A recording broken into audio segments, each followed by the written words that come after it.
Good morning, everyone. Welcome back to Utility Sports. Today is Wednesday, February 5th. We are one day and a few hours away from the 2025 NBA trade deadline, which remember is Thursday, February 6th at 3 p.m. Eastern Time. Zion, welcome to the stream, as well as Astro. Appreciate you guys being in here. Nick says, waiting for the professor to start class. Welcome, Nick. Appreciate you having you in here. Special Olympics says hi. Welcome to the stream, everyone.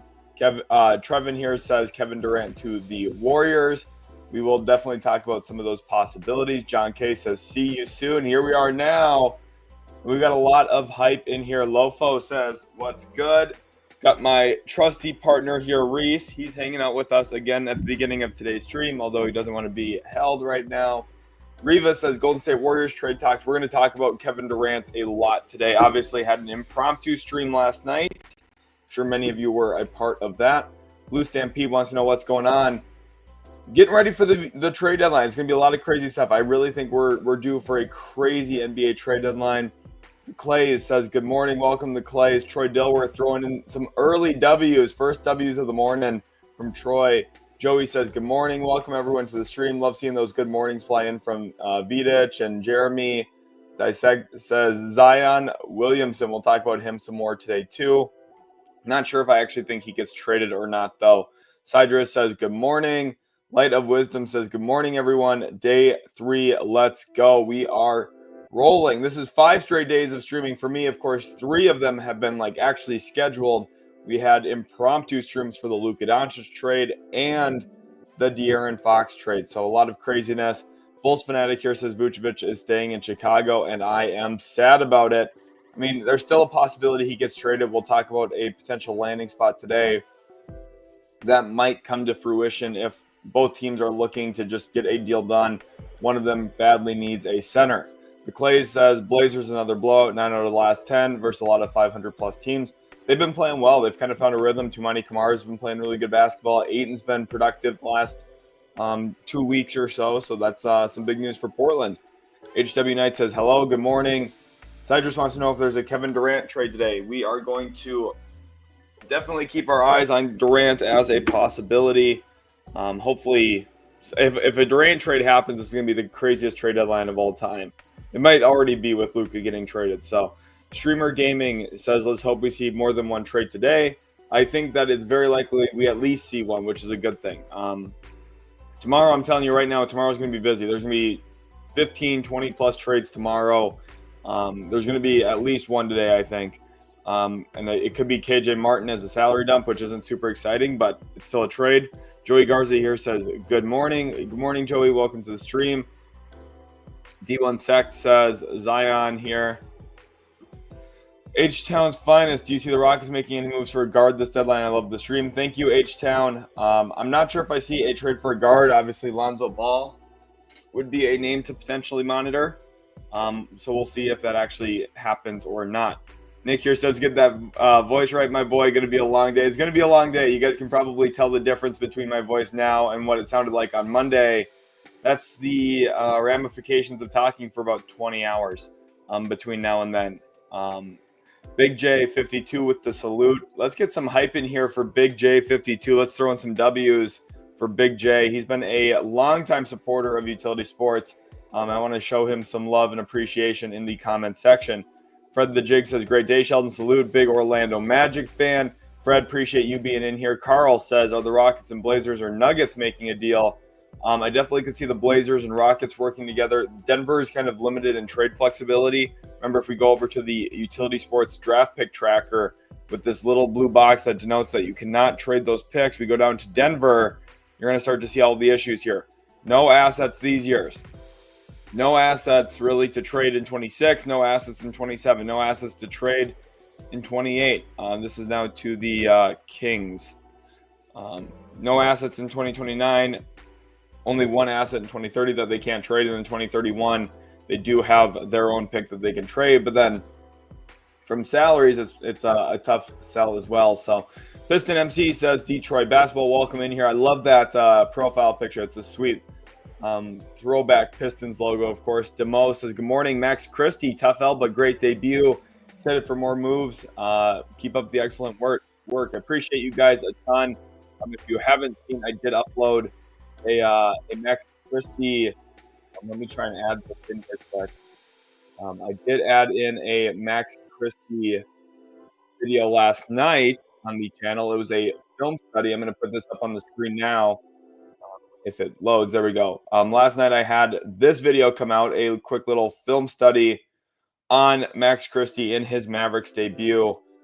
He had a really, really good game, honestly. So it was a quite pleasant surprise. Well, not surprise, but it was a quite pleasant debut showing. So Show Enough here says, good morning, happy Wednesday. How can Washington get Cam Whitmore? I just don't think Whitmore is really going to be traded. And if he is, he'll be traded to Phoenix. Jimmy James here says, good morning from Peru. Appreciate you, Jimmy James. Glad to have you in here. Carl Fair says, Blazers. We'll talk about Portland quite a bit today, too. Mattheus says, Sheldon, you are the NBA trade deadline MVP. Well, thank you, Mattheus. Appreciate you guys a ton. The nice words, the kind gestures, and everything really do help me stay motivated to keep going, as I feel like death at the end of these streams sometimes after sitting there talking for 7-8 consecutive hours and racking my brain the entire time. I hope you guys just are enjoying the content. I'm putting a lot of work in. So Alexander Carl says, Spurs not done. I think that they could be a Cam Johnson trade. Make sure you guys do leave a like on today's stream, by the way. Subscribe if you are new. Brian King says, good morning, B-Ball Fanatics. Let's go, Brian. Appreciate you being in here once again today. J-Hap says, good evening from the Philippines. J-Hap, glad to have you in here, as well as Kurit says, good morning. When is Miami going to trade, you think? I think Miami's trade situation is the hardest to figure out because they're sitting there trying to trade Jimmy Butler. The market for Jimmy Butler is just kind of difficult to trade with, like right now. Like there's the team that wants him is Phoenix, and the team that needs to trade Bradley Beal that can is Phoenix. So that's kind of the situation. Mitchell Robinson here says, what's good, Sheldon? Locked in. Appreciate you, Mitchell Robinson, for being in here. I appreciate all the support over on Twitter as well. You're an absolute legend for that, so thank you. Couchin and Slouchin says, just made it in time here for some good trading news. Appreciate you, Couchin. We just started a few minutes ago, 7 minutes in, and we already have 270 people watching live. Valio says, Suns traded away a fortune of good players and picks to get Durant. Now they want to trade him away. I doubt they'll even get back half of what they gave. That Durant trade to from Brooklyn to Phoenix is going to look like an all-timer for the Nets. It for sure will. Zach Chael here says, good morning from OKC. You're the best in the business for sure. We appreciate you. I appreciate you guys. Let's get some W's in the chat. I almost threw up the Jameis Winston W. Let's get some W's in the chat. I'm going to throw in some balloons here too for you guys. Wake Up here says, I'll be here for the full stream. Again, appreciate you, my man. Hopefully you guys are enjoying the streams. Hopefully you're able to tune in from work or wherever you're at and enjoy them.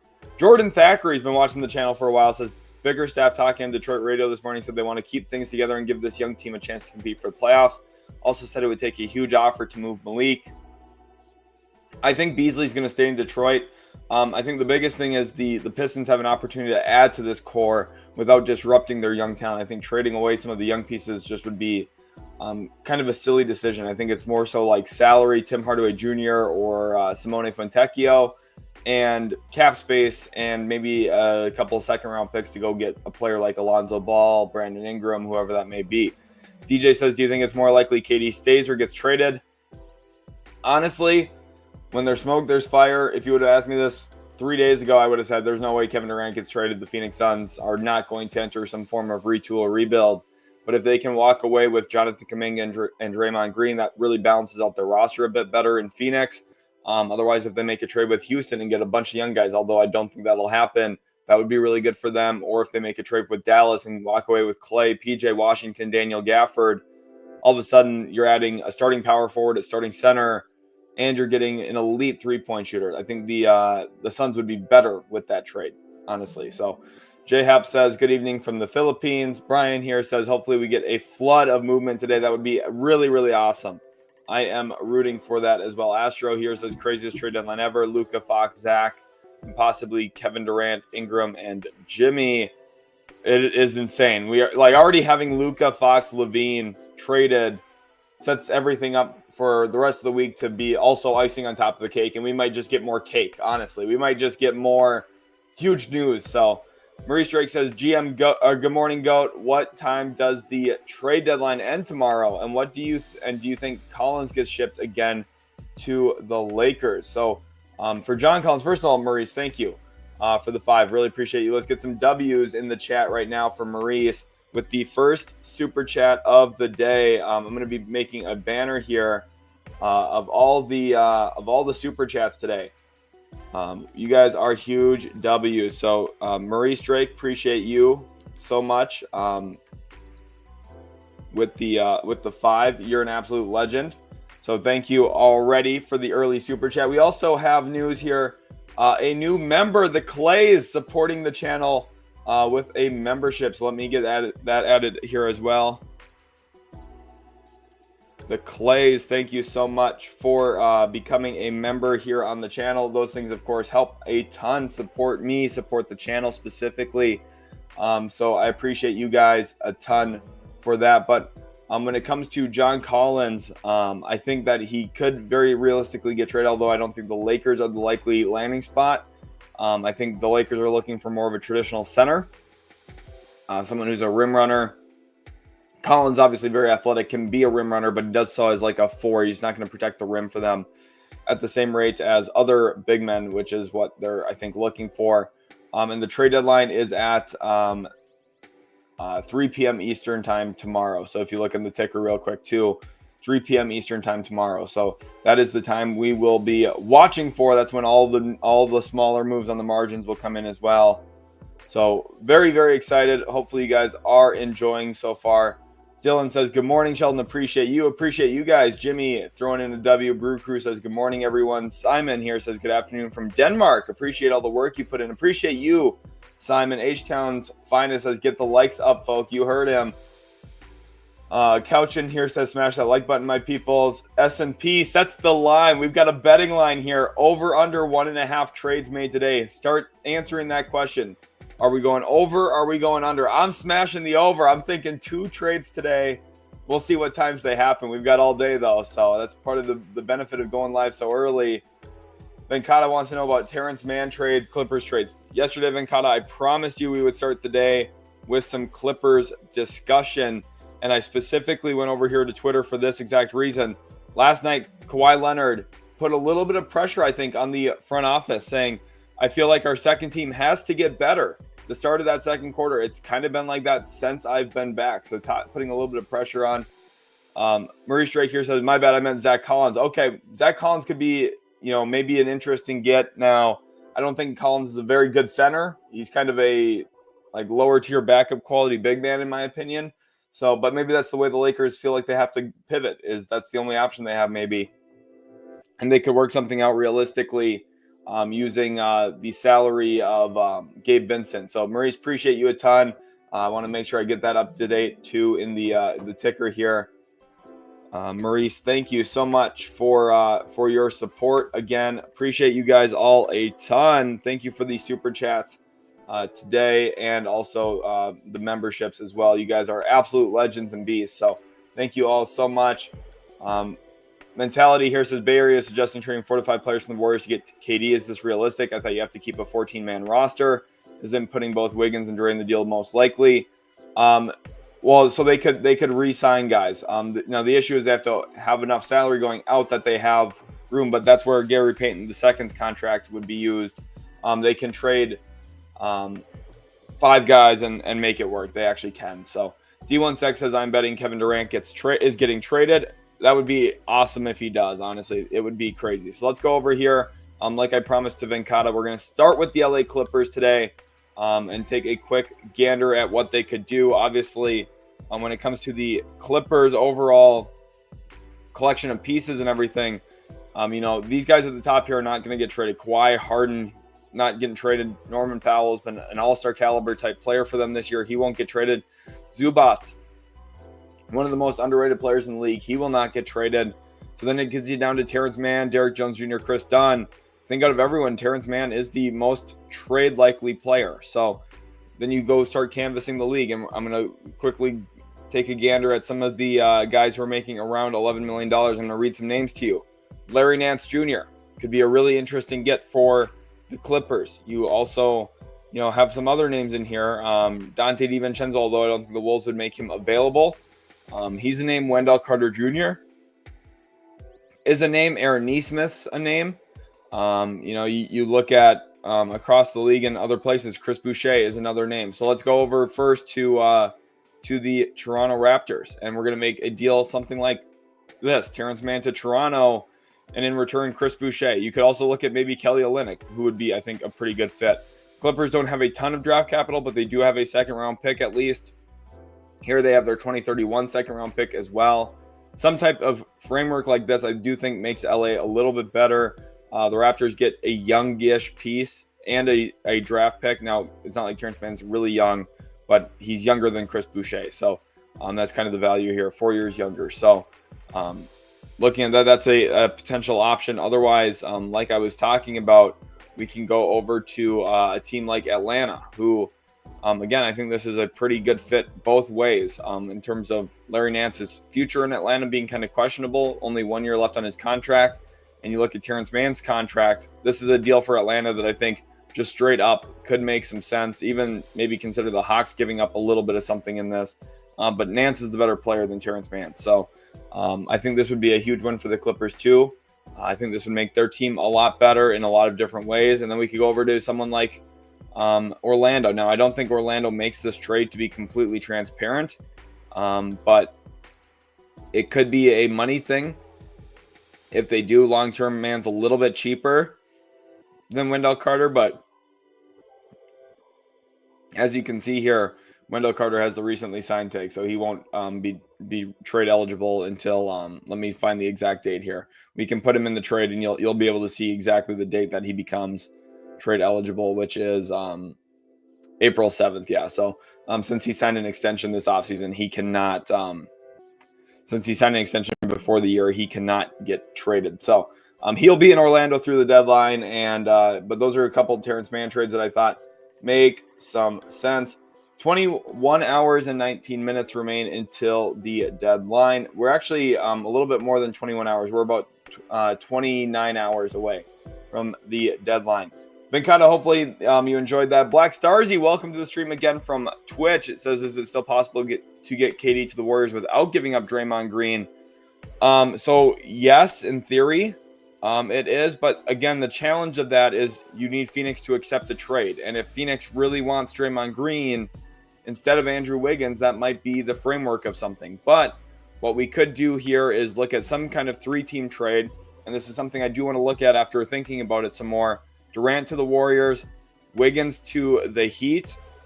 We're also going to send Buddy Hield to the Suns. We're going to salary coming out right now about $42 million of salary going out in this trade. The Heat would send Jimmy Butler to the Suns, so this would be a pretty massive retooling.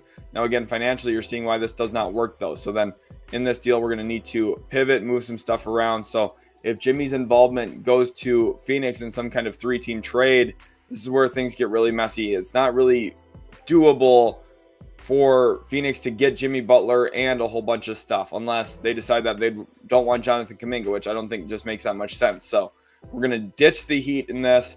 And what we're going to do instead is add a 3rd team here in Washington. Again, you guys know why, for the trade exception reason. It could be a different team too. It doesn't have to be specifically Washington, but Washington is a very easy one to include in a trade. And again, if you're excluding Draymond Green, which maybe it's possible to get a deal done like this, if you are able to exclude Draymond, you could maybe go in this approach, right? You trade Dennis Schroeder possibly to the Suns. Maybe the Warriors decide that they'll keep Buddy Hield in this situation, and they'll include Lindy Waters to Washington, or not to Washington, to Phoenix. Something like this is a doable kind of trade. It's also possible that maybe they would want Saddiq Bey back from Washington, and then you throw picks into this deal as well. So 2025 first to there. We're going to throw this 2nd-round pick to the Wizards. We're going to throw this swap option to the Suns. We're going to give this pick to the Suns, and then we're also going to give up a 2nd-round pick to Phoenix as well. So the overall trade here kind of looks something like this. Durant and Saddiq Bey to Golden State. They save a little bit of money, which is essential because they're hard capped at the first apron. The Suns save money, which is essential because they are a second apron team.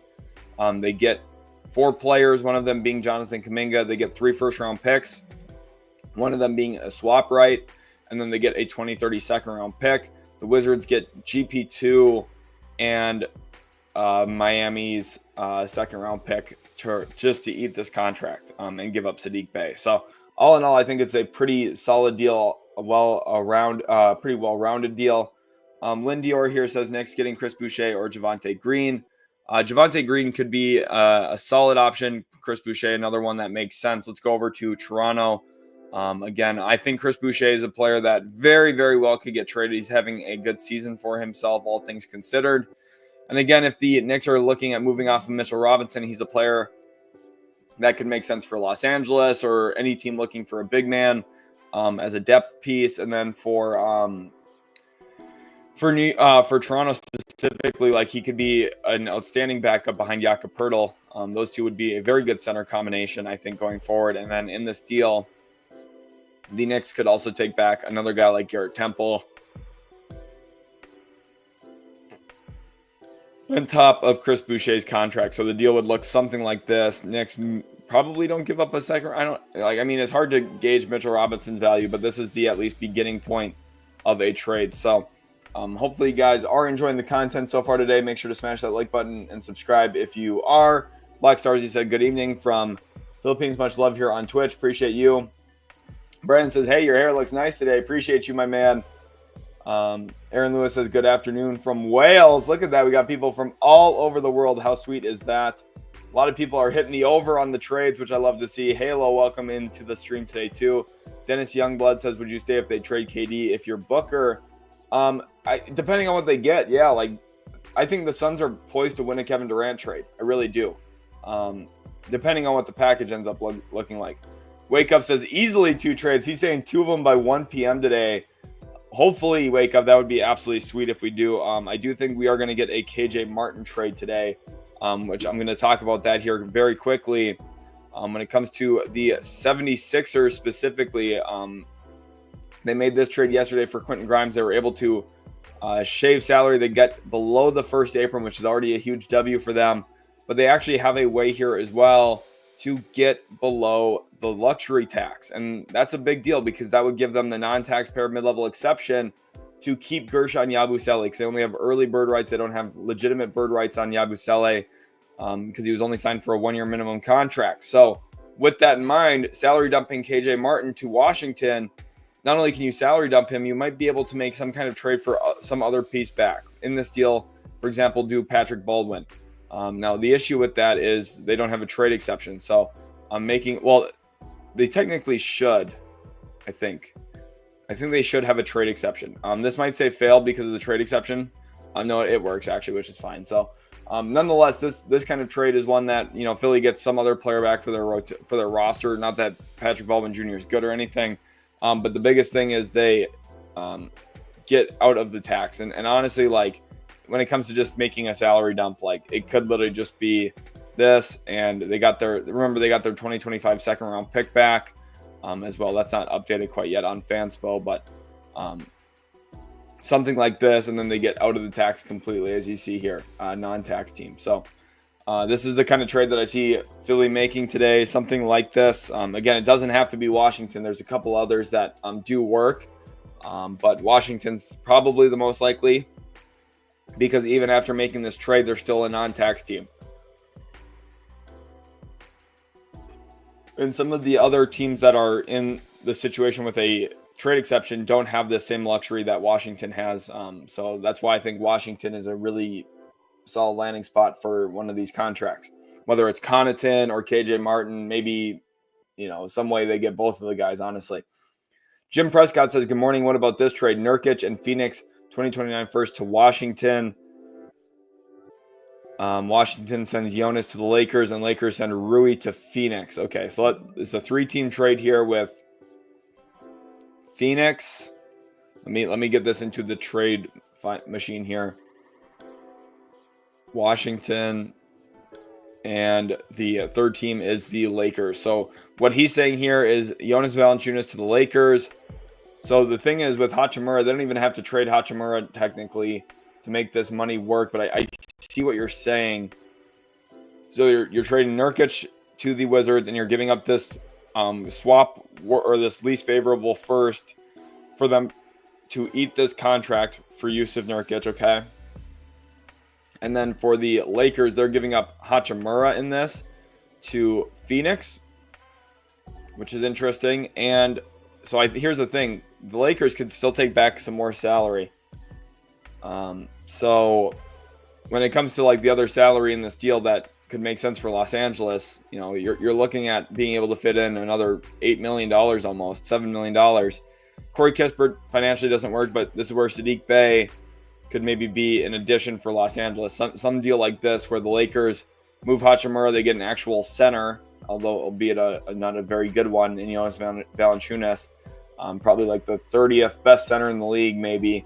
The Wizards eat Jusuf Nurkic's contract, get a first. Honestly, if I was LA, I would just see if I could get Jusuf Nurkic out of this and get the first and try and add another pick to my collection of stuff. But and I don't like Nurkic really, but I'd rather have Nurkic's contract next year than Valanciunas's, because next year Nurkic would be an expiring $18+ million contract. So right now Nurkic's contract seems really bad, but it's really not the end of the world. It really isn't. Novice here says, I don't think there will be a Rockets trade. If there is, I wouldn't say completely that there won't be. And the reason for that specifically is even though this team's really good, what they have is one of the most valuable things at the trade deadline. Expiring contract. And over here, Steven Adams expiring contract. They have 4 pretty sizable expiring contracts worth 12.6, 8.0, 8.0, and 7.5. And if you do the math on that, that's $36 million of expiring salary. So if there was some $36 million player they wanted to trade for, or if there was some $51 million player they wanted to trade for, they would have $36 million of salary that they could immediately put into that deal if they wanted to. So I think that's a pretty essential note here. So Brianna says, happy, glad to have you in here, Brianna. Josh here says, trade Sexton to Detroit by tonight and tomorrow morning or afternoon. Sexton to Detroit would be fun. Let's take a look at what that kind of trade composition could look like going over to the Utah Jazz. Obviously, who knows what they're looking for Sexton. They'd probably love to get a first-round pick, but I'm just not sure if that's really doable. Fontecchio getting retraded back to Utah would be kind of funny, but that could be a part of this here. We'll do this 2025 second-rounder. We'll do a 2027 second-rounder and a far-out 2030 second-rounder via Minnesota. Jazz pick up 3 seconds, free up quite a bit of money here as well, which isn't really that big of a deal, but it's important to note that the Pistons do have cap space, so this trade does work overall. Blue Stampede says, who are your top 3 predictions for a Kevin Durant team? Golden State, Dallas, Houston, in that order. I think Golden State should be considered the favorite, but I really do think that Dallas has a desperation about their team right now, and Nico Harrison was a Nike executive. Kevin Durant was a Nike signature athlete. I would not rule out that combination at all. Celtics 34 says Pistons need to make a trade. Come on. We still have, remember, like 27, 28 hours. Actually, a little bit more than that even. Let me do the math. 30 hours. We are 30 hours away from the NBA trade deadline right now. If you guys are not following over on Twitter, make sure to do so. 760 people watching live. You guys are absolutely awesome. We have some news here. The Cleveland Cavaliers and Atlanta Hawks have had trade talks centered around DeAndre Hunter and Caris LeVert.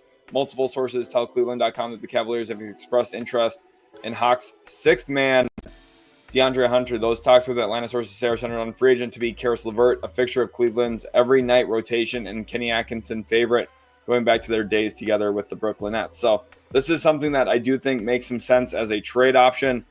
For Cleveland, trying to find a player that could be a part of their team long term. We're going to play with the trade machine here in just a little bit, but this is a real possibility, one that I would not rule out at all as an option. But I'm going to get DeAndre Hunter up on the thumbnail as well. I want to have Hunter on there. So hopefully you guys are enjoying the stream so far. Of course, a lot of craziness kind of going down in the NBA today. A lot of insane stuff Obviously, the Dallas Mavericks have really shaken the NBA at its core with the possibility of trading, not the possibility, the reality of trading away Luka Doncic has completely altered the course of NBA history. So the beginning of the season has been crazy. Welcome everyone to the stream. Again, I'm working on updating the thumbnail, so bear with me for just 1 second here. The thumbnail is just about done. So I'm going to get that up to date here. Hopefully you guys are enjoying so far. I'm having a ton of fun being live on the channel all week long. We're on like hour number 30 already of streaming, and we're only on Wednesday, and we're in the morning on Wednesday, which is crazy. But shout out to Jo6 Men's for the follow, and shout out to Gabrielle for the follow as well over on Twitter. I appreciate you guys a lot, or X. X is what I need to start calling it at some point, but I'm probably going to call it Twitter for the rest of time. But there we go. DeAndre Hunter now on the thumbnail, as well as Kevin Durant in a Dallas Mavericks jersey. A lot of crazy stuff going on. Get that fire alarm ready. Shouldn't have any problems with that today, luckily. Thank you guys for all being so understanding yesterday. Travis here says, will the Bulls make any more trades? Yes, I think the Bulls will be involved in a Lonzo Ball trade most specifically. But remember, the news here is Cleveland is aggressively pursuing DeAndre Hunter, and they're using Caris LeVert's expiring contract to do so. Now, Cleveland, obviously, kind of a tricky situation because their team's been so good this year. You have to wonder, are they going to even make a trade just to worry about the flow, the kind of way the team is set up here? But there are a few ways for them to improve their team. Now, they are a tax team, but they're not an apron team, okay? So making this kind of trade would put them over the apron if they don't send back other salary with it. So I think that's something that you'd have to consider, okay, they're probably going to send back other salary. Now the question is which salary. Probably not Tristan Thompson, if I had to guess. So I think you start immediately looking at the guy who they took in the first round this past year, Jalen Tyson, as one of the centerpieces of this trade. You include a Milwaukee second-round pick. You include a Denver second-round pick. And DeAndre Hunter, it's hard. The Cavs, they have this 2031 first. So do they do some kind of protection on it? This is maybe the kind of framework for a deal. But you could also argue that if you're giving up Jalen Tyson, who is just a first-round pick, maybe you don't need to include a first. Maybe it's multiple seconds and LeVert's expiring contract and Jalen Tyson. This gives Atlanta significant long-term cap flexibility. You might say, okay, well, who cares about that? The Atlanta Hawks do. Think back to the John Collins trade. They salary dumped him for essentially nothing to Utah. They didn't want anything back for him, basically. They just wanted to get rid of him. So, John K., welcome to the stream. Good morning. Glad to have you in here. The Clays, who is the newest member on the channel, says not sure Schroeder can be combined since he was fairly recently traded there. That actually lifted today. Dennis Schroeder was lifted today, his recently traded tag. And if you guys want to go see this right now, this is one of the most important developments in the entire NBA right now when it comes to making a trade. Dennis Schroeder no longer has his recently traded tag. Remember, that would be right here. It would say RT right here. There is no more recent traded tag on Dennis Schroeder. He is trade eligible today to be aggregated with other salaries, which opens up, again, a real bevy of possibilities where Dennis Schroeder and Draymond Green, for example, and in this deal as well, Jonathan Kuminga could all go to Phoenix for Kevin Durant. And then you get a third team involved here as well. That third team, again, we'll just use Washington for the sake of using Washington. And we make this kind of trade right now where these guys all go out to Phoenix, maybe a first-round pick or two in there too. Throw these two firsts in there, or maybe one first and a swap. This is the kind of trade that would drastically change the course of the NBA this season. Kevin Durant would be back with Steph Curry in Golden State. Now he's maybe a little bit of a flight risk again. Only has 1 year on his contract after this season. But I'm sure being in Golden State would not be the worst outcome in the world for Durant. The Suns would get a collection of pieces. Draymond Green, obviously Michigan State guy. Matt Ishbia, Michigan State guy. So hopefully you guys are all enjoying the stream. If you are, be sure to, first of all, subscribe to Utility Sports. Leave a like on the stream as well. I would really appreciate your guys' continued support there. And I really do enjoy talking about the NBA. Now, there has been some movements in terms of the second apron teams and the cap teams and the teams that have luxury space, luxury tax space, all that stuff, especially with some of the recent trades. So RFC wants to know about Kevin Durant to the Clippers. I just don't think that's going to happen, honestly, at this point in time. Brew Crew says, what's the point of having a cap if everyone's able to go over it?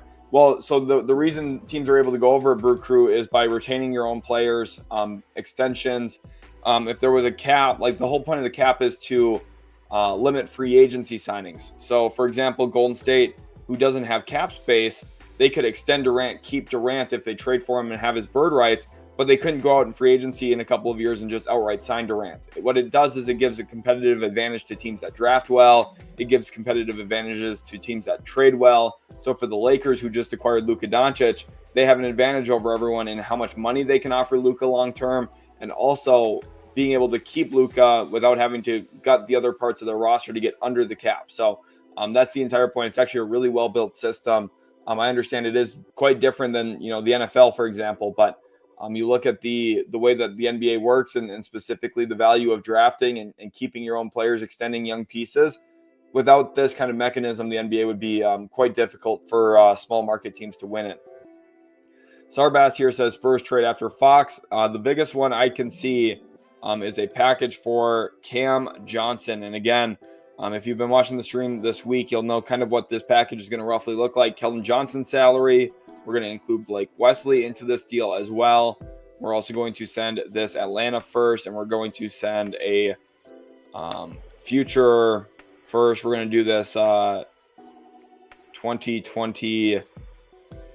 Which one do I want to do? I think we're going to do, we're just going to include the Spurs first. Maybe it could be a swap option, right, of some form or fashion. And it's all going to be for Cam Johnson. Again, you can argue about, okay, well, which pick should it be? Spurs fans are going to want to give up both this Spurs pick and this Hawks pick. I totally get that, especially with Keldon Johnson being included. But it's important to note that this kind of trade, first of all, keeps the Nets under the tax, which is important, and it keeps San Antonio under the tax as well. So that's the financial side of things is always super important. So Dunchington Dinero says, after that Rockets-Nets game last night, it's obvious the Rockets need a bona fide scorer. They need an agile big. I mean, I think for Phoenix or for Houston, excuse me, it should be a long-term plan. If they push their chips in for this season, it's going to be I don't know. I just don't think that's the smartest move overall, honestly. So hopefully you guys are enjoying the stream so far today. I really do appreciate you guys. Let's go back over to Twitter. We're going to continue to monitor trade news. If you guys see something on Twitter, please tag me at _utility sports. Again, here is a question. Dallas Mavericks are looking to add Kevin Durant next to Kyrie Irving and Anthony Davis. League sources say the Mavericks, fresh off their Luka Doncic for Anthony Davis swap, that sent shockwaves through the association, have dreams of adding Durant to their Davis-Kyrie Irving-led group, while the likelihood of Dallas pulling this off now appears unlikely. The mere idea of Durant to Dallas kind of gives us some new light on the Nico Harrison plan, which, again, Nike executive, wouldn't be the most shocking thing. Could we see Durant team up with Kyrie Irving one more time? It didn't go very well the first time. It wasn't because of a talent issue. It was because of all the locker room stuff. We'll see. Hopefully you guys do enjoy the tweets as well. Here's one from yesterday that I tweeted, 5 intriguing box scores. Hopefully you guys like the layout of this. Obviously, trying to fill the void for NBA University, who got kind of in trouble. Dennis Youngboy wants to know about a Cam Thomas or Day'Ron Sharpe trade. Either one of those guys would be awesome as a smaller player. Here we go to my family. Good morning, everyone. What's the latest on Draymond Green? It really comes down to possible Phoenix Suns involvement. Again, this part right here from The Athletic. As the Warriors continue their pursuit of Kevin Durant, 2 players of interest have emerged for the Suns. Draymond Green, who has an established relationship with Matt Ishbia, and Jonathan Kuminga. And I think those two would be an excellent beginning framework for Phoenix. If they walked out with both of those guys, their team would be quite good. Now, it would be hilarious to see Yusuf Nurkic and Draymond Green in the same locker room. Be insane. So, appreciate you guys a ton. Truth here says, would Sabonis fit with the Lakers, and is he available? He's not available. He would fit really good with the Lakers, I think, but he is not available. So, Tilted said, is the deadline today? Deadline is tomorrow, Tilted. Deadline is tomorrow. Pathora says, why would Hawks do that? I'm talking about the DeAndre Hunter trade. I mean, saving money. So that's one of the biggest things long-term for them. Jason here says the Warriors posted 12 separate photos of players boarding on an airplane, and notable players like Kuminga and Wiggins weren't on the post. I mean, it's hard to read into all the social media stuff. Like, Driving Here says, how long is the stream going today? Probably 7.5 hours again, at least. And then I might stream again later today too, depending on if we get news. So all things sports, thank you for the follow over on Twitter as well as Guardian. Appreciate you guys a ton. Be sure to tag me in news if there's any news going on. And also remember here, we just hit 29,000 subscribers on YouTube. Let's take a quick look back at where we're at right now. For subscribers, we're up to 29,188. This update's live, so make sure to hit that subscribe button right now if you haven't already. We have 947 people watching. Nick and Dan saying, don't forget to smash the like button to help the algorithm. You guys heard him. Everyone smash that like button. I don't even know if it helps the algorithm really, but I appreciate you guys a ton. So everyone make sure to leave a like on the video. It lets me know I'm doing a good job. That's, I think, the biggest thing. The Twig Gaming channel says, good morning at Utility Sports. I saw some news about a 3-team trade involving the Heat, Warriors, and Suns. How would that work since they're all first apron teams? That's a great point, Twig. And the Suns are a second apron team even. So the restrictions in a trade here, the Warriors are not a first apron team, but they are hard capped at the first apron. And they basically have no salary room to acquire salary. So Twig, this is a great note. You realize here Twig's been watching the channel all week because he's paying attention to the aprons. He's paying attention to the salary component of trades, which is always such an essential part that doesn't get enough focus. When you see mock trades and you see people on Twitter and everything throwing out trade ideas, they never are really watching for the money. And the money matters a ton to these teams. So they would need a fourth team is really the answer. And again, I continue to use Washington as that example. Truth here says this is about the NBA ratings falling off a steep cliff. I mean, I don't think so. I just think Nico Harrison's kind of dumb. Gremlin Machine Shop, one of the members on the channel, W's in the chat for Gremlin. Appreciate you, my man. Nico Harrison looks like a Scooby-Doo villain, maybe a shapeshifter reptilian. Just saying. Honestly, Nico Harrison is the bane of my existence right now. Junior Sanchez says, do you think the Mavs could get Kevin Durant? I don't think it's out of the question. What we're going to do now is we're going to go back over to the trade machine and talk through a Kevin Durant trade for the Dallas Mavericks. Of course, he is on the thumbnail as a Maverick. The jersey swaps are a lot of fun. Not Golden State. Whoops. Phoenix. Trade Kevin Durant to the Mavs. They're not going to trade AD, obviously. They're not going to trade Kyrie Irving. So they're going to do Klay Thompson, PJ Washington, Daniel Gafford to get the money very close. They'll include Dante Exum as well because it's Dante Exum and they don't really care. And when it comes to draft picks, they have this 2025 first. They have this 2029 first, which, by the way, I spoke with Fanspo last night. Fanspo has been a huge supporter of the stream this week. They've been helping me with all the stuff I need. They added this 2028 first back to where it was supposed to be. So I've been helping Fanspo make a couple of corrections to their site that makes everything perfect here. So some trade like this, 3 firsts. Again, now financially it's going to say it doesn't work because of the Mavericks apron situation. But again, this is they need to shed $2.5 million of salary. So this is more than doable. We get like a team like Utah on the phone, for example.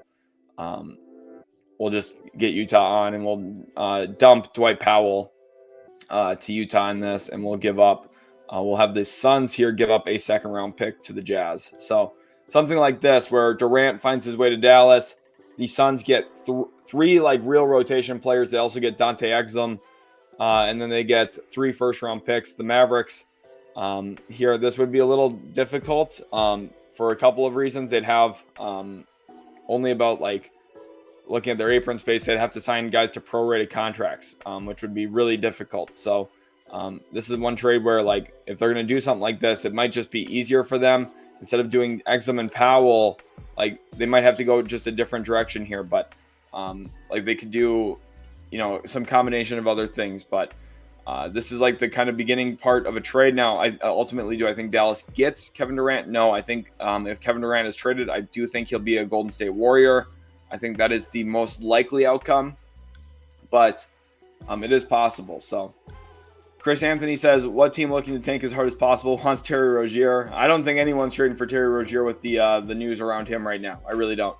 Scuba Steve here says, need the Lakers to make a move. Scuba, welcome back to the stream. I know you've been here for streams in the past as well. Appreciate you a ton. The Clays, if Kevin Durant traded a follow-up trade with Booker somewhere, I don't think so. I think the idea would be to retool this team in Phoenix. I think Booker's going to be there to stay. He just became the franchise's all-time leading scorer. And for that reason, I think that they're going to try and keep him. Now, a trade request in the offseason is not out of the question. It is not out of the question. Truth here says people are underrating the presence of Anthony Davis, though, but still, you never trade Luka without him demanding it. I think, yeah, like Anthony Davis is really good. I think the Mavericks are going to be quite good, but this is a still quite problematic situation. Kane B says, good morning, everyone. Let's get some hype for Kane in the chat. His birthday is tomorrow, his 18th birthday, so let's get some hype for Kane in there. I'm going to throw in some early balloons for you again, Kane. Appreciate you. Let's get some hype in the chat for Kane. He's got a trade deadline birthday this year, which is a big dub for the chat. Wige here says, I know it's a ways out, but how do you feel about the Jamal Murray, contract and trade likelihood looks? So he can't get traded this year because of a recently signed restriction, but at some point on that contract, I could see him getting moved. We'll see. Matt here says this is super unrealistic. But within the next 2 years, the Celtics are going to have to trade some of their core KD to the Celtics. No, I don't think Kevin Durant's going to be in Boston. I just don't see that. King JB here says, I think there's only 3 teams Kevin Durant will go to: Golden State, Dallas, and Houston.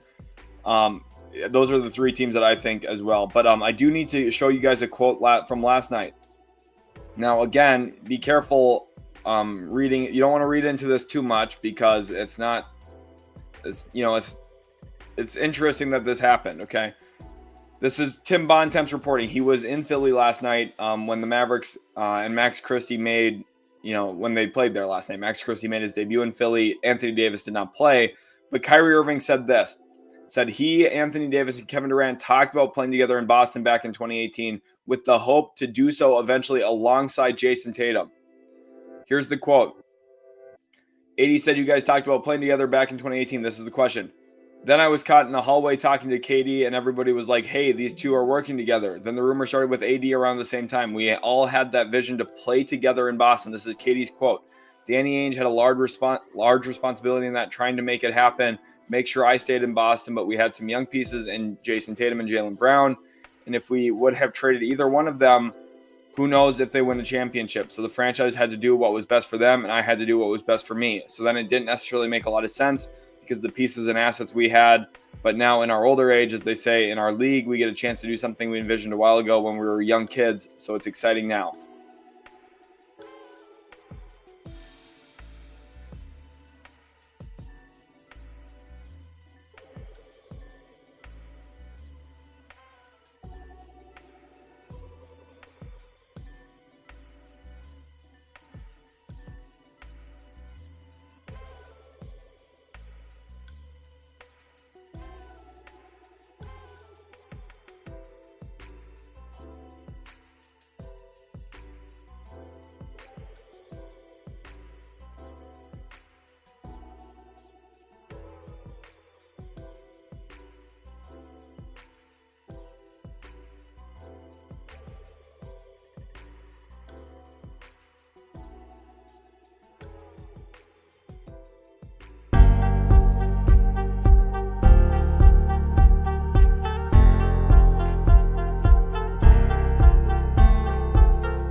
All right, sorry about that. Had just a quick moment of technical difficulties. My Wi-Fi crashed for a half a second, but I appreciate you guys.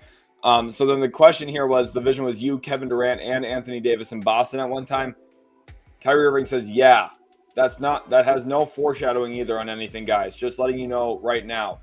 We were discussing in 2018, just for everybody at home that's watching, because I know all of these words are going to be looked at. But yeah, in 2018, it was a dream for Kyrie, AD, KD to be on one team and still keep Jason Tatum. I let him grow and then see how it goes. But back then, those young guys weren't ready to be in trade rumors, man. Our locker room splintered after that once they found out it wasn't JB or JT, but our locker room splintered once they started figuring out the trade rumors, and our season started going in a whole different way. So that's kind of what happened. That's like a really huge quote last night, honestly. Like, that's a very important quote from Tim Bontemps, and one that I thought was really, really important. So keep that in mind. Really appreciate you guys a ton. People want to know about Kevin Durant to the Bucks. I just don't think that's very likely. Jason says KD, Beal, and Booker were always a bad trio. Too many dudes who do the same thing. Yeah, it's just like a lot of overlap in terms of similarities, and the roster didn't have the rim pressure, the playmaking around it to, and especially not the defense around it to thrive. So appreciate you guys. Eric wants to know if De'Aaron Fox is playing tonight. Yes, from everything I know about De'Aaron Fox right now, it sounds like he is playing tonight.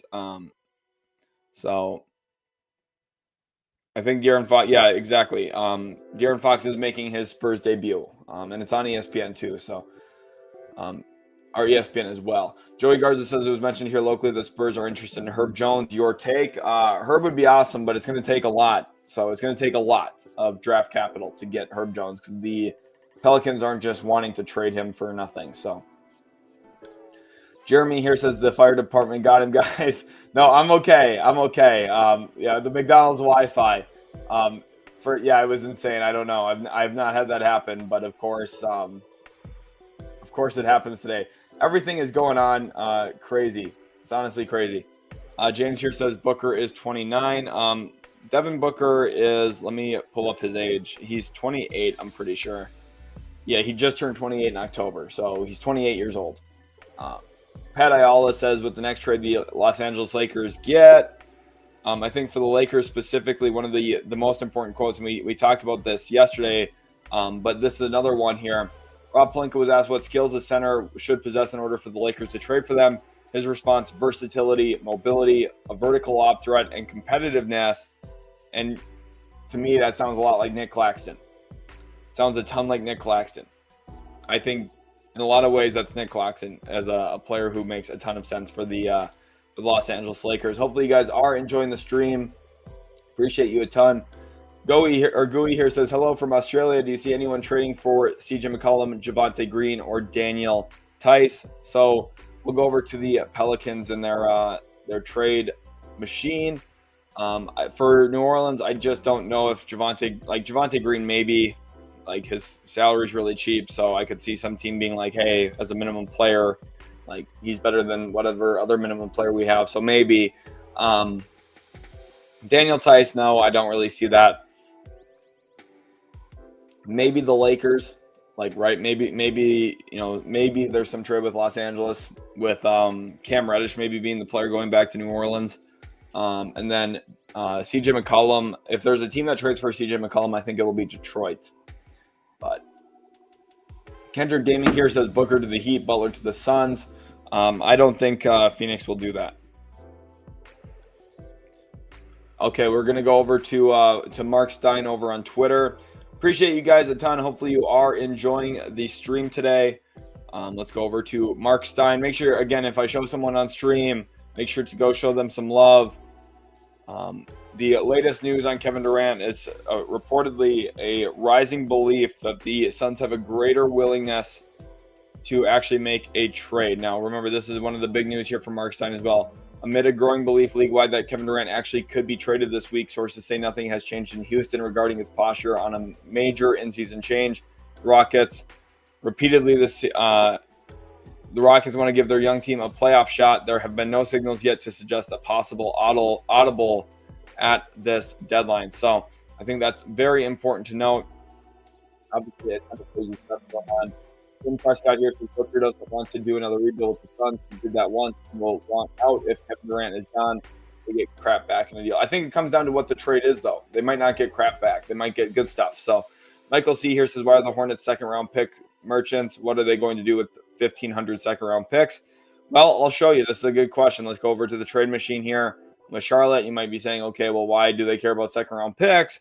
It's because at some point you can cash some second-round picks in for good players. One of those good players might be Lonzo Ball of the Chicago Bulls, LaMelo Ball's brother.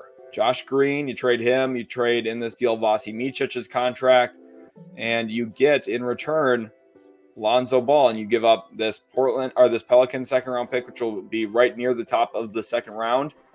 This is the deal that probably gets done.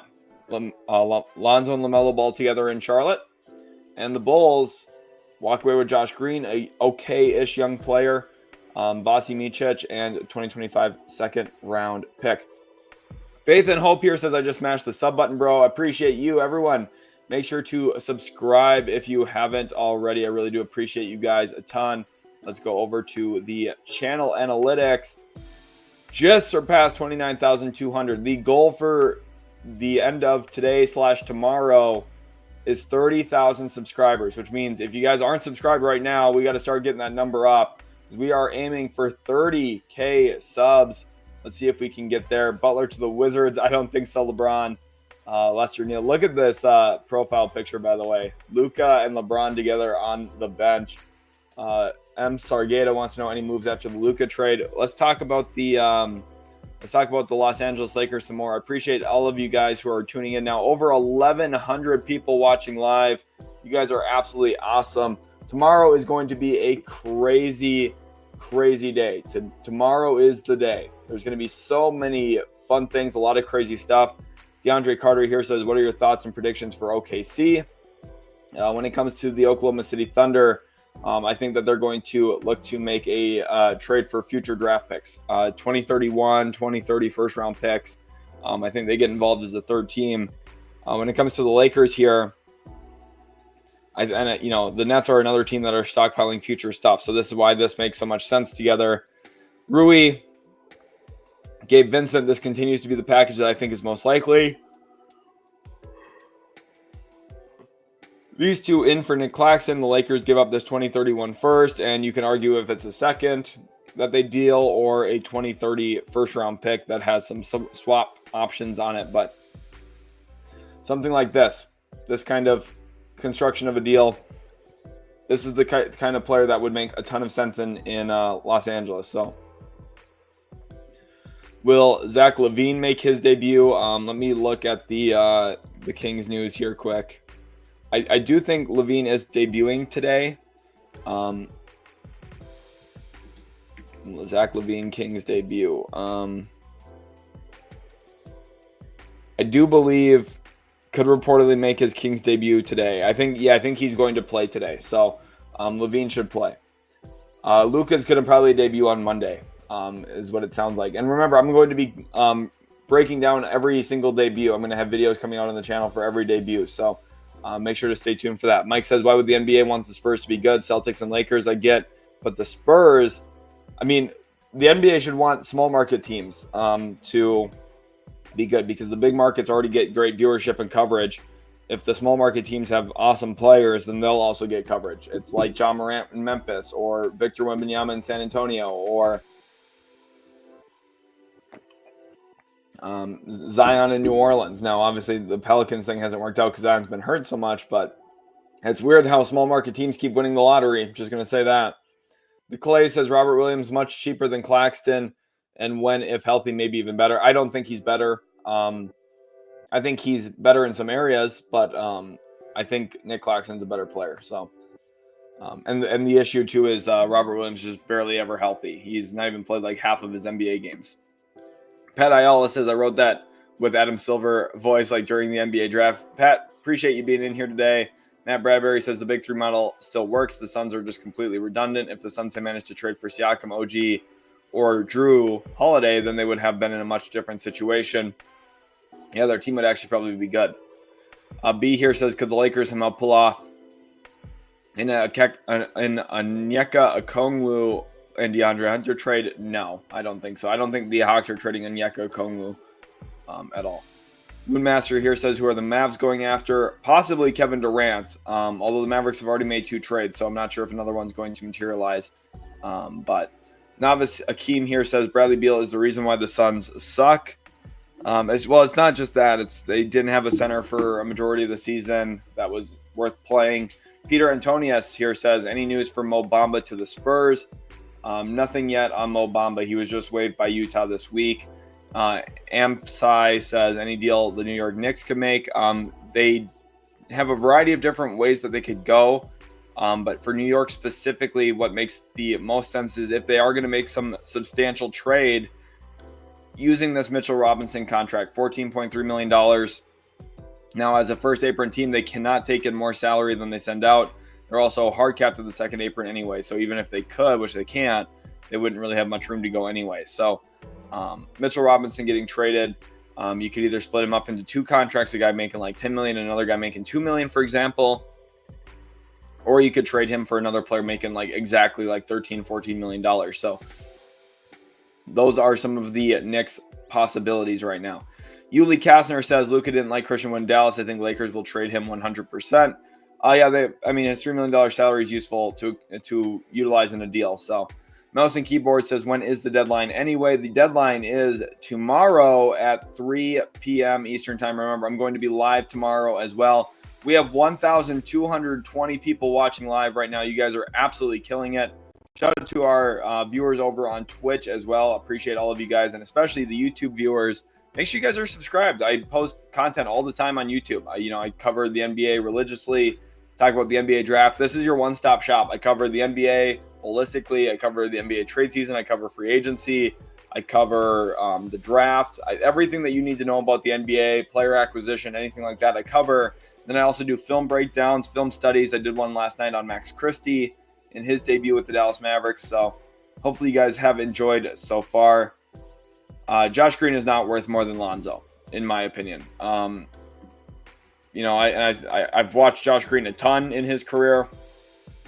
I don't know. I just don't think Josh Green is that valuable of a player, honestly. But I don't know. That's the deal, especially on his contract. Like, he's making more than the mid-level exception for the next 2 years after this year. So I really don't think so. But DeCanio here says, morning all, could you see the Lakers throwing a trade out Utah for Kessler? They would love to. I just think the challenge for that is having enough assets. They just, when it comes to their draft picks, they don't have a ton of meaningful picks. And like, if you're Danny Ainge, you're probably upset that they have Luka Doncic now, because the Jazz already own the 2027 Lakers first. So they're not going to be like, well, now with Luka, their future sucks, so let's get the 20. They're going to say, well, they're going to be probably pretty good. So I think the Jazz's motivation to trade Walker Kessler to Los Angeles is not very high, honestly. I think the more likely thing is, worst case, walking away with Clint Capella, or walking away, in some form or fashion with either Nick Claxton or maybe a lesser version in Day'Ron Sharpe, right? Or they could go, a variety of different ways. There's other options out there on the market too, who could be in theory fits. But, like Portland's, you got Robert Williams. So those are some of the names right now. Trey Mark is not necessarily dead. I know there hasn't been movement yet, but we're also starting really early in the morning. So teams are eyeing Andre Drummond and Eric Gordon at the deadline. I mean, I don't really know why teams would be eyeing Eric Gordon, but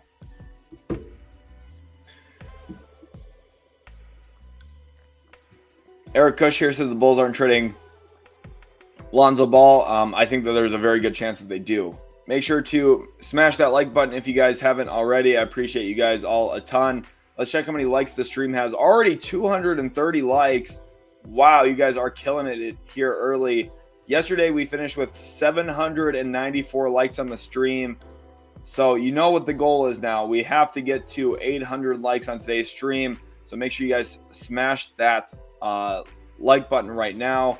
I'm going to put the live counter here up right now. This is the, let me get this up on the stream now. Here is the live like counter. So everyone go smash that like button right now. I'm going to put that up on the stream. Here we go. Here's the number, 229 likes so far. I think we can beat that number. So let's all smash that like button. I'm going to leave it up there on the screen for just 1 minute.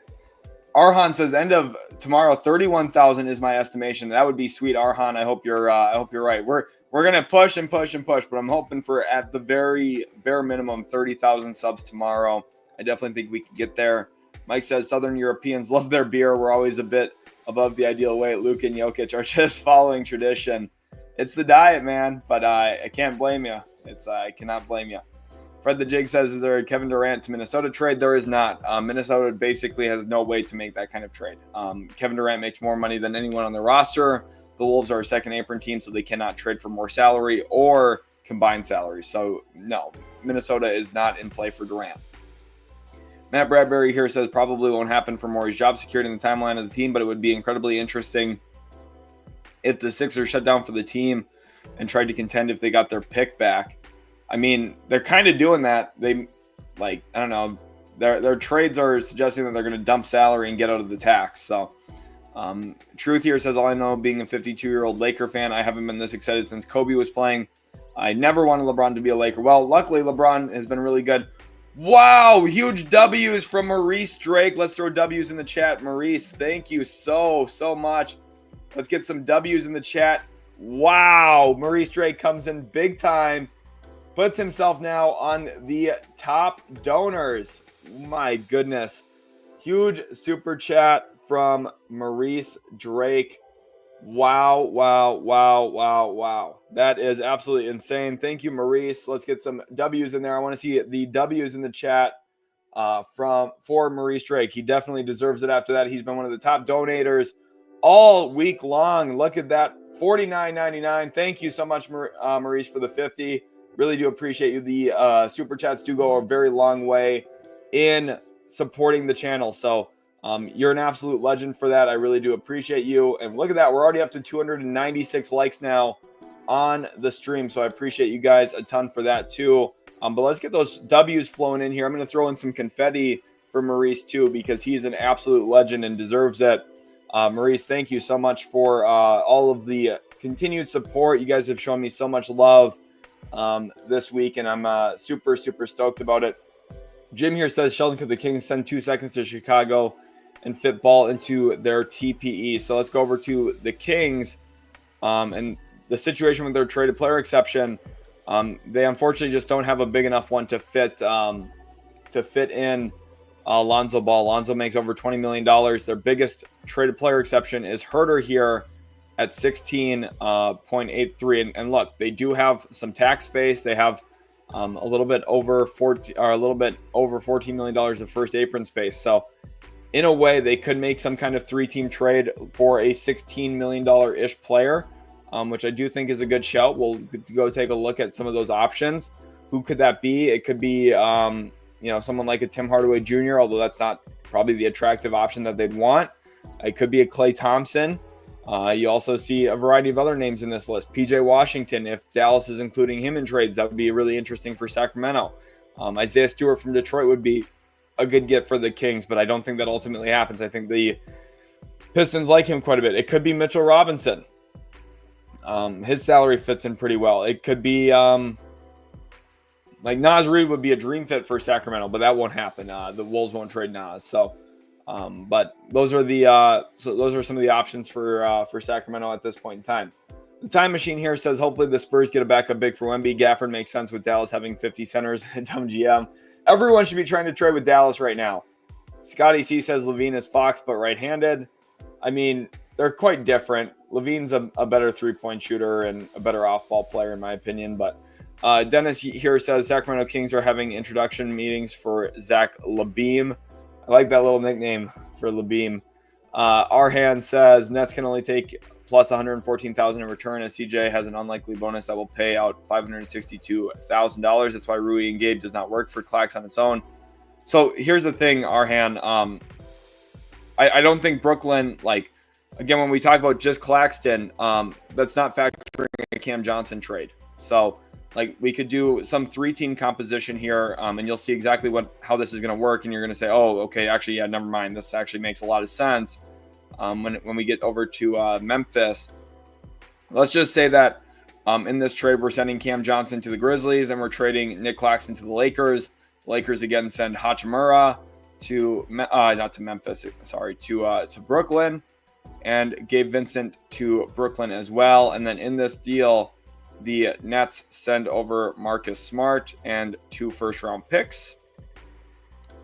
2027 first, and then the Lakers send a 2031 first and the second rounder, and the Grizzlies also send another second round pick. So if you look at this overall construction here, they're actually shaving off about $1.8 million. Now I was going to say it doesn't work again. Memphis continues to be the problem in this. I forget it every single time for some reason with Memphis. But we'll just get Utah on the phone and we'll send Jake LaRavia there to the Jazz, which he'd actually be like a pretty significant upgrade. Like they just get Jake LaRavia, which is really good for them. Like this is the kind of construction that makes sense. And the Nets, as you can see here, actually save money. Like, if you look at the Nets, it's just like, well, in one trade they take in more salary, that would be problematic. But they have a couple of trades they might make. And if they do something like this is essentially just 2 trades. One trade with the Lakers, another trade with the Grizzlies. I just put them together so you can see the overall picture where they would save money. So hopefully that makes sense. Baba says, what do you think the value of Chris Paul is after the Fox trade? I think the Spurs are going to keep him. Honestly, I really do. Ampsci says any deals New York Knicks can make. Yeah, we talked about Mitchell Robinson. Goey here says, are you hearing anything about Brandon Ingram? I'd like the Pelicans to re-sign him. I think very likely he ends up in Detroit if he's traded. Honestly, Nav says, Sheldon, depressed Magic fan here. Anyone you think would make sense for us? God bless, brother. Appreciate you, Nav. God bless to you as well. Let's go over to the Orlando Magic. Every time I say the Orlando Magic, I think of the TikTok song, catchiest song in all of sports. And we're gonna get the Blazers on the phone. And Orlando native Anthony Simons continues to be a player that I think makes a ton of sense. Now, there's a few different ways they could get to this money.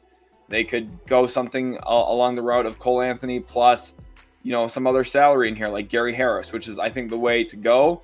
If you're Orlando, that's probably the most sensible move. And kind of hoping on regression to the mean for KCP. A return to the type of player he's supposed to be.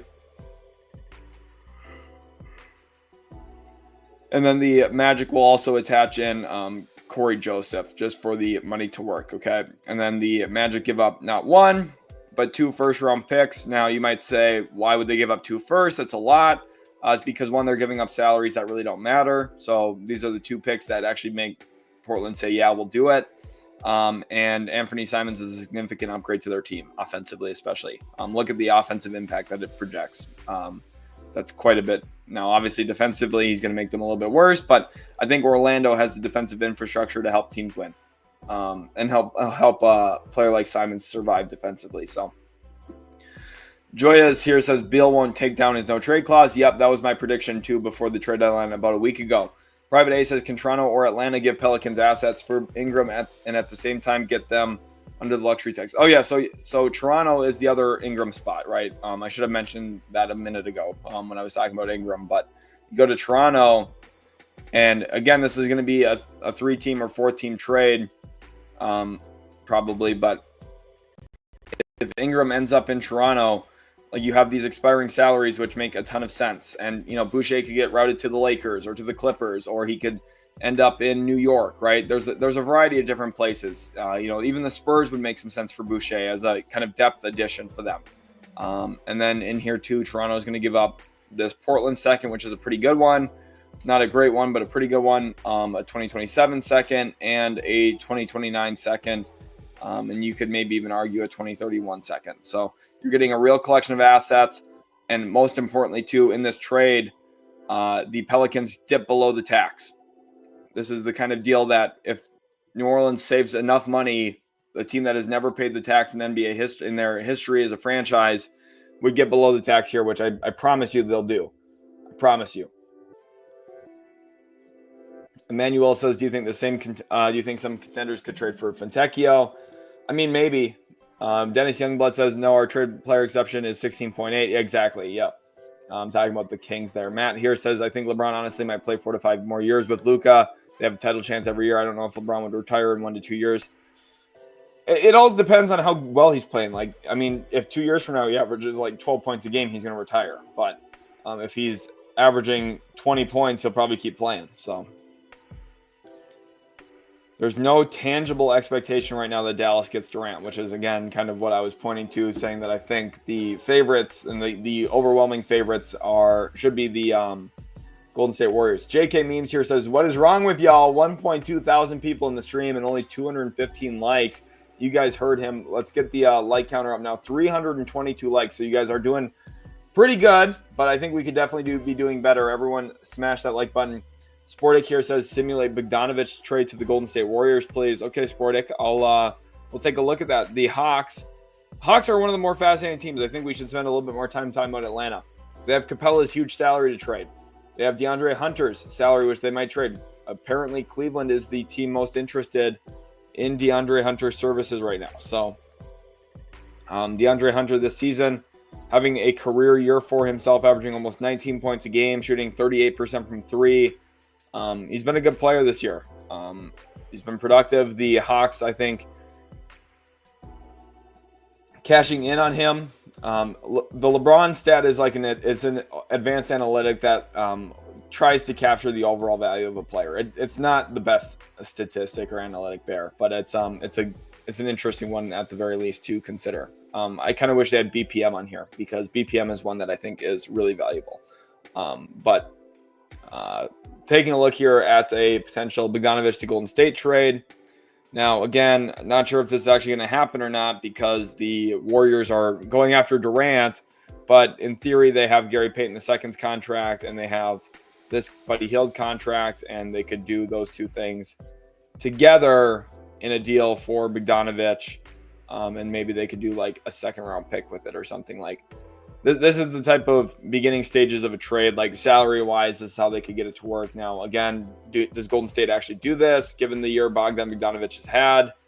I don't think so, but Bogdanovich has just been awful this season. So, I don't really know if there's going to be a market for him on his contract. So, if you look at his contract, while it is slightly decreasing and it has a team option, it's still not a pretty contract. So I don't know.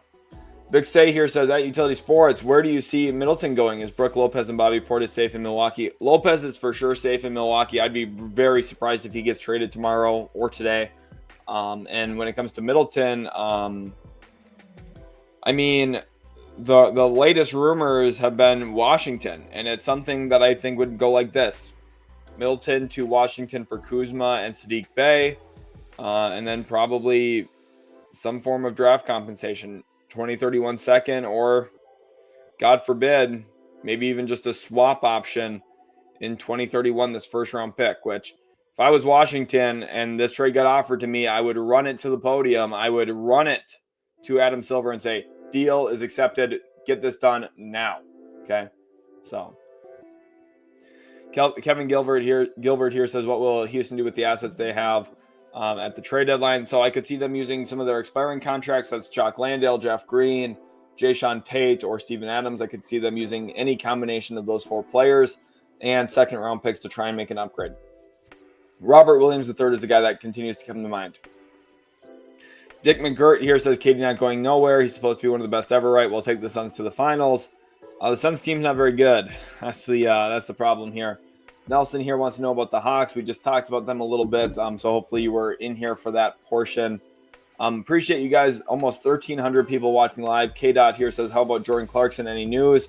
I don't know if the Jordan Clarkson market's going to be very big, honestly. I think the Jazz have held on to him too long. He's shooting only 41% from the floor this year. Novice here says, I think this channel is friendly and he knows what he's talking about. That's a plus. Appreciate you, Novice. Glad to have you in here. My man, appreciate you a ton. Demos says, who do you think would help the Suns more, Wiggins or Draymond? I think Draymond. I think his playmaking and defensive versatility would be more valuable to Phoenix. But I think Wiggins would still be useful for them. As a cutter and another half-court creator in late shot clock situations.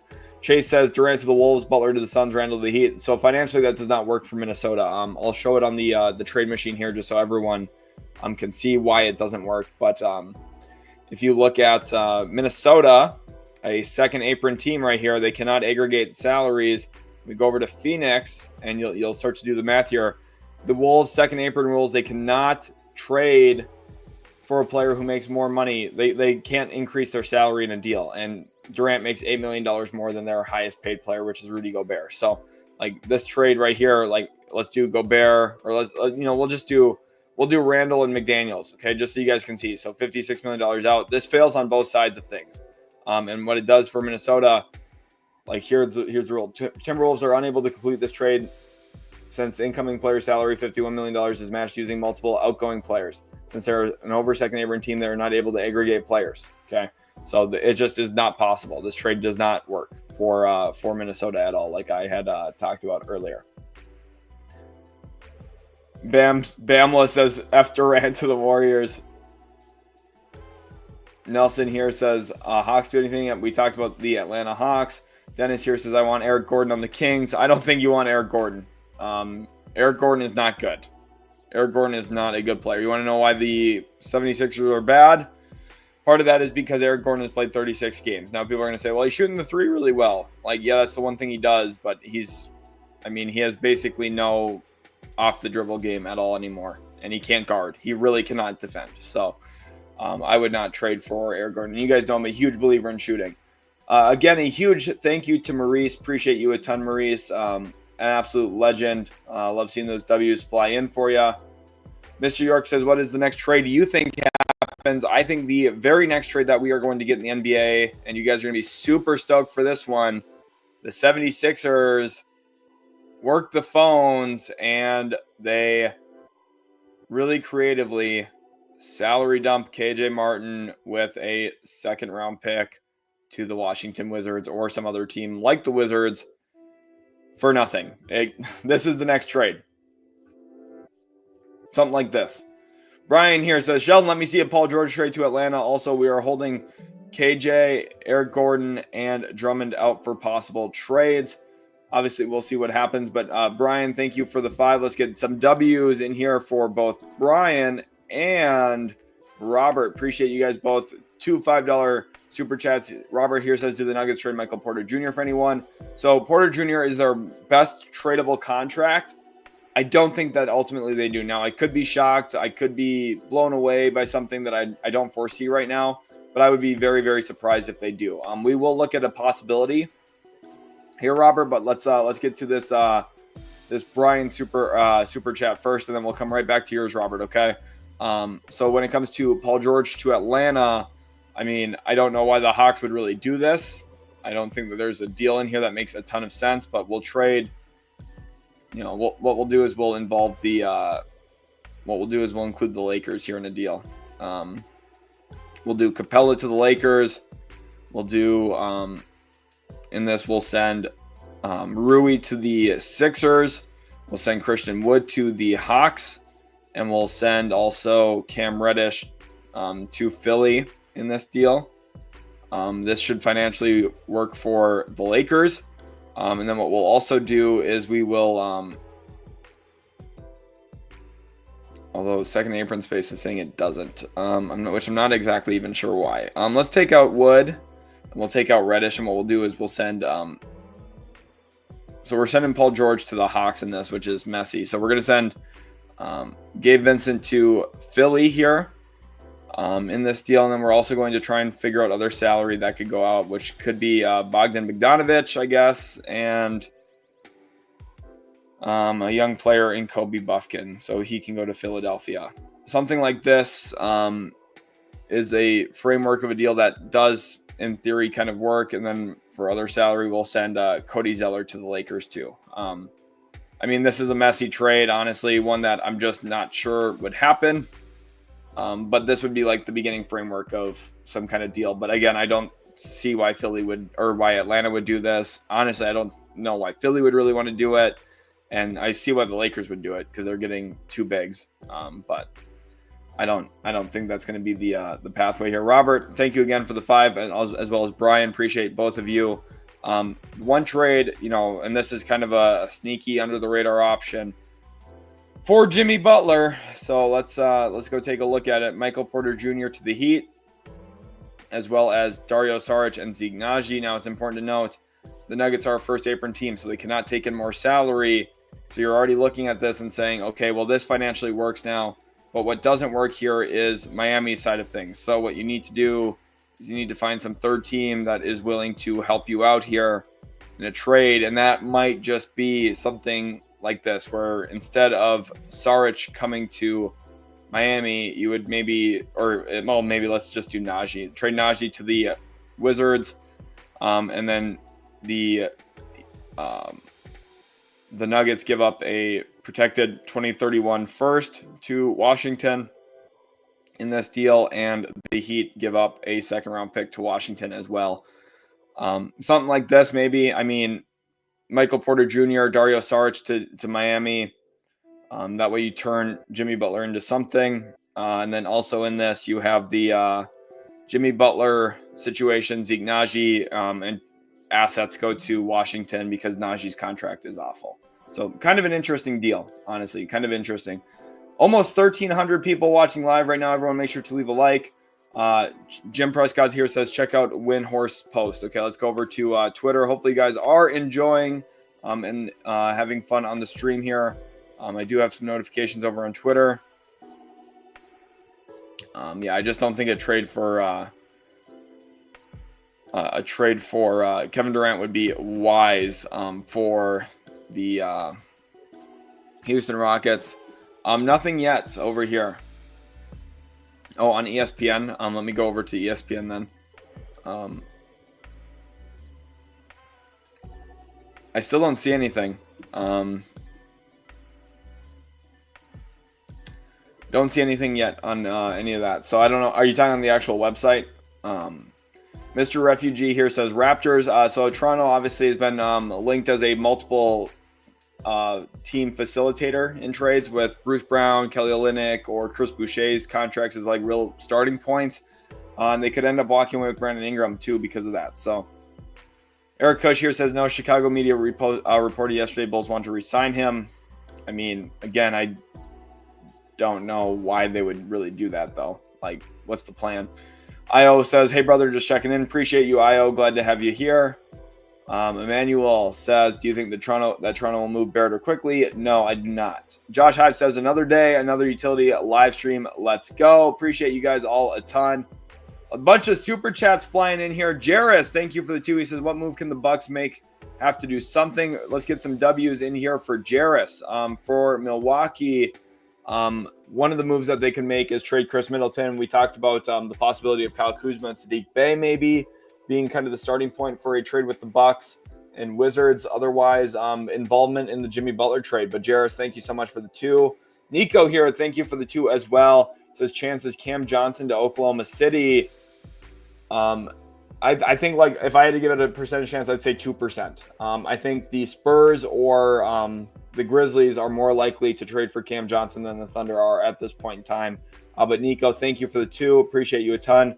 The Cool Kids, thank you for the 5. He says, any chance Collins Sexton can make his way to the Pistons? Hashtag Detroit versus everybody. Let's take a look at a potential trade here. Here's the news. The Suns are now oh, here we go. Okay. Thank you for the tag over there on Twitter. The Suns are now seriously entertaining the idea of trading Kevin Durant per Windhorse ESPN. The Warriors and other teams are in pursuit. Buckle up, everybody. Craziness in the NBA right now. MJ, thank you for that over there, the tag on Twitter. But let's go over to the trade machine here now. Let's get over to the trade machine and make sure we talk about this Collins Sexton trade. Again, Cool Kids, thank you for the 5. Let's get some W's in the chat for all of these super chatters, Jairus and Nico, as well as the Cool Kids. I appreciate you guys a ton. But let's get the Jazz on the phone with Detroit. Pistons are trying to make a little bit of an upgrade on their roster, especially with Jaden Ivey injured now. On Collins Sexton, luckily they don't have to include too much salary back. And you look at the young guys, you probably don't want to include some of these. So Simone Fontecchio back to Utah might be a possibility here, as well as this Toronto second-round pick, and probably throw in this Knicks second-rounder, and maybe, like, this might be a little bit of an overpay, but a 2030 second-round pick as well. 3 second-round picks to get Collins Sexton. Now, you could argue maybe only 2 seconds, maybe only just this Toronto second, even, like, somewhere in this range, right? These are just frameworks of deals. So this is kind of the beginning stages. This is probably what Danny Ainge would be like, well, if you're not giving me a first round pick, I don't even know if I want to make this trade with you to begin with.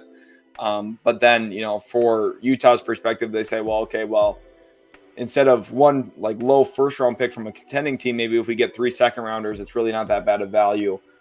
So this is the kind of trade that maybe could make some sense overall. I appreciate you guys a ton. Love seeing the W's fly in here. We have some big W's from earlier in the stream for Maurice Drake. Thank you all so much. We also have a $2 super chat here from Joel saying, are the Spurs done making trades?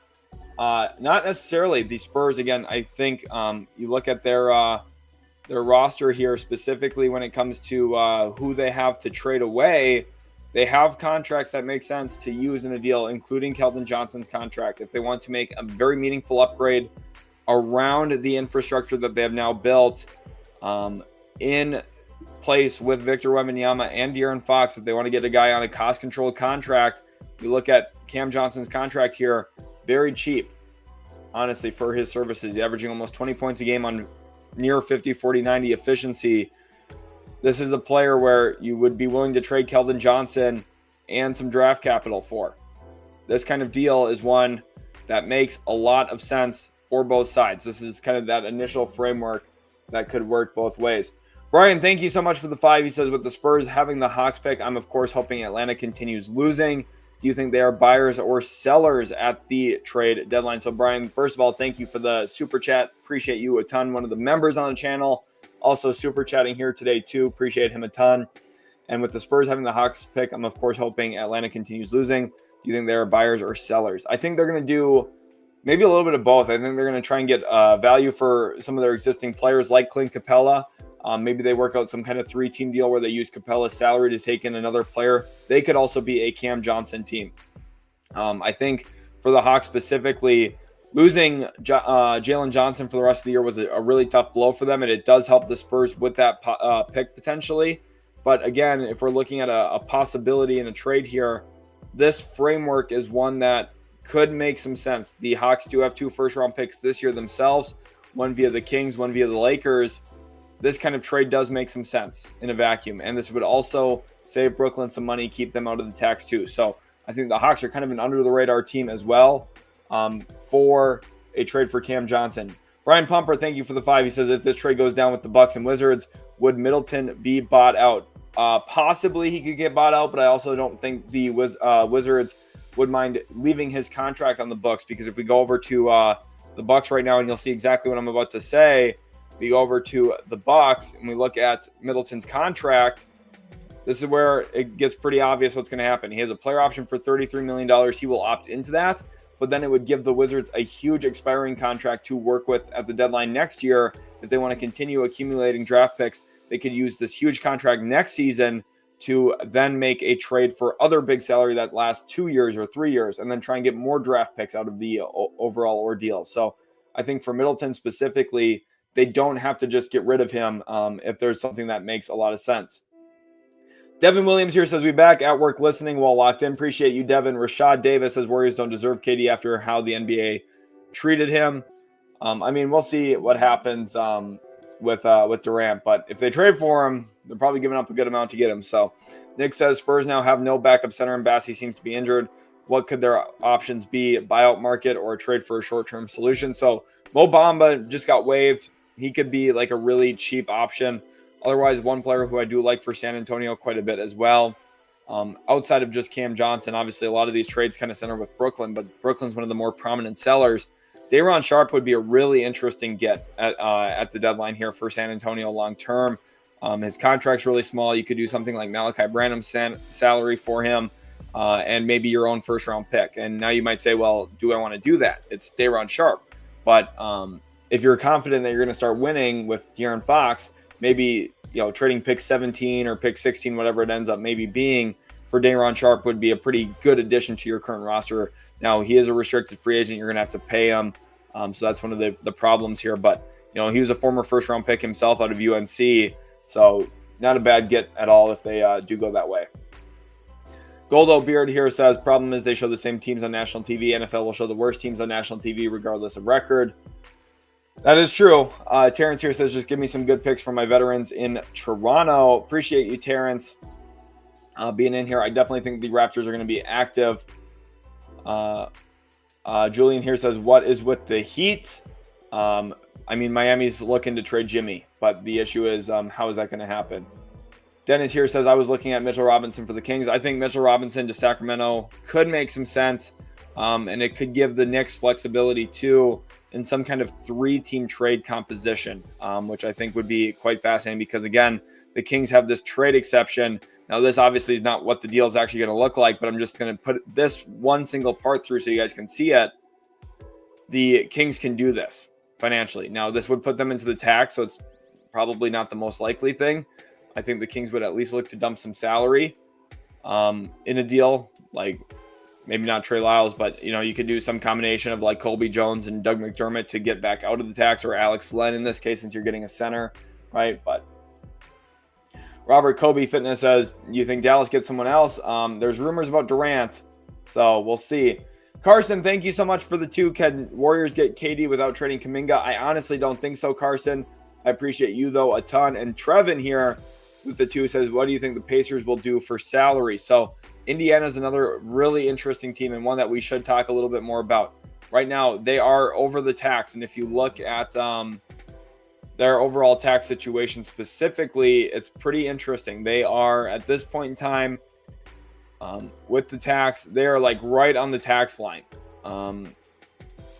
They might just want to dump a little tiny bit of salary. So the best way for them to do that, if we look at their roster right now, they're only carrying 14 standard NBA contracts. So the best way for them to get under the tax here is to probably salary dump somebody. The question is who.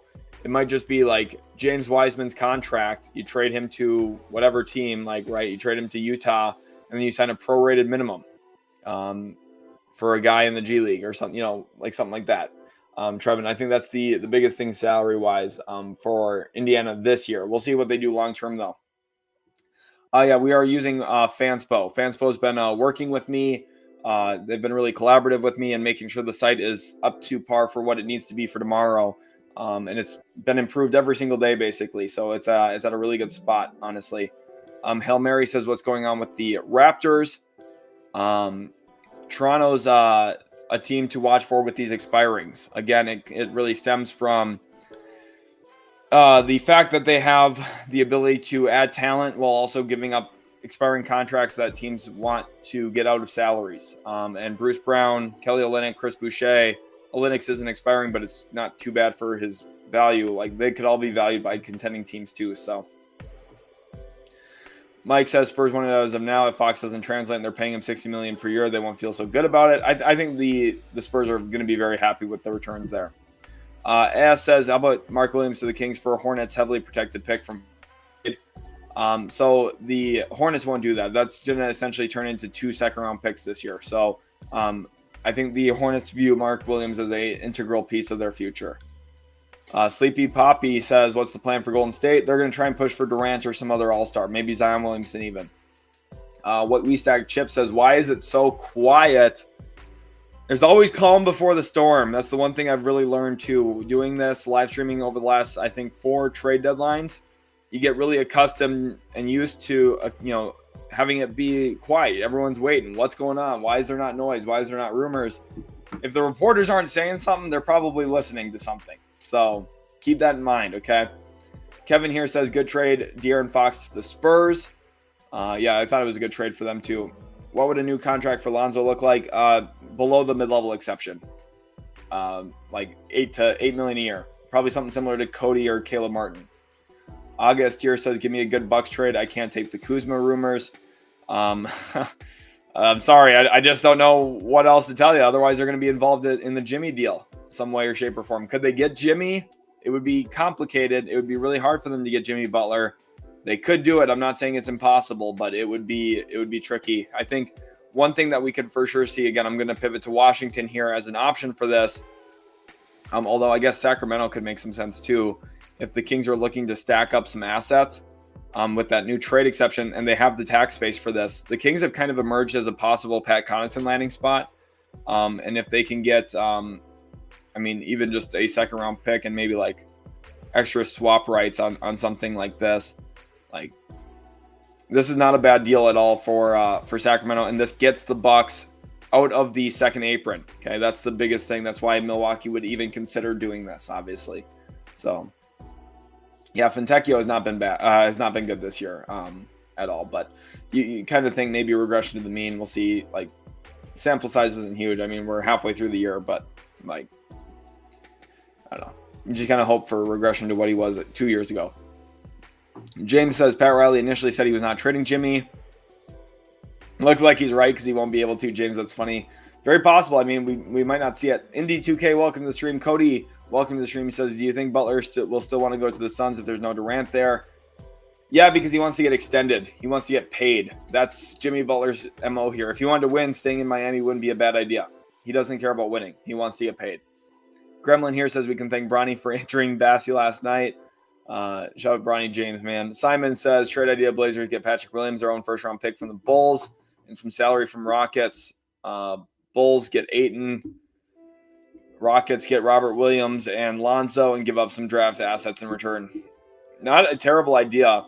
Kind of a unique trade. That Blazers first is like lottery protected for multiple years, but not bad. Indy says Luke is a top 3 talent in the NBA. I agree. Hogo Gogo says Jordan Clarkson is a piece of crap player. Wow. Was not expecting that. Sometimes I start reading the comments before I've read the full thing. So Genshin here says, is it possible the Lakers pull Steven Adams for Dalton Connect and 2031 first round pick? No. The Lakers would not do that.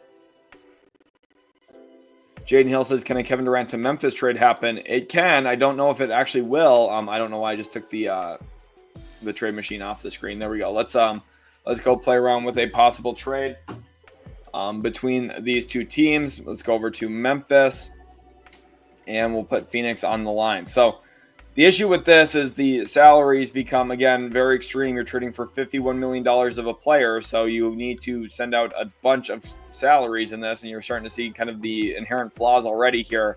But you include Zach Edey, and you include Jake LaRavia, and you roughly have a deal, right? Like, this is kind of the beginning start point of a trade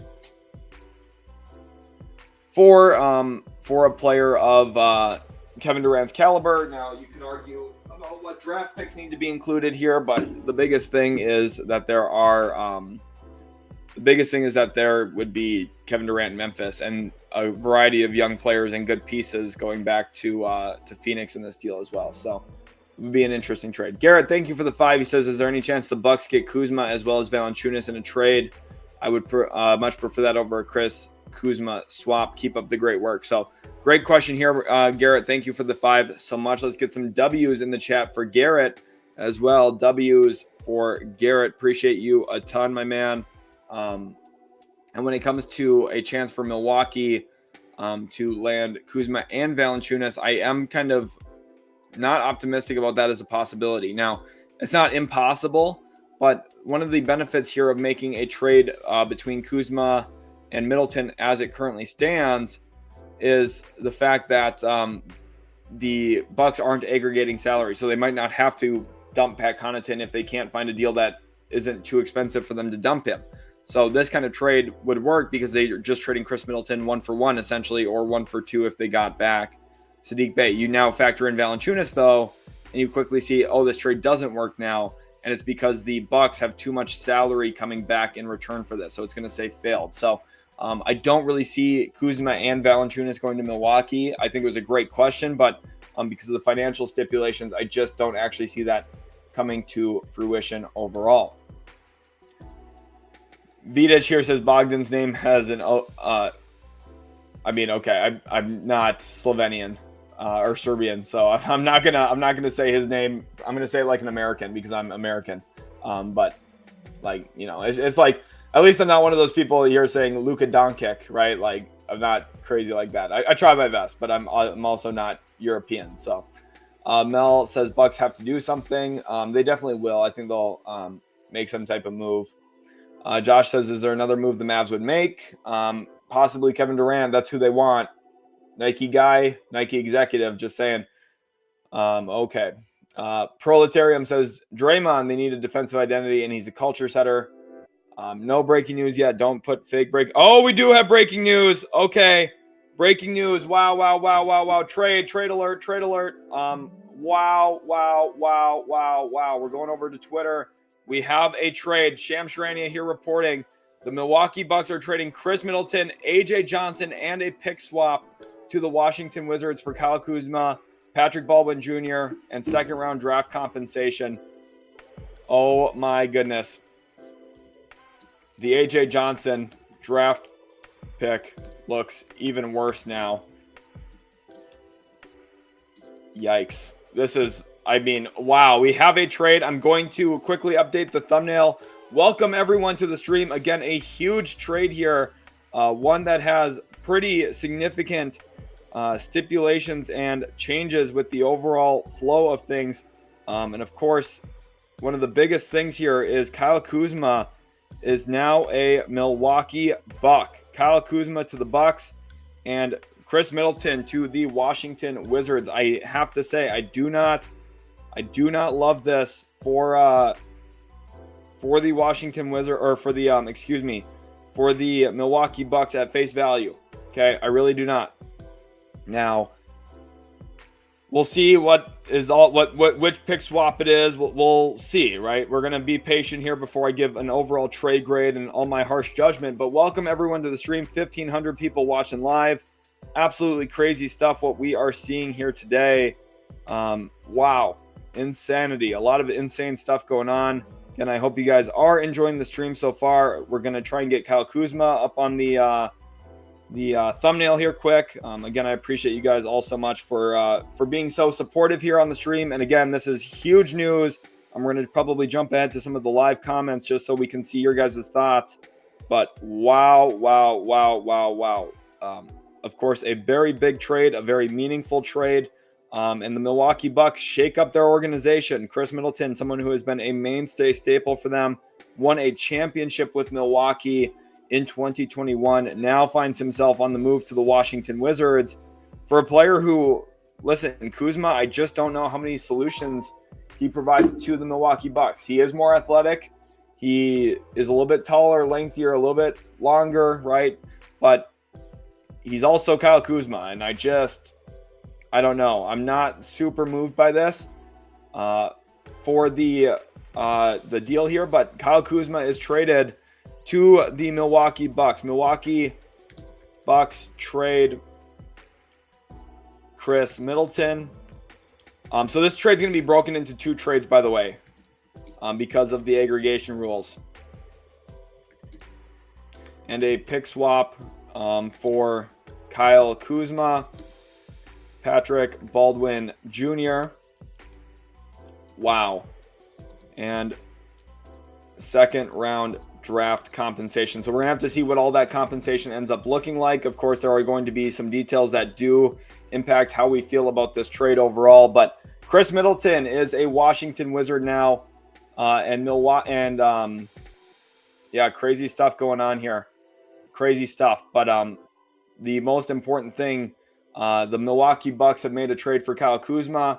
Craziness in the NBA right now. Braythip, thank you for the 5. Says, yo, hope you're doing well, man. I'm confused what KD the Mavs trade would even look like. It would rip the roster apart. We will talk about that here soon, Bray. But again, the breaking news is the big deal here. We're jumping ahead to keep up with the comments.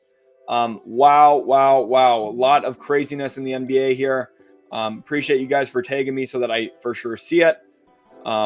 Jacob, I'll get to your question here in just a little bit, but Kyle Kuzma joins Giannis Antetokounmpo and Damian Lillard in Milwaukee. Again, here is the news and the first look at Kyle Kuzma in a Milwaukee Bucks jersey. Appreciate you guys a ton. Let's get to it. Wow, Kyle Kuzma and AJ Johnson got traded. I did not love the AJ Johnson draft pick. I really didn't understand it. For Milwaukee, I thought as a team that's trying to win now, they should have taken someone like Ryan Dunn or a player who could have helped them in a pretty meaningful way. Instead, they took a young, undeveloped guard. So,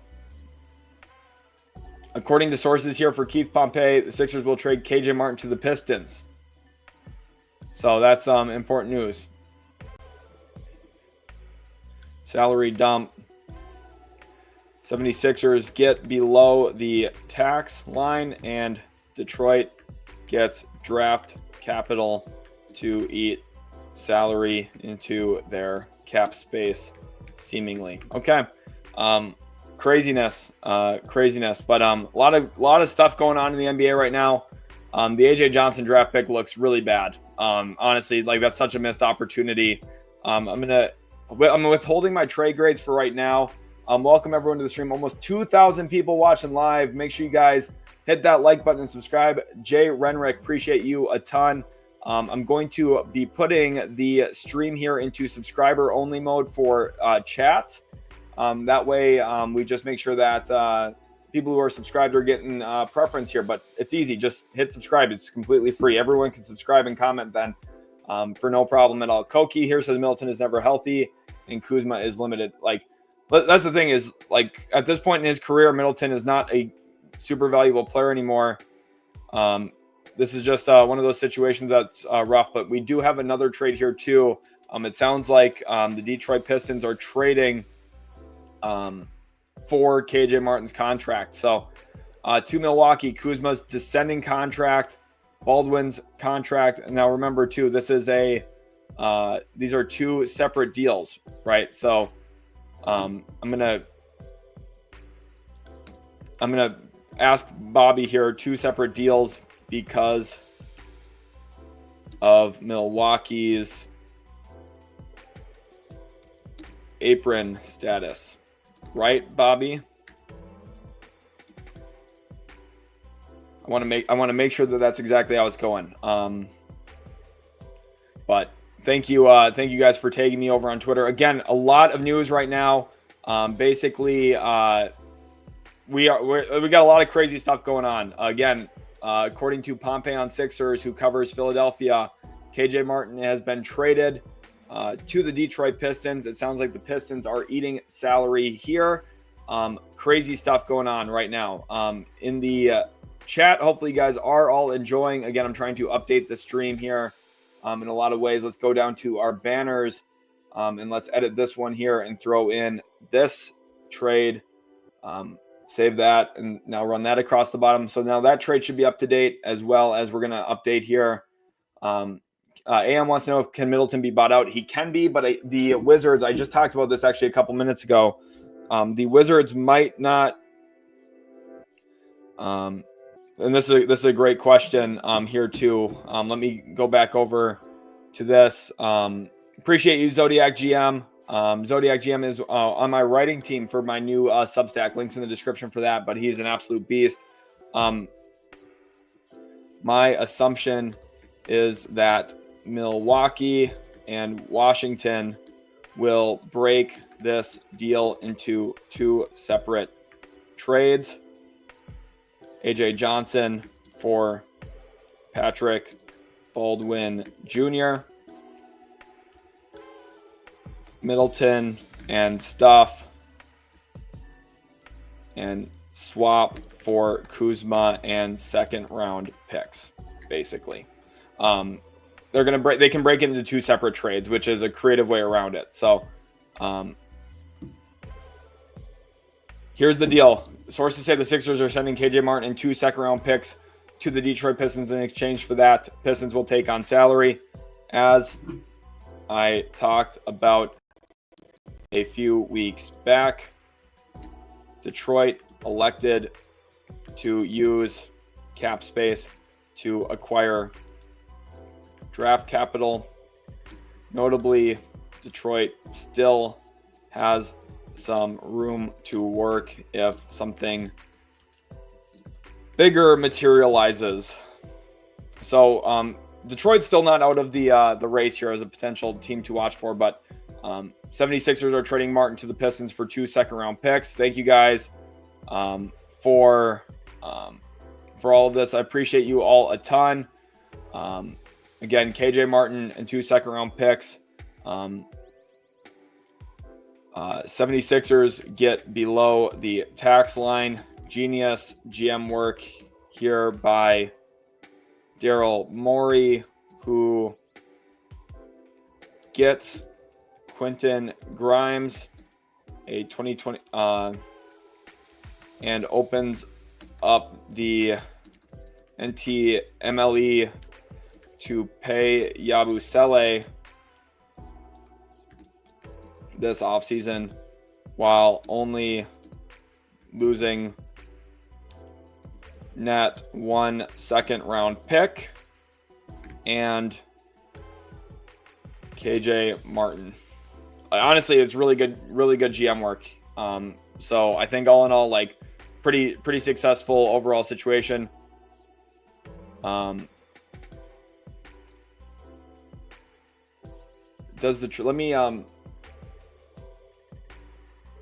This actually might be correct. Let me look at the salaries here again quick, between Milwaukee and Washington. So Kuzma. Oh yeah, actually he's right.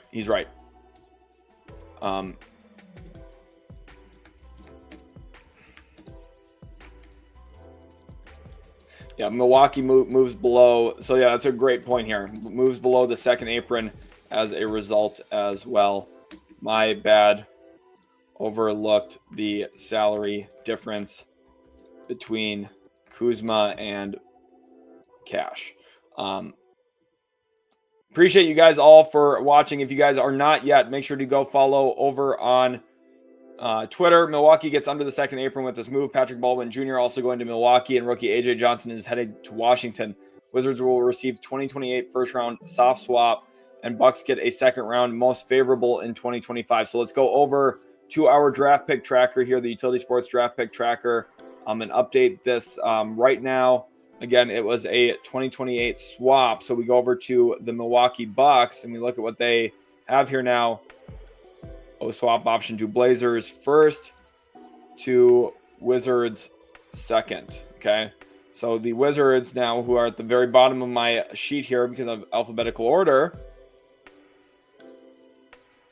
they also now have the more favorable of Wizards or worst of Suns Nets or C Bucks or C worst of Bucks and who was the other team up here? Worst of Bucks and Blazers. Okay, so that's the situation right now. How it goes on, the Wizards get an asset, and then the 2025 pick get a second round most favorable in 2025. So I'm not even sure which one that could be. It could be a couple different ones. I'm going to wait to update that, but that is the trades here. So we already have 2 trades today. If you guys hit the over earlier, you are going to be happy. Someone said we're going to even hit the over before 1 p.m. That's exactly right. We did hit the over before 1 p.m. today. So crazy stuff. Really insane. Appreciate you guys a ton. Thank you, Andy, for that over on Twitter. Appreciate you all. I need to, I overlooked this situation here, the contract situation.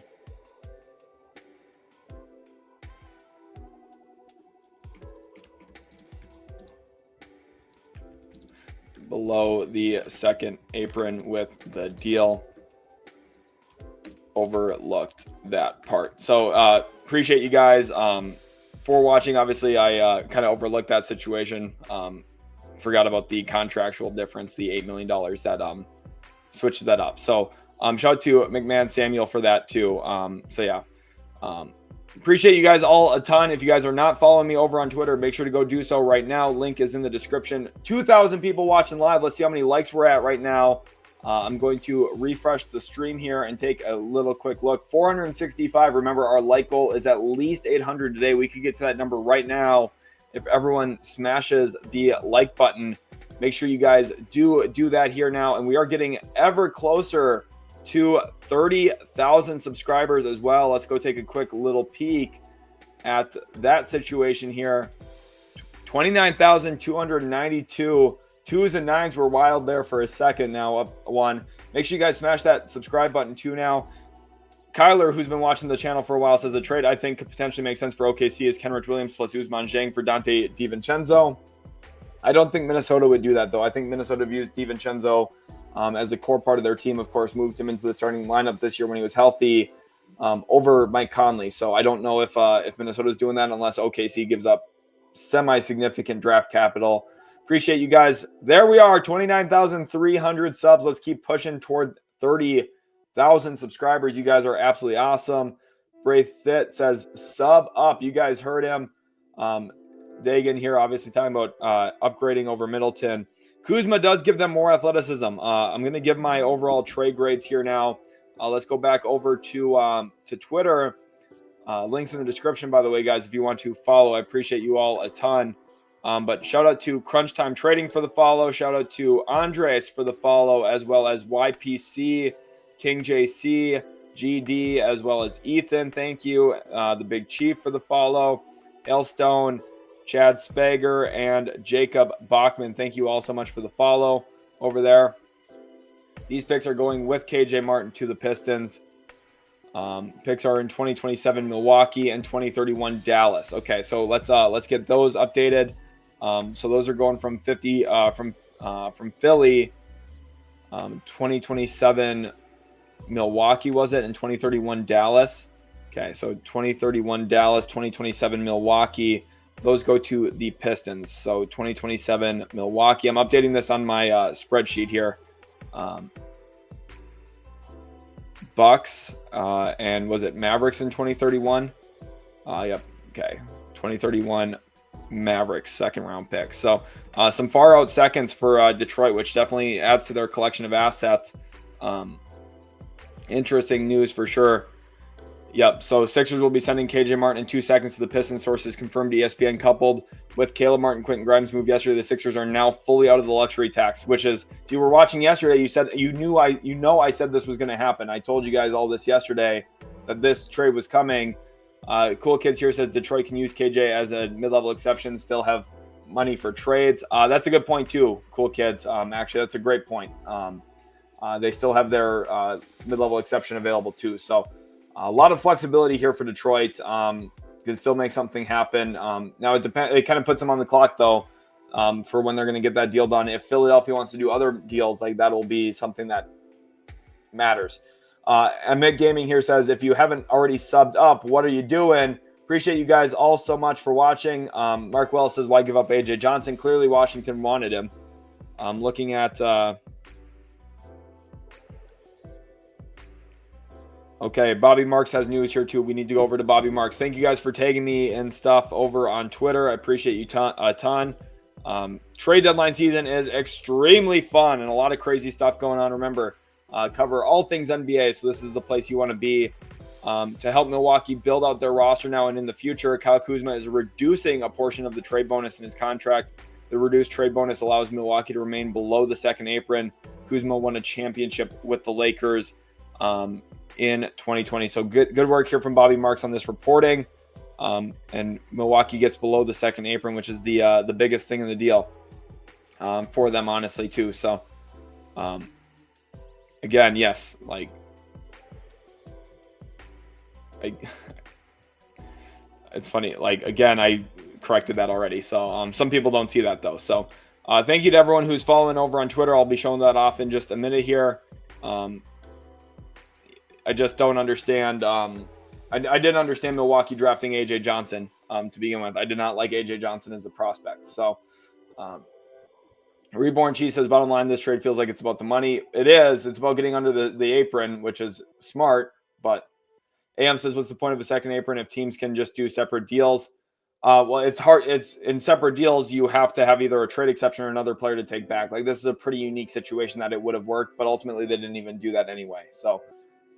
We did hit the over today. Brian K here says KJ Martin could be good for Pistons. Maybe if they keep his athleticism, fits well in that roster. They have a lot of athletes. They really do. So I think that's really important to note. Iceman here says Khris Middleton must be feeling like Luka right now. The disrespect. I mean, his is a little bit more understanding. He's not good. He's not really good anymore. Milwaukee is out of the second apron. So. Trinity, thanks for all your support and watching. Appreciate you guys a ton. Now, ultimately, I do want to make sure that this is corrected. I'm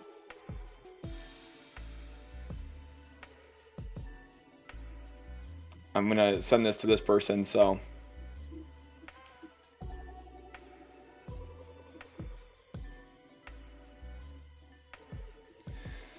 Important news, a lot of crazy stuff. Drake, thank you for the follow over on Twitter, as well as Skull and Slam. Thank you, Thomas, for the follow. Scott, appreciate you a lot. Thank you, Coach Percy, as well as Tobias, and back over to Crunch Time Trading. So thank you guys all so much for the follow. This ultimately did not happen anyway. So appreciate you guys a ton. Yeah, the post was deleted. Okay, because it's not exactly how it works. So as a Bucks fan, my heart is broken. Traded a legend of the franchise for Kyle Kuzma. Listen, I'm not saying Khris Middleton's good. Khris Middleton has lost every little bit of athleticism he had, basically. He's been obviously really hampered by injuries. So, but the reality here is the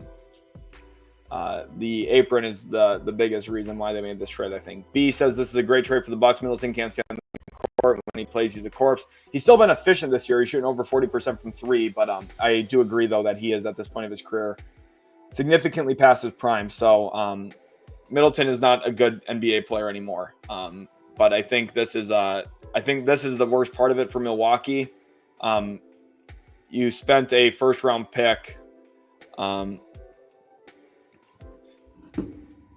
going to tweet this out. Milwaukee drafted AJ Johnson, a rookie who was nowhere near ready for NBA minutes, over Ryan Dunn. I'm going to pull up the 2024 NBA draft results too, so I can point to a few others. I'm not going to even include Jalen Wells in that because I wouldn't have drafted Jalen Wells there, but there was a lot of players I would have taken him over AJ Johnson. I'm going to include AJ Mitchell. There's a lot of guys. Even Tyler Kolek. Like there was a lot of players that they could have gotten that were actually kind of ready for NBA minutes. Jonathan Mogbo, Kyle Filipowski.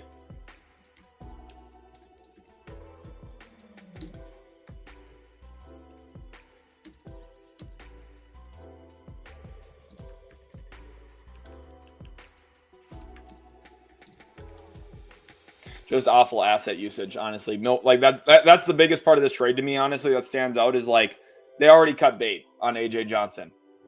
They already cut bait. Kuzma's going to play like small forward. They're going to be bigger. They're going to be a bigger team, which I think is good, honestly. Having that size is valuable. Gabriel says, great stream. You're on fire. Appreciate you, my man. Alonzo Ball trade today, very possibly. We already have 2 picks, so AJ Johnson at pick number 23 was not pretty. Just did not age well at all. Raquel here says, do you see Middleton gets bought out? So here's the thing. I don't think Washington needs to buy out the overall situation. Let's get the trade grade. That's right. My mind is obviously kind of scattered here a little bit. Let's get the trades up. So let's go over to Shams here. Where was the overall deal? Let's go to Brett Siegel, maybe. I think he had the deal.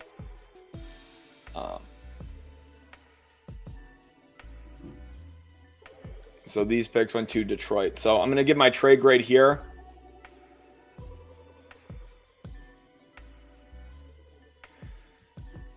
Trade grades. 76ers, A. I'm going to give the Pistons A+. Clever GM work. Getting out of the tax opens up real flexibility for Philly this offseason in what is now a lost year, mostly.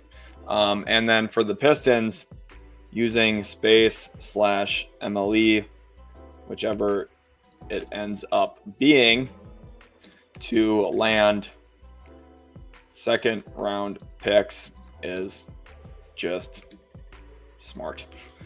It's not a huge trade. That one isn't, but that's the big one. Boys here wants to know if there's a Golden State Warriors trade today. We'll see. Again, welcome everyone to the stream. 2,200 people watching live. I really do appreciate you. Some people not really excited, but about Kyle Kuzma, but I do think he's an upgrade at this point over Khris Middleton, from at least an athleticism and defensive standpoint, which is huge for Milwaukee. Trinity here, thank you for the 2, says CP3 is questionable tonight. I think he'll be traded. I think that for Chris Paul specifically, I don't think that the Spurs are really going to force a trade. If one materializes, that makes a lot of sense, yes. But I don't know. I'm not a fan. Appreciate WCOE for following over on Twitch. Thank you a ton. We do have some Twitch viewers in here. 6 of them right now, but mostly the YouTube audience is on their game, of course. So just started streaming on Twitch this year, so I kind of was not expecting a huge amount of growth this first year over on Twitch, but luckily it's actually going pretty well. So shout out to everyone who's watching over on Twitch.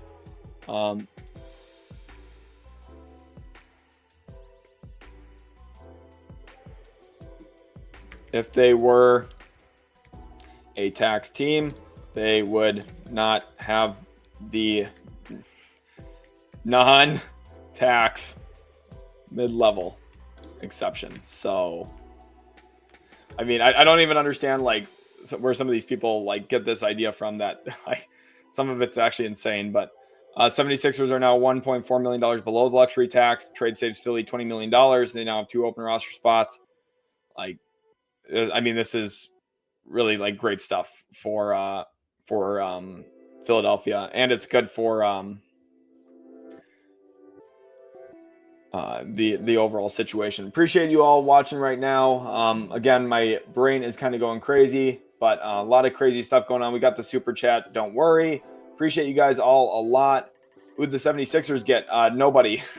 Brian K says Micic is an elite tank commander. Hornets should do everything they can to keep him.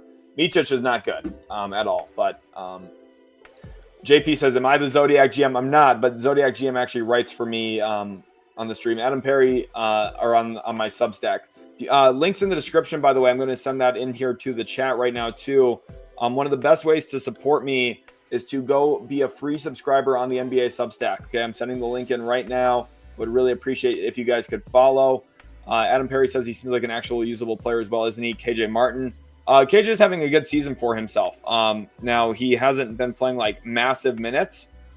He's played in 24 games this year and has played in 20 minutes per game in those games. But here's the thing, is he's shooting 68% on twos, which is a career best, and he's shooting 38% on threes. So definitely a valuable like 9th man, 8th man, maybe. Like the defense is kind of hit or miss sometimes. He's athletic, though, so that's one real positive. Adam, thanks for the follow over on Twitter. Skokes, thank you, as well as Michael Tan. Appreciate you. Fair Zorark. And thank you, Haminasu, for the follow, and Fufa. Appreciate you guys all a ton. Fernando, thank you as well for the follow over there on Twitter. Over 3,500 followers now on Twitter. Listen, I'm not a huge Kyle Kuzma believer, so you don't have to tell me. But it's Khris Middleton, who was a complete shell of himself. So, like, he just hasn't been good. BS Express says, Sheldon, great as always. Keep it up. Thank you. Elizabeth Allen says that was a good trade for both teams for all of the cap and pick value and apron and future trade reasons. I think for I really like it for Washington. I need to find, can someone tag me in the overall trade, the Wizards trade? I can't find where that tweet went. So if someone could tag me in that right now, we'll do it. Drake, I think Memphis could make a move. We'll see if that actually happens or not. But like, appreciate you guys. Let's get some W's in the chat. Everyone spam some W's for having over 2,000 awesome people watching live today. We're still a whole day away from the actual NBA trade deadline, but you guys are absolutely killing it. I appreciate you a ton. Remember, go subscribe for free to that NBA Substack. One of the best ways to support the channel, support me specifically, is to be a free subscriber over there. Ali says, KD or another star closer to the Rockets without giving Amen, Jalen, Şengün, or Jabari. I just don't think so. I think Houston's going to be patient, which I think is good. Doesn't matter what these teams, so somebody going to call it dumb. I mean, I think that this trade was a smart one for Milwaukee in terms of getting the getting out of the apron specifically. That was, I think, one of the best aspects of a deal here for Milwaukee. And if you guys have been watching the channel, you know I've been talking about that for a while. So Yeah, Kuz is already at his ceiling for sure, but he's still like a comparable player to Middleton in terms of like value, I think, in terms of what he can bring. So I don't think he's like a great player, but I think he's an okay player. So Adnan here says, great job covering all the trades, bro. Where do you think Nurkic ends up, and what's up with all the KD rumors? Nurkic, I have no idea, honestly, what's going to happen with Nurkic, but I appreciate you guys a ton. Okay, so yeah, here's that, but I want the one with the actual second round picks. Okay, here we go. Thank you so much, Tomas, for the for tagging me in this. So here we go. Trade grades. With this deal specifically, let me pull it up on my phone too so I can look at it.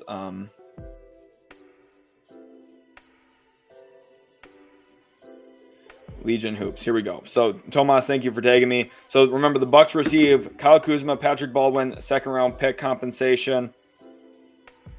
For the Bucks, I'm going to give this a B.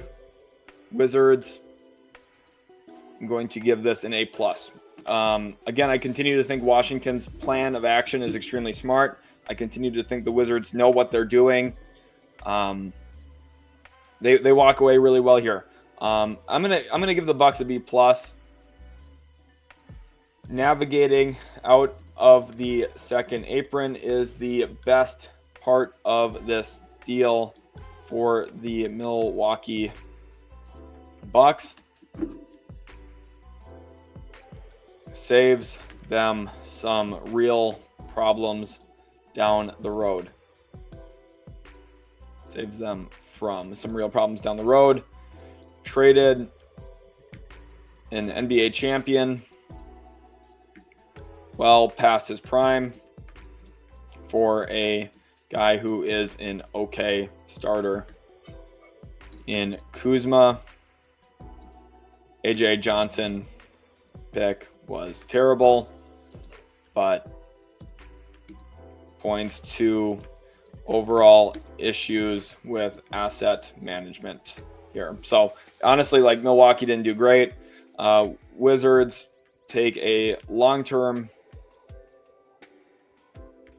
bet on AJ Johnson for free, basically, and get Middleton's contract, which could either be bought out or traded again at this deadline or next year if something else materializes, which would be interesting, right? Like, now, I mean, we'll see. I like this a lot for Washington. I think Washington was really smart here. Obviously, the draft pick was a situation too, so yeah, it was horrible at the time. I wonder if I can find my AJ Johnson draft grade. I'm sure I can.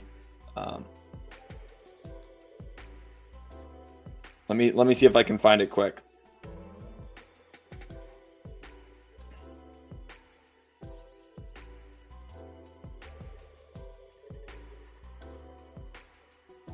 That's pick 40, pick 34. Oh yeah, here it is. You guys are gonna love this. Let me go to my bookmarks. Here we go. With the 23rd pick, my draft grade for AJ Johnson was a D.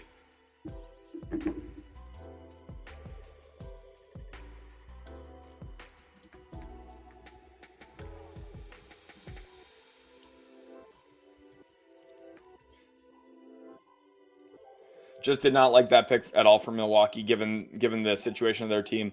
Scripted, thank you for tweeting at me over here. Good morning, Utility. Wishing you a wonderful day. Appreciate you, my guy. Appreciate everyone over here for the follows as well. Thank you to Drax. Thank you to Number9. Appreciate you a ton. Arsenal, as well as Gooey. Appreciate you, Jason. And that's back to Fernando. So thank you, everyone who is following over on Twitter. You guys are all awesome. Let's get some more W's in the chat. I want to see those W's continue to fly in here. Definitely well-deserved. Jason says, who do you think is most desperate to make an upgrade? I think Golden State, honestly, at this point in time, seems like it. PSR says, will be interesting to see if Bobby Portis is traded in the next 24 hours. Okay, so this one thing here, too. I actually need to talk about this because this is, Yes, this is exactly what I was actually going to go tweet right here. Phil, you were on it. This was a perfect tweet, Phil. This is exactly what I was about to go do. Bucks now are in position out of the second apron to aggregate salaries. Could do something along the lines of Portis plus Connaughton to get into the $20-ish million salary range. Something to monitor at the very least. Still have the 2031 first to work with. So they might still go out and try and make some other move. Of course, it's a huge deal here. We have another Shams tweet. It looks like. Here's the details on Kyle Kuzma reducing the trade kicker. So this is what we showed earlier. So hopefully you guys are enjoying the stream so far, but crazy news. Crazy news. But wow. Absolutely insane stuff, honestly. Absolutely insane stuff. Appreciate you guys a ton. Hopefully you are all enjoying the news here today.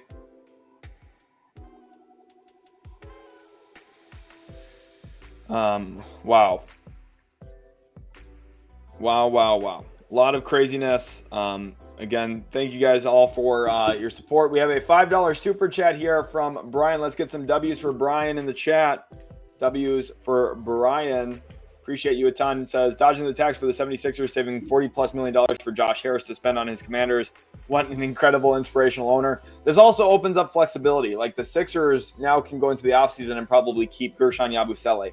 I know fans don't love it when their owner dips the tax. They're like, oh, that's not exciting, whatever. It's a smart move. It really is. So if I was in that front office, I would be cheering right now that they found out a way to do that. So we'll see. But I think watching Bobby Portis will be very, very important to keep our eyes on for sure. Siggy here says we are cooked. I mean, I don't know. Wizards going for Cooper Flag. They're going Operation Flag right now.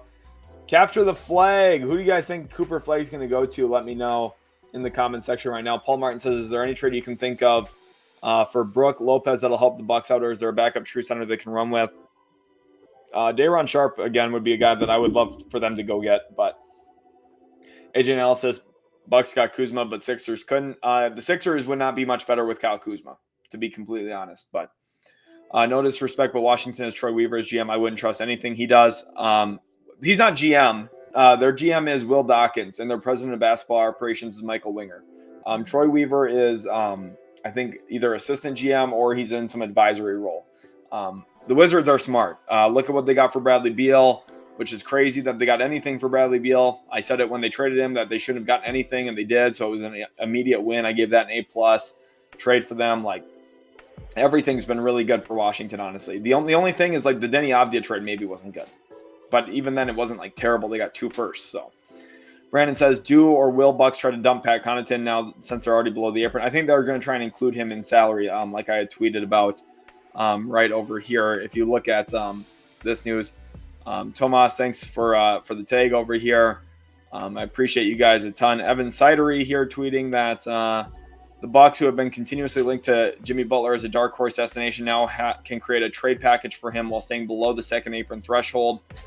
So not really, though. This isn't actually true because they would have to sign players. So keep that in mind. Like Trey here says, thoughts on the Pistons side. Let me find my my tweet on that. Let me copy this link and then I can go back over to this. I like the trade for the Detroit Pistons that they made earlier. And the Wizards get what I'm guessing is a 2031 pick swap. I think it's 2028. Already, Milwaukee already owed a 2028 swap with Portland. So it's not the best swap right, TBH. It's like that the swap right that Washington got isn't really that crazy, but it's important, but it's not like it's good to get it. You want it, right? But it's not like, oh my gosh, they got this pick swap. It's not like an unprotected pick swap with the Suns in 2031, right? Appreciate you guys all throwing in these W's. Wizards will be forever a tanking team. I mean, if they get Cooper Flagg this year, then tanking stops pretty quickly. Elizabeth Allen says, yeah, bad pick for Milwaukee's situation. Not the player, though. You weren't wrong at all for Milwaukee making the pick specifically. Yeah, like, you know, hopefully, like, I hope AJ Johnson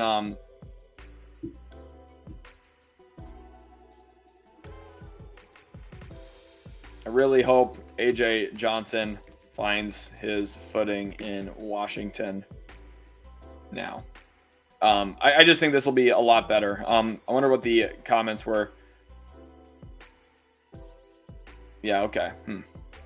No one was really disagreeing, which is surprising. I thought I'd have some angry Bucks fans in there, but I didn't. Death Valley says, is there a world where the Suns get Butler and Kuminga plus the Warriors 2027 first? No. Money doesn't work.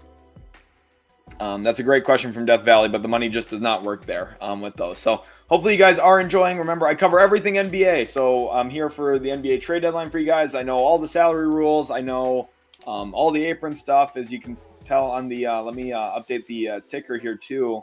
First of all, the trade deadline is February 6th at 3 p.m. Eastern time, but I put together my own whole entire draft pick tracker, and some of you might be saying, whoa, wait, what? And this is what I'm talking about here. So let's take a look at the Bucks updated situation here now. The Bucks now owe 2 swap options technically in 2028. The first one is to the Blazers.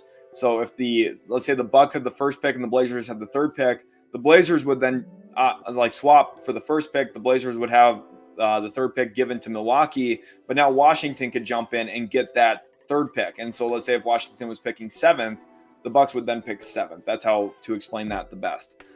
So with that out the door now, that is a return. Now we don't know what the second round compensation is yet.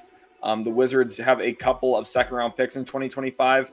It might be this one, the less favorable of Wizards Warriors, if I had to guess, but it could be the Suns one too. So we'll see what actually materializes here. But Milwaukee did get some second round pick back. We just don't know which one yet. So I have not updated the tracker, but this is every single NBA draft pick in for the next 7 years. So if you guys are impressed about the amount of work I put in for the stream this year, I mean, this is the most work I've ever done for anything probably in my life, honestly. Like setting everything up for the stream this year, all of the trade preparation, all of the trade guides, everything like that. I put a ton of work in. So I really hope you guys are enjoying overall everything that is going down. The Clay says, I think it's better than a B for the Bucks. There wasn't great options for win now team at 23. Yes, they should have traded down if they're trying to win now, but now below second apron. I mean, they could have taken Ryan Dunn, Clays, or AJ Mitchell, like guys who were higher than AJ Johnson on my board specifically, which is why, and like, listen, the trade grade is still good. Like I give them a B+, which I think is being pretty generous. And the reason for that is because they get below the second apron. So, and a lot of you might be wondering, okay, well, why is the second apron so bad? Why is it good that Milwaukee got below the second apron? That's why we're going to go over to Bobby Marks right now, who just had a good tweet. Again, go show Bobby Marks some love on these tweets. Tell him Utility Sports sent you. Milwaukee's roughly now $300,000 below the second apron. A team that finishes above the second apron would not have their 2032 first-round pick available to use in trade, and it would have gotten moved to the back of the first round that year. So if you're Milwaukee, the least responsible thing you could do is stay in the apron for no reason if you could get out of it. And that's what Milwaukee does here. Milwaukee gets out of the apron, effectively finding a way to make a deal here. So we'll still see if Pat Connaughton gets moved or not. The Wizards, I think, very interestingly enough, are probably really up close to the tax. So any trade rumors on the Houston Rockets as of right now? No, but I really do appreciate you guys. Again, I'm trying to keep up on the chats. Can we just talk about how 5 All-Stars, including past All-Stars, have been traded this deadline? A lot of movement, of course. Middleton was one of those past All-Stars. Not sure if he really counts a ton, but Sahaj here says, which piece is most likely to fall next? That's a good question. I don't know. We'll see. Desmond says, I'm Desmond. Welcome to the stream, Desmond. Glad to have you in here. Packers Goat says, do you think we see another trade go down today? Very possibly. Remember, the over-under, someone said it earlier, was 1.5. We already got 2 trades. So if you hit the over, you should be celebrating with some confetti and some stuff right now. That's a huge W for you guys if you hit the over. I don't know what the odds were. I don't know how much you guys cashed in on that, but Glacier says worst team has yet to win the new lottery. Ask the Pistons about Wemby or this year. I mean, like, just because one hasn't done it yet, though, doesn't mean that they won't. They still have a 14% chance. So, you know, there's an 86% chance every year that they won't win it. But it's, you know, it's not bad. Rob wants to know how Bub is doing for the Wizards. He's had some good performances and a lot of down ones. He's really struggled a lot early. Figs, thank you for the follow. Antoine, thank you. Ray, thank you for the follow, as well as Cams. Appreciate you a ton. S7N, thank you. Big Al for the follow. Drax as well, thank you for the follow. So I appreciate you guys a ton for following Utility Sports. I'm going to send the link right here into the comment section now over on Twitter. Make sure to go show some love by hitting that follow button. And also what I want to do now, but Bub Carrington, he's doing okay. Like, is a rookie guard. He's going to struggle. But I think like the future still is a sensible thing. We have over 29,300 subscribers. Look at that number continue to grow. Make sure to hit that subscribe button right now as it continues to skyrocket. Hit that subscribe button. Flag to Washington here, says Jay Martin. Hope Magic do something. Watch for Anthony Simons or Kobe White. Preach says, what's the next move that you see the Los Angeles Lakers making, and who do you see them getting? Nick Claxton. Nick Claxton and the Brooklyn Nets should make a trade with the Los Angeles Lakers. I think that is the deal that makes the most sense. GoFi says, what about Nurkic to the Lakers? I don't think the Lakers will want him unless you're giving them 2 first-round picks. That would be interesting for me. If I was the Lakers and I could get Nurkic and draft capital, I would really consider it. Especially if the option is don't get a center at all or get Nurkic and picks, I would probably do the Nurkic and picks route. So Beal was the best trade ever. The Wizards fleeced the hell out of the Suns. No, Cidery is not a very good source. Adam Perry says, I hope it's not Charlotte or Philly, Washington, or even the Bulls. Portland Pistons fall to 10 seed and win Lotto, get Flag and Cade, win 5 titles, 3 finals, MVPs each. I mean, we'll see. A lot of crazy stuff can happen yet. Rob here says, hope the Raptors get involved with some of their expiring contracts. I'm surprised no one is attempting to get Davion Mitchell and his defense on an expiring $6 million, probably only cost a second-round pick. I mean, yeah, Davion Mitchell's going to be an impactful player for whoever gets that. But appreciate you guys all the time. We're getting close to 29,400 subscribers right now. 9 out of their last 10 games have been wins for the Blazers. I hope Cooper doesn't end up in Washington. I think the Wizards would do just fine long-term if they got Cooper Flag. Yeah, all it takes is forever. All it takes is a few good drafts. I completely agree with this. Is Yabusele the best Sixers player? No, but he's a good one right now, though. Robert says Sheldon is an NBA GM. I appreciate that. That's the goal is to be in the NBA doing something at a high level. You know, I've learned so much of the CBA, this year, like, I hope you guys realize too, like, I was really stressed this year because we're coming in and I wasn't sure, like, we have the aprons, we have all the new rules. Like, you guys have no idea how much work I put into to try and get this stream ready this year, and all the trade guides, how much extra work they are. In the last couple of years, it's like it was all easy because I was just like, oh, well, 125% rule, like this, that. Now there's rules for everything. There's new rules for every freaking team, and they all have different agendas now. And it's not just about getting better. It's about getting below aprons, getting below this dollar amount. And it's insane. It's insane. So I hope you guys have enjoyed that part at least. I put a ton of work in to try and make sure that that is all ready and performing at a high level for you guys for the stream. So I hope you guys do enjoy. Griffin here says Pistons writer saying KJ Martin could get rerouted before the deadline. Again, I don't completely disbelieve that either. A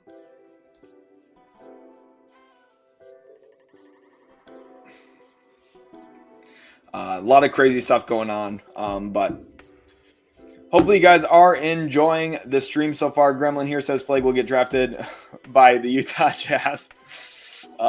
Mason here says, what is the present chance of KD getting traded? 29,400 subscribers. Shout out to you guys. Let's get some confetti in here. Throw some W's in the chat as well. Absolutely crazy. But what is the percent chance? I'm going to say 40% chance, which yesterday I was at about 35%. So as you can tell, I'm starting to kind of trend upward a little bit on it. Dante Stewart says, I like Miles Bridges for Dallas. I do not. I do not want Miles Bridges in Dallas. DJ says he's a new subscriber. Thank you, DJ, for hitting that subscribe button. Dan S says people are underestimating how much Kuz hindered the progression of the Wizards' other young guys. Those giving the Wizards a grade below A haven't watched a Wizards game. I gave the Wizards an A+. Let's get that back up on the stream now as well. So let's go over here to Twitter. Pull it up for you guys now. And if we go over here, let's see where my trade grid is. Okay. Normal Chris Duarte situation here. So checks out, guys. Chris Duarte Muse. Clearly someone who's very happy in life. So 2 followers, by the way. So, all right. That kind of stuff, I just don't even understand. That kind of stuff is insane. Where are my trade grades? Here we go. So the Bucks I gave a B+, the Wizards I gave an A+. So very much in belief that the Wizards did very well in this. Robert says, I saw somewhere KD to the Mavs. Not impossible. I wouldn't do it if I was Dallas, but GoFi's here says, please trade Poole. I don't know if a Poole trade is going to happen. Yeah, which I think is okay. Cole Ballard says, how many trades do you think will be tomorrow? I'm going to say 15 to 20. I'm going to set the over-under here at 17.5 right now for tomorrow. 17.5 trades, which is a ton, by the way. Garrett says, what trades have happened today? Guess I missed them. So this first one here was the Bucks get Kyle Kuzma, Patrick Baldwin Jr. and second-round pick compensation. The Wizards receive Khris Middleton, A.J. Johnson, and a pick swap, okay? So that's the beginning stages of the deal. And then also the other one here that occurred was the Sixers trade. So it was KJ Martin to Detroit along with 2 second-round picks for a salary dump. The 76ers get out of the luxury tax completely, save themselves a ton of money both this year and opens up a ton of flexibility next year. Pokemon here says approximately $4.3 million under the first apron and $4 million under the tax for Wizards. Not much room for another move. Valanciunas to the Lakers can work though. That's something there's just not a lot of flexibility now for Washington. They're going to be really close to the tax, and they're obviously not going to go into it. But Cheesehead here says fire John Horst. That's the Bucks head honcho there in Milwaukee. Ghostman says, do you think the Mavs are done making moves? Potentially. So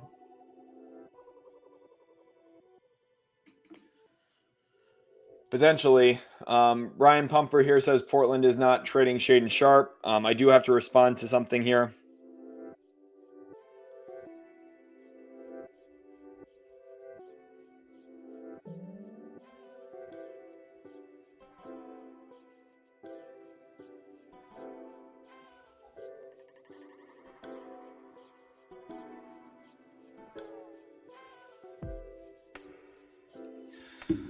Portland is not trading. Yeah, Portland's not going to trade Shaedon Sharpe.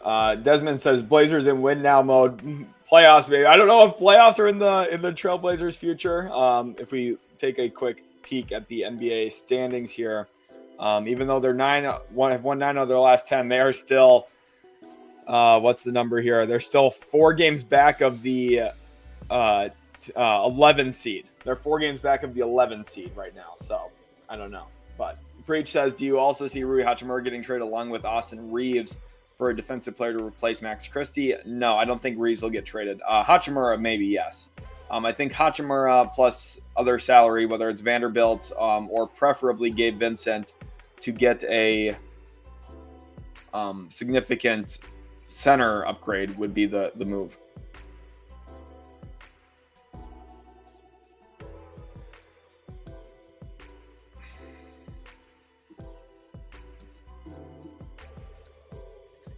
Some of these people do not understand how this works, honestly. Like,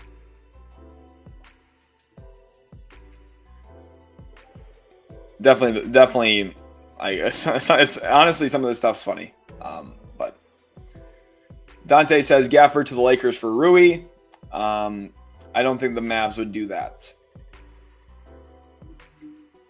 Greenlight here says I can see why any team would still want Jimmy with the attitude he got. Some team will want him because he's good at basketball. So Terance says Sheldon would be a better GM than Nico, but that isn't saying much. Yeah, honestly. Nathan wants to know what my main full-time job is. So I'm kind of in between things right now a little bit. So I do have a job right now, but it's not like a job that I'm looking for a career. Last year I covered the Minnesota Timberwolves as a credentialed reporter. Me and my fiance moved from Minnesota though, down south because one, we were looking for warm weather and she's going to grad school. So we moved and so now I'm kind of looking for something a little bit more long-term, but I want to coach and with the timeline when I moved here, it was hard to get into coaching this season, but I'm looking for ways to get involved. So Jairus here, thank you for the 2, says, is Baldwin Jr. good? Can Bucks still trade for Butler? A trade for Butler, in theory, could potentially work, but it's going to be very complicated and difficult and almost impossible. So I just would probably not assume you're getting him. And Baldwin Jr. is not any good. I thought he was awful in his draft. People gave me a lot of hate when I said that too, but he's terrible. Masterful tank job by Utah, managed to lose by 1. John here says, I hate to see Portland trade Simons. He's their closer. They need him, and they're playing lights out right now. Maybe they move Williams and Grant. I mean, I don't think anyone's going to want Jeremy Grant. I think someone will want Anthony Simons. So Danny here wants me to explain how the apron works. So the first apron, if you're in the first apron, it's like $5 million, a little, like give or take a little bit over the luxury tax. And if you're in that apron, the problem is you cannot take an extra salary in a trade. And there's a few other trade rules. There's also some restrictions on who you can sign and what kind of exceptions you can use and stuff. To sign things. It's just to limit spending. In second apron teams, you can't aggregate salaries together to get a more expensive player, this, that, or the other thing. So Cheesehead here says, as a Bucks fan, I really like AJ Johnson. He's going to be a good player in this league. I'm not happy with it. Kuzma is not helping the Bucks win a championship. Our window is shut. Blow it up. I do think Kuzma right now at this point in time is a little bit better than Middleton. Is it good enough to push you over Cleveland or Milwaukee or Boston? No, I don't think so either. Coach B, is there a market for Vucevic before the trade deadline? Maybe Los Angeles. Maybe. Yabusele to Boston for a first-round pick. I'm not sure. Hen City says 30,000 by the end of the stream today. You guys heard him. That means everyone's got to hit that subscribe button right now. Everyone take 1 second. Hit that subscribe button if you haven't already. Right now we are in subscriber-only mode for the chat. So I'm sure some of you are sitting in here lurking. You're not sure if you want to subscribe or not. It's completely free. You could unsubscribe in the future if you really want to. I don't really see a reason to do that because I'm going to continue covering the NBA just like I am now. I'll be live for the free agency. I'll be live for the NBA draft. I'll be live for a whole bunch of stuff, and I have videos coming out pretty much every day too. So this is one of the best places to be, is right here for NBA coverage. So hit that subscribe button. But let's keep rolling here with the comments.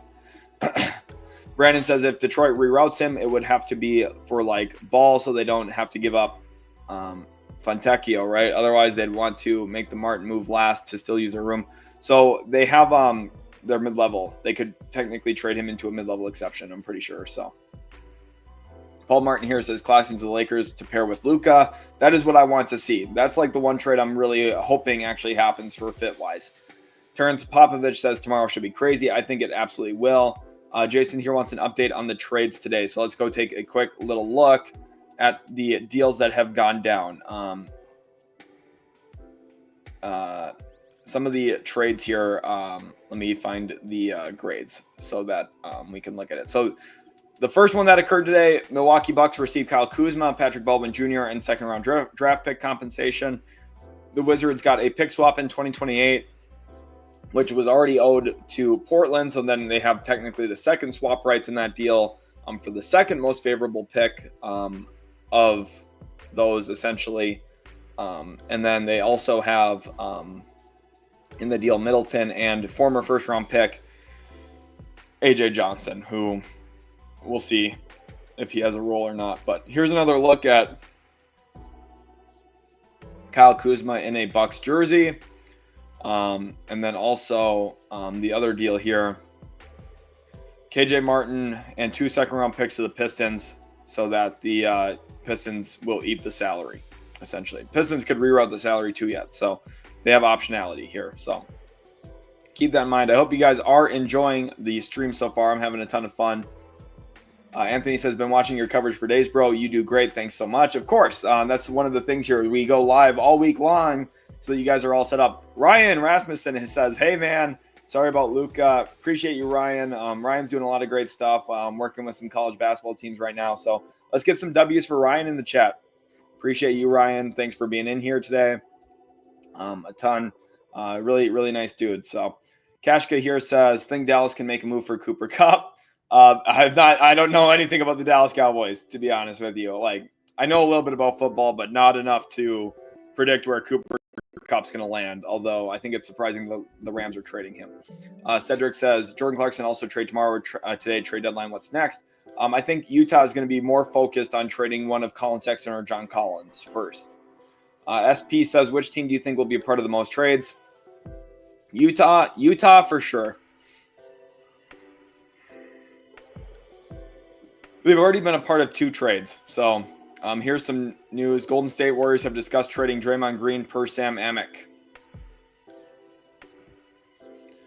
Draymond plus Kuminga plus Schroeder is a very interesting collection of salary for Phoenix in a Durant trade. I'm just saying, if a Durant trade happens, Golden State's got the stuff and probably the desperation and the desire to get Kevin Durant back with the Warriors. Now, there would be some flaws in the Warriors roster. There would be, but it's very fascinating. Very fascinating. John says Blazers are balling now. They're playing really good. Brian says Blazers need to trade one of their centers. Klingon needs minutes. I want Klingon to play a ton. I want them to give him like 28 minutes a night. Let him play a ton and get to work. Matthew says Jimmy just want to win a chip. I mean, he's not acting like it. He's acting like he wants to get paid, and that's what he wants, is to get paid.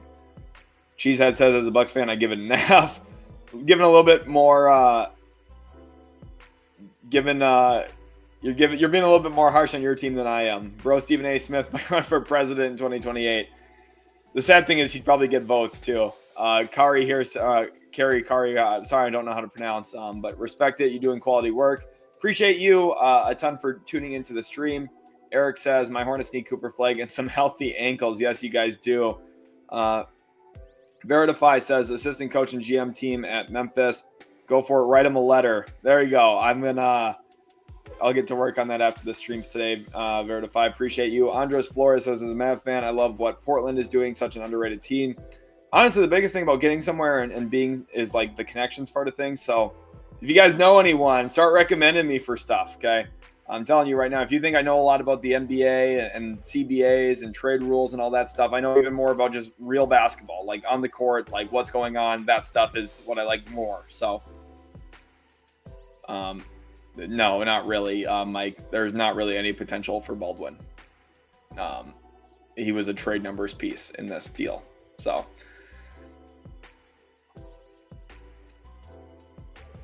hopefully, though, AJ Johnson finds success in Washington. Brian, thank you for the 5 here. He says, Draymond, Kuminga, and Schroeder. Sounds like that fixes all of my 76ers roster flaws. Bye-bye, Paul George. I don't think they're doing that for Paul George, though, Brian. I'm sorry. I don't want to be raining on your parade here, but if I can get the rain effect to work or not. Well, there it is. I don't want to rain on your parade, but I don't think the Warriors are doing that for Paul George in the year 2025, unfortunately. Teasery says, wait, so did the Wizards get a first or no? Yes, they got a first-round pick swap in 2028. So not like a normal first, a swap option, which is still good. I think that's an awesome trade for them. Jay said, why would the Suns trade Kevin Durant for Butler? It makes no sense. Only getting Butler back and picks does nothing for the Suns. I mean, I don't think that ultimately that will be the deal anyway, Jay, so I wouldn't really worry too much about it. Byron here says Cody Martin to the Lakers for a second-round pick. That's something that I could see. Jason here says subscribing was the best decision I made in my life. Well, appreciate you, Jason. Let's get some W's for Jason in the chat. That's a funny comment, Jason. Appreciate you. Let's throw those W's in there. Thank you so much. OVO Chapin here says Raptors need a better center, possibly a stretch 5. See, I think a stretch 5 would be awesome for Toronto long term, but that's the hardest archetype of player to get, honestly. It really is. Ramel says, thanks for the coverage, Sheldon. Of course, Ramel, appreciate you. Appreciate all of you guys. John here says, hit those likes for the YouTube GM Sheldon. He knows more than most NBA GMs. Someone hire this young man. Well, John, thank you for that. Obviously, NBA GMs know a ton. That's what most people think, but then Nico Harrison goes out and trades Luka Doncic. I do think Dallas will be pretty good this year. I do have to say that. Every time I joke about it, I need to clarify that I do think the Mavericks have a good team. But, I mean, I would just prefer having Luka Doncic. Coach P says, what about Lonzo Ball? I'm a Bulls fan. I think we need to get younger and build through the draft. I could see him getting traded to Charlotte. We could go over to the trade machine now. Over 2,000 people watching live, which is just epic. So if you're new to the channel here, first of all, welcome. Really, really excited to have you guys. And I hope you're enjoying. I just hope you guys are all having a good time. That's the big thing here. Obviously, we're trying to be informational. Obviously, a lot of info throughout this course of this week with all the trade rumors and talking through the trade stipulations, the apron rules, the restrictions, looking at mock trades. But then I hope it's also entertaining. I hope you guys are having a good time. I hope you're feeling like a sense of community.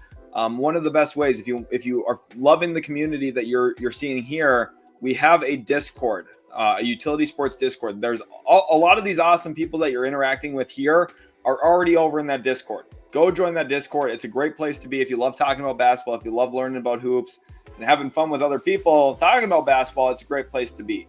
Maurice Abram, shout out to Maurice, says Draymond to the Lakers. I don't know if a Draymond trade to the Lakers would really materialize, although could you imagine how insane all the Draymond Green memes on social media, by the way, about his love for LeBron James would be going crazy. So I don't know if that's something that would actually happen. Maybe it would be some kind of 3-team trade where in this deal, we would send Draymond to the Lakers. And of course, in this, Durant would go to the Warriors. Ultimately, Hachimura probably goes to the Suns in this kind of iteration. And then from here, it would be Schroeder to the Suns. It would be Kuminga to the Suns. And if you're looking financially here, this is one of the benefits of making a trade like this. They could fit in one more salary yet. I think the Warriors would want to keep Kyle Anderson, but maybe Gary Payton II as a guard defender could go over to Phoenix. Financials work there. The Warriors are actually sending out a little bit more money, which works as well for them as a hard cap first apron team. But now we need to move a little bit more money. And financially here, this is where it would get a little bit difficult to see a deal kind of materialize, but we could go over to a team like Utah, who's already been helping teams get deals done. And this is where we send Christian Wood and a second-round pick to the Jazz. This 2031 first would go to the Suns. And then this 2025 first goes to the Suns. And this 2027 first goes to the Phoenix Suns as well. So something like this, I mean, is an interesting combination. Again, the Lakers with their apron rules are over the salary. So again, you just have to finagle the salary a little bit. It could end up being someone like Gabe Vincent to the Jazz instead. Like, again, the deal here, it really comes down to just finding salaries that make sense and work. Like we could do Svi Mikhailuk to the Lakers and, someone else in this deal. We'll just do Johnny Juzang to the Lakers too. That's fine. Something like this. Again, the money here, we'll just take Juzang out, whatever. It's fine. You guys got to get the picture. Mikhailuk to the Lakers as a shooter, something like that. Deal works. So very interesting package overall. But I hope you guys are really enjoying. Love seeing those W's fly into the chat. I don't think Jalen Green's going to get traded. I think Jalen Green's going to stay. Marky here says, wishing success to everyone in the chat. That's awesome. Let's throw some W's chat in there. W chat. You guys are an awesome chat group, and I appreciate you guys all so much. Daniel here says, you see the Golden State trade? They just traded this year's unprotected first. I don't think that happened, Daniel. Don't be putting fake fake moves in. Streamer Gaming says Lakers should get Miles Turner. I think they would love to. I just think there's going to be difficulties in doing that. DJ Hammer says, imagine Draymond getting traded for Kevin Durant. The irony, it would be very ironic.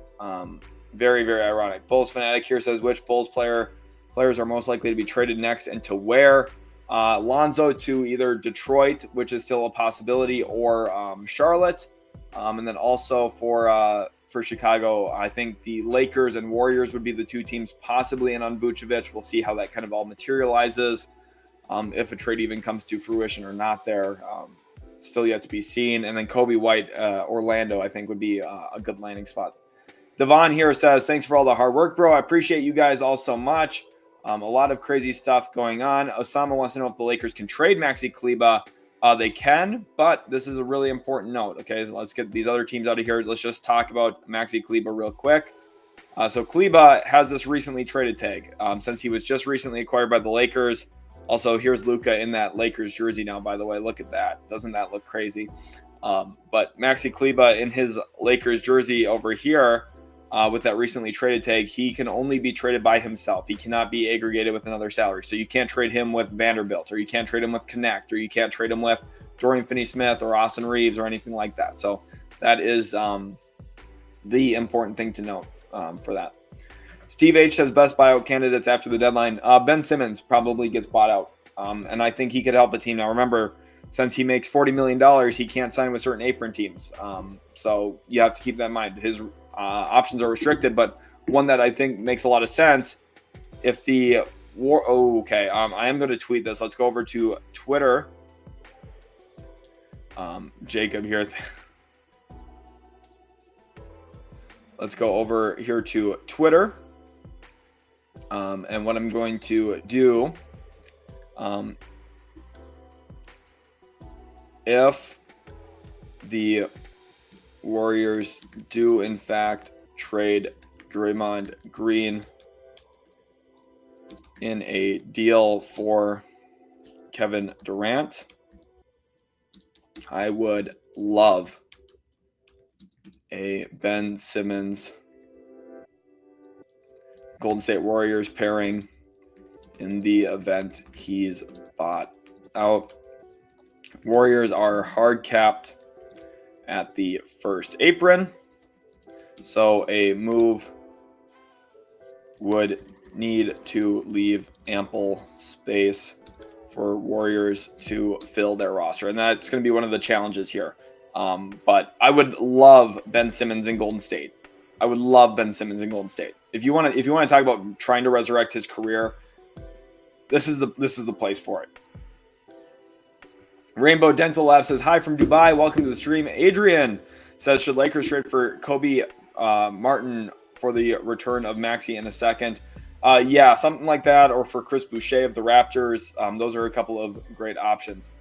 Bryce wants to know how much Kuzma's trade kicker was. I believe it was 15%, but I think he only took part of it. I don't know. There's not been reporting on how much he took, I don't think. So, Teaser says, do you think Middleton gets flipped? Either flipped, bought out, or signed or traded next year. Like, the Wizards don't need to buy him out or trade him again immediately. They could wait until next year and hope he plays better next season. And then as an expiring, that's a huge salary to work with. So, Desmond says, do you see Denny Avdia as a point guard? No, I think he's like a point forward. He's a small forward, but he has some guard skills, which is really great. He's not quick like a guard, but he's got guard skills.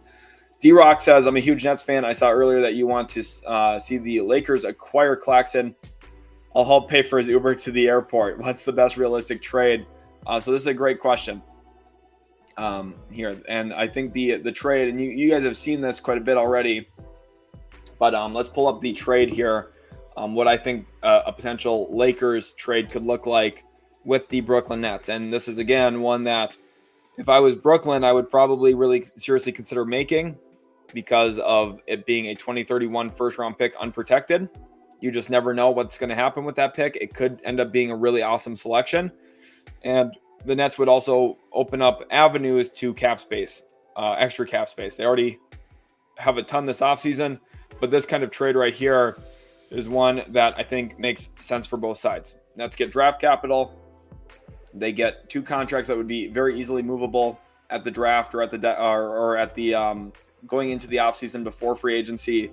They could salary dump either of these guys somewhere because they'll be expiring. So it would be very easy. The Nets have more second-round picks than like anybody. They're still non-tax after this trade, which is important to note. Okay, the Nets are not going to be a tax team, so this trade works. Also fills out their roster a bit with an extra guy, so they'd have 16 standard contracts, which means they could also make another trade where they trade 2 guys for 1 or whatever after this if they want to. In, say, a Cam Johnson trade, if they want to include other salary, they could.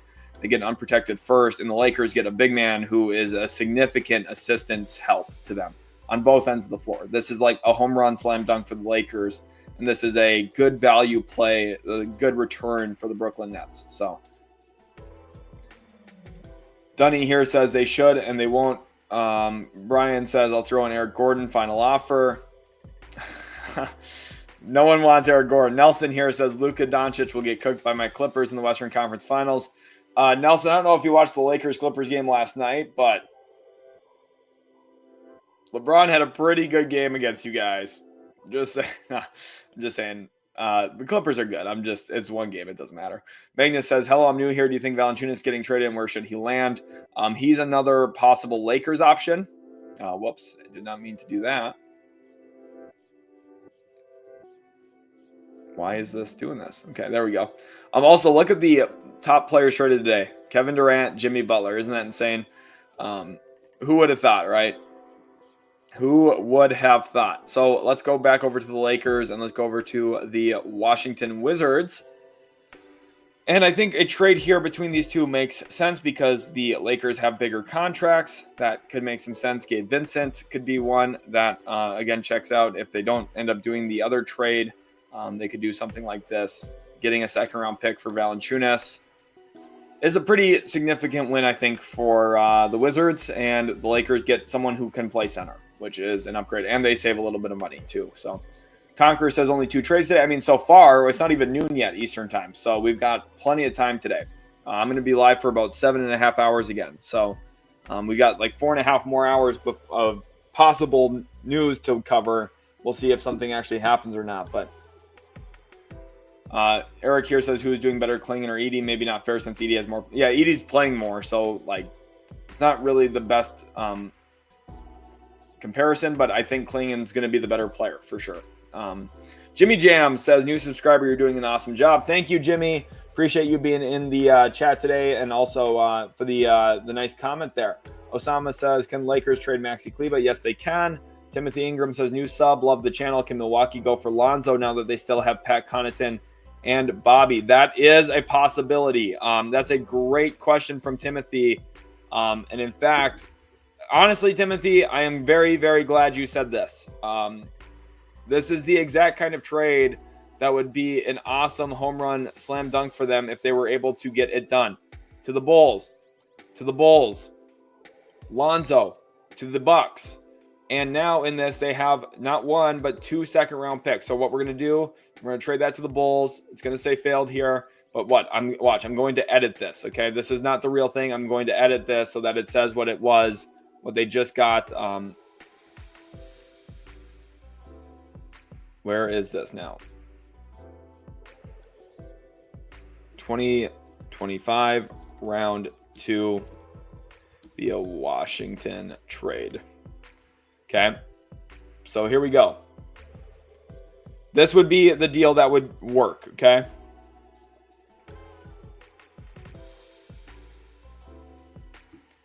Bucks save a little bit of money in this as well, which is important. And what we're going to do now is go over to Twitter. And talk about this. Timothy, I'm very glad you sent this in there because that is a tremendous option for sure.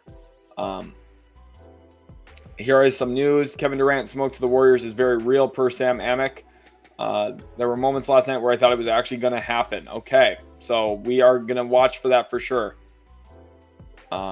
We will see. But again, I think Ben Simmons would be awesome in Golden State. But what I really want to do now is go over to the profile here and talk about this right here. So the Bucks can aggregate salaries, and this is the exact kind of trade you just mentioned. Portis plus Connaughton plus 2 second-round picks for Lonzo Ball. who says no. Bulls are slated to have max or have significant cap space in the 2026 offseason. Both Portis and Connaughton on 2-year deals do not jeopardize that.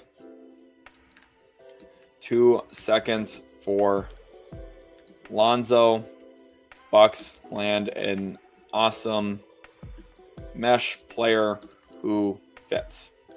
I honestly love that trade. I honestly really like that trade for both sides. I think the Chicago Bulls, after trading LaVine, now have set themselves up for 2026 free agency in a very unique way. And I think all in all, Milwaukee going after Lonzo Ball makes a ton of sense. So keep that in mind, okay? Keep that in mind. I think this is a huge home run. A huge home run.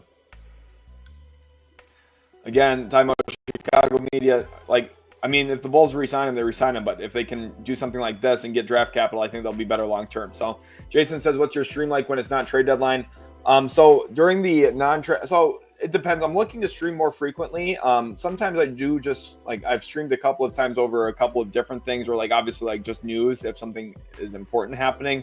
But a lot of my streams kind of center around the draft or the trade deadline or free agency, some of the biggest events in the NBA. So I think we're at a point now where I could probably start streaming a little bit more just here and there. But hopefully you guys are enjoying it. Carter here says, appreciate your work. I never commented in here, but appreciate it. Carter, thank you so much. I'm really glad you left a comment, because if you didn't, I would never know that you were watching. And I appreciate when you guys do comment, because that way I get to introduce you guys to the stream, get to welcome you, and also get to show you some love, because you guys are showing me so much support as well. Peter C says, you provide more value than cable sports shows. The channel is dangerously underrated. Much love. Peter, appreciate you a ton. It's funny. I used to work for a TV company, actually. And I told my boss at the time, I said, I think we should start covering NBA trade deadline stuff. I think we should cover this season. And I'm like, I can do it. I know how to. I know every rule. Unfortunately, we did not do it. Now, there was also other reasons for it. My boss was receptive to the idea. So he was an awesome, really awesome boss. But he was receptive to the idea, but ultimately nothing came to fruition there. But I would love to do this on television. I could be the Chris Hansen or the red zone guy for the NBA. I could be. I'll sit here for 8 hours without getting up, having to do anything, all that stuff. And I love it. I absolutely love it. Samuel McMains here says, my 2 predictions for the deadline is a Lonzo for Smart swap and a Rob Will Rockets, Adams to Lakers in a 3-team deal. Interesting. So Lonzo to the Grizzlies and Rob Will to the Rockets, Adams to the Lakers in 3-team trade. Interesting. All Gravy says, you think my Hornets should trade for Zion or Ingram? No, not really, to be honest. I think the Hornets are going to be focused on the draft. Naheo says, would you like it if Warriors or Lakers get Jeremy Grant? No, I don't like Jeremy Grant at all, to be honest. Jeremy Grant has almost zero impact on winning. Chadley here says, any realistic moves for the Cavs? I don't know if they're missing one piece to be a super serious contender. So one thing for the Cavaliers, as I'm checking here, nothing substantial yet, no important notifications there. But let's go over to the trade machine again.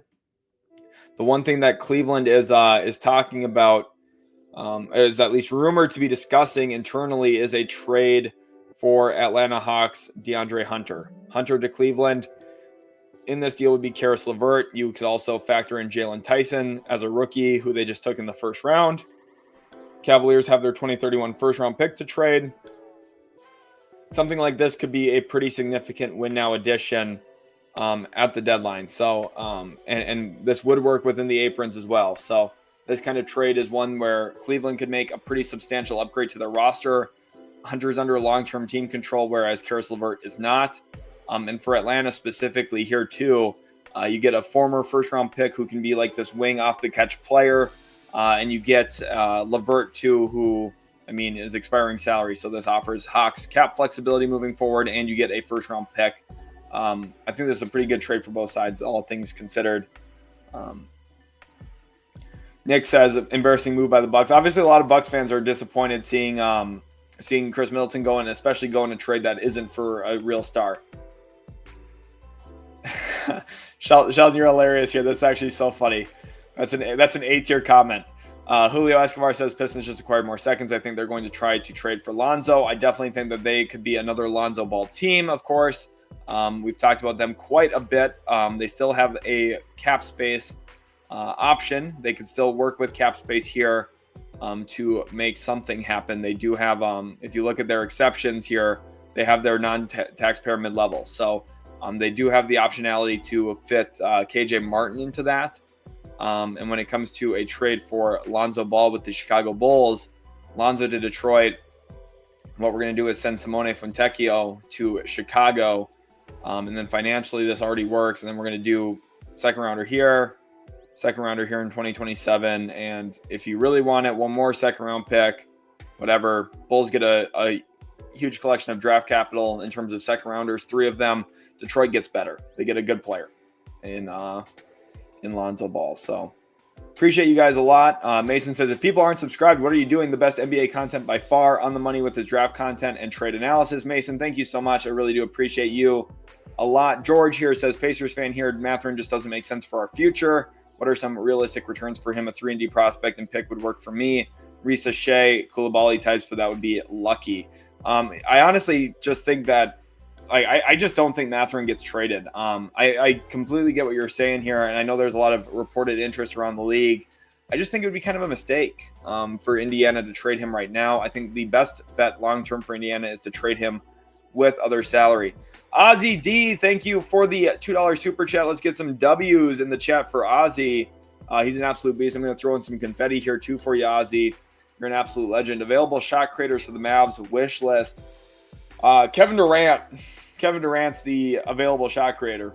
Now, will they actually get him? Probably not, but he's like the top of the list. Otherwise, I just don't know. I don't think Dallas is going to make another move unless it's something huge for Kevin Durant, honestly. So reuniting the Ball brothers would be a lot of fun to watch. Terrence here says, did you see the Wild ending the Brooklyn-Houston game? Yes, I did.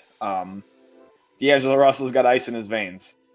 Galici says you need to attach a pick to Kleber if you want to move him. I mean, you would be doing that just so we're aware. Obviously, you're going to be buying some type of player. So let's say you're making a trade with the Raptors, right?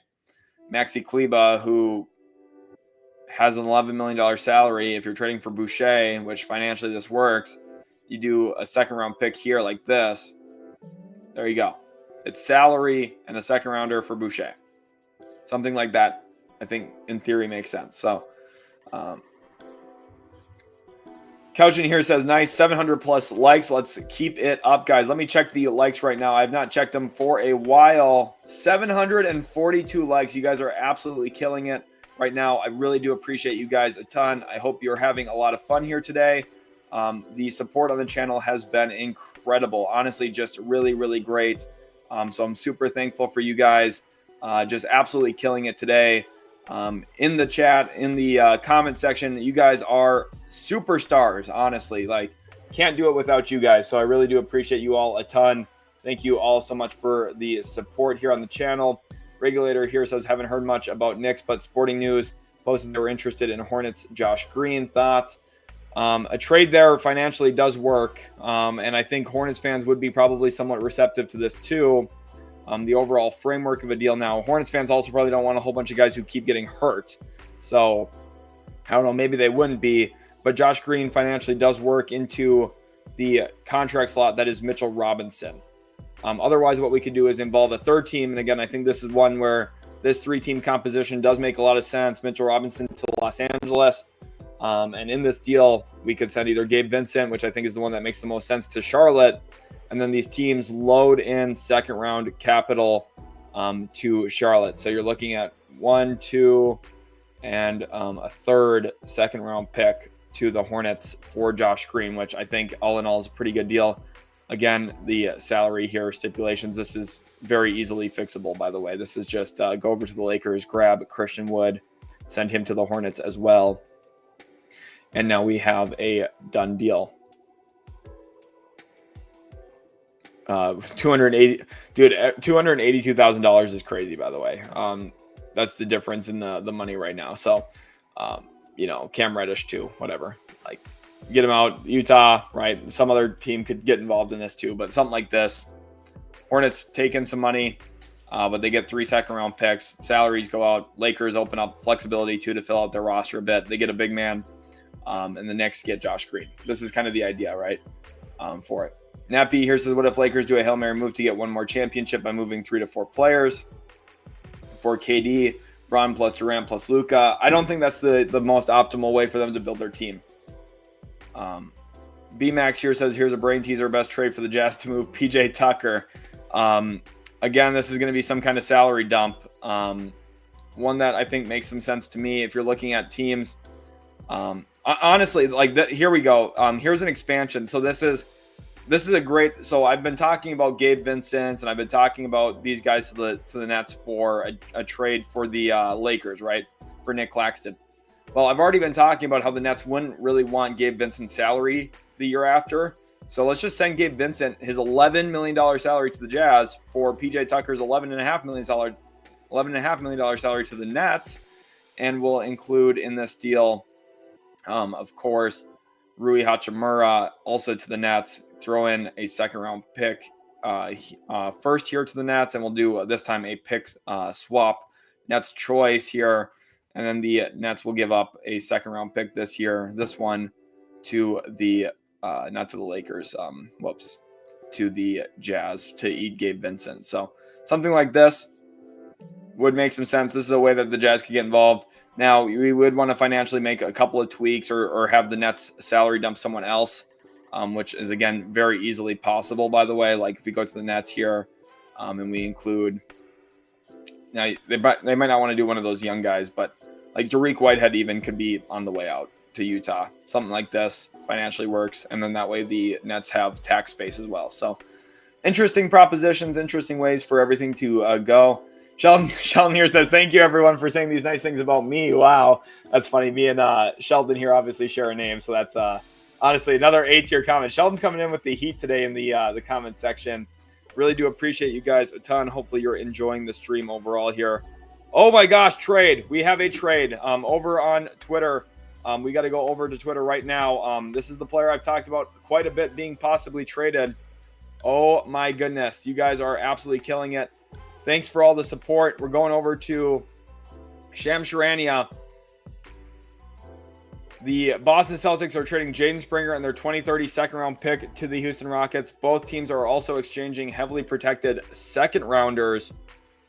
Okay, so the Rockets make a trade here, and they get a young player in Jaden Springer who does have some potential, is obviously a very good two-way player, specifically with an emphasis on the defensive end of the floor. I'm interested to see what this deal ends up looking like. The Rockets do have their exception available to work with, so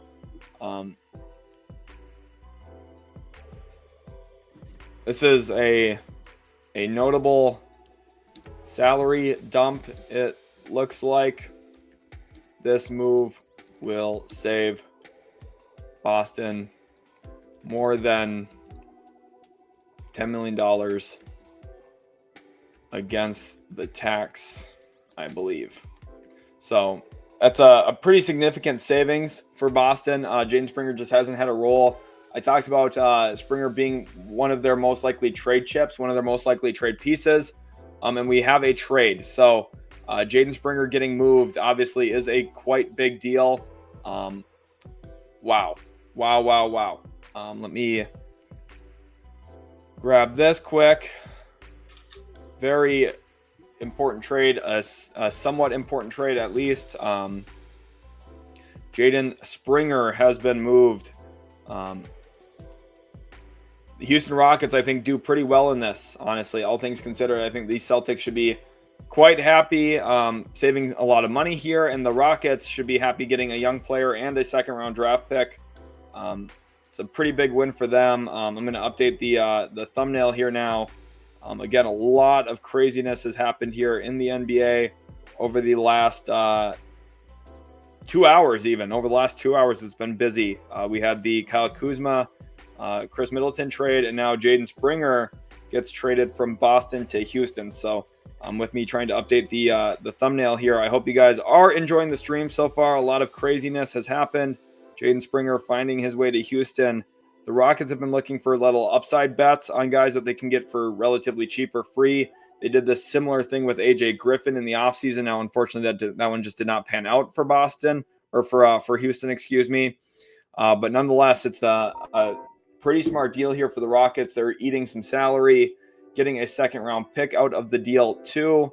A lot of crazy stuff going on today in the NBA, of course, but I hope you guys are enjoying. I'm trying to update the stream here now.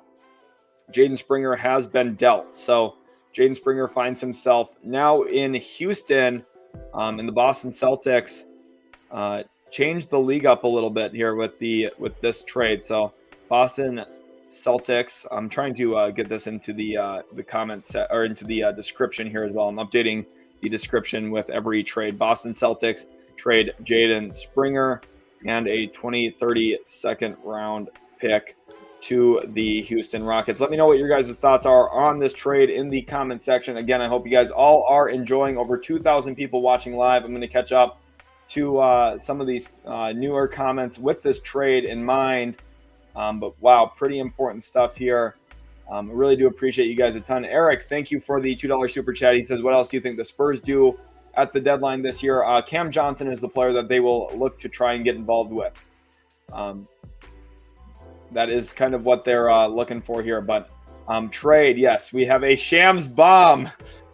Thank you guys for that. Hopefully you were able to see it. Obviously, I was a little bit behind the comments, but pretty important trade, all things considered. And I think with that in mind, Shams Charania, what does Houston gain? Second round pick. So they get incentivized with a draft asset, and they get a young player in this deal. So all things considered, I think it's a pretty big win. Overall, I'm pretty happy about it. Let's take a look at this here. Golden State Warriors have been desperately trying to trade for another starting pair with Steph Curry. Could Draymond Green be traded to achieve those means? It's 100% been discussed, according to The Athletic and Sam Amick. So very interesting. Again, this trade is a pretty important trade, I would say. One that, I talked about Boston having Jaden Springer to trade. I didn't expect a full-on salary dump, but ultimately that is what we're seeing here, is a salary dump. I do think that's quite a good trade for the Houston Rockets. Jaden Springer can really guard. He really can. So I like this quite a bit. Nemanja wants to know what you missed today. Kuzma to Milwaukee for Khris Middleton. AJ Johnson also found his way to Washington in that, and a pick swap to Washington in 2028. KJ Martin was salary dumped like I promised yesterday. He was salary dumped to Detroit with 2 second-round picks. And then also now the third trade of the day, Jaden Springer traded to the Houston Rockets. It's been a very active trade deadline, a lot of news, a lot of stuff going down, of course. And one of the more surprising ones here is just a flat salary dump of Jaden Springer. So very interesting. Yep, Rockets just made a trade for Jaden Springer. I think he can help them, honestly, as a guard defender. Kind of like you think about the role that Aaron Holiday has been playing for them. Now, Springer has been really, really poor offensively this year. Has just not been productive. He's played 26 games. He's shooting 40% on twos and 31% on threes. So he has not been good. But Giovanni says it's reported Knicks and Spurs interested in Boucher. I think he fits with a bunch of teams. I think he'd fit in either LA situation. I think he'd fit in Sacramento. I think he would fit a ton in. I think he'd fit in a lot of places, both New York and San Antonio too. Jerry, thank you for the 5. Says Spurs could use a big. Any ideas on who they should get? They have a lot of second rounders. Valanciunas, Pirtle. They really need a big fan. Jerry, appreciate you a ton. Let's get some W's in the chat for Jerry. Appreciate him a ton. And for the bigs, I think Day'Ron Sharp could be one that makes sense. Otherwise, Valanciunas on a kind of cheaper long-term contract isn't the worst idea either. But I appreciate you guys a lot. Hopefully you are enjoying the content here. Again, Jaden Springer just got traded. We're going to go over to Bobby Marks here. First, we'll take a look at this one. Yeah, this is let's go over to Bobby Marks. So this is what he was going to this is what one of the biggest, most important things was. Trade impact here, Celtics tax penalty. It reduces it by $15 million. Now they have 2 open roster spots. Rockets have a restricted free agency rights on Jaden Springer, and they're using their non-tax mid-level, like I talked about. So this is exactly kind of what I thought with what Bobby's saying here. I didn't have the exact savings number. That's what Bobby's super great at, is he gets the exact savings number very, very quickly. So a huge win here for the Rockets, getting a young player who they have some bird rights over and everything. And then also they get, a second-round pick in 2030. And the Celtics, now they have roster spots. We'll see what they look to do with that. They could be looking at Torrey Craig as a possibility maybe, but we'll see.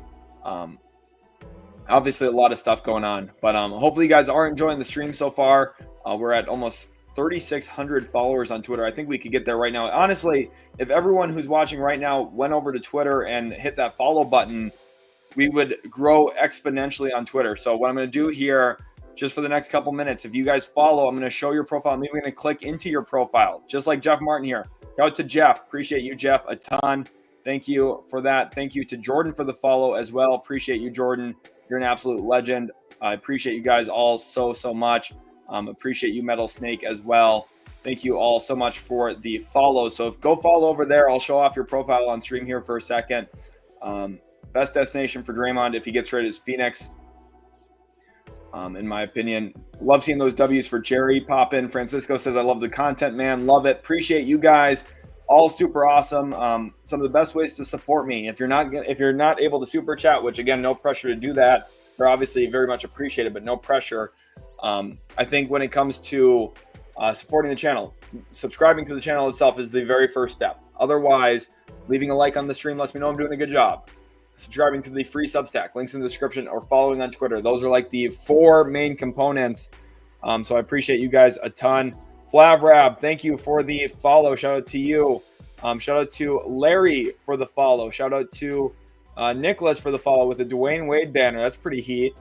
Shout out to Shaq for the follow, as well as Dwight. I appreciate you guys all so much. Let's go over here. Okay, this was Jeff. Perfect. So, and Brendan, thank you for the follow as well. It looks like a diehard Colts fan here with Anthony Richardson on his banner. I hope Anthony Richardson ends up being really good for you guys. Jaden has a little bit of juice. I do agree. I think Jaden can play. Right now, offensively, he struggles. So, man for Kobe White would require draft capital too. But maybe. Thank you, everyone who is hitting that follow button. Convergences, appreciate you a ton. Thanks for the follow. As well as over here, Craig, thank you for the follow. Cooper Flake saved my life. Thank you for the follow. Looks like a Big Ten fan there. Iowa and Purdue in the banner. Elias, thank you for the follow. Appreciate you.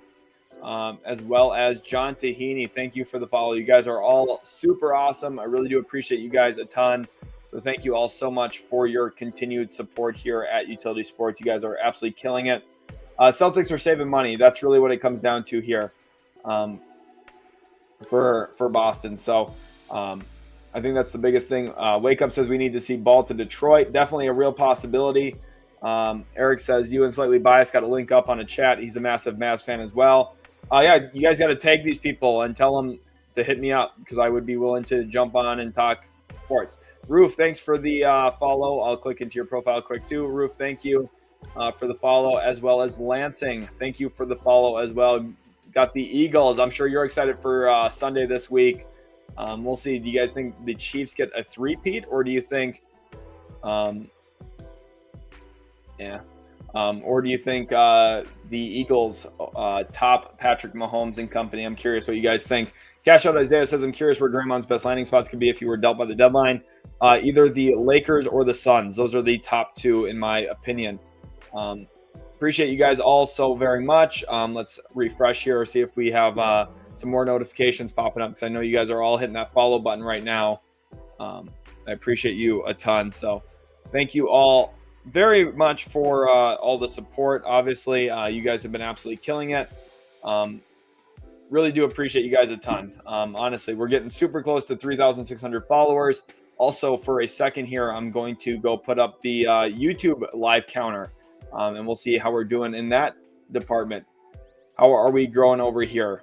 Quite well, it looks like. We're getting closer to 29,500. The goal, again, the bare minimum goal was 31,000 subscribers by the end of the trade deadline, or 30,000, subscribers by the end of the trade deadline. We might be able to hit that number today, which would be absurd. If we could hit that number today, that would be super epic. Honestly, would be super insane. So really appreciate you. I don't have Blue Sky. I don't know. I already spent too much time on social media. I can't have another social media app, honestly. Not your average 10K says, why did the Bucks trade Khris for Kyle Kuzma, who's not even playing good this year? Apron. They saved a lot of money. They got out of the second apron. They set themselves up for future flexibility. So that's the biggest reason there. ATL Kool-Aid Drinker says, Hawks have so many undervalued players around Tre Young. I don't know how he is winning with these guys. I mean, they're not really even winning that much. They're kind of hovering around 500. I mean, DeAndre Hunter's okay. Dyson Daniels is okay. Like, the team's okay. They need more good players. I completely agree, but Atlanta's been mismanaged. The GOAT, you heard, said it's almost lunchtime, so Pelican's still quiet while Griffin eats David, a little bit of David Griffin slander there. James says, when will the Lakers trade for a big? Between now and 3 p.m. Eastern time tomorrow, I guarantee you, the Lakers will trade for someone who plays center. I'm very certain of that. Cruz here says Julius Randle in a couple seconds for Lonzo Ball and Jalen Smith. No, I don't think that'll happen. Minnesota is pretty limited in terms of their trade flexibility. If we go over to our draft pick tracker over here, again, I made this all myself. A lot of work and time and energy went into this. But it's every single draft pick in the NBA. Of course, there are some things I'm going to have to update, like this Houston Rockets one. We can actually go do that now. We're going to grab this Boston Celtics 2030 second-round pick. That one no longer exists there, but we are going to bring it down to Houston. They now have this in 2030, so expanding their draft capital just a little bit. Celtics pick right here in 2030 as a second-rounder. There's also some swaps in this, which we'll have to get all corrected later, but when it comes to Minnesota, what you're going to notice here is they have a 2025 second, they have a 2026 second, they have a 2031 second, and kind of a fake second here in 2030. Like, they don't have seconds in 2028 or 2027. So I just don't know if Randall for Ball and Jalen Smith is really something that's going to be on the table for either team, really. But, I mean, it's not like the worst idea. I mean, it really isn't the worst idea, but I don't know. I just don't think it's going to come to fruition here. Devin Williams says, should the Grizzlies target Mitchell Robinson? No, I don't think so. Derek Snyder says, any chatter around the Pelicans yet? They're going to get below the tax. This is one of the biggest things here. Let me go down to right here. First of all, make sure to leave a like on the stream if you guys haven't already. But everyone head to look down at the thing at the bottom here. Second apron teams, the little ticker. I do have to update this quick, actually. So the Bucks are now out of the second apron, which is important. They are now a first apron team. So let's get them added onto that. So the Bucks are now a second, no longer a second apron team, but a first apron team after their moves today. And if you look at the luxury tax here, this is where we get to the Pelicans. Warriors, Mavericks, luxury tax, Nets, 76ers. Pelicans are a tax team.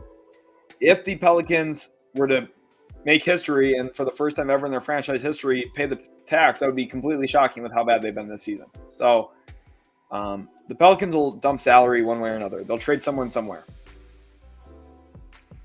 Imagine Brandon Ingram for salary filler from the Raptors. It might happen. That might be what happens in some kind of 3-team, 4-team trade or something. Dylan here says Pistons need to make another trade. They still will, I think. I really think. Eric, I kind of meant on on Twitter, like on some of their posts or something, tell them to reach out to me. Ozzy says, I like your takes on the trade deadline, except that PJ take last year. I mean, Ozzy, here's the thing. 12 months ago, if you knew that it meant Luka Doncic would get traded, I think you would agree with me. I was the only – remember, I was telling you longer than anyone that Nico Harrison didn't know what he was doing. I was saying that longer than anybody. I was saying it when they traded Kristaps Porzingis. I was saying it when they let Jalen Brunson go. Everyone kept giving him the benefit of the doubt. This guy's insane. We had Jalen Brunson, Luka Doncic, and Kristaps Porzingis on our roster. That is what he inherited when he became the GM. He inherited that, and we screwed it all up. Porzingis has a ring. Luka, MVP candidate. Brunson, MVP candidate. That's what we screwed up. Armando here says, is Jimmy getting traded before the trade deadline? Yes, I do ultimately think he will get traded. Fame says, looks like Kevin Durant may be headed to Houston. I think Golden State is the most likely outcome here. 39 Stacks says, do you see another move for the Rockets? They have a ton of expiring salaries. I definitely think that they could be in the market still for some other form of upgrade. Terrence Lee says, new subscriber, what do you think will happen with Jimmy Butler, Wiggins, and KD? A lot of crazy stuff, obviously. There's a lot of possibilities here between these three players. Wiggins may or may not even be on the move. It's possible that the Warriors keep Wiggins. If they trade Draymond Green another salary in a deal for Kevin Durant, it's possible that they get a deal done. So Victor here says, can you do a Brandon Ingram trade to Detroit? What would that look like? I can do that for you, Victor. Appreciate you guys all being in the stream. Again, I'm trying to keep up on comments. I'm about 4 minutes behind only right now, so I'm trying to fly through them. I'm trying to do the best I can while also still answering your guys' questions. I hope you appreciate the work I'm putting in because I am working overtime this week. We're going to try and stay live for a long time today, okay? And we might even go live a second time. So Jericho Sims to the Lakers is a possibility, Rossio.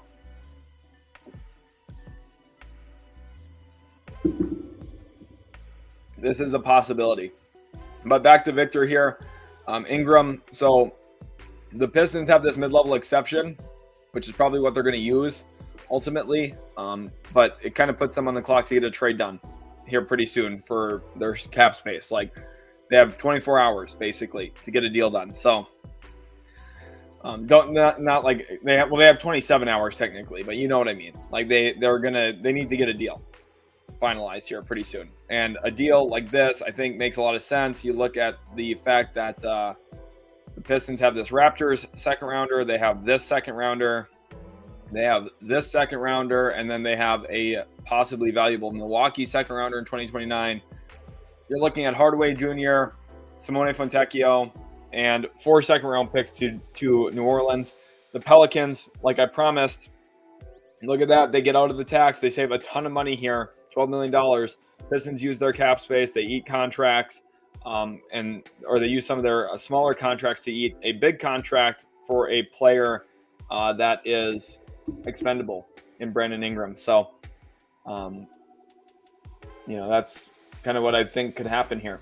So, and it's possible New Orleans just looks at it and says, that's not worth trading him. But if you keep him, I don't know. Cool Genuine Phil says, newly sub, great job. Lifelong Celtics fan. Brad just made a great trade again. Save money, create open roster spot. Torrey Craig on the table, and perhaps another trade possibility. Yabusele trade could be it. Yabusele would be awesome. So the Celtics do have their 2025, 2027 first tradable. They could definitely make a push for Yabusele if they wanted him. Bring him back to Boston, or Torrey Craig in the free agency pool could make some sense. All Gravy says we should be at 2,000 likes, but we got 833 likes now. I'm going to refresh the stream here and see how everything's looking from a likes perspective. 847 right now at the time I'm seeing this. So shout out to you guys. Boston Celtics, again, traded Jaden Springer and a 2030 second round pick to the Houston Rockets. That's the most recent news on the trade market. Again, I hope you guys really are enjoying the stream here. If you are, smash that like button and subscribe. Rockets have to trade someone right now because Springer would be the 16th player. Let's go take a look at the Rockets situation. So again, they could also just waive somebody, which is possible. No, he's their 15th guy. They only have 14 standard contracts. And 3 two-way guys. So they can actually just house him. So they don't have to cut anybody or trade anybody. They actually can just fit him in because they have he's their 15th standard contract. So that's an important note. I'm glad you asked, Santa, because that's a great question and one that was important to talk about. So I'm very, very glad you asked.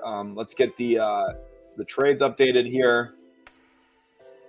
Again, this is the most recent one. Add that banner. Save that, and let's start playing the trade. So remember, the big trade that started it all off this week, Luka Doncic, which was insane. But wow. KD for Steve Kerr. Steve Kerr is not getting traded. Ethan here says, "Hey man, thoughts on the Raptors? What would you do projecting? What would you project them doing? Do you buy the BI trade rumors?" I do, and the reason I do is they're super useful in 3-team compositions. Because they have these expiring salaries. So let's say you're involved with Miami. Let's say you're involved with Jimmy Butler trade. Let's say you're involved in the trade with the Golden State Warriors or the Durant deal or whatever ends up materializing here. You have expiring salaries in Chris Boucher or Bruce Brown. You have another mid-sized salary in Kelly Olynyk, which is useful. You have another small contract in Davion Mitchell that you could throw into trades. So I think realistically, if you look at like Bruce Brown plus in this deal, we're going to send Davion Mitchell to the Pelicans. And we're going to get a team like the Clippers. Let's get the Clippers on the line here in this trade. Maybe not the Clippers. Let's get the Knicks on the phone here. I think this is an interesting composition. So in this, Mitchell Robinson would go to the Pelicans, and Brandon Ingram goes out to the Knicks in this situation. Or not to the Knicks, to the Raptors, sorry. And when you're looking at the finances here, Chris Boucher goes to the Knicks in return. So then financially, right now what's going on is the Pelicans are taking in a bit too much money, but they would have ways to kind of finagle this, right? You send him to Jeremiah Robinson-Earl to the Raptors, and then the Knicks can take in a couple more salaries. So you send maybe Jose Alvarado, who I think would be a good fit for the Knicks, and Javonte Green to the Knicks. Financially, that doesn't work. So, take your pick of these two guys. We'll do something like that. So, Davion Mitchell to New Orleans, like this kind of trade is something that would work. Now this pushes New Orleans further into the tax. So, maybe we just remove this Davion Mitchell bit and remove that, and something like this could still make some sense. Now, you obviously throw in draft picks, right? I didn't include any in this, but this would be like the salary framework for a deal. So, Jericho Sims could get traded. It's funny, I played my last ever high school game against Jericho Sims. I said that yesterday too. We went to overtime against him and lost, but he was quite good in high school. He's very, very athletic, as you guys could assume. He's the all-time leader in vertical jump at the NBA Combine. Grayson here says, could Mavs get Brandon Ingram in a trade instead of Kevin Durant? Yeah, but I don't think they'll go that direction, honestly. I just don't really see that being what happens. The Twig Gaming channel says, can you do a Cam Johnson and Day'Ron Sharpe trade to the Spurs? Yeah, we can do that.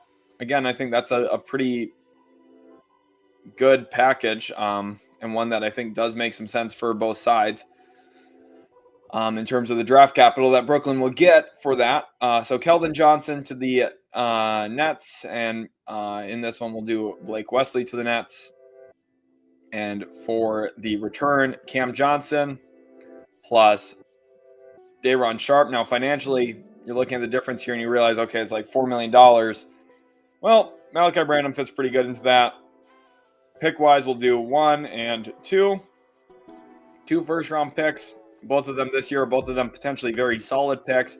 Spurs not only get Cam Johnson, but they get a backup center who's really good as well as a backup center in Day'Ron Sharpe. The Nets get Keldon Johnson, who is an okay young player. They open up some long-term financial flexibility as well, and they get 2 young pieces in Branham and Wesley, who I don't think are either of them very good. But they get, really the big thing is these 2 first-round picks, which maybe could both be in the lottery, which would be awesome. So Derek here says, just want to thank you for all of the hard work. Always appreciate your coverage and analysis. Derek, thank you for being in here today. I appreciate you a ton. What about instead of Tim Hardaway Jr.? So you can't combine KJ Martin's salary with other. So here's that. There might be an interesting trade rule with KJ Martin. He might be able to get aggregated because he wasn't traded for a player, but I don't know if that's the case or not. So again, trying to watch for all the news. Let's go back over to Twitter here for a while and make sure we're staying up to date on the news. Again, go follow over on Twitter if you haven't already. I really do appreciate you guys a ton. Let's go to our notifications here now. We have a couple new followers. Corey, thank you for the follow. He's a big-time Bulls fan, it looks like. as well as Gregory Hall. Thank you for the follow, Gregory. Appreciate you guys both a ton. And here, 5 Reasons Sports, Miami Heat have inquired about Kevin Durant's availability. I don't know 5 Reasons Sports at all. I mean, it's a Miami sports coverage thing. I don't know. Not really sure. I don't know about Ben. I mean, like the reason why Ben would fit here is because he'd be playing in like a play creation role next to the greatest shooter of all time. So I appreciate you guys tagging me in these things, though. Thank you all so much. Let's keep on moving. Kawhi Leonard says second group. Yeah, I showed this at the beginning of the stream, Venkata. In fact, I have it right here in my bookmarks. Kawhi Leonard's quote. I had that ready for today's stream. I feel like our second team has got to be better. The start of that second quarter has kind of been like that since I've been back. So maybe putting a little bit of pressure for the Clippers to improve their team a little bit. King Woe, thank you for the follow over on Twitter as well. Appreciate you a ton. Thank you for the follow, everyone. Let's see how we're doing. Almost 3,600 followers, just 12 followers away. We're also going to go check how the Twitter subscriptions, or not the Twitter subscriptions, excuse me, the YouTube subscriptions are doing. You guys have been absolutely killing it, of course. 29,600. We are less than 400 subscribers away from 30,000, which is sweet. Brian Biddle here says, what else can Milwaukee do to add talent and depth to this roster post-Kuzma trade? So it's going to be hard for them to add depth, honestly, given the size of their contracts. But what Milwaukee can do is combine the contracts of Bobby Portis, Pat Connaughton together, get to roughly $20-ish million as we send some balloons in here. Get to roughly $20-ish million. And as a result of that, you can be very, very happy with the possible options there. Like Lonzo Ball is a guy that we've talked about already who could make sense. So Brandon says, I wouldn't want to give up 4 seconds for Ingram. Bad fit with Cade. Probably going to get bought out anyway. I don't think Ingram would get bought out. Ingram won't get bought out this year. Ingram will be on the team. 4 seconds is okay, I think. I think the question isn't about giving up 4 seconds. It's about, do you actually want to pay him? That's the big question. That's what you put there at the end. So Spurs 2025 to 2035 here, says Brizo. Honestly, though, I wish I could say he was wrong. You just never know. This team's going to be really good and really fun. The Heat have called the Suns about Kevin Durant. Handel says OKC 35 picks doing nothing. That's criminal. They'll be active. Don't worry. They'll do something.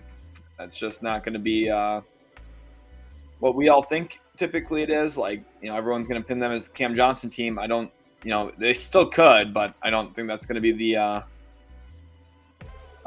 the right spot. So Jason here, thank you for the follow. Appreciate you, Jason. As well as over on Twitter. We also have follows from Sam Cooper. Thank you, Sam, for the follow. Thank you to KPH for the follow. Thank you to Brady for the follow. Appreciate you guys all a ton. Tom, thank you for the follow too.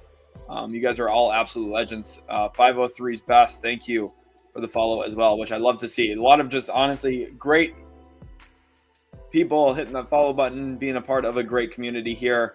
At Utility Sports. Again, we are inching closer and closer to 30,000 subscribers. You guys are absolutely awesome.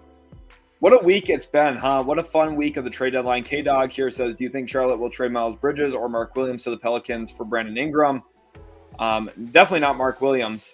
Maybe Miles Bridges, but even then I wouldn't do that if I was New Orleans or if I was Charlotte. I probably would make this kind of trade. So Eric Olson says, if someone can come up with a realistic 8 and trade, I will love you forever. I don't know. It's just like the one that I like, and now this is where things get really tricky because you're talking about a player who has a lot of differing value depending on who you ask. But in the light of Luka Doncic getting traded in the name of conditioning and being available, not the Lakers, sorry. I probably just gave everyone a heart attack. The Suns here, Zion Williamson. No, not the Suns. What am I doing? The Blazers.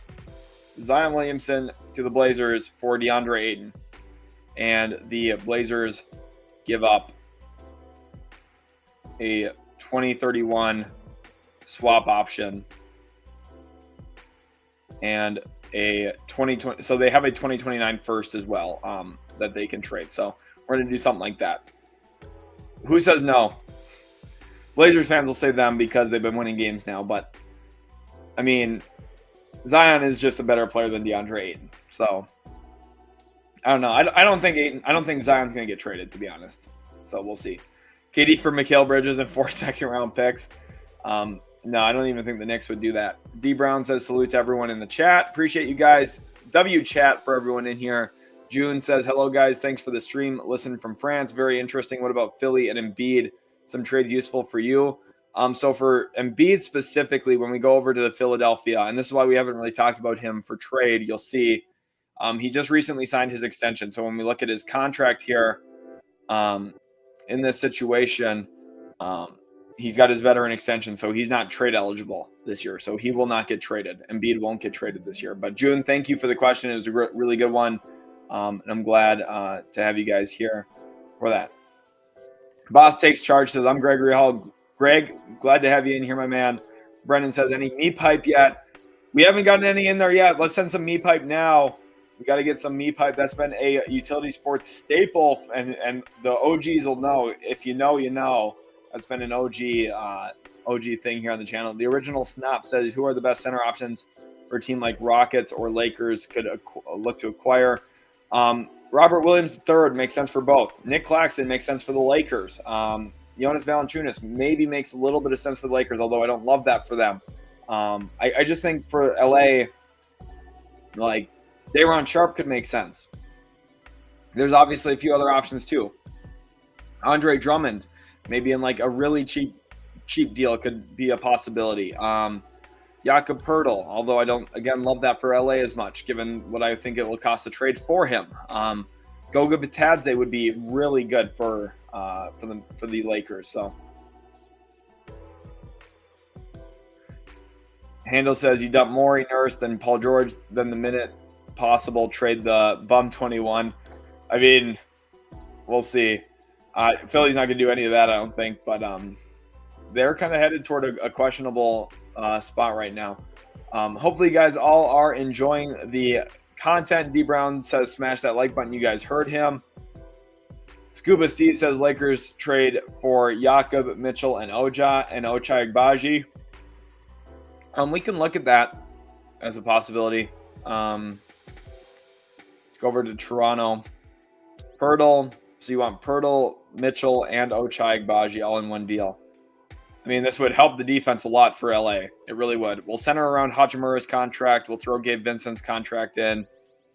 Financially, I mean, we're already at a spot where it's pretty close. Include Christian Wood's salary.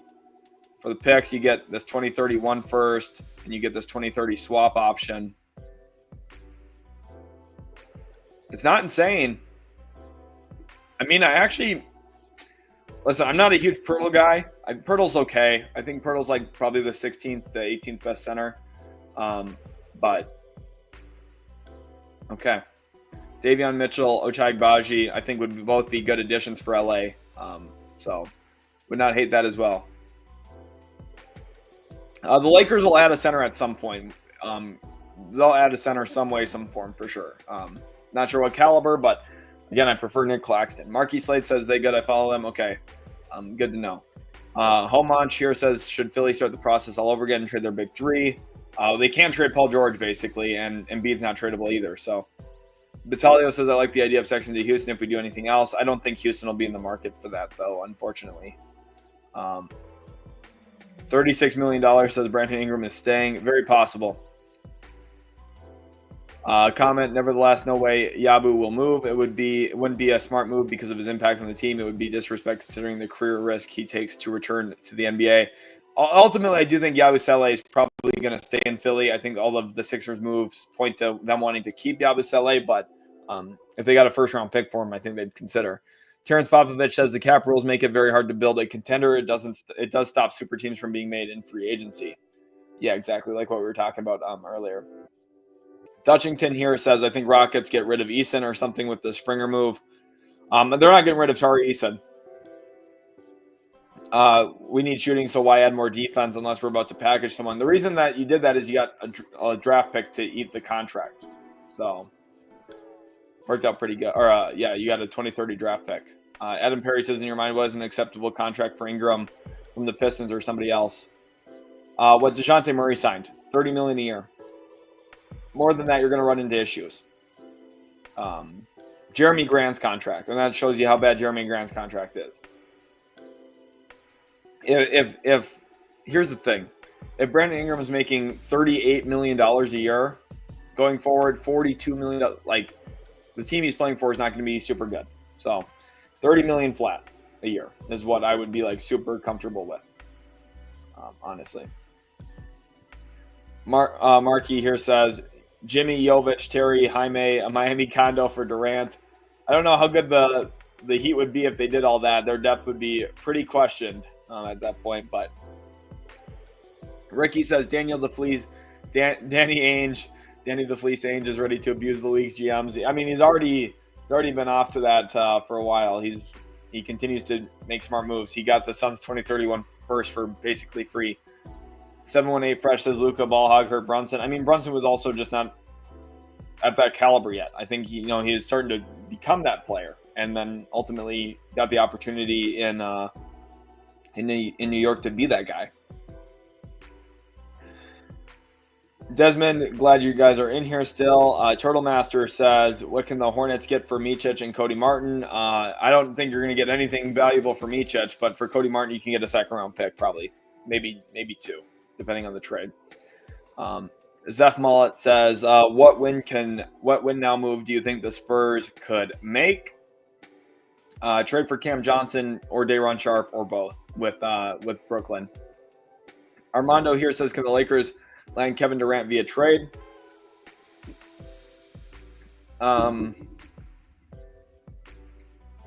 not really. Jeffrey here says Lakers center who? Nick Claxton or Day'Ron Sharpe from Brooklyn, or Jonas Valanciunas or Clint Capella or Robert Williams, or let's look through some teams, or Jakob Poeltl. Otherwise, you'd have Andre Drummond, maybe Nikola Vucevic is like a long-term downside option. You have Goga Bitadze potentially.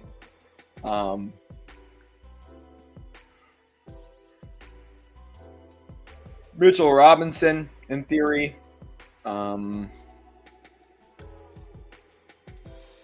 DeAndre Ayton's like a please don't do that, but you never know. Those are kind of the options. Wouldn't it be crazy if the Lakers still had Ivica Zubac, if they just didn't make that trade with the Clippers a few years ago? Magic are not trading Goga. His contract's way too good. I love Goga Bitadze. I know. It would be because you're getting a first-round pick and stuff. Goga's really good. I really like Goga Bitadze. He's an awesome big man.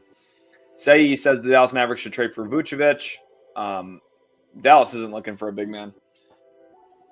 Rod Love says Lonzo and KJ on the Pistons would improve our defense a lot. Plus, Lonzo would help Cade as a facilitator.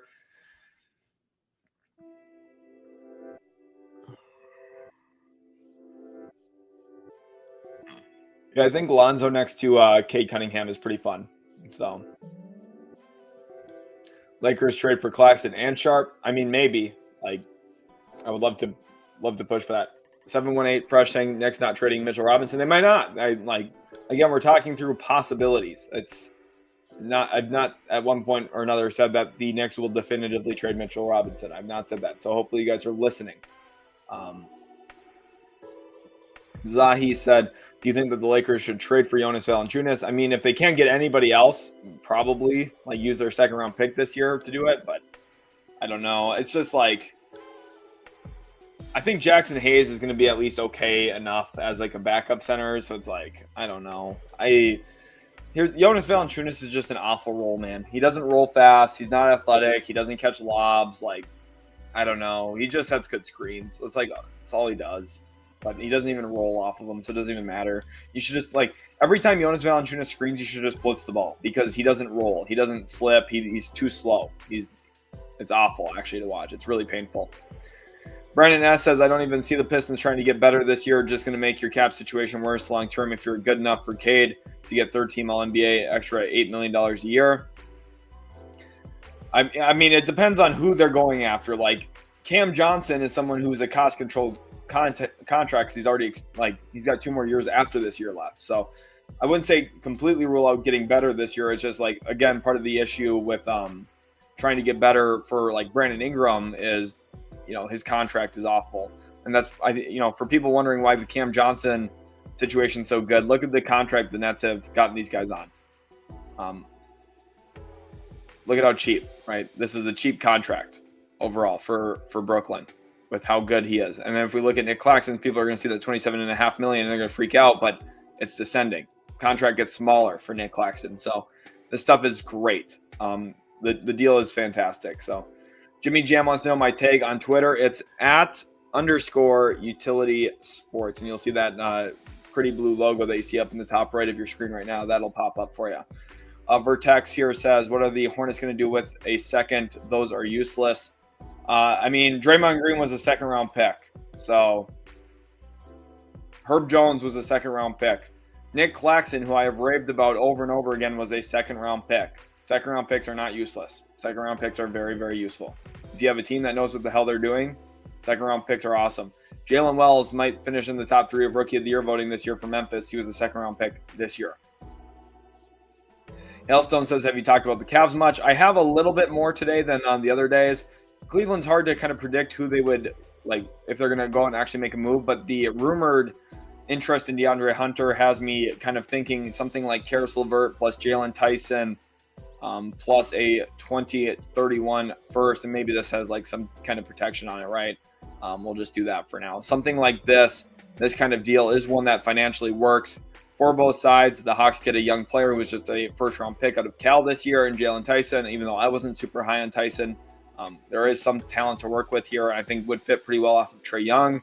And then this 2031 first, obviously, is the needle mover for the trade. So something like that could work out decently well. Mr. Justin Paul says, do you think with their 2 trades, the Sixers are done? I don't think they're completely done. I think they'll probably still listen on a couple of their veterans, Eric Gordon, Andre Drummond, Kelly Oubre, maybe if a deal makes sense, but they're not overly motivated to make a trade if one doesn't make sense. Jimmy, thanks for following over on Twitter. I'll go over to Twitter now and show off some more of your guys' profiles that just recently followed me over there. So thank you guys all so much for the support. Jimmy, there you are, Jimmy. Shout out to you. Georgia Bulldogs fan as well. Love to see that. Andy, thank you for the follow. Toro, thank you for the follow. Lenny, appreciate you guys. Joshua, appreciate you a lot. PJ, thank you for the follow, as well as Will. Thank you a ton. Kofi, thank you for the follow. And again, back over to Jason. So you guys are absolutely killing it. Look at that. We hit 3,600 followers on Twitter, too. You guys have been absolutely epic these last couple of days here. Obviously, I've had a ton of fun. This has been a great situation here where we've had a lot of fun. We've gotten to talk about a lot of trades. We've had trades to talk about. That's another huge W.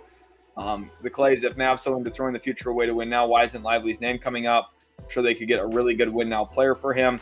Part of the reason, Clay, is he doesn't make much money, and he's hurt right now. But $5 million, and the other thing is they're building a team defense first identity now. So I think that they still factor Lively into that component.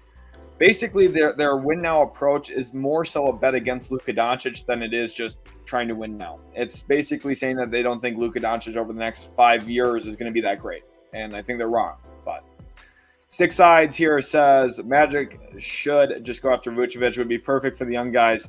Can help the offense. Could you imagine Vuce coming back to Orlando? 1 first round. I mean, it's actually not the craziest thing. I don't think they're going to do it, though. It would be kind of fun. You know what? We're going to mock up a trade. Let's go over to the trade machine here. I kind of like it, actually. I really kind of do like a reunion between these two. Vucevic to the Magic. Cole Anthony back to Chicago in this one, as well as Gary Harris. He'll go to Chicago here too. And then for draft picks, the Magic will send this Denver first, which is going to be like pick 28 or something. So not a very good first. But I honestly think this is a very good trade for both teams. So let me tweet this one out. I'm going to go over to Twitter again. Thank you for the comment, Six Sides. Vucevic honestly would help Orlando a bit in the half court offensively, and he's shooting it so well this year too that he would be a positive addition for a Vucevic reunion in Orlando.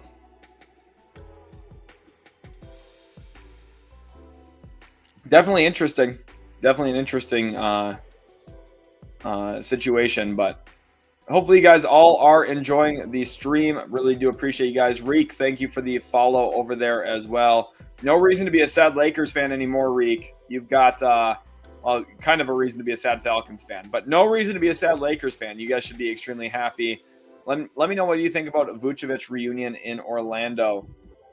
Goga or Zion? Who remembers? Remember Goga was the one who had no one at his media availability as like an incoming rookie. Everyone was surrounding Zion Williamson. So what do I think of John Collins? He's a good player. I'm not sure what the trade value is going to end up looking like, but really, really like it. Yeah, like second-round picks are oftentimes really good. AJ Mitchell was a second-round pick this year. Really like him a lot. So Chadley Mob says, you think Cavs still might go for Cam Johnson? I don't think the Cavaliers will go for Cam Johnson, although I guess it's possible, right? They could. But I don't really think so. They probably just don't have the overall volume of draft picks to get him. Travis Brady here says, by trading Zach, you must go full rebuild. Come on, Bulls. All these wins are crazy since we got first-round picks back. Seems like they're okay trying to make play-in. We need new management. Arturas Karnisovas must go. Thanks, Travis, for the comment. Really do appreciate you guys. I hope you are having a great time today. Having a lot of fun with the stream, of course. You guys are absolutely awesome. And been super sweet the entire day here. You guys have been asking great questions, leaving great comments, kind of making me think about a lot of different options. Ashley here says the Heat are cooked. Six Side says I like Lonzo and the Wolves a lot. Again, it's just difficult though, because if you're doing some kind of Lonzo to Minnesota trade, you're factoring Julius Randle's contract going back in return. So if that's the case, if we're going to stay with the Bulls, you're going to have to go to Minnesota, and then this is where the issue is. Like, what contract is it? Lonzo to the Wolves, Julius Randle to Chicago, and then what other salary are you including? Like, Kobe White doesn't fit financially here, okay? So then you get to Jalen Smith. Well, this kind of package, well, I think it would help Minnesota quite a bit. They have this Pistons first. They theoretically could trade that.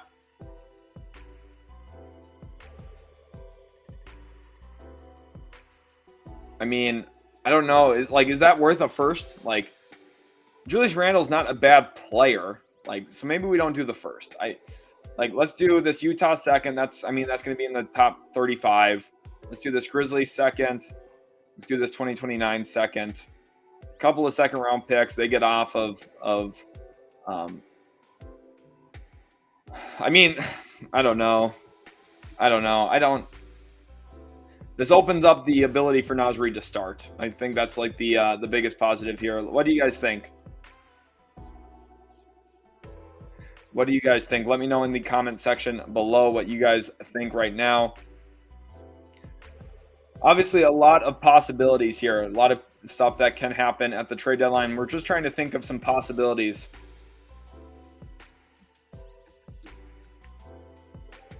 Bulls could still remain players in 26 free agency.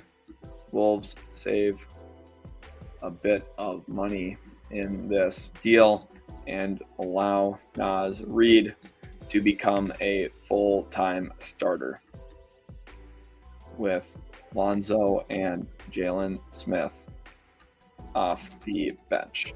I mean, honestly, this is a pretty strong trade, I think, but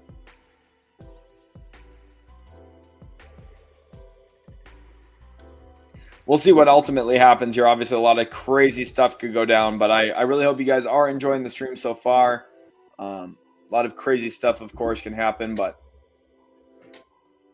Dylan here says, oh, yeah, some of these guys got traded. Collins and Tre Jones got traded. Jay, welcome to the stream over on Twitch. Appreciate you a ton. Thank you to everyone over on Twitch who's been tuning in today, by the way.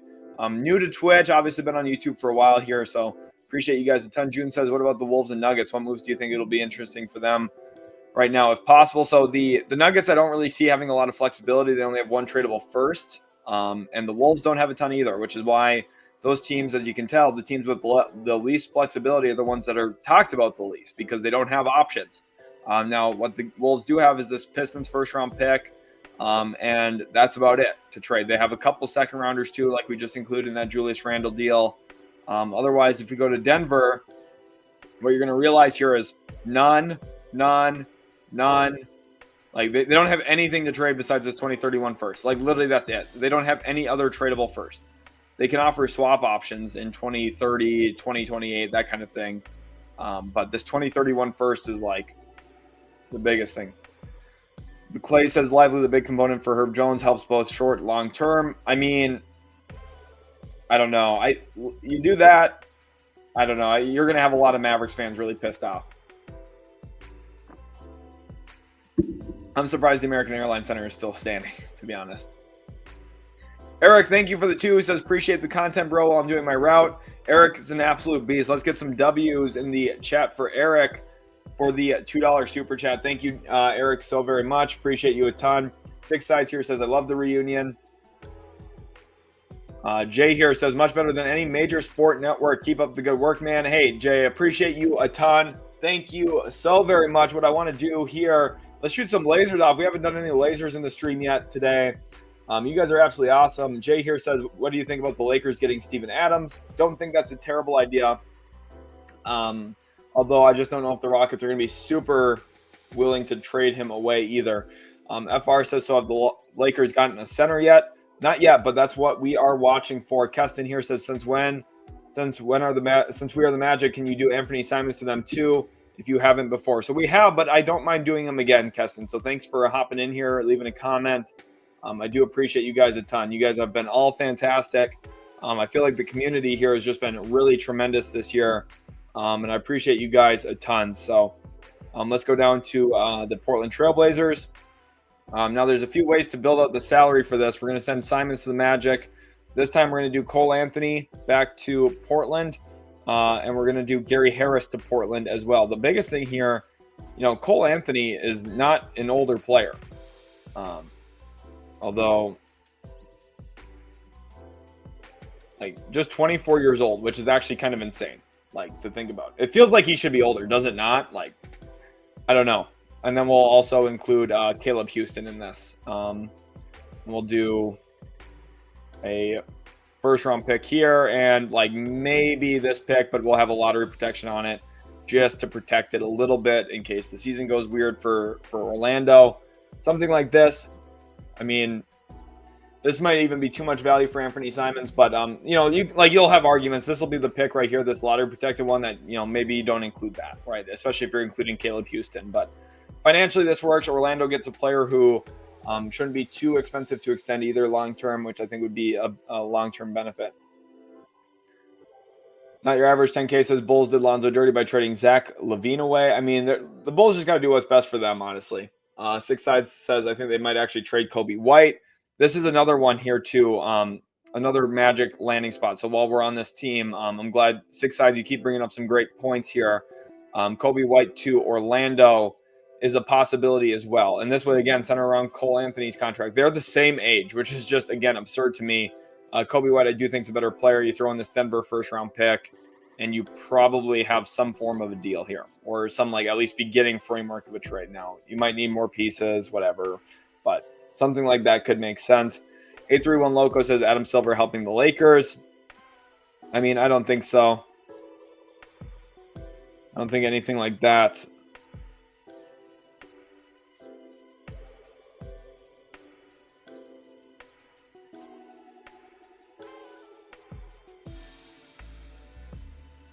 Appreciate you guys a ton. Zeph here says, what trades do you think the Spurs could make? I see them going after either Cam Johnson or Day'Ron Sharpe, two Nets guys that make a bunch of sense. Justin Archer says, I just followed you. Thank you, Justin. I'm going to go back over to the Twitter. But thank you all for being in here today. You guys have been all absolutely awesome. And I really do appreciate your guys' support a ton here on the channel. Hannibal, thank you for the follow. Thank you, Maxi, for the follow, as well as Robert. And Lubo Mirkata, thank you for the follow as well. You guys are all absolutely awesome. So thanks, everyone over there, for following on Twitter. Appreciate you guys a ton. Make sure you're active with my tweets, too. Make sure you guys are responding. Like, even when I'm not live, we can still have that community feel. So leave comments on my tweets, that kind of stuff, and we can, chat it up. I'll be responding to comments a bunch and everything over the next or going forward, and I'll be leaving likes. That's one thing I do too quite a bit is let me go to my profile quick, and it's a little bit of a dangerous game, but I leave likes on a lot of viewers' comments. You know what I mean? So make sure to stay tuned to that. Okay. So, and just know that whatever happens, I'll be probably leaving likes in your comments and stuff. So comment on my Twitter post going forward. Jean-Pierre Briggs, thank you for the 5. He says, what would it take for Lakers to get Jericho Sims for a stopgap? Almost nothing. I think Jericho Sims is very readily available. This is a good question here, Jean-Pierre. He's another option that, again, is a super budget version of it, but his athleticism with Luka Doncic, I do think in a vacuum makes some sense. Now, I would be worried about their defensive flexibility and the way that their team is defensively built in this kind of trade for the Lakers. Like him and Jackson Hayes together is not a good defensive center combination in any way. But a trade here pretty simply could center something. Now, the thing is, it's funny too, because you need a third team in this. But this would actually give the Knicks some cap relief possibly too if they made a trade. But we're just going to get Utah on the phone, okay? What we're going to do is we're going to salary dump Christian Wood to the Jazz. And then what we're going to do in this too is Jazz don't really want to send any salary back in this. So what we're going to do is we're going to have the Lakers give up. I mean, this is crazy, but we're going to have this top 40 protected to the Knicks. I mean, I don't know. Something like that. And then the Knicks give, do they have some fake second? Something like this, right, to the Jazz. So Lakers save some money. Knicks save a lot of money. They also get a second-round pick out of it. They move this second-round pick up, basically. So this second-round pick goes from 54 or whatever to 42 or 46 or whatever number it ends up being. So you move up 8 spots in the second round. All it does is cost you Jericho Sims, and you save a pretty good deal of money, which in the tax, too, that'll save them about $7 million or $8 million almost. So that's pretty important stuff. So Zahi says Ty Jerome should leave the Cavs. Such a potential and baller. Ty Jerome's awesome. He's been really, really good this year. Honestly, I think he should stay because he has awesome lob threats and rollers and screen guys for him there. So Tim Green here says, new to the channel, what's the best deal for the Heat this trade deadline? Honestly, at this point in time, I'm not really sure. You look at kind of the way that things have gone here in Miami, the cat's out of the bag. They're going to have to trade Jimmy Butler. I think every team knows that. And because of that, there really aren't a lot of big-time suitors. Now, remember, after the Kuzma trade today, the Bucks are possibly in a situation where they can make some kind of trade here. Salary-wise, they would get to a spot where they could do something for Jimmy Butler, potentially. But again, there would be some problems with any kind of deal here, and you just look at the overall number of players going out, and again, you're trading your center, so you don't have a big man now. Why would the Heat want Brook Lopez? They probably don't. It's just the Bucks are messy. I just don't see the Bucks being a great landing spot. The Suns, we don't even know what the hell is happening in Phoenix. We have no clue. We have no idea what's going on. So this whole thing is crazy. So Damos here says, how likely do you think a KD trade is at the deadline? What package would you like the best from the Suns' perspective? I think the best package would be one with Houston, because you're going to get some young pieces, but they won't make that trade. The Rockets won't, I don't think. I hope not. I really hope the Rockets, for their own sake, do not. So ultimately, it's going to be some type of 3-team deal here. We're going to include Utah this time to be the helper in a trade. Schroeder to the Suns, Draymond Green to the Suns. Obviously, the Warriors are going to sit there and think about not including Draymond. So we have done Draymond in a bunch of the deals. Let's do Wiggins this time just to talk through the other possibilities, right? Durant to the Warriors. And we'll do Gary Payton II to Utah in this. And what we'll do here as well is Jonathan Kuminga to Phoenix. Now you're looking at this financially and you're realizing, okay, so this works financially for Golden State. They're sending out more salary than they're taking in. Now you can include some other salaries back into this deal as well, from the Jazz, for example. So Svi Mykhailiuk could go to the Warriors and Johnny Juzang could go to the Suns, for example. And financially this works. This puts both of the teams in a spot where the contracts all line up, everything works out here, and you have a deal. The Suns get Andrew. Obviously, there'd be picks in this too. Let me get those in there. So this can go to the Suns. Swap option with the Suns here, and a 2027 first to the Suns because we're talking about Kevin Durant still. Something like this. I mean, this is a big bet, but Durant and Mykhailiuk to the Warriors. Suns get Wiggins, Schroeder, Kuminga, Juzang, 3 firsts. One of them is a swap option, though, in 26, which, I mean, if Phoenix is trading away Durant, I don't know. And then the Jazz get Gary Payton II. And, so here, this trade looks really stupid for the Jazz. Let me go throw this to Utah, and this one can go to Utah as well. Something like this, right? So you walk out like that. And then remember, the Suns still have 3 picks that they got from the Utah trade, and they have Nurkic. So they could still go out and get another $18 million player. So I think right now, Lowry cannot be traded. Lowry is not even trade eligible this year. So that's completely correct. But when it comes to a possible trade, here's what I really think. Thank you to Northwest Recognition for the follow. Thank you, Hunter Penny, as well for the follow. I appreciate you guys a ton. Regarding the Phoenix Suns, this is a potentially rare opportunity. Having the ability to pivot out of Durant with Golden State can bring. Thank you for the $5 super chat here. Shout out to Maybe Love Hate. Appreciate you so much. Let's get some W's and confetti in the chat here for Maybe Love Hate. Really appreciate you. I'll get the W train flying. Can you give your thoughts on Luka with a versatile switching defense? Lakers doing it so well with Dorian Finney-Smith, Bron Rui, Vando lately. But hard to picture Luka. I mean, Luka's switchy too. Luka actually defends bigs pretty well. Obviously, he's strong and built. He's huge. He's heavy. He's a heavy man. And I say that in a good way, like when it comes to guarding big men. It's kind of like how James Harden was like low-key switchable onto bigs during certain tenures of his Rockets career, right? During certain stretches of that career. But Luka could fit into it, but again, when you're in rotation and switching, like you have to be quick and athletic, and that's one thing that can be kind of challenging for Luka at times. And also just being attentive and willing to put in the work to do those things. I do think ultimately the Lakers will get a big man, and I think the big man they should get is Nick Claxton. I want them to get Nick Claxton. I think Nick Claxton would be fantastic. If they get Nick Claxton, whatever the picks are, I don't even care. I'm going to give him an A+ probably, unless it's like 4 pick swaps and a first. Then I would maybe not, but.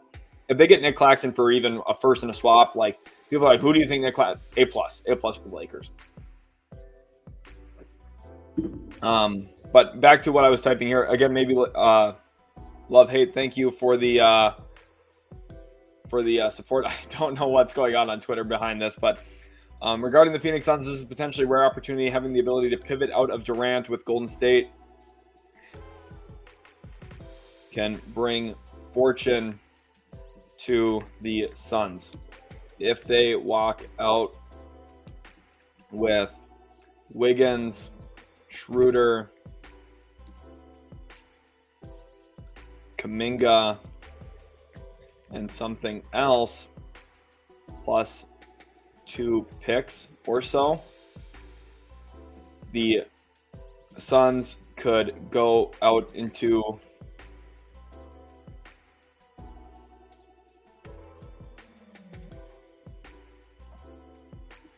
would be huge winners. They could go out into the market with 5 firsts to trade with either Nurkic's $18 million or Grayson's $15 million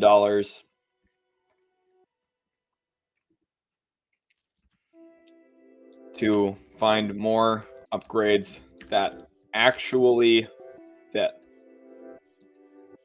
This might be the Suns' loophole. This is like the big chance here for Phoenix. It really is. There's a chance Phoenix gets away with this. Blazers here said Blazers are cool podcast. Thank you for the follow. Appreciate you a ton. Jer here says I personally really like this for the Bulls. This GIF was, I had no idea what was going on behind my tweet there. That's funny though. Really, really crazy, but a lot of stuff. Tyler here says I'm not trading the best player in the deal and having to attach picks. I get that perspective, but fit outweighs talent in the NBA. I mean, I think the biggest thing here, this is my biggest thoughts. If you're a team, if you're the Phoenix Suns and you can get out of this Durant, Booker, Beal drama, garbage stuff, which was predictably awful.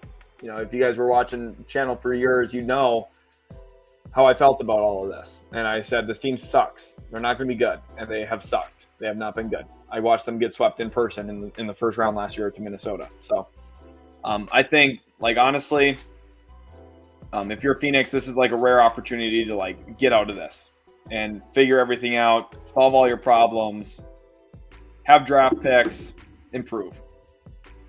Like, could be really, really fun. Alex here says, listening while door dashing. Thank you. Keep up the good work. Appreciate you, Alex. Glad to have you in here.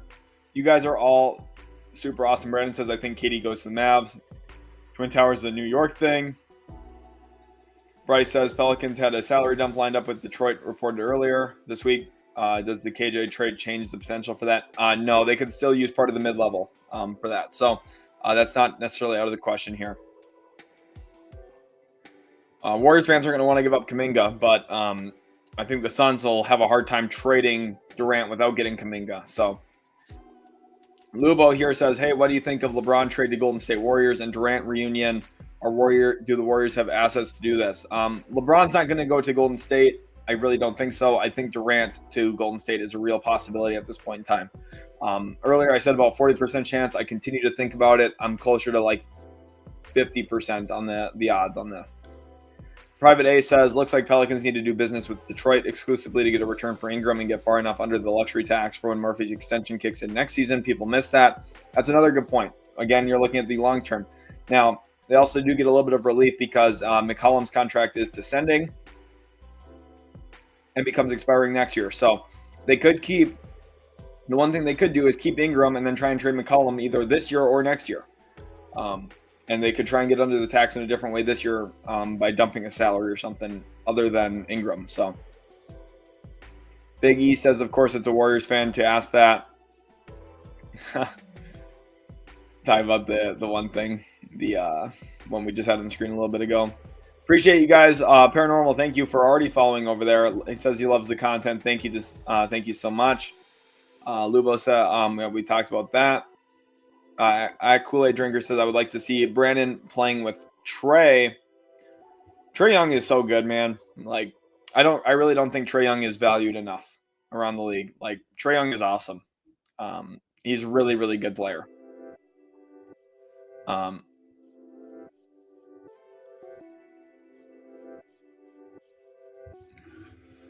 We'll see what happens here with all of this, but John Vincent says, I strongly believe the Rockets trade Brooks.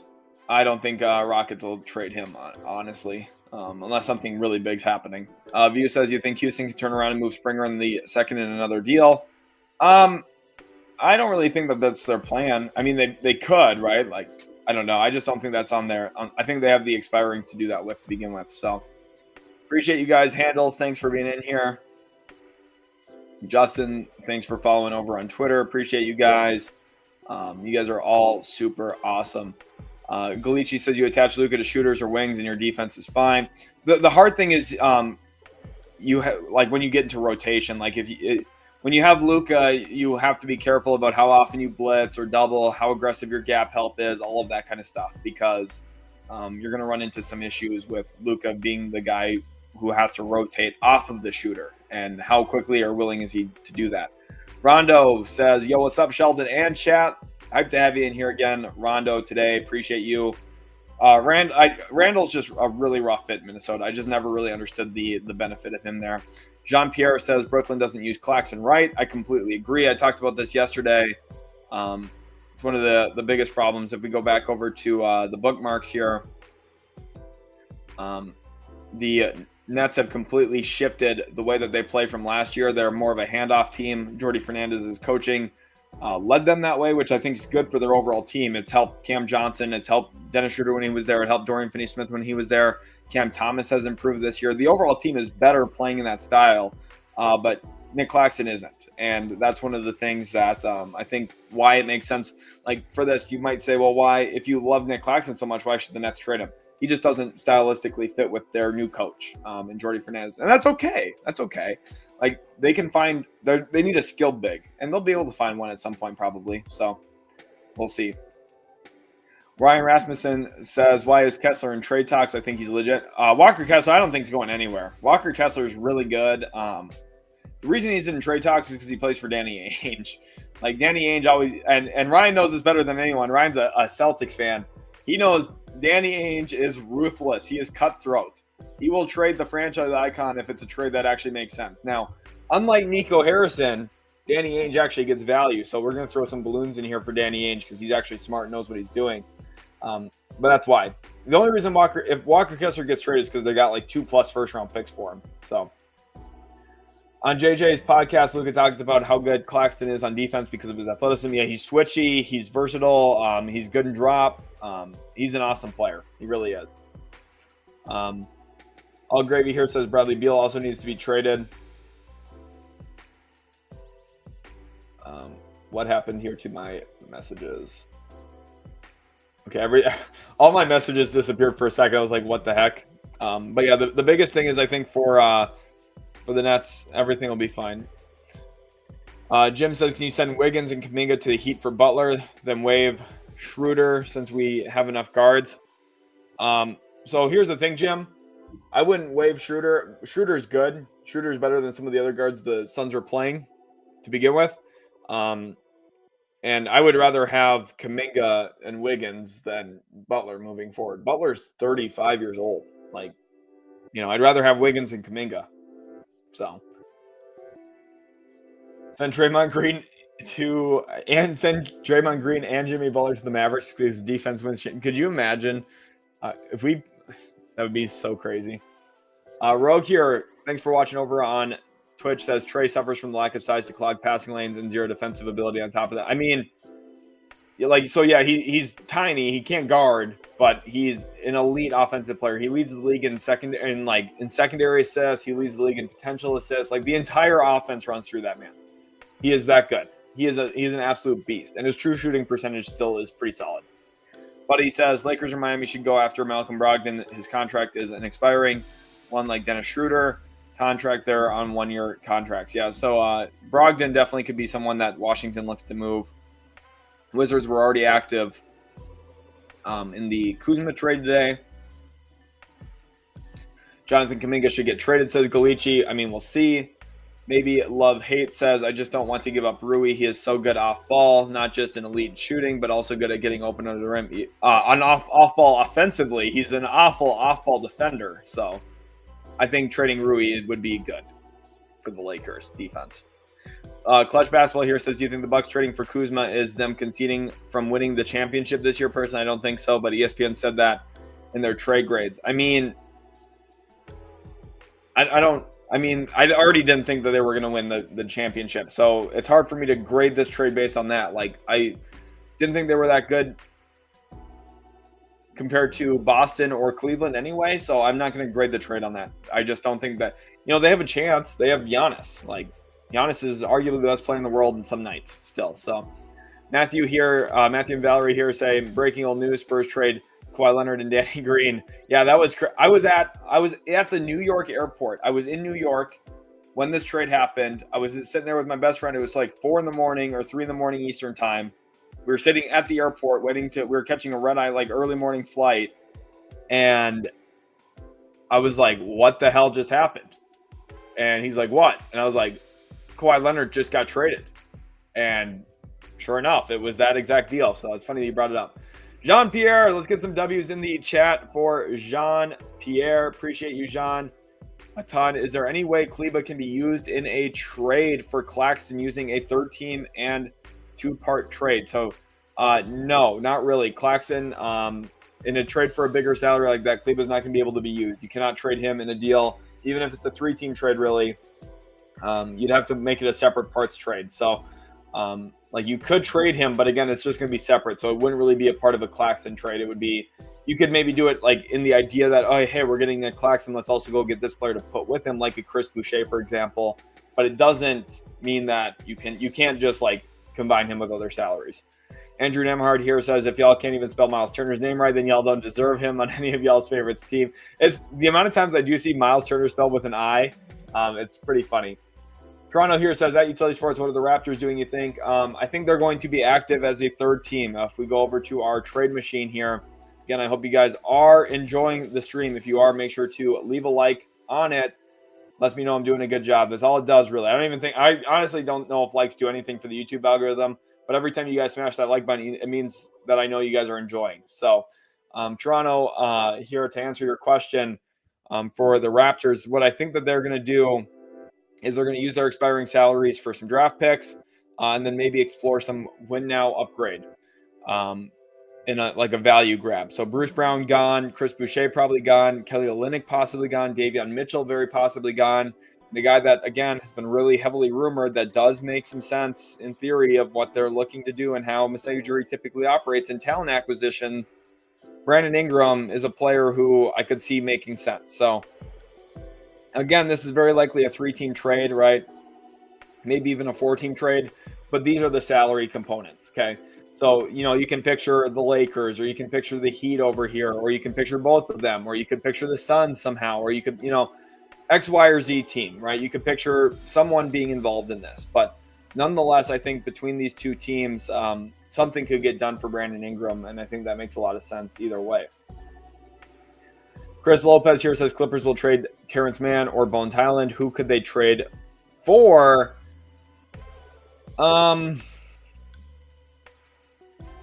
Mitchell Robinson in New York comes to mind. Khris Boucher in Toronto. Kelly Olynyk in Toronto. Those are the names that come to mind. Justin Archer here says Nico Harrison is a bad GM. Yeah. In that podcast, Luka said Clax picked him up full court and he couldn't believe it. Dude, Claxton's fun. I love Claxton. B-Dog says, as a Jazz fan, any of our trade targets, Clarkson, Tucker, Sexton, Collins, able to get us a future first? Maybe Sexton or maybe Collins. Like those two guys, maybe, and you would need kind of a somewhat desperate trade. Like if I was a Jazz fan, I'd be pretty disappointed that Kuzma got traded to Milwaukee instead of John Collins, honestly. Gorgeous Rock says, yeah, I'd much rather the Suns get Kuminga and the other Golden State assets than Jimmy Butler. That's what I it's hard, though, because I understand Suns fans want to win. You think Jimmy Butler, playoff elevator, right? But I'd rather get the young pieces and try and, at least save my future. Aaron says, how likely do you think DeAndre Hunter to the Cavs is? I'd say, a 40% chance. Could be honestly, maybe it should be higher than that. But really do appreciate you guys. Hopefully you guys do enjoy. G1 here says, what should the Magic do? Trade for a shot creating guard, Anthony Simons, Kobe White. Those are a couple names that jump to mind immediately for me. Garrett says, do you see the Thunder making any more moves before the deadline tomorrow, specifically roster-wise? Not a ton roster-wise, honestly. The Thunder should be feeling really good about their team. They've been injured as all get out this year, and they're still awesome. So Tony here says, greetings from Czech Republic. Hope the Jazz trade Sexton and Clarkson. Yeah, hopefully they do for their own sake. Everyone needs a smile here. It says, how would I rate Cam Johnson's defense and passing? I would say he's a B-plus team defender. He's not like going to blow you away defensively, but he doesn't stand out in a bad way at all. Passing wise, I mean, it's easier like if he's your like fourth best passer, you might be overextending him a little bit, but like, I mean, even then, I wouldn't even be worried. If he's your fourth best passer, it'll be fine, honestly. Like, you just can't, obviously, he's not a primary creator or anything, is the whole point. Private A says, I think getting under the luxury tax and getting anything for Ingram is dually important to the Pelicans. I think the handshake deal Detroit has with New Orleans does both, clearing space for Murphy's extension. Definitely a possibility. Dunbar here says, why Bucks? Why? I'm so sorry, Dunbar. I thought of you right away when the news broke.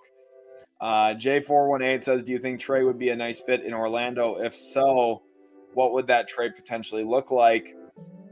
I do think he'd be a fun fit. I don't think it'll happen. The salaries specifically are the biggest reason why, Jay. American Cheese says, do you think the Mavs trade for Schroeder? No, I don't. Although I understand that. That's a pretty good question, honestly, but I don't think they will. Mr. D says, Connaughton for Alvarado. Alvarado makes only $2 million, so the money on that doesn't work out.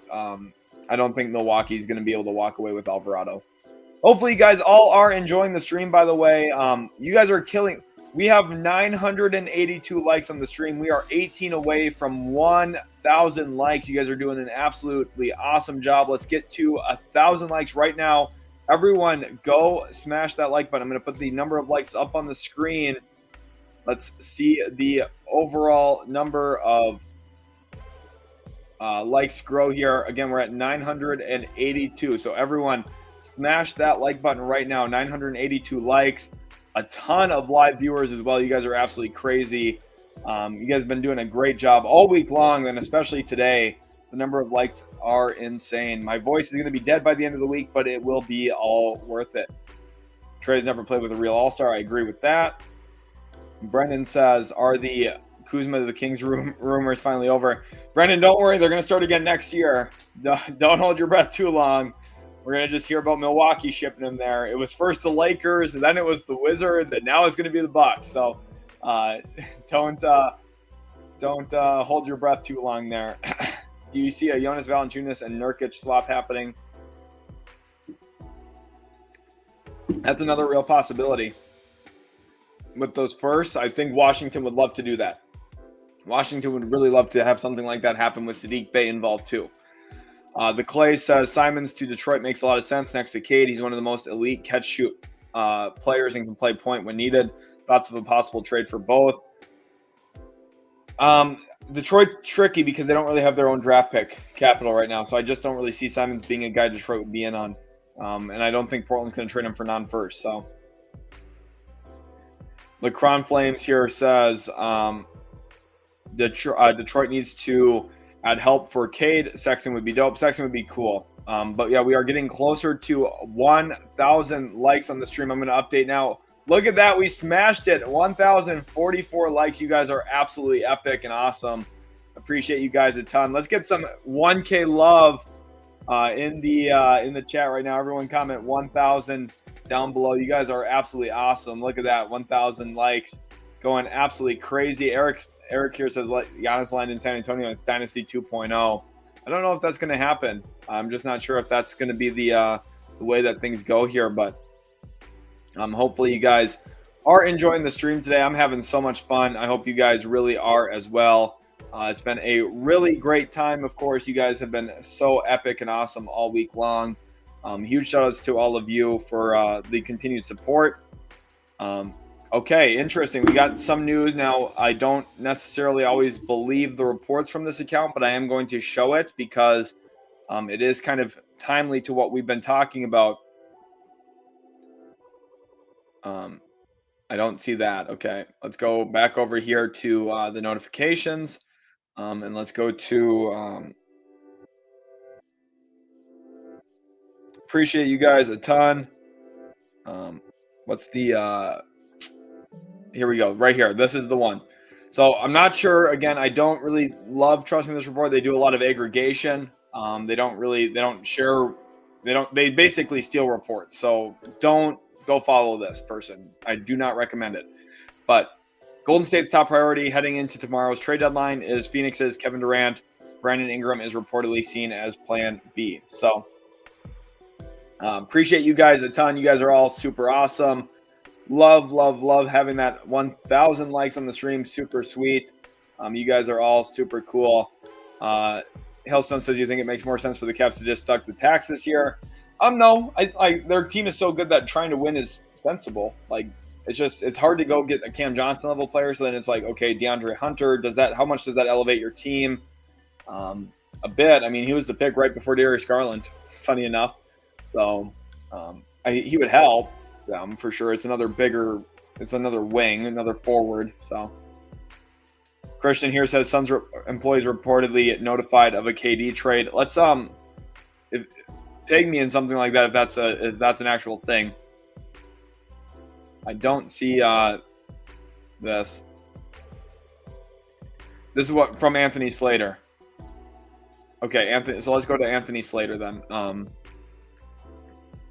Thank you him for doing all that. So Anthony Slater covers the Warriors for The Athletic.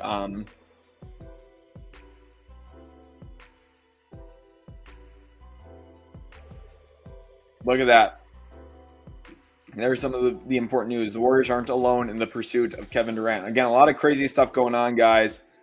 All Gravy says, let's get it to 2,000. You guys heard him. Everyone smash that like button right now.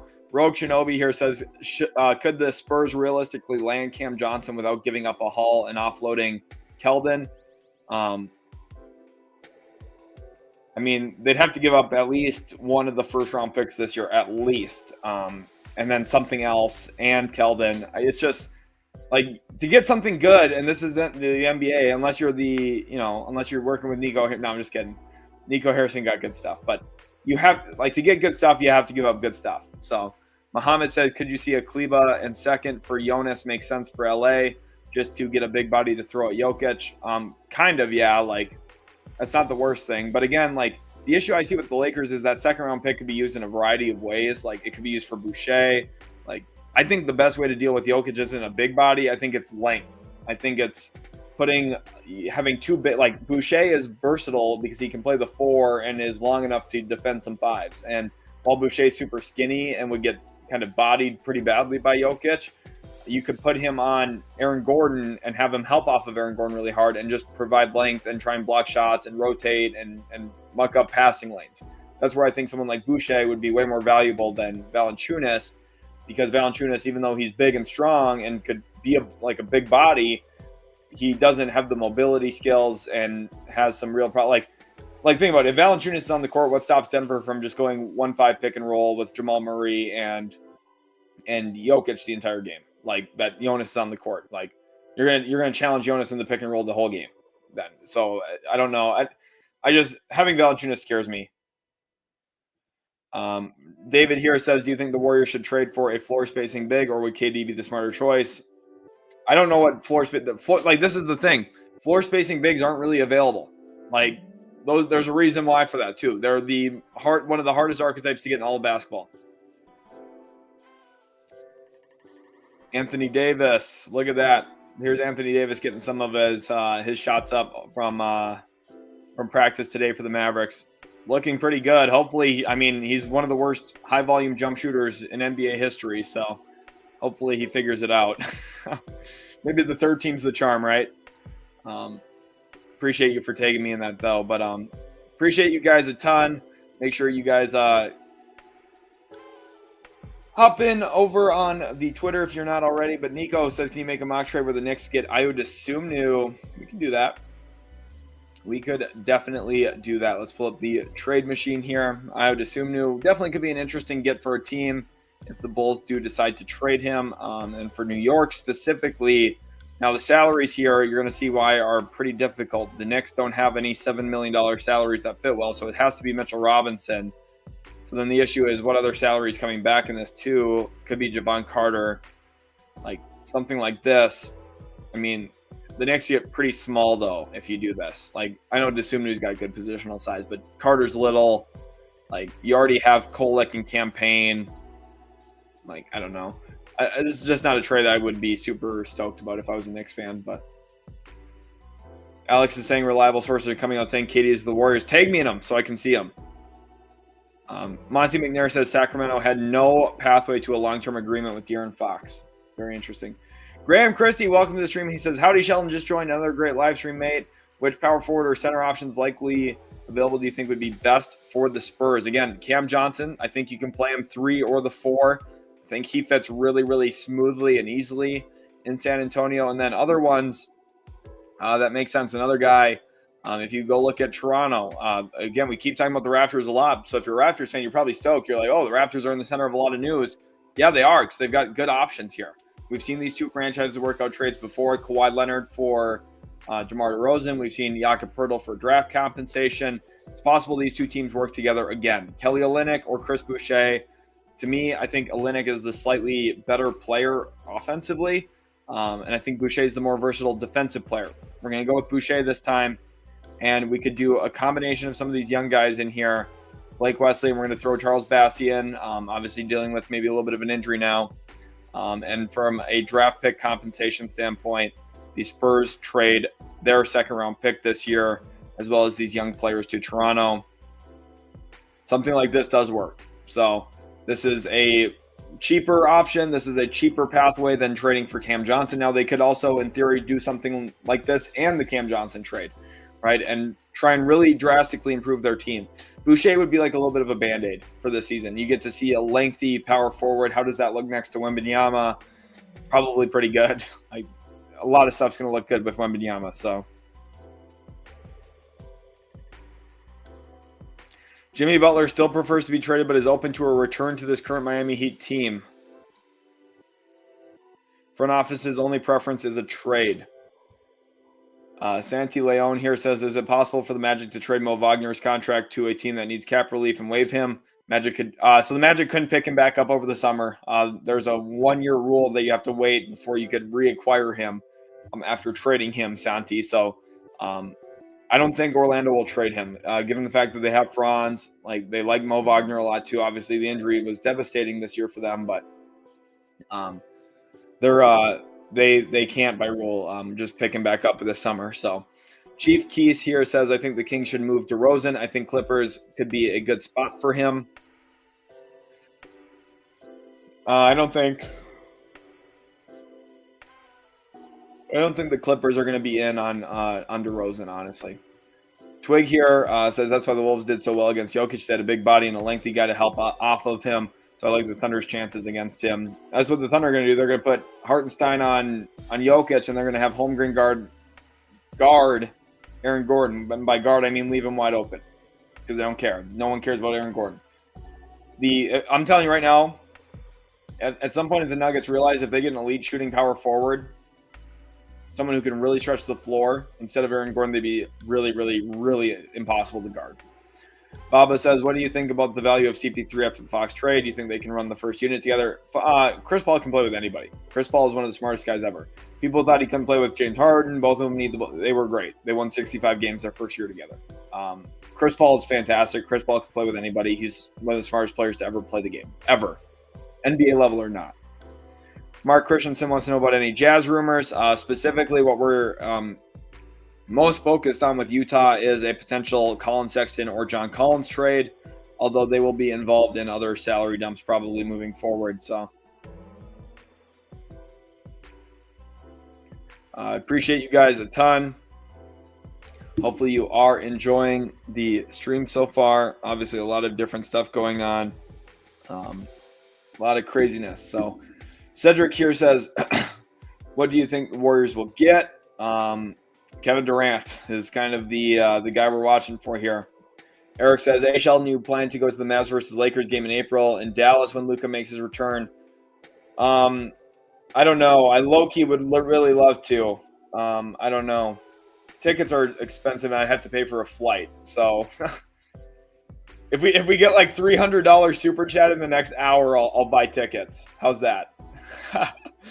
We got 1 hour right now. Let's set the timer. It's 1:23 Eastern time. Okay, if we have $300 donated in the next hour, I will get tickets to a Mavericks game for when Luka returns.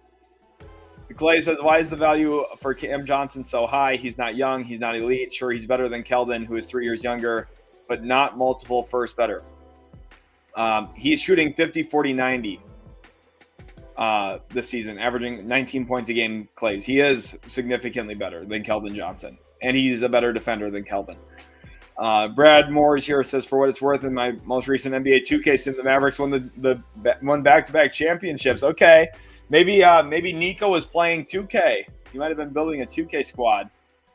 Aquino Asia, welcome to the stream. It's been supporting me over on Twitter a ton. We got to get some W's in the chat here for Aquino. A ton of W's, honestly. I'm going to spam like 25 W's in here almost. Aquino's a huge W. Just says, just woke up. Kuzma is finally gone. Thoughts?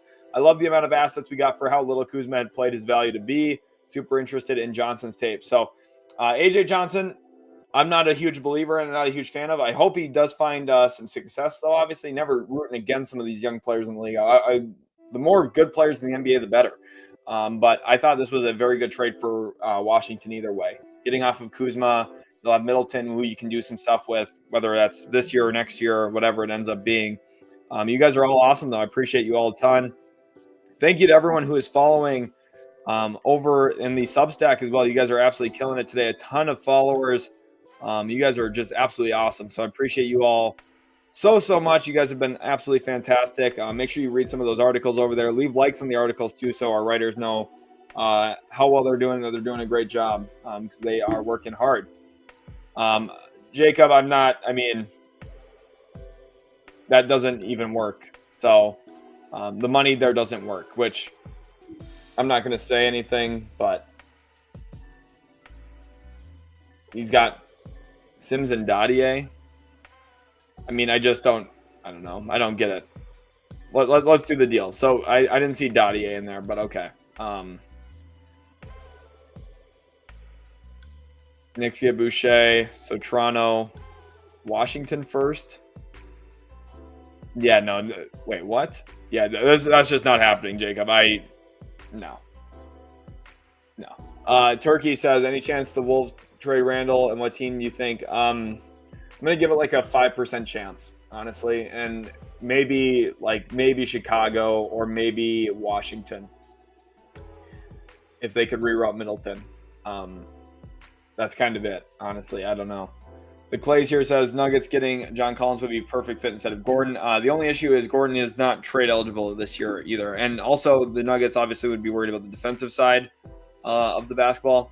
Make sure you guys go give me a follow over on Twitter. A link is in the description over there. I'm going to be shouting out some of the people that are following just most recently.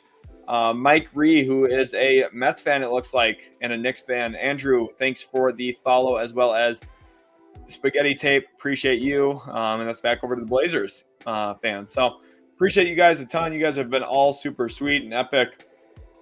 Trade deadline this week has been a huge W. Of course, Galici here says Magic received Tre Young. That would be, it would be insane if that happened. This would be a huge trade, but I don't think it ultimately does. Sprice Creation says Wemby gives Jokic problems. Length definitely bothers him. Yeah, it's all about length. Like, length is the greatest tool defensively. It's the most important thing. Length. Mo says, hey, do you think Lakers are at least going to get a center, maybe a Nick Claxton or Robert Williams? Any trades happen after the Kuzma one? There was a couple. The Rockets got Jaden Springer in a trade with the Celtics, which was a salary dump.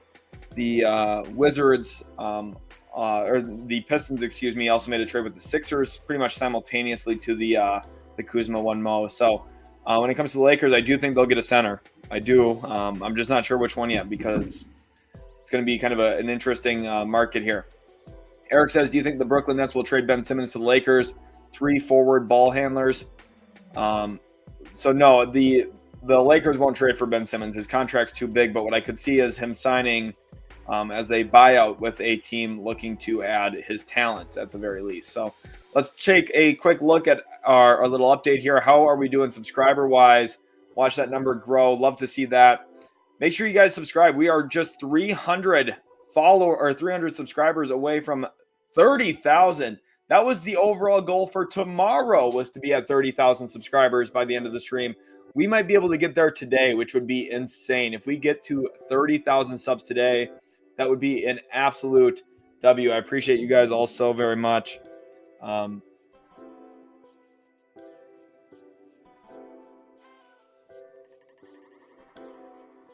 Wow. A lot of craziness. Mo here says, hey, do you think or I read that one already. Nathan says, why did the Nets declare Cam Johnson available to play tonight? Seems like awful management to let your most coveted trade asset play this close to the deadline. Well, the Nets are willing to just keep him. The Nets have a plan with max cap space. Worst case, they don't trade him. And they already have a bunch of draft picks anyway. They might just keep him and say, if you guys don't trade for him, we'll just hold on to him. We like him. It's possible. Jack here says that the Magic want to target Derek Lively as their center for the future. What do you think it'll take for the Mavs? Multiple first-round picks, like 2, 3 at least. 2 at least, 3 probably.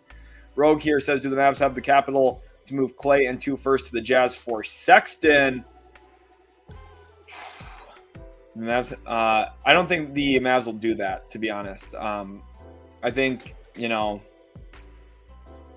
I think something bigger for Kevin Durant would be more likely. The Mavs do have the capital to do something like that, but I don't think that's the trade that'll happen. Mason, you're funny here. Cam here says, with Scoot Henderson's improvement, do the Blazers finally trade Simons? I think they should. I think, the future of the team really hinges on Toumani Camara and Scoot Henderson and Shaedon Sharpe and Donovan Clingan. That's the core 4 going forward for the Portland Trailblazers. And I think anything that prohibits those guys or prevents them from getting significant minutes is a mistake. So I really hope you guys are enjoying the stream so far. Obviously, a ton of fun. We're at over 1,100 likes, 1,000. Ones are wild right now. Let me get this up on the screen here. I hope you guys are enjoying getting ever closer to 30,000 subscribers.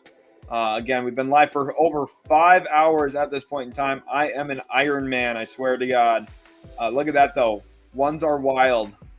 Love to see that. Appreciate you guys a ton. The likes are awesome. Got to get it to 2,000, though. That's what we're looking for. Eric Olson says length. That's what she said. Honestly, does size even matter? That's the age-old question, right? Pizza Boy here says, what time Eastern time does the deadline stop?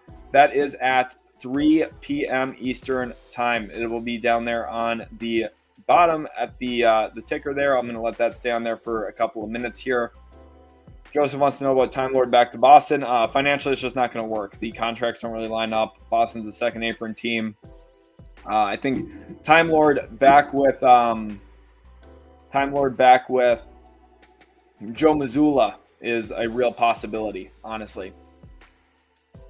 Baba says, I've been here the last 3 hours asking the same question over and over. Why do you not answer? I mean, what? I haven't seen your question.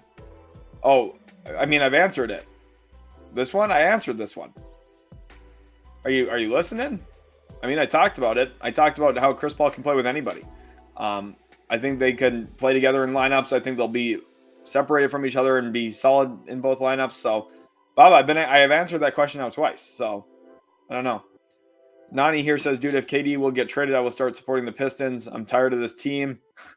Talking about the Suns. We'll see what happens with Phoenix, man. Hopefully Baba has his volume on.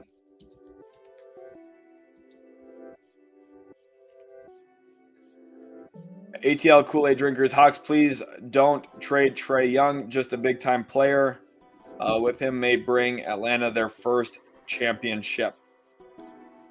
I like Trae Young a lot. They can't give him up. John Piner says, Sheldon, what do you think about Hunter to the Spurs if Cam Johnson doesn't happen? I wouldn't do that if I was San Antonio. I'm not as big on DeAndre Hunter as I am on Cam Johnson. I think Cam Johnson's a better player. Jonathan Kuminga says stop. Uh-oh, he's worried about trades. Jonathan Kuminga, is he worried about trade season? Uh-oh. Should we put Jonathan Kuminga on the thumbnail here now too? I think that might be something we do quick here. I got to trigger everybody. Again, Jaden Springer got traded today. Kyle Kuzma got traded today. A lot of stuff happening in the NBA that, of course, changes things quite a bit around the league. Who knows what will all happen, but the league is going crazy. A lot of different stuff going on now. And is Kevin Durant to Golden State a real possibility or not? We'll see what all happens here at the trade deadline. Of course, a lot of crazy stuff. Going to update the thumbnail here real quick. Keep things fresh for everybody. That way, if you guys are clicking in and out or anything like that, just lets you know that we're kind of covering a wide range of topics, covering all 30 teams, of course. That's the my favorite part about YouTube and covering the NBA as a whole. The way that I do is we cover everybody because everyone deserves to get covered. NBA as a whole matters, and I think it's a real W that we operate this way. So really do appreciate you guys so far. A lot of craziness, of course, happening at the trade deadline this year. A lot of unforeseen stuff. The Luka Doncic trade literally broke the internet. Most absurd trade of all time. Just never would have ever predicted that happens. But nonetheless, a lot of craziness. Again, you guys are absolutely killing it. Appreciate you all a ton. Let's go back over to Twitter here. Maybe there are. Is there any news yet? We are still waiting. Sean Wright here from the NBA. Source says, so Sean Wright has, not a very big following, but source, Bucks forward Bobby Portis will be moved via trade in the next 24 hours. And here, what is this? Giannis with a tweet and delete. What is this? Chicago? Lonzo? What does this mean? Also, it would be super funny to be an NBA star and just troll all week this week. Like, I imagine being an NBA superstar and you're just like, I'm just going to tweet out random emojis and people are going to assume stuff. Like, that's exactly what I just did. I was like, is this Chicago? Could this be Lonzo Ball? Like, I don't know. Like, it's just funny. This might mean nothing. It probably means absolutely nothing. So, Giannis to Atlanta. What the heck is that tweet? Exactly. Like, who knows? Sevilla wants to know who I'm a fan of. I'm a fan of the Mavericks, but I just love the NBA. I love the NBA so much. So, that's my big thing here. Callum, thank you for the 10. He says, utility really the GOAT for trade streams. Appreciate you. Let's get some W's in the chat for Callum. Callum is an absolute legend. He's been watching the channel for a long time. Let's get some W's in there for Callum right now. He is an absolute beast. So thank you, Callum, a ton. We really do appreciate you and your continued constant support here at Utility Sports. Timothy Ingram says, Lonzo, I called it. We'll see if it is. Soccer colors. Okay, he's an Arsenal fan, and they're playing today. Okay. Well, see, the things you know, the more you know. I'm gonna tweet about this again. Sources tell me Giannis is an Arsenal fan. LOL. Sources tell me. Man, I don't know. It's funny. I had no idea. I don't know anything about soccer, so. Thank you, Isabel, and thank you, everyone, and CJ for answering that. Brian said had to step away for a few hours. Any Spurs news? Nothing definitive yet on San Antonio, but very interesting. See, does Shams have anything new? Last thing was still the Jaden Springer news. So I've been live for over 5 hours at this point. We got W's flying in here for Callum, of course. That's $10. That is $10 to the Mavs ticket fund. We got $290 to go. We get to $300. That I will also have to pay for my own flight, but I'll get the tickets. I'll get good tickets too. Here, I'll lower it. I'll lower it. We'll go. We're gonna here. Here's the new thing: $200 for the Mavs ticket fund. $10 already in. We're gonna count all the European money as money, by the way. So. As US dollars. So $200 for the Mavs ticket fund, $10 already in. So there we go. I lowered it by 100. So that's a pretty significant difference here. $200 for the Mavs ticket fund. We'll see if I'm ended up going or not. But Dallas's new duo.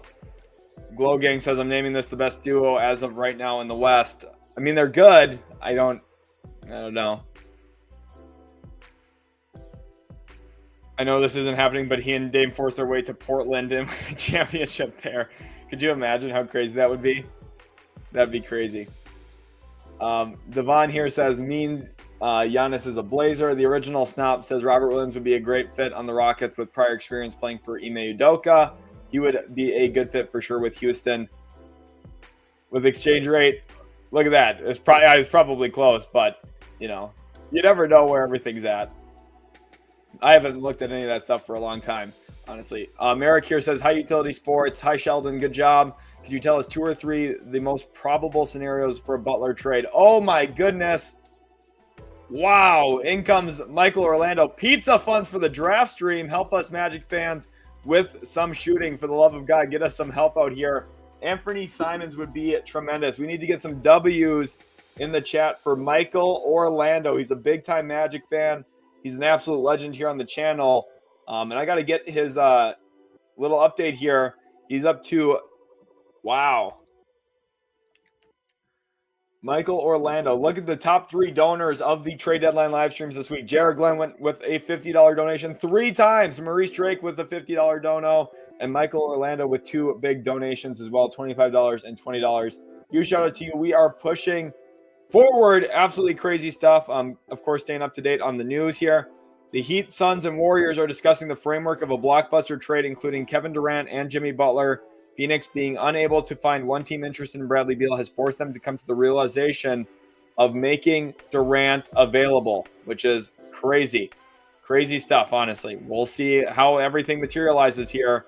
But again, thank you guys for taking me over there. Thank you, Coach Chewy, as well. I appreciate you both a ton for doing that. And we'll see how everything materializes. But also, as promised, I need to be leaving some likes on some of these things too. So there you go. There's a like. Like I said, if you guys tweet at me or anything like that, I'm going to be leaving likes on all that kind of stuff going forward too here.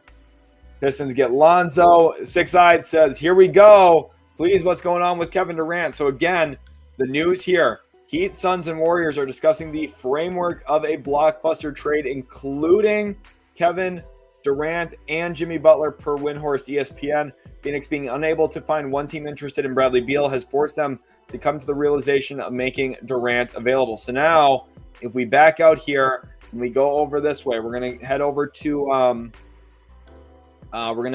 the trade machine. This is, again, huge news, something that we for sure have to keep our eyes on. You guys are doing a fantastic job, by the way, with the overall help and everything that you're doing. You guys are doing a great job taking me in stuff. Let's go over to a 3-team trade with the Warriors. That's who was in the report, right?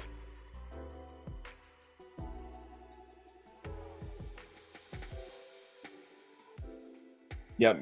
Okay, so very possibly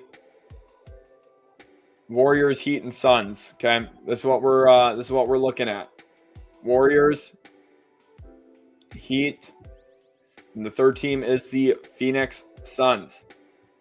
In this trade, Kevin Durant would go to Miami, or to Golden State. I mean, Jimmy Butler would go to Phoenix. Then Wiggins would go to the Heat. Dennis Schroeder would probably go to the Heat, I would have to guess. And then we're still looking for $12 million more. And the question is, how do we get to that money? Jonathan Kuminga could be in this, right? And then you're looking for one other small contract, basically. Trade to the Heat. The money here, now, this is where the issue comes in too a little bit. We could send Lindy Waters III here instead. We need a fourth team for sure because of the apron rules with these guys. Okay, so we're gonna just pull the Jazz up. The Jazz are super useful for all of this stuff. We need to dump a little bit of salary here yet from Golden State. So this is one of the problems here. Is why instead of including Lindy Waters, we'll just make it Gary Payton II to the Jazz probably. Okay, something like this. This second round pick goes to the Jazz. In this deal, first round pick goes to Phoenix, maybe. This first round pick goes to Miami. And the Suns, I mean, like, who knows how the picks end up working out here? Like, the Suns shouldn't be giving up any picks if they're giving up Kevin Durant, but I could see them. I mean, who knows what happens with what's going to happen with Matt Ishbia, but something like this, right? This is the framework. A lot of news, crazy stuff going on. We can see Draymond to the Suns as well, possibly, but in a 3-team deal, it's basically impossible for Phoenix to get Jimmy and Draymond, or it's impossible for Phoenix to get Jimmy and Kuminga. So it's basically like all the stuff goes to Heat, Warriors get Durant, Suns get Butler. Like that's going to be the framework of a deal here one way or another, okay? Six Side says smartest thing to do is probably trade him. They aren't winning. So the thing here, though, it's the biggest thing here when it comes to some of these trades specifically and like some of these deals here is like if you're Phoenix and if you're not winning with Durant, are you going to win with Jimmy? Like, I don't know. Kevin Durant to the Warriors is a real possibility. Here's to the trip. Here's to the Dallas trip, my guy. Look at that. The donations are flying in. We are up to, wow. Look at that. We are up to 40 of 200 on the Dallas trip. Oh, my goodness. Look at that. Okay. Well, I'm going to put that up there. So how much money needed to go to the game in a Luka Lakers jersey?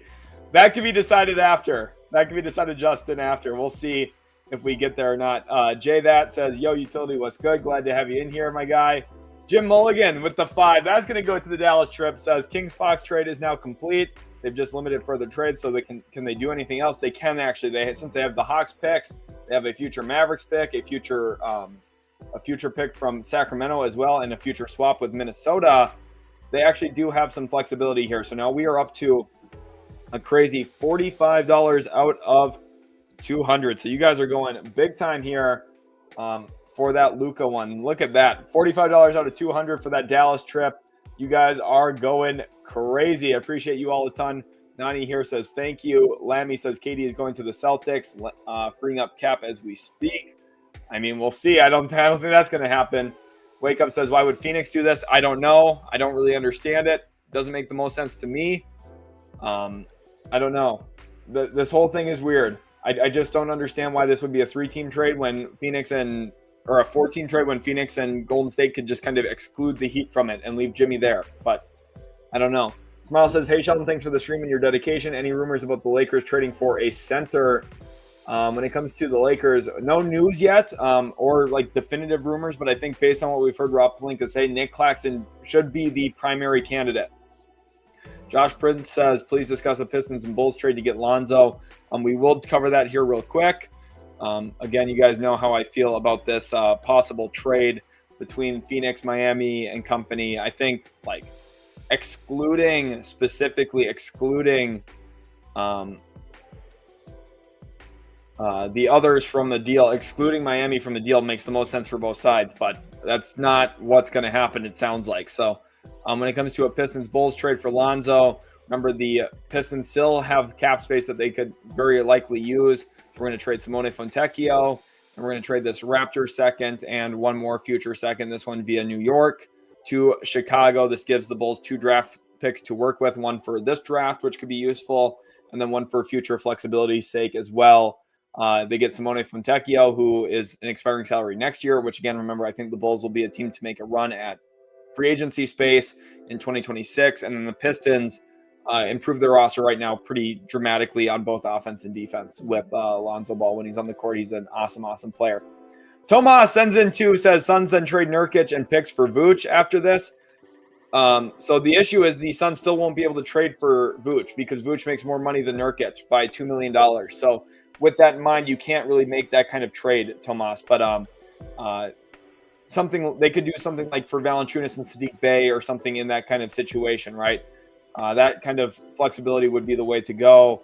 CR here says, give me some hope. Thank you for the 2. CR says, give me some hope. How do the Lakers get Kessler?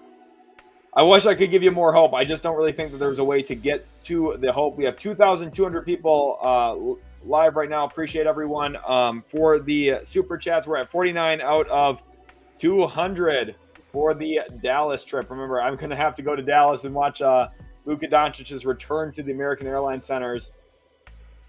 Milwaukee Card says, I know how you feel now, Sheldon. Kind of. The Bucks front office is just as dumb as the Mavs.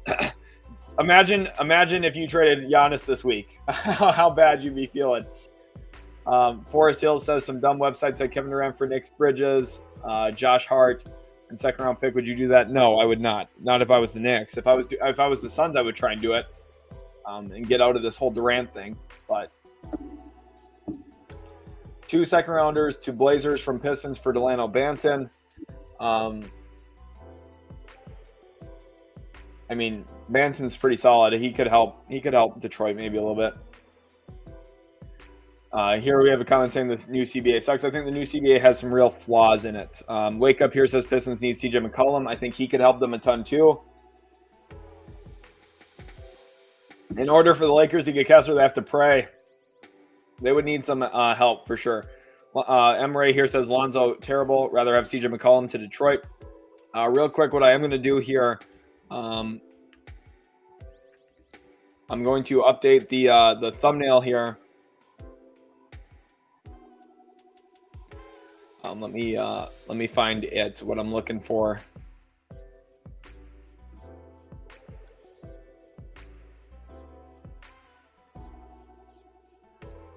Remember, there could be potential involvement as well from Toronto in a deal. Obviously, a lot of stuff kind of going on that will shake up the NBA potentially. A lot of crazy stuff that could change the course of NBA history here.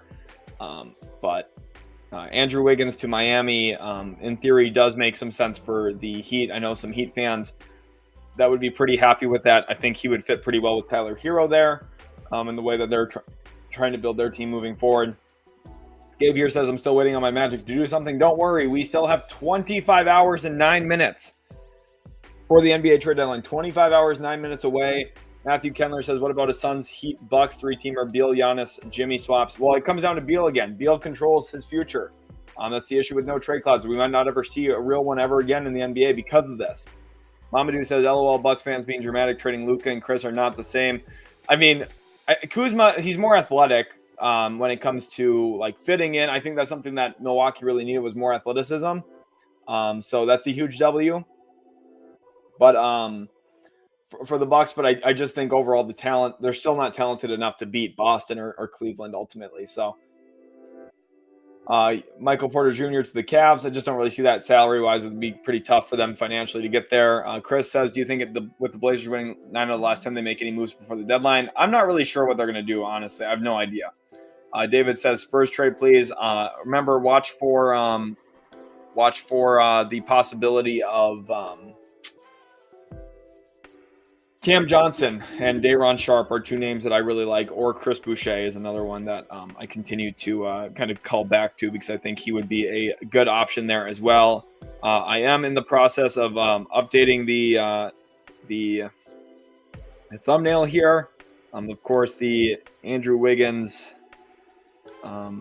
component I think is an important one here for Miami's involvement. I think the Heat would be very willing to do that portion of the deal. If they walk out with some picks, they'd be very happy. And getting picks for Jimmy Butler at this point in time is honestly like more than enough too, if I'm being completely honest. Like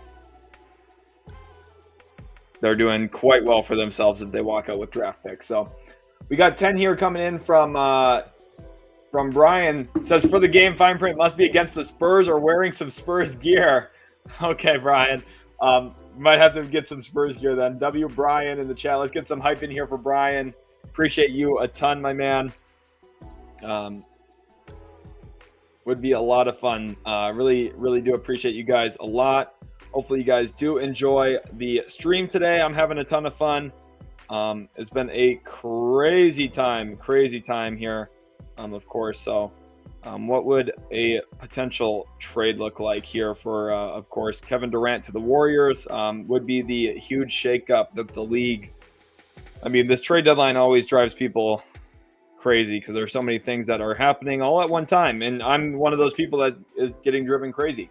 So we are now up to 59 of the 200 with about, what was that? Did I say 43, right? With about 49 minutes to go. So you guys are absolutely going crazy here. You guys are doing quite well. So Look at you guys doing absolutely great stuff here. A lot of super chats coming in. Appreciate you all a ton. I'm working on updating the thumbnail as we speak right now. So hopefully you guys are enjoying the overall stream. I'm trying to get Kevin Durant and Jimmy Butler and Andrew Wiggins on the thumbnail. For now, I hope you guys really are enjoying. You guys have been absolutely epic all stream long. So I am very thankful for you guys. Just absolutely killing it when it comes to all of the support. Everything that you guys are doing here has been absolutely incredible. So let's get Andrew Wiggins in the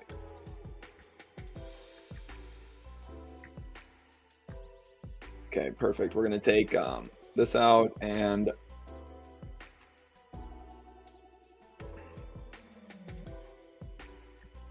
there we go. That'll work.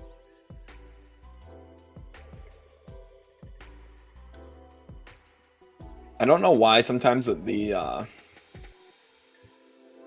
it does not like switching the thumbnail.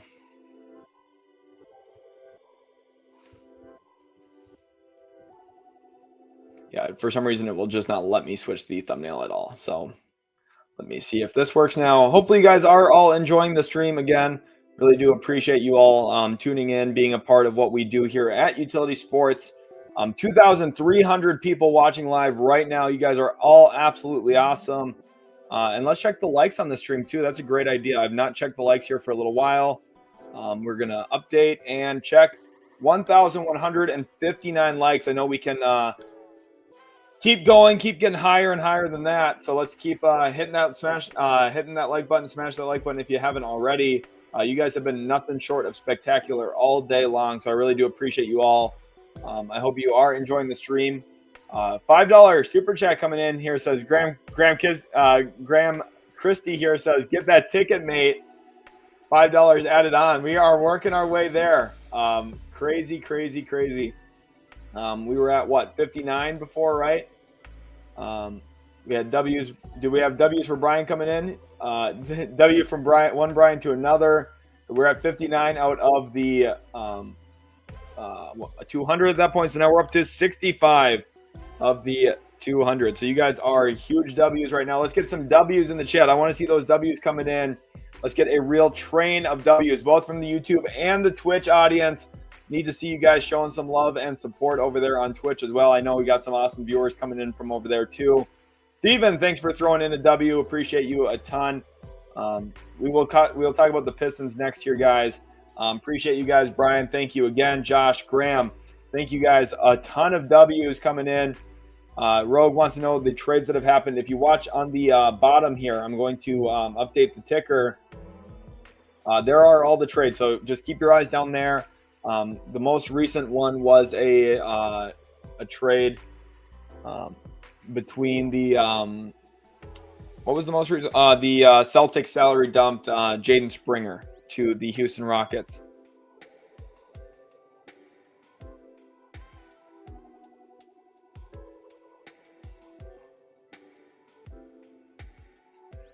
A lot of interesting stuff going on.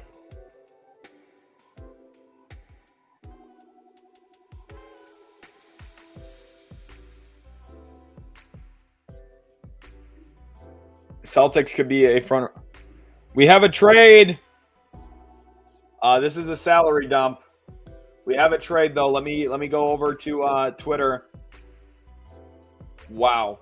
We have a trade. Sham Sharania reporting a trade. Just the absolute biggest trade you could imagine here. New Orleans Pelicans are trading center Daniel Tice and draft compensation to the Oklahoma City Thunder. Here is the salary dump. Perhaps no CJ, Zion, BI trade. That's a salary dump. Thunder get involved in a salary dump. Trading center Daniel Tice and draft comp to Oklahoma City. Oklahoma City, this is one of the predictable things. Chris F., thank you for the 5. Says, can we see a trade for Milwaukee after this Middleton trade? I think it would include Pat and Bobby Portis, but I'm interested to see what you're thinking. Chris, yes, we definitely can. And then Vinok will go over to the Lakers, and we'll go back to Portland as well. Eric, welcome to the stream. Glad to have you in here. Nico says, you think Rob Williams gets moved? Possibly. Ball out tonight. Load management's going to have a hell of a night tonight. Load management is catching a huge W tonight. I am sure of that. But yes, this is a huge trade. Aquino, thank you for tagging me over on Twitter. And very possibly, very, very possible that they are just now staying in New Orleans ultimately. I don't know what the market looked like, but very important trade. Pels do go under the luxury tax, which, again, we knew was going to happen. I'm going to update my little tax tracker now as well. We're going to take the Pelicans out of the tax, and we're going to put them as a non-tax team.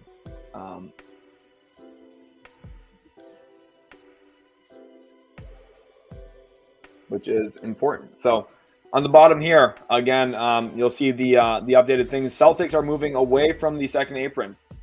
Kevin Durant is out with an ankle injury tonight. Brian here says Thunder getting more draft picks. Didn't see that coming.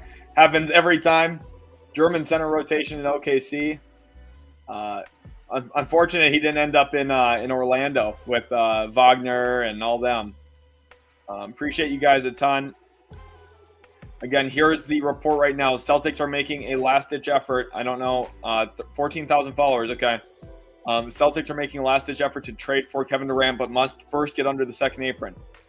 They freed up $4 million by moving Jaden Springer and need to clear another $3 million. From the Celtics pay sheet, who could that $3 million be? That might be the next question. Who could they move? Obviously, Jaylen Brown would be a part of a deal for Kevin Durant, you'd have to imagine, financially.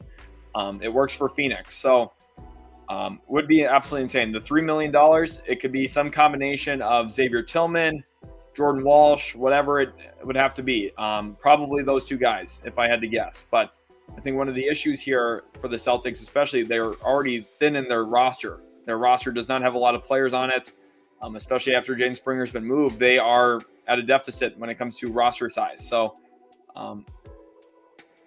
I think this is something to monitor. Definitely worth monitoring. Jaylen Brown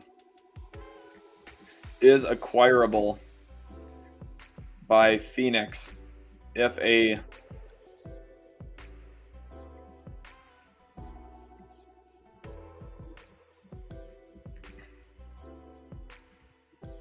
that would be an extremely fascinating turn of events. Boston has to become a first apron team. So that's like the first thing. Again, I'm not saying this is going to happen, but I think it's something we need to definitely watch for. We'll see what happens here. Brian Mahaney says, you called it Sheldon guaranteed that Pels would do something to shave money off the books. I did.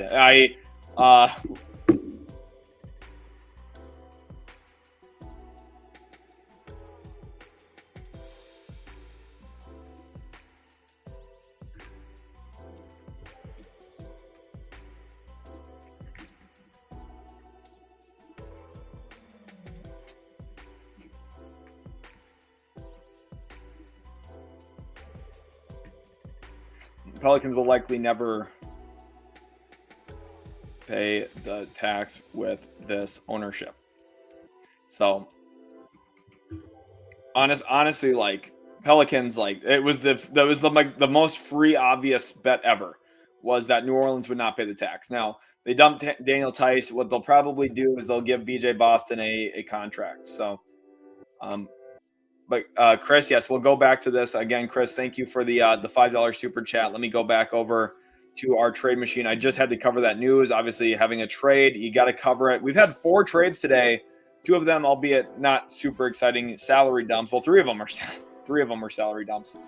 But again, we predicted all of them. We predicted New Orleans salary dump. Well, not all of them. I predicted Jaden Springer would be moved. I didn't predict it would be a salary dump, but we predicted New Orleans would have a salary dump. And I knew KJ Martin was going to get salary dump too to get under the tax. All of those things were things I said. 2,500 people watching live. Remember, I'm going to be live all day tomorrow as well, starting very early in the morning. I'm telling you, very early in the morning in Eastern time. So I am really excited for tomorrow. Of course, I hope you guys are also enjoying today. Today has been a great time. We've had a variety of different trades. I'm also going to update the description here real quick. In the live stream just so that everyone knows what's going on. The New Orleans Pelicans trade Daniel Tice and future draft compensation to the OKC Thunder in what was a salary dump. Hopefully you guys are all enjoying.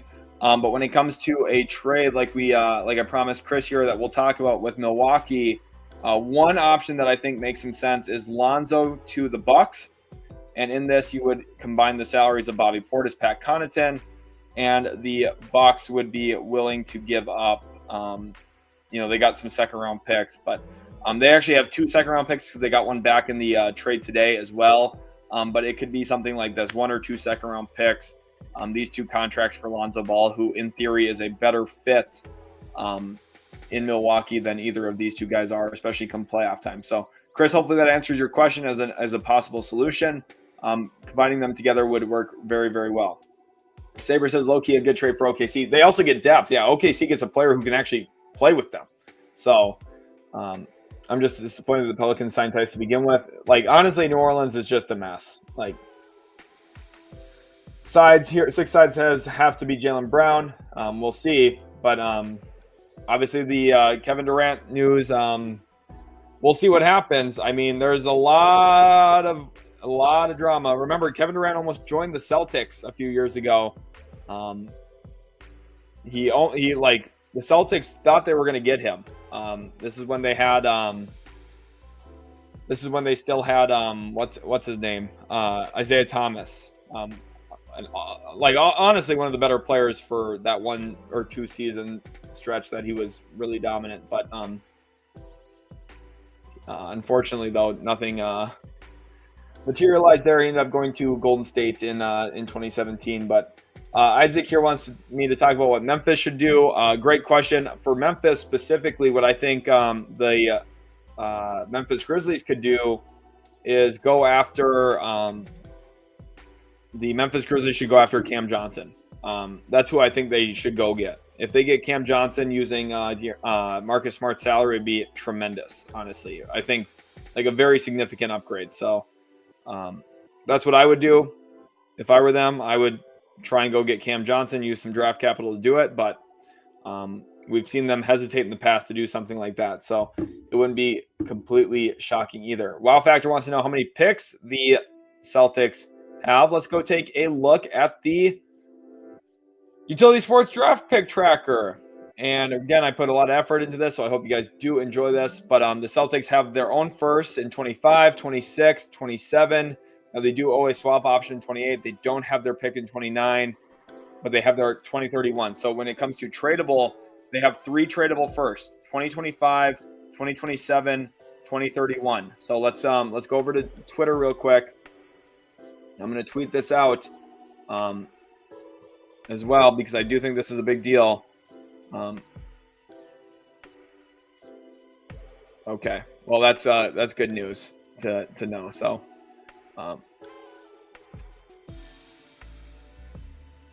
I'm still going to tweet what I was going to tweet. Celtics have 3 tradable first round picks, 2025, 2027, and 2031, as well as a swap option they can trade in 2026. We'll see what happens with Boston. I can still see Boston deciding to try and dip below the apron regardless. I mean, we'll actually see. But ultimately, the entire situation here comes down to how this is going to work. Now, again, I don't know if an actual Kevin Durant trade is ever going to come to fruition. 3 years later, still talking KD for. I mean, it's funny. Jalen Brown just won Finals MVP. But this league is crazy. So, I didn't think he was the most reliable source. Which is why I said something to monitor. Depending on what Boston does, they might just be trying to get out of the contract, or might be trying to get out of the overalls second apron. Something like that, I mean, just makes sense because it opens their future flexibility and it doesn't freeze their 2032 pick, which is important. Natik here says, I still want the Mavs to get Lonzo Ball. Okay. Yeah. He'd be fun, but I don't see the contracts really lining up in a good way for them. Brian here says, what's the over-under on number of trades tomorrow? I'm going to say 17.5. I think that's a pretty competitive line. 17.5 trades tomorrow. And you might say, whoa, that's a lot. That's kind of the point. I think it's going to be a busy, busy trade deadline overall.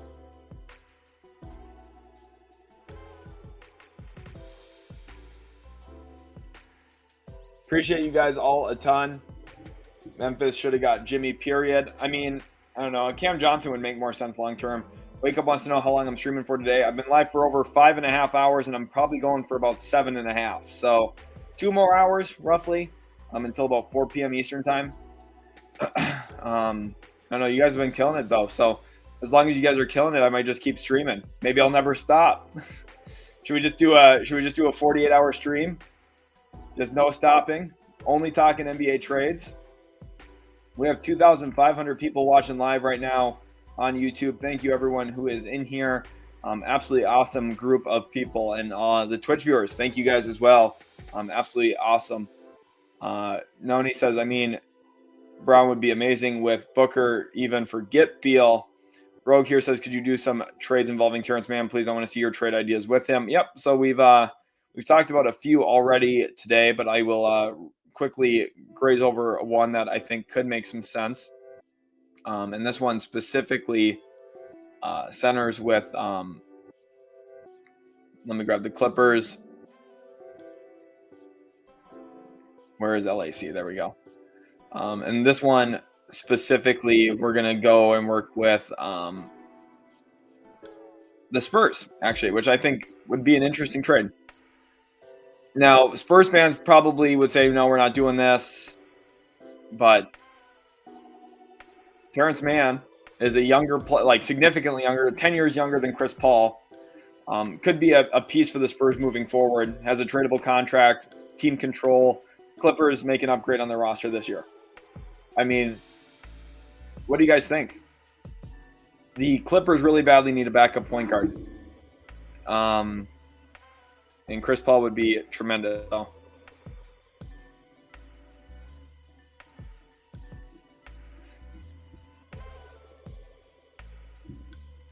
Cool Genuine Phil here says Brad Stevens not trading any J. Probably not. I'm hesitant on that, but I was just saying that the contract does work into the deal. What did the Pistons actually give up? What did the Pistons actually give up for KJ Martin? Nothing. They just took him into an exception. Six Sides here says you don't like Sexton to Bucks perfect shot creator now that Middleton is gone and can play with Dame guarding the opposing guards makes too much sense. I mean, he's another one that I think would be fine, but again, the issue here is what draft capital, if you're Utah, are you going for? Is it the 2031 first? Are you comfortable trading this 2031 first for Colin Sexton? I guess is the big question. Because if it's Portis plus Connaughton for Sexton and some other small salary like Juzang, for example, I think this should work. It'll be really close. Yeah, this will work. Are you making this trade if you're Milwaukee? Are you really risking that 2031 pick for Colin Sexton? I don't know. I'm not sure. Hopefully you guys have enjoyed. Don't spam fake trades. I don't know why people get so much fun from doing that. It just doesn't make any sense. Nico says, do you have a Discord where we can send in our mock trades and you rate them? Yeah, I do have a Discord.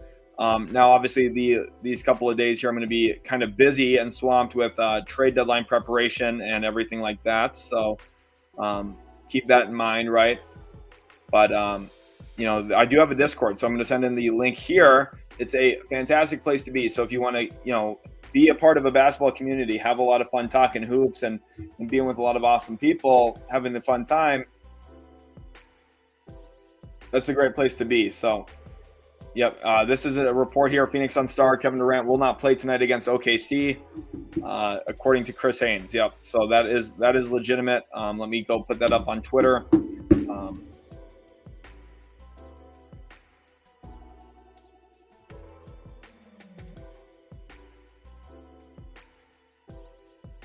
I don't. What the heck?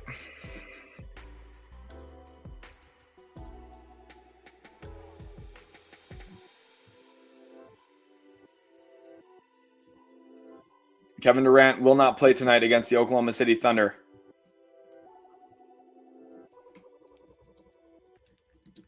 Has Kevin Durant played his last game as a Phoenix Sun?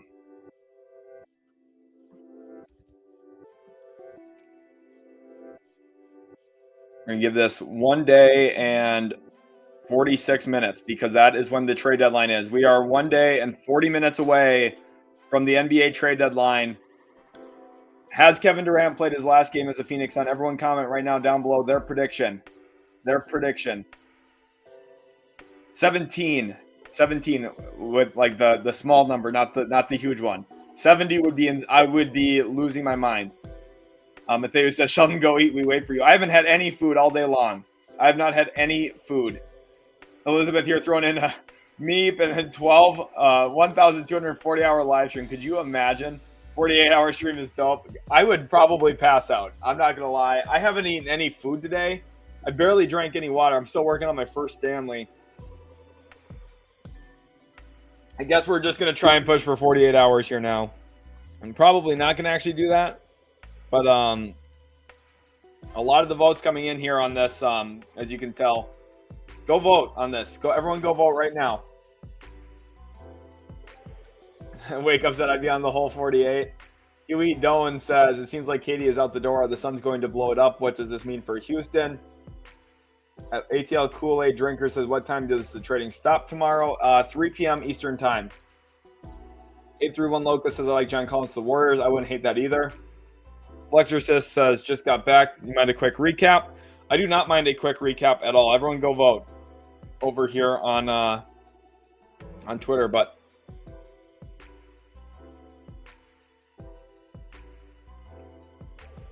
we will see what happens. So first recap. Most recent thing. Pelicans trade and salary dump Daniel Tice and draft compensation to OKC.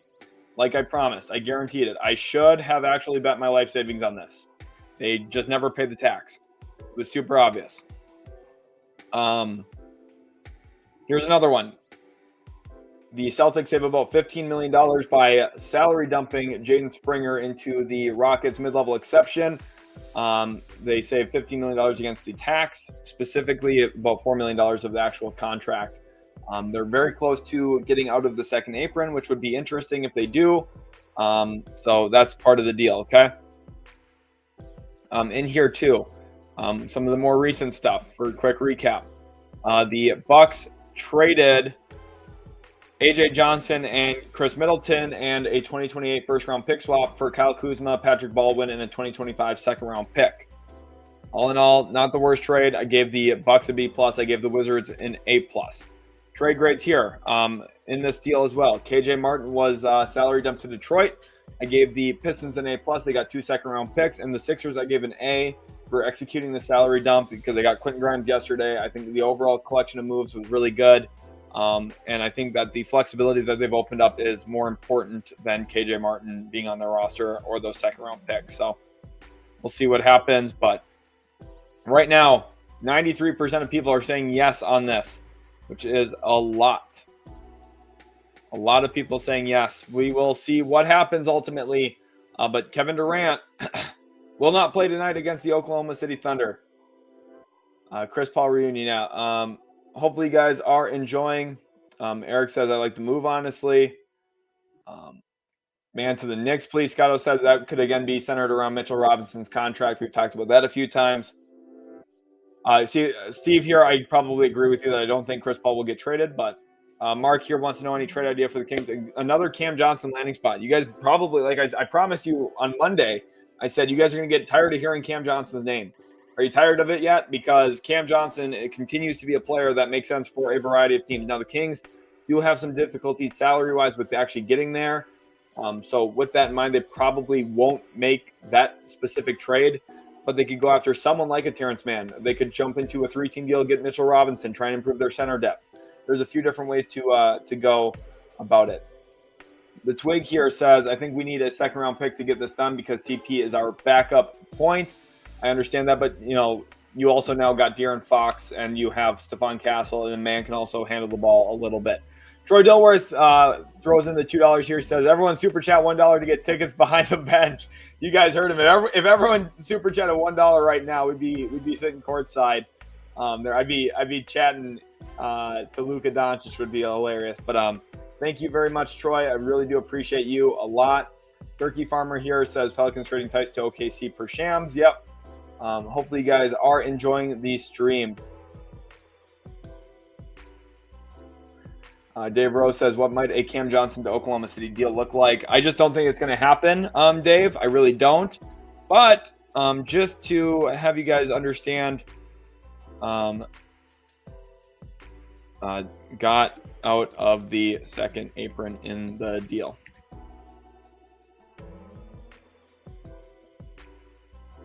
Hopefully you guys are enjoying, having a lot of fun. We will see what happens here with the trade deadline. Of course, a lot of different crazy stuff to go on.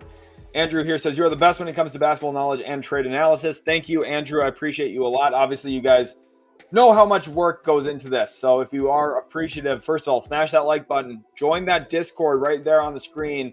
Link is below. It's a fun time, and then we're going to throw in some balloons to celebrate the Discord. If you're in the Discord already, comment Discord right now. I want to know who is in the chat from the Discord already. Just comment Discord. I'm in there. That's one of the fun things. If you join the Discord, you get to have conversations with me all the time whenever you want, not just when I'm live. Send me a message in there. You can, tag me, and I try my best. Obviously, I'm very busy, so sometimes I don't see every message, but I do my best to try and at least stay active in there a bit. So Eric here says Suns need Zubats from Clippers. Clippers won't give him up. Lee Thomaston says, has Kevin Durant been traded to Golden State? Not yet, Lee, but it seems like that is the deal that is potentially on the horizon here. Perhaps tonight at some point, either before or after the games, we'll see. Jeremy here says he actually hurt his ankle. He did, yes, but with the looming question around him of will he get traded or not, that would be insane. John Castiglione with the 2 says, for the courtside tickets, go Eagles. John, appreciate you. Obviously, a big Super Bowl matchup here on Sunday. Obviously, he's rocking the Flyers or the Philly Flyers, I think, right? As you can tell, I don't know hockey as well as I know basketball. They are the Flyers. Okay, I second guess myself. John, thank you so much. Chung here with the 2 says, anyone say go Blazers yet? Sheldon working hard. Appreciate you guys a lot. We are doing quite well here with the super chats. So that's 30, 40, 45, 40, 49, 59, 64, 69, 71, 73. We're up to $75 of the $200 Dallas trip. So if you guys weren't in here, I made an agreement with my chat that if we get up to $200 of super chat in an hour, in fact, I'm going to change it to an hour and a half. I'm going to give us a little bit of extra time here since you guys are working hard on it. We will keep watching, but oh my goodness, a lot of news. But yeah, we're doing quite well. Big day today. Dom says still supporting Axe. I mean, it's a news source. It's where Shams is where all the people tweet. So it's where I'm going to get all the information. So if the information wasn't here, I'd be using something different, but the information's all here. So when will Rob make a move? We'll see. Curry to the Lakers confirmed. I don't think so. Matthew says today is a big day, Sheldon. Yes, it is. Yes, it is. We'll see what happens here. Proletarium says waiting for the blue sky poll. No blue sky yet from me. Noah here says, Sheldon, do you think the Mavs still making trades? I think they badly need another playmaker off the bench. I do not trust Dinwiddie and Exum in the playoffs. I mean, I think that they feel pretty comfortable. I don't know. Okay, here's the deal. We do have news. Let's go over here. Thank you guys for all being here. This is an update on the Daniel Tice salary dump. The Pelicans are sending a 2031 second round pick. What did I tell you guys? All week long, I have said 2030 and 2031 draft capital for the Thunder. so far this week, OKC has landed 1 second-round pick for both the 30 and 31 drafts, extending their window of assets as far out as possible. This is what I preface this I've said this multiple times. They continue to do the same thing over and over and over again, which is continue to accumulate assets, push those assets back, maintain flexibility. This is what smart teams do. If you're an Oklahoma City Thunder fan, you should be absolutely ecstatic right now. We're going to go to the Pelicans, and we're going to take away this second-round pick right here, this less favorable of Pelicans Magic. This one now does not exist anymore for the Pelicans. They have none here.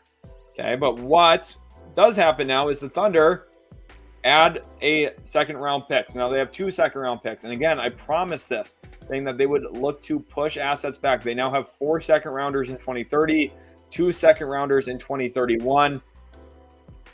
Very, very good situation here. I appreciate you guys a ton. Thunder, or I'm going to say OKC, now has 4 second-round picks in 2030 and 2 second-round picks in 2031. They are monopolizing future draft assets, and the reason for that is so that teams continue to need them. They want to be the supply and demand chain in the NBA. A Fikey here says Bulls get rid of Vooch, White, and Ball. Definitely possible. A lot of crazy stuff going on. Paolo, welcome to the stream, says, what was the purpose of the Daniel Tice trade to Oklahoma City? It was a salary dump, Paolo. The Pelicans, who were a tax team, get out of the tax. So as you'll see on the bottom now, they're a non-tax team. Dave Rose says, Lamau, they didn't bother photoshopping Middleton in a Wizards jersey because he ain't going to play there. I mean, he might. We'll see. I don't know. If I was the Wizards, I'd try and keep him and try and trade him next year when he's a huge expiring contract. So here we go. Post from Real GM. Thank you, Boston, for tagging me in this. Let me go back over to Twitter. Hopefully you guys are appreciating the stream today. Brain Dead Boy from Boston, Boston Butcher, tagged me in this. Kevin, this is from Real GM, who have a pretty significant following, okay? Real GM here says Kevin Durant believed to prefer to remain with Suns past trade deadline. So, and you know what I mean? I mean, you look at Golden State right now, it's not the worst thing. I mean, it has nothing to do with Elon Musk. It's because this is where the news is. This is the site I've been using my whole life for sports news. So, Paul Martin says, put a vote up for a 24-hour stream. I don't know if I can commit to that. I'm a little nervous. Should the Grizzlies go for Nikola Vucevic or Brandon Ingram? No, neither. Vucevic isn't terrible, but probably not. Graham Christie here says got offered Miles Bridges, Sohan MPJ, Zion, Derek White, Kyrie AD. Oh, for Wemby and Dynasty. Wow. That's an insane offer. The thing is, you might be best off saying no, depending on how good the rest of your team is. Cydrus here says KD going to leave Suns, no doubt, before the trade deadline. We'll see. Supposedly, he's prefers to say. I agree with you, Zanu.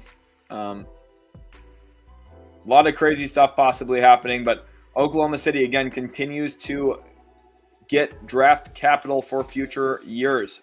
This is, again, part of their goal here. This is part of their plan. Very, very smart. Eldon Johnson here, welcome to the stream, says, salute Utility Sports. Is Zion Williamson leaving New Orleans? After the Daniel Tice trade, I will say no.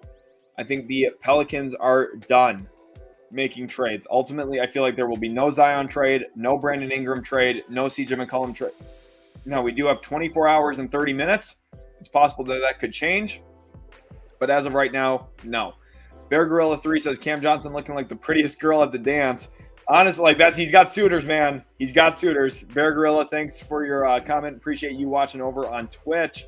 Again, that's a brand new feature this year. Utility Sports over live on Twitch. Don't have a ton of viewers over there yet, but we're growing. We're growing. You guys are all awesome, and I appreciate you all a ton. Pat McAfee here saying Luka ain't signing that max contract with the Lakers. Just look at how pathetic he looks beside. I mean, I think he'll stay with Los Angeles, honestly.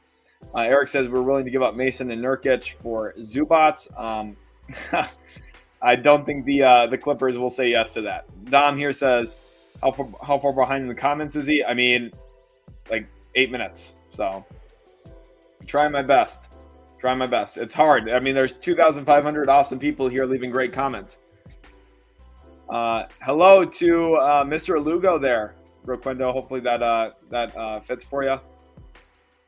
Johnny Applesauce says, "What's good, Sheldon? Who do the Pistons need to trade for to win a playoff series?" I just don't know if that kind of player is out there for them right now, especially with where they might finish standings wise. You might have to face Boston or Cleveland this first year, and I think that would be a little bit of a challenge. So I don't think making a trade to win a playoff series this year is the best move. I think the best move is to be long-term patient and just try make the playoffs. OTC, Twig Channel, Arib, Brady Thompson, Jam Dior. Appreciate all you guys for being in the Discord. Make sure you guys join the Discord with them. You guys are absolutely awesome. Cody Martin to the Bulls. I mean, I don't know. Not sure they pointed that for Chicago as much. I appreciate you guys a ton. Really do. Thanks everyone for watching. Any news on Luka 5-on-5 today? I have not seen anything, but we can go check on Twitter. A couple of my Lakers sources are good. Jovan Buha might be an okay one to go look at. Does he have anything on Luka yet? So Luka went through workouts yesterday and the day before, it sounds like. Nothing yet there. It's also remember it's still like morning there, so that's probably why. It's like 11:30 there, right? So I don't know, but we'll see what happens. But hopefully you guys are enjoying the stream altogether. Appreciate you guys a ton.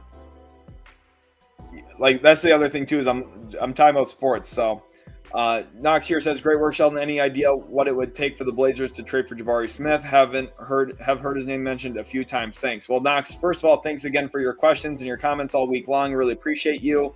And when it comes to a trade for Jabari, I just don't know if the Rockets are going to be willing to part with him quite yet, even though he is a good player.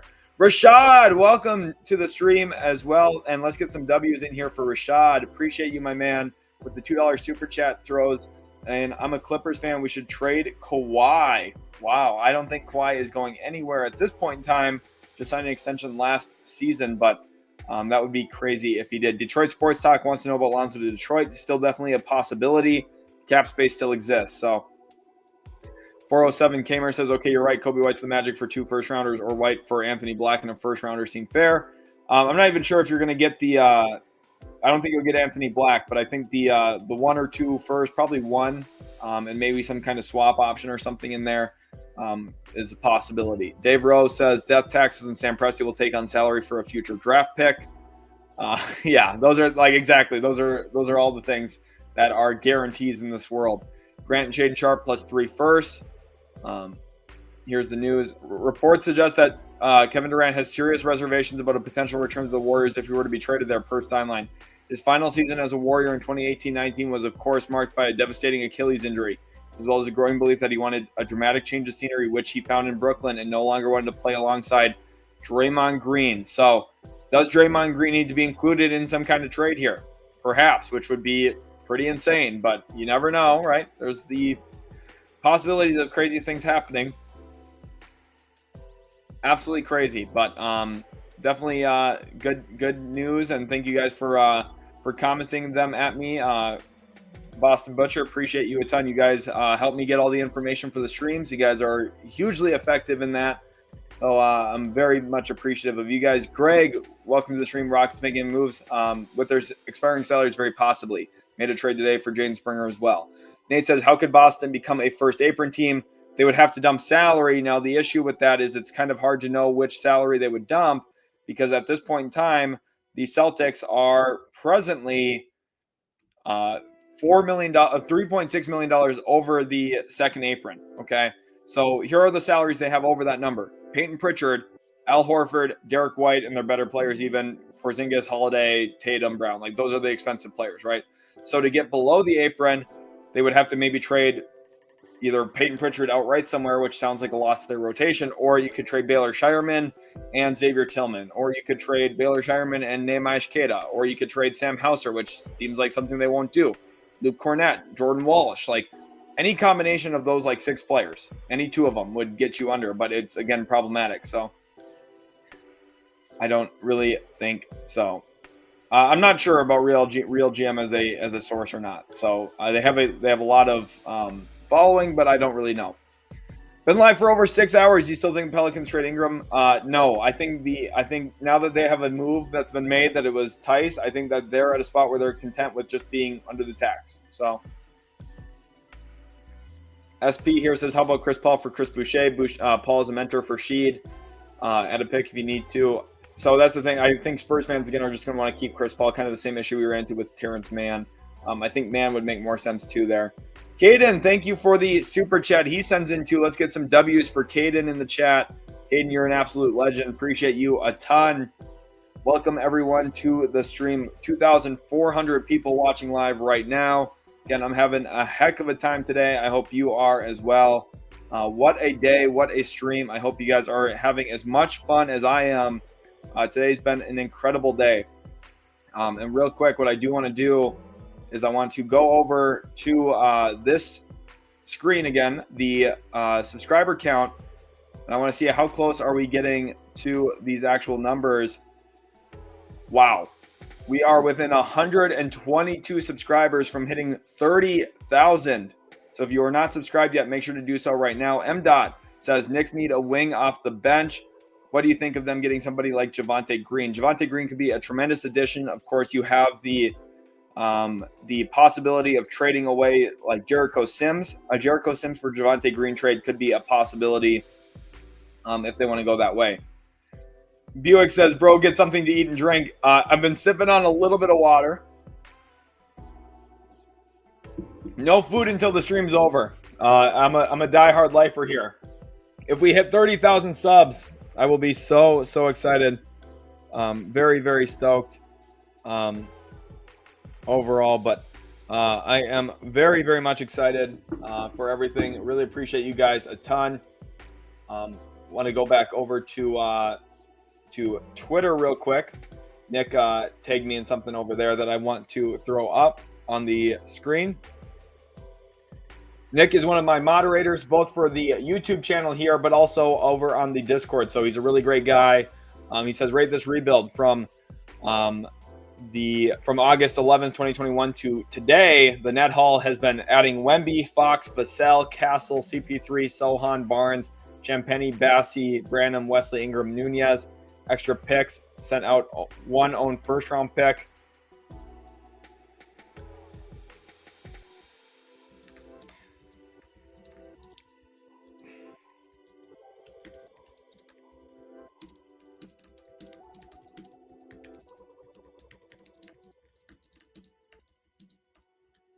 Even with a disastrous primo pick, the Spurs have added incredible pieces and picks along the way. Nick, that's a great tweet, so thank you for sending that to me. Chad here, let's get some W's for Chad in the chat. Appreciate you, Chad. He says, if you were Sam Presti, is this the thing you'd be doing for OKC? Seems like the slow and steady approach is in play and working, to be fair. This is exactly what I'd be doing. If you guys have been watching the streams, you will know I have an obsession with 2031 first-round picks. I really do. The more 2031 picks, the more far-out draft picks you have, the better. The more flexibility. You see some of these teams like Chicago. Why did they give up LaVine? Because they didn't have flexibility. They needed their flexibility back. Though everything really centers in the NBA, flexibility outweighs talent when it comes to team building. Now, on the court, you actually need the talent, obviously, but the flexibility is what brings the talent. It's what makes you an attractive landing spot. Oh, you have this huge trade exception. You make sense for trades. Oh, you have all of these draft picks. You can go load up for a De'Aaron Fox and still have flexibility afterward, like San Antonio has. Oh, Oklahoma City, we need to salary dump someone. You want help? Oh, yeah, we can help you. We're Oklahoma City. We'll take a draft pick, sure. Like, all that stuff is extremely smart. That's exactly how I'd be operating as well. Blockhead here says, I have a question. Is there any way we can access the pick the picks Google Sheets that you keep on pulling up, and what's the trade machine you're using? I'm using, okay, great question here. I'm using Fanspo. Let me try and find a way to share this. Let me quick sharing. I want to set it so that, let me see this. How to set up Google Sheet sharing to view only. So,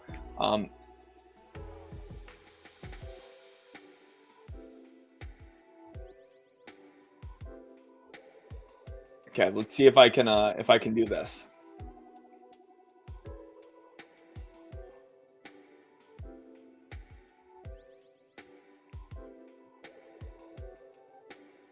What I'm going to do here,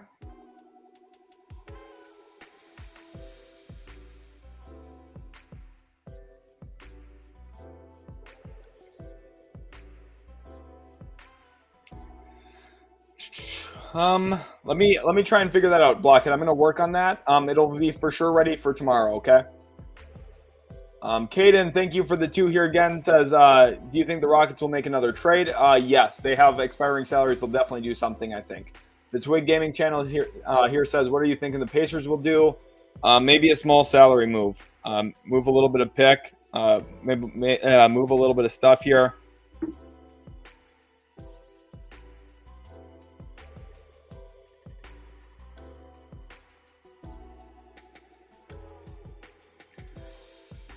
And here Eric says, let's keep the marathon going. You guys are doing absolutely awesome. The super chats are coming in big time here. A lot of super chats coming in, flying in. Appreciate you guys a ton.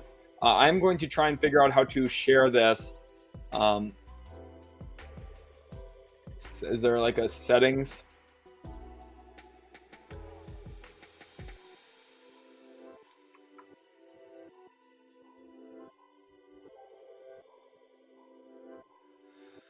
The one thing I'm worried about, I don't want to share it and then have someone mess it up. So like a troll or something. So just let me try and figure that out. I might have to figure that out off stream later today, and then I'll have it ready for next time. Mohammed, don't spam, please.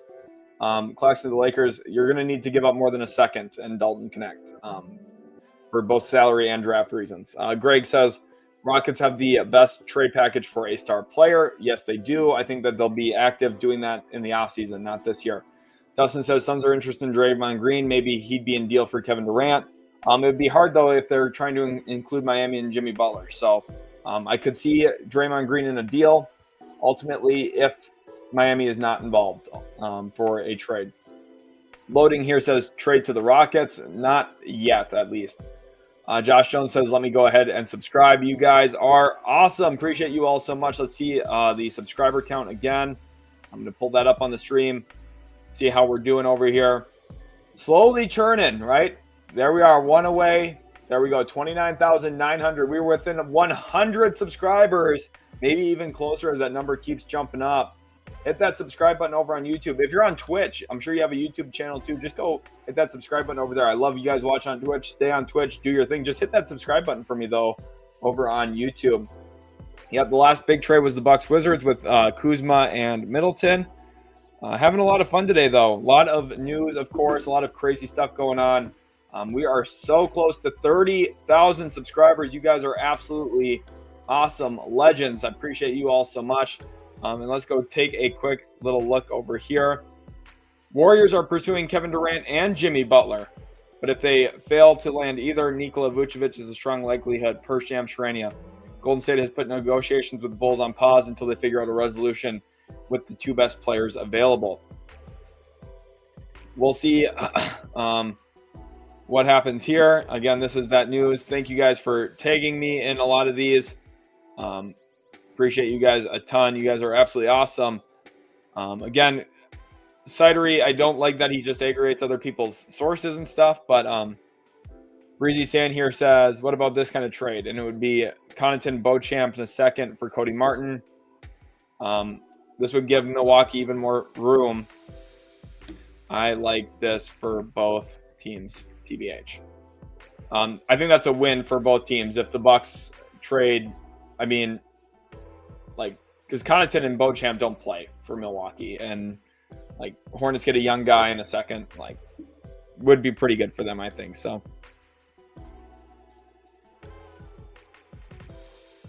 Really do appreciate you guys a ton. Having a lot of fun. Vucevic in Orlando would be, I think, a pretty good reunion story, honestly. Buddy says, "What's going to be your 30K celebration on your channel?" Not sure. I mean, if we hit it today, maybe we just extend the stream. Maybe we go live again tonight. What do you guys think about that? If we hit 30K right now, maybe I commit to going live again tonight. What's your guys' thoughts on that? We're going over here too. Multiple teams are in trade talks with Phoenix on Kevin Durant, according to this report. In regards to the Warriors, Durant prefers to remain in Phoenix rather than reunite with Draymond in Golden State, which, again, we've kind of covered that news a little bit already. We'll see what happens, but hopefully you guys are enjoying. What do you guys think about me going live again today on that as the 30K celebration? Twig, appreciate you guys again. Eric Espinosa, appreciate you again for that $5 super chat as well. Rogue here says, loving that lineup. Blockhead says they could have the offseason to get a defensive big four like Jonathan Isaac-esque. Power forward, yep. King JB here says there's rumors of a Celtics trade. We'll see if one actually materializes. Rogue Shinobi says, not sure we have the assets to target Isaac if we acquire Grant, but that's a dream for me getting both. I'm not sure. I wouldn't want Jeremy Grant right now. Currently, Gremlin Machine Shop says you should get Fanspo to add your draft picks page as a collab. Honestly, that's not a bad idea. They already have obviously a lot of their own stuff coded in, but it's not a terrible idea at all. It's something that, as the stuff gets reported in tomorrow, will be certainly definitely helpful for us. Big Slime says, what's up, Sheldon? What about my beloved Spurs? Do you think that they will spend more assets this deadline for playoff push or continue playing it slow? I think this is the beautiful thing. The fact that we don't know is what I'm talking about for some of these smarter teams. They have the optionality. They are okay with being patient. And really, optionality, what that means for you is you can walk away from the table in a trade discussion and be okay with the results of that. A team like Phoenix or Golden State right now, with how desperate these teams sound and honestly are, they don't have the ability to walk away from the table. Because you walk away from the table, it's like you're punting on the season. If you're San Antonio, it's like, well, we got young guys. We're going to develop them. We're not going to make a trade we don't want to make. And Phoenix, Golden State, I don't know if they have that leverage. They have the kind of, and some of it comes down to player age. San Antonio might be like this in 15 years when Wembanyama's in his late 30s or mid 30s, right? But it's a leverage thing. When you have the ability to do either, that's when you're in a great spot. And I think the Spurs find themselves exactly there. Could they go in for Cam Johnson and Day'Ron Sharpe? Yes. Could they go get another center or another big man like Chris Boucher, someone who can play kind of a hybrid role for you? Yes. Could you just be, hey, we already made a big move. We got De'Aaron Fox. Could we just be happy with this and go into this year and see how the season goes, let Fox and Wemby develop some chemistry, and then go into the offseason and be okay with whatever happened? Yes, the Spurs are in a great spot either way because of that. So great question there. Ron here, thank you for the 5, says, is it possible for the Suns to get Jimmy and Kuminga? Warriors will be sending other assets to Miami, and they get Kevin Durant. So when it comes to the Suns getting Jimmy and Kuminga, no, it's not. That could not work at all, salary-wise, because of the second apron. So that does not work. Warriors will be sending other assets to Miami. So no, ultimately that does not work financially because Kuminga and Jimmy together make more than Durant makes. And by rule, since the Suns are a second apron team, they cannot trade for more salary than they're taking in, and they cannot aggregate players either. So appreciate you guys. Nani here is asking any news on new trades. Nothing quite yet, but we are watching. Andrew Velez says yes. Okay, people are loving the live stream idea. Another 2-hour stream if I go live. Okay, let's go back over to the subscriber count here. If I hit 30K subscribers here in this stream, I will go live again tonight, and I'll do it for another 2 hours, guaranteed. Okay, promise. Definitely possible. Okay, if we hit 30K subscribers, we will do another stream tonight. That seems like the big thing. That seems like what everybody wants. Sanic here is saying everybody sub up. Andrew Velez says we need you. A lot of hype tonight. A lot of people loving that. So I'm glad you guys love that. B-Dog says that sounds great going live tonight. RG says, Utility Sports, do you think the Bucks will make more moves? Possibly. They obviously have Connaughton and Bobby Portis's contracts. Sanic says, guys, sub and he will go live tonight. You guys love that idea, which is actually sweet. Zach says, should I do my job or watch a bit of the live stream? That's a tough question. Answer Zach's question right now down below. Should he actually do his job and work, or should he do the fun thing and hang out in the live stream here with us? Zach is one of my awesome moderators, by the way, in the Discord. He's making it big. He's actually I don't know if he wants me to tell you that, but he's working in an NBA organization in a certain capacity. So Zach's super awesome. I appreciate you, Zach. I won't give too much information because it's not my life. I don't want to, tell a whole bunch of people on the internet something about Zach if he's not comfortable with it. But Zach is super awesome. He's a great guy. So Zach here says, I think both my teams are going to stand pat, talking about the Grizzlies and Pacers. Definitely could see that. I want the Grizzlies to push. I want the Grizzlies to trade Marcus Smart for salary. I think that would be their best move. But we'll see what actually happens there. Jonathan Isaac could make sense for the Spurs, to be honest, as a versatile big. We are 20 subscribers away right now from 30K subscribers. Wow. Coming into this week, that was my goal for the end of the week. We are going to hit it before the biggest day of the week, possibly. We'll see. We have 20 more subscribers to go. You guys are absolutely killing it. Lion Garcia wants to know when the deadline is. The deadline is tomorrow. 24 hours and 10 minutes away. We are 24 hours and 10 minutes away. Just 18 subscribers, 17 subs away.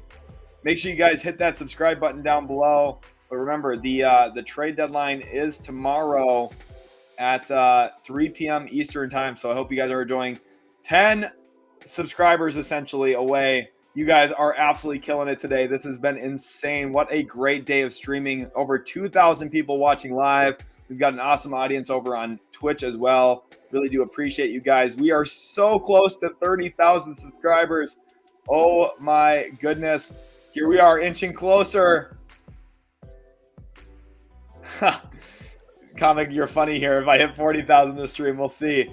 There we are, 3 subscribers away. Who's going to be number 30,000? Look at that. Holy cow. I'm going to have to grab a picture for my Snapchat. There we are.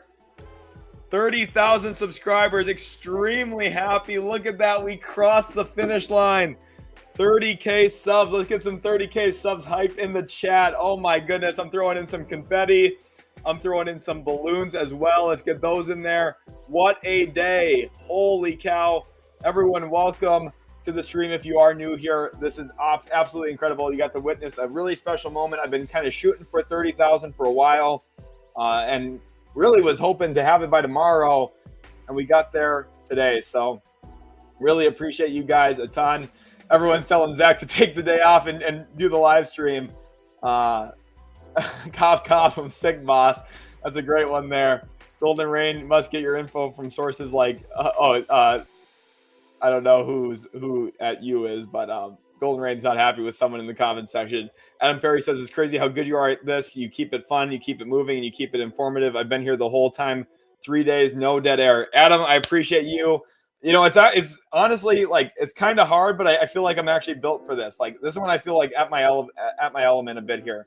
Zach says, appreciate the love as always, Sheldon. Of course, Zach, you've been my man for a while, so I appreciate you a ton. Raps and 4 says, if Raps make no trade, is that bad management by Masai? Not necessarily. Like, if you make no trade, like you're basically saying that none of the offers out there for you were going to advance your franchise forward. And that might be the case for some teams. Knox Corbett here says, work is every day. Trade deadline comes once a year. Guys, I am so excited again. I want to flash the lasers in here too. You guys were absolutely awesome. I cannot believe it. What a day. What a day. Super excited. Trade deadline is tomorrow. What a day today, though. Just really, really excited. And 30,000 subscribers live today is just incredible. So thank you all so much. Utility Sports would not be Utility Sports without you guys. I really do appreciate you all a ton. We hit 30K subs. You guys are all absolute legends and beasts. You were all here for it, which is awesome. So I'm very, very excited for that. Let's get back over to the Twitter here now.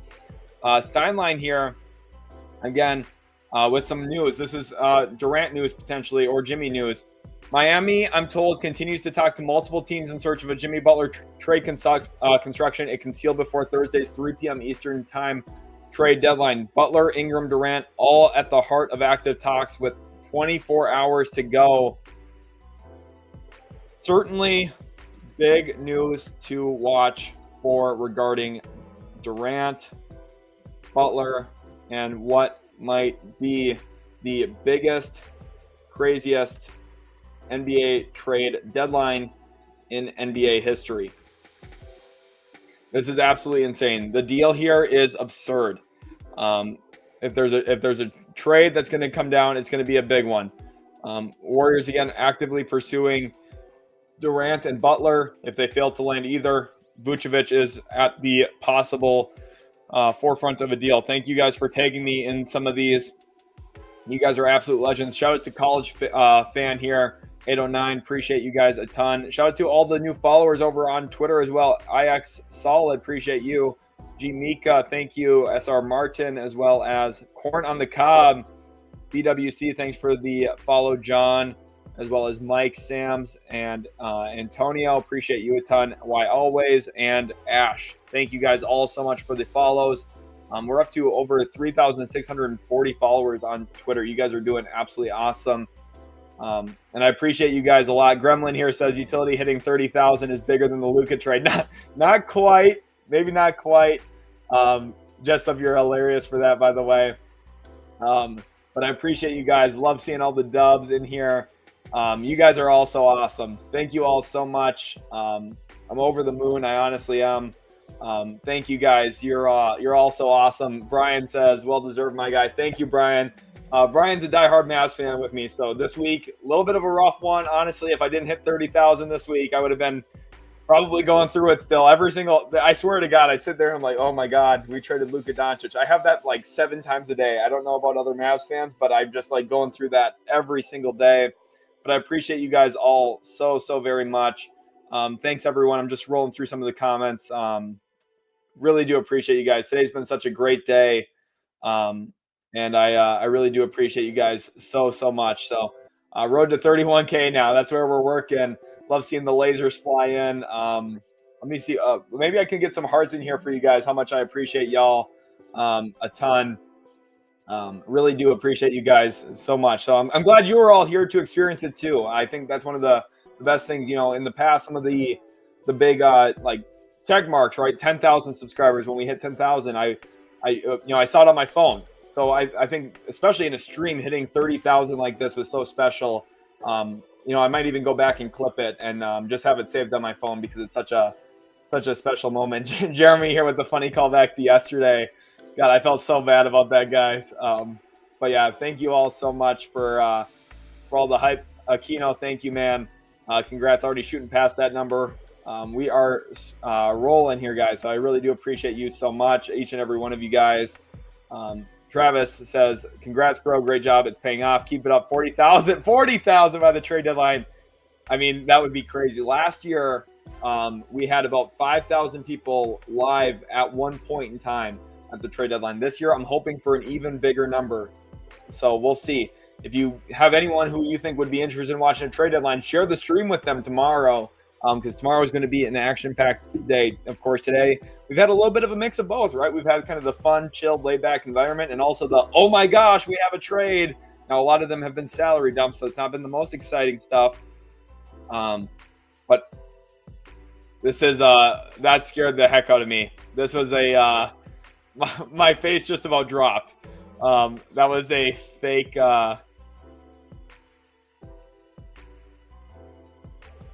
That was a fake thing, but oh my goodness. I do appreciate you guys a ton. Obviously, I'm over the moon right now. 30K subs is so sweet. So what a crazy week it's been. You guys are all so awesome. Buddy, appreciate you, my man. Brody. So if you see this, will you shout me out? It is my birthday. Let's get some balloons and birthday wishes in here for Brody. We got Kane's birthday tomorrow, his 18th birthday, but we got Brody's birthday today. Happy birthday, Brody. I want to see some happy birthday comments in here today. for Brody. He's an absolute beast and legend for being in here with us. Really, really appreciate you guys. NFL and NBA Production says, what do you think is more likely, Jimmy on Suns or KD on the Warriors? Honestly, I think Jimmy on the Warriors isn't out of the question yet either. So I think the most likely thing is the Warriors land one of those two guys. So we'll see I don't know which one it's going to be. That's what makes tomorrow and the rest of today so much fun. We have no idea. Mason here, one of my best friends, IRL, says, how the hell are you still streaming? We are rolling 6.5 hours. Mason, I'm going for at least another hour. And I already committed to another 2-hour stream tonight. So Chad here is getting the best of both worlds. A very long morning day stream, 7.5 hours roughly, so about another hour or so. And another stream tonight. Tempered Seabass, appreciate you a ton. Paranormal in the Funhouse says, congratulations, man. Still here just watching quietly. And I appreciate that too. For those of you who haven't been leaving comments, maybe you haven't gotten to hear your name shout out yet or anything like that. But I really do appreciate you guys too. I know some of you can't be commenting whether you're at work or you're just, sitting there listening, or maybe you just don't want to comment, but that's okay. I want to, make sure you guys know that I appreciate you as well. Jerome says, if the Celtics get below the second apron, what is a realistic player they could add, assuming they are under the 14-player limit? Torrey Craig could be an option. I don't know. It'll be interesting. I think we need to see what happens to get below the second apron first, because I think that will give us an idea of what they're looking at. If it's Baylor Shireman, for example, in a deal, they're probably looking for some veteran forward, which I would be sad because I think Shireman's going to be good. I wouldn't want to give up Shireman if I was them. Andy says, watching from the Philippines, bro, appreciate it. Yeah, I mean, Katie and Curry are old, so Zach here says, I'll never say no to more stream. I think everyone's excited about. I think everyone's got in that cloud. Also, big news. This is NBA Centel. That was Centel. Okay. The NBA trade deadline is exactly 24 hours away. Comment your big predictions now, and yeah, we'll just roll with that. Comment your big trade predictions now. Crazy stuff. NBA trade deadline, exactly 24 hours away. Make sure you guys all go smash the like button on this and go comment your big predictions. I'm going to show every single comment here, every single big prediction comment I'm going to show on the stream. So everyone go comment right now. I'm going to give it about 4 or 5 minutes, okay? And then we're going to go show some of those comments. Dark Reaper here, who is a Dolphins fan and a Magic fan, waiting for some Magic news. We will keep our eyes on it. 30,000, that's like a lot. That's a lot of people. It's like literally like a town, which is crazy. Brett here says Utility Sports US is for us. It really is, guys. It really is, and I appreciate you all so very much for all the support. Thanks for Luka, says Zach. We appreciate it. As a Mavericks fan, I am very sad. Sanic says, it's bad when Mavs fans protest. It's been rough. So I appreciate you guys all so much. Caleb says, how do you feel about Anthony Davis on the team alongside Clay and Kyrie? I think Mavericks are good. The Mavericks have a very good roster. So Brody here says, now I see why you haven't been hooping. Didn't know you had a YouTube, bro. This is sick. This is my boy Brody in real life. He's an absolute legend. So appreciate you a ton. Yeah, I have a YouTube, so that's why I haven't been hooping. I play basketball with Brody all the time in real life. He's an absolute legend. Him and I get on the court together. We do not lose. That's typically what happens. We go 9-0, 10-0. We run the courts, that's for sure. So, Brody, appreciate having you in the stream here. Let's get some hype for Brody in the chat. First time stream visit here from him. Let's get some W's in here. I'm throwing in some balloons. W Brody in the chat as well, which is funny because the other Brody had a birthday too today. So, getting a lot of W's for Brody in the chat, but glad to have you in here, my man. Alexander Carl says, OMG. Elizabeth Allen says, thank you for the show in this chat. I was just on NBA Front Office Live, and it's appreciate you guys. Josh says, how to get KD back to OKC without giving the main guys. How will it look? What would it look like, Sheldon? And congrats with a big W in there as well. So, Josh, first of all, appreciate you. And for Kevin Durant back to OKC, I just don't think it's going to happen. I don't think the Thunder are at that point anymore where they're looking at Durant as an essential piece for them or a player that they need to get. And because of that, I think that they'll be patient. They sit things out on this. Roach here says, I work at Spotify. We're grinding away, but got you up to break stuff to us as it happens. Keep going, dog. Appreciate you, my man. Appreciate you. That means a lot to me as well. Appreciate you guys a ton. Producer Ryan says, where do you think KD ends up? I ultimately think Golden State is, if he gets traded, he'll be a Warrior. If he doesn't get traded, he'll just stay in Phoenix. Those are the two spots to me. And Graham Christie says, Sheldon, the stream machine. Appreciate you, Graham. Brady Thompson says that Shams trade had me. Honestly, I was shook. I was shook by it. Let's take a look here at the comments right now. We're going to go through some of these. Kevin Durant to the Grizzlies from FTC. I like it. OKC getting more picks. I'm gonna quote tweet a lot of these. Always a safe bet. I'm gonna quote tweet every single one of these because you guys are absolute beasts. The internet would break if that happened. The internet would go crazy. You guys are all awesome. Appreciate you all so much. Lakers make a move for Steven Adams. I like that. Low key. You guys are all super awesome. Appreciate you guys a ton.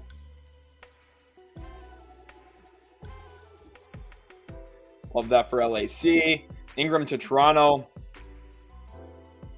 Masai making moves. Like that. Four-way trade, don't know how it goes, but BI ends up in Miami. Jimmy finds his way into Golden State. I have no idea, but who knows? Another blockbuster that people wouldn't expect, like KD and Paul George swap. Could you imagine? That would be insane. I love that one, Dylan. Jaden here says, Knicks get KD for OG McBride. Oh, my goodness, that would be insane. Kobe White to the Wolves would be pretty good for Minnesota, honestly. Tay himself says KD to the Warriors along with Vooch. Kobe White gets moved for a solid haul, surprisingly. Maybe to the Mavericks is another shot creator from McMahon Samuel. Marcos here says KD back to the Warriors. Lakers trade for Day'Ron Sharpe or Claxton. I love that one. I'm going to quote that one. Absolutely would love Clax for the Lake show. Would really love Claxton there. Sharpe too. Sharpe would be good. Adams to the Lakers, not a bad one. Durant and Kogi to Miami for Butler Burks. Kevin Durant Warriors. Repost that one. Appreciate you, Hims. You guys have been all super awesome. KD to the Warriors and Jimmy Butler to the Suns. You guys are all super awesome. I appreciate you all a ton. A lot of crazy stuff coming in. Here we go. Damo says KD to the Warriors. Butler to Memphis. That would be nice. Through all the KD stuff, he stays in Phoenix. Okay.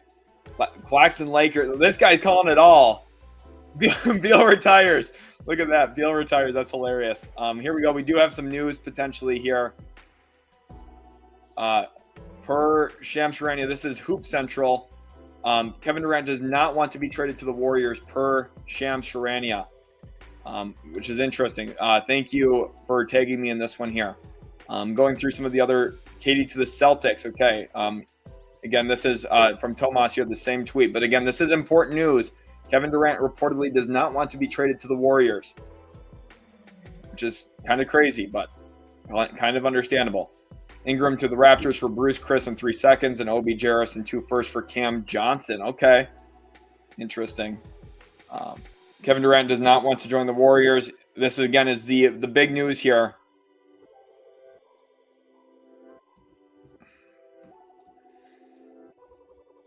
Massive news. If KD essentially forces the Warriors to not trade for him, it shuts down Jimmy to Phoenix more than likely, which means Wiggins plus picks plus stuff for Butler. Ultimately, what this does is it corners Miami. Miami's cornered here between either trading with Memphis, where Jimmy doesn't want to go, or trading with Golden State, where Jimmy reportedly doesn't want to go as well. So we'll see. Zion to the Hornets. That is a huge prediction. Drew Holiday for Marcus Smart. That would be crazy. I don't think that'll happen, but that would be insane. Again, Underdog NBA here. Thank you, college fan, for tagging me. Kevin Durant does not want to be traded to the Warriors. Dunk Central here. Again, Robert, thank you for the tag over there too. Again, that's huge news, guys. Huge news. Absolutely huge stuff going on. Magic signed Kobe White or Colin Sexton. A lot of crazy stuff. Shout out, please. I need some love. Here we go. Went on your profile in accident. Here we go. Shout out, Jaden. Appreciate you guys all so much. You guys are all super awesome. The actual report in the video. Okay, I cannot show that though. But thank you, Aquino, for tagging me in it so that I could see where it came from. Where you read it first about an hour ago. Yep, nice. Good job from Mark Stein. Mark Stein's been doing a great job reporting on this. Let me quote tweet this. Mark has done a great job reporting on this topic. Keep up the great work at Mark Stein.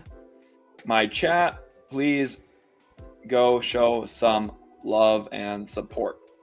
Make sure you guys go show some love and support. We have 2,200 people watching live. Of course, the Kevin Durant news is the big one. We'll see what happens here, but a lot of craziness, a lot of stuff going on. KD to the Mavericks. I mean, maybe. Oh, my goodness.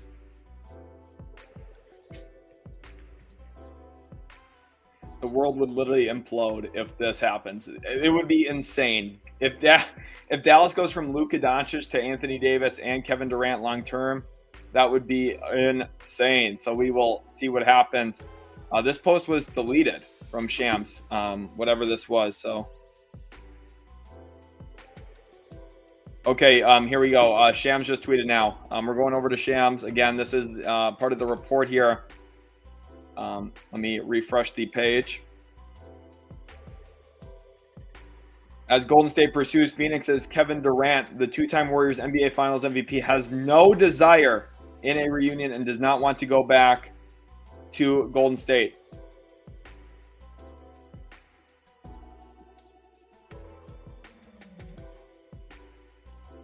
No desire is a very big word. Wow. Really hope you guys are enjoying. Oh, also, we forgot to we have to update the profile here. 30K plus on YouTube. Look at that. 30K plus. There we are. Fresh new bio. Looks pretty good. 30K plus. Appreciate you guys all so much. We'll see what happens. Obviously, a lot of crazy stuff here. Appreciate you guys a ton. This is not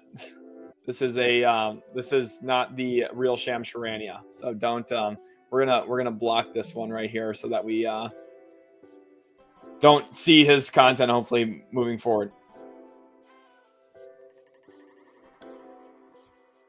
We will see what happens here, but a lot of crazy stuff going on. Adam Silver congratulated you on 30K, so he vetoed the Doncic trade. I wish, man. I wish. Shireman for the Spurs would be useful. Shireman would be awesome in San Antonio. My biggest fear of Luka not re-signing with the Lakers is joining Jokic or Wemby in San Antonio. We'll see. Brody says, I'll donate $100 if you do 20 jumping jacks. I mean, I could do 20 jumping jacks, but I'm not going to just sit here and be a guinea pig for someone. You can donate $100 if you want to, but I mean, 20 jumping jacks. I'm not a little kid here. So Trinity here said with the 5. Thank you. Trinity says no BS. Hearing from the same folks that told me about the Fox trade early, the Spurs in on both Cam and Claxton. I deal for both of them would be crazy. Trinity, thank you so much for the 5. Appreciate you a ton. Brian here with the 5 says, shucks, Warriors strike out again with KD. PG is still available for a price. Warriors are getting very, very, very desperate. Appreciate you a ton, Brian. Of course, a lot of craziness happening in the NBA right now. Kevin Durant specifically having no desire is the biggest thing. Again, that is what everyone is tagging in here. Brian Windhorst says Kevin Durant will either stay in Phoenix or join Miami. Okay, well, we have to talk through that possibility. Thank you guys all for tagging me. So we have now the possibility of Jimmy Butler and Kevin Durant being maybe swapped for each other in a way. Oh my goodness. Okay, let's go over to this is like a dream outcome for Pat Riley, by the way. This is why Pat Riley doesn't play games, because he just gets what he wants every single time. Let's go over to Miami, and we're going to include Phoenix. These two teams now, listen, second apron and a first apron team. What does that mean they need? They need a third team. We're going to go get the Utah Jazz on the phone. Helpful third team. They'll facilitate stuff. Jimmy Butler to the Suns. Kevin Durant to the Heat. Now, luckily, this is a framework that at least works on the surface. To get the money to work, we're going to have to dump Josh Richardson to Utah. Financially, this deal flat out works. Now, what are the Heat giving up in this? That's where a question comes in. Maybe some kind of swap, or otherwise you could look at a collection of second-round picks to the Phoenix Suns. This is a weird trade. I don't really know what to think. 4 second-round picks and Jimmy Butler for Kevin Durant. Here's the beginning framework. I mean, what do you guys think?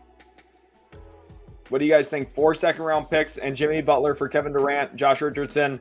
What we'll do here, too, we should go to Phoenix and send this. They have a second-round pick. We'll just send this 2031 to the Utah. That's fine. Something like this, okay? This is the deal. Jazz get a second-rounder for eating Josh Richardson's contract, and the Heat get Kevin Durant. Phoenix gets Jimmy Butler. What the heck? Kevin Durant is not going to the Warriors. He will not go there. Absolutely crazy. Kirk Davis says Cavs need to do something. We are real close to being champions. We need Cam. Also, watch for DeAndre Hunter. Epic fail for that Dallas source that called KD to Golden State. Yeah, honestly. Eric here says the Lakers will trade Austin Reeves for Nets Ben Simmons. That will not happen. Guarantee you. Craziness what we've got going on right now. Over 2,000 people watching live. Make sure to smash that like button if you are enjoying. Of course, today has been a tremendous day for the live streams. A lot of views, a lot of viewers, and a lot of awesome comments. And that is a testament to you guys being absolute legends and having really great thoughts. We have, oh my goodness, look at this on the stream here. We are 1 like away, and I mean 1 like away from 1,400 likes, 1,400 likes. Just takes 1 like. Someone go smash that like button right now that hasn't already. It'll get us to 1,400. Appreciate you guys. Luke wants to know about KD to the Bucks. Not really possible. Okay, this is we have news again here. This is very important news. We need to go over to Twitter. We are going to go over to Scotto, Mike Scotto. Does a lot of great work for Hoops Hype. Newly acquired Chicago Bulls players Zach Collins, Tre Jones, and Kevin Huerter are now listed as out. Coach's decision for tonight's game against the Minnesota Timberwolves. Chicago is exploring the possibility of rerouting these players via trade.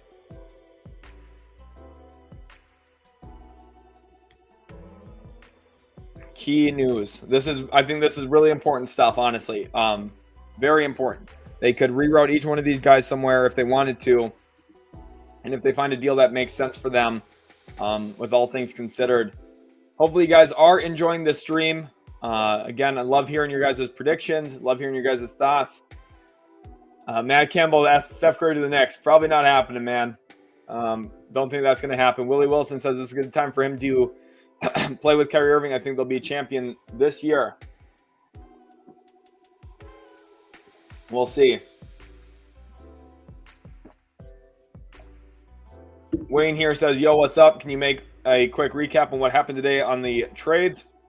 Just tuned in late. Thanks. So, Wayne, some of the big trades today. You had the trade between the Miami Heat, or between the Houston Rockets and Celtics, where Celtics salary dump Jaden Springer and a 2030 second-round pick to Houston. You have a salary dump from KJ Martin from Philly to Detroit, 2 second-round picks in that one. There was a salary dump in the trade for who was it? What were all the trades today? I'm losing my mind here.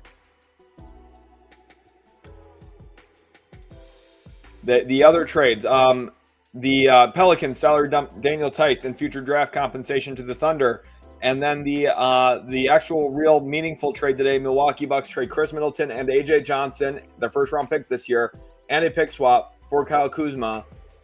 Patrick Baldwin Jr. and a second-round pick in 2025. So, all in all, a big collection of moves. Lapis, the trade deadline is tomorrow, right? It is tomorrow at 3 p.m. Eastern time. Remember, I will be live all day tomorrow. This is the place you need to be for all your trade deadline news. Wake Up Here says it's sounding like Booker might be the guy to go. I don't know. Well, I'm not sure about that. Okay, we got news. A lot of news breaking here, and a lot of it centers on Kevin Durant. So I hope you guys are enjoying the stream. All in all, Chris Haynes has been doing a great job. Kevin Durant does not have a no-trade clause, but the Golden State Warriors do not want to bring in a disgruntled superstar.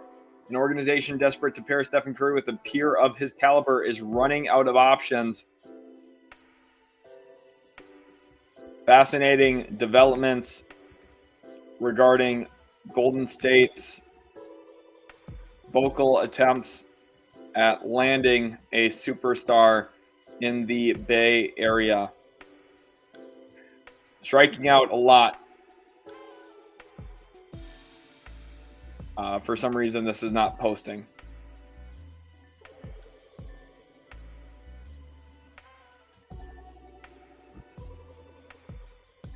Okay, well, Twitter's being weird. Oh, there's a new version. Okay. Oh, yeah, he had misspelled pure. Okay, that's why.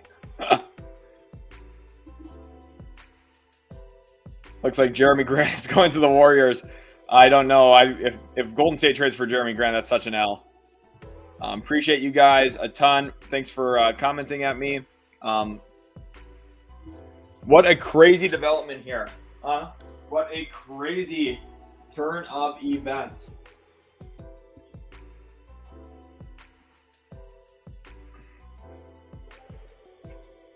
And I've got a special guest here too, Reese. Let's get some Reese hype in the chat. Everyone comment W Reese. He's an absolute beast. He's sitting on my lap now. He's happy. Can Phoenix do better? I mean, you're getting Jimmy Butler back. This, I don't know. Maybe the 2031 Miami first, but the one thing that I thought was the Suns don't really care about first. So I don't really know, honestly. I'm not sure what's going to happen in that kind of trade.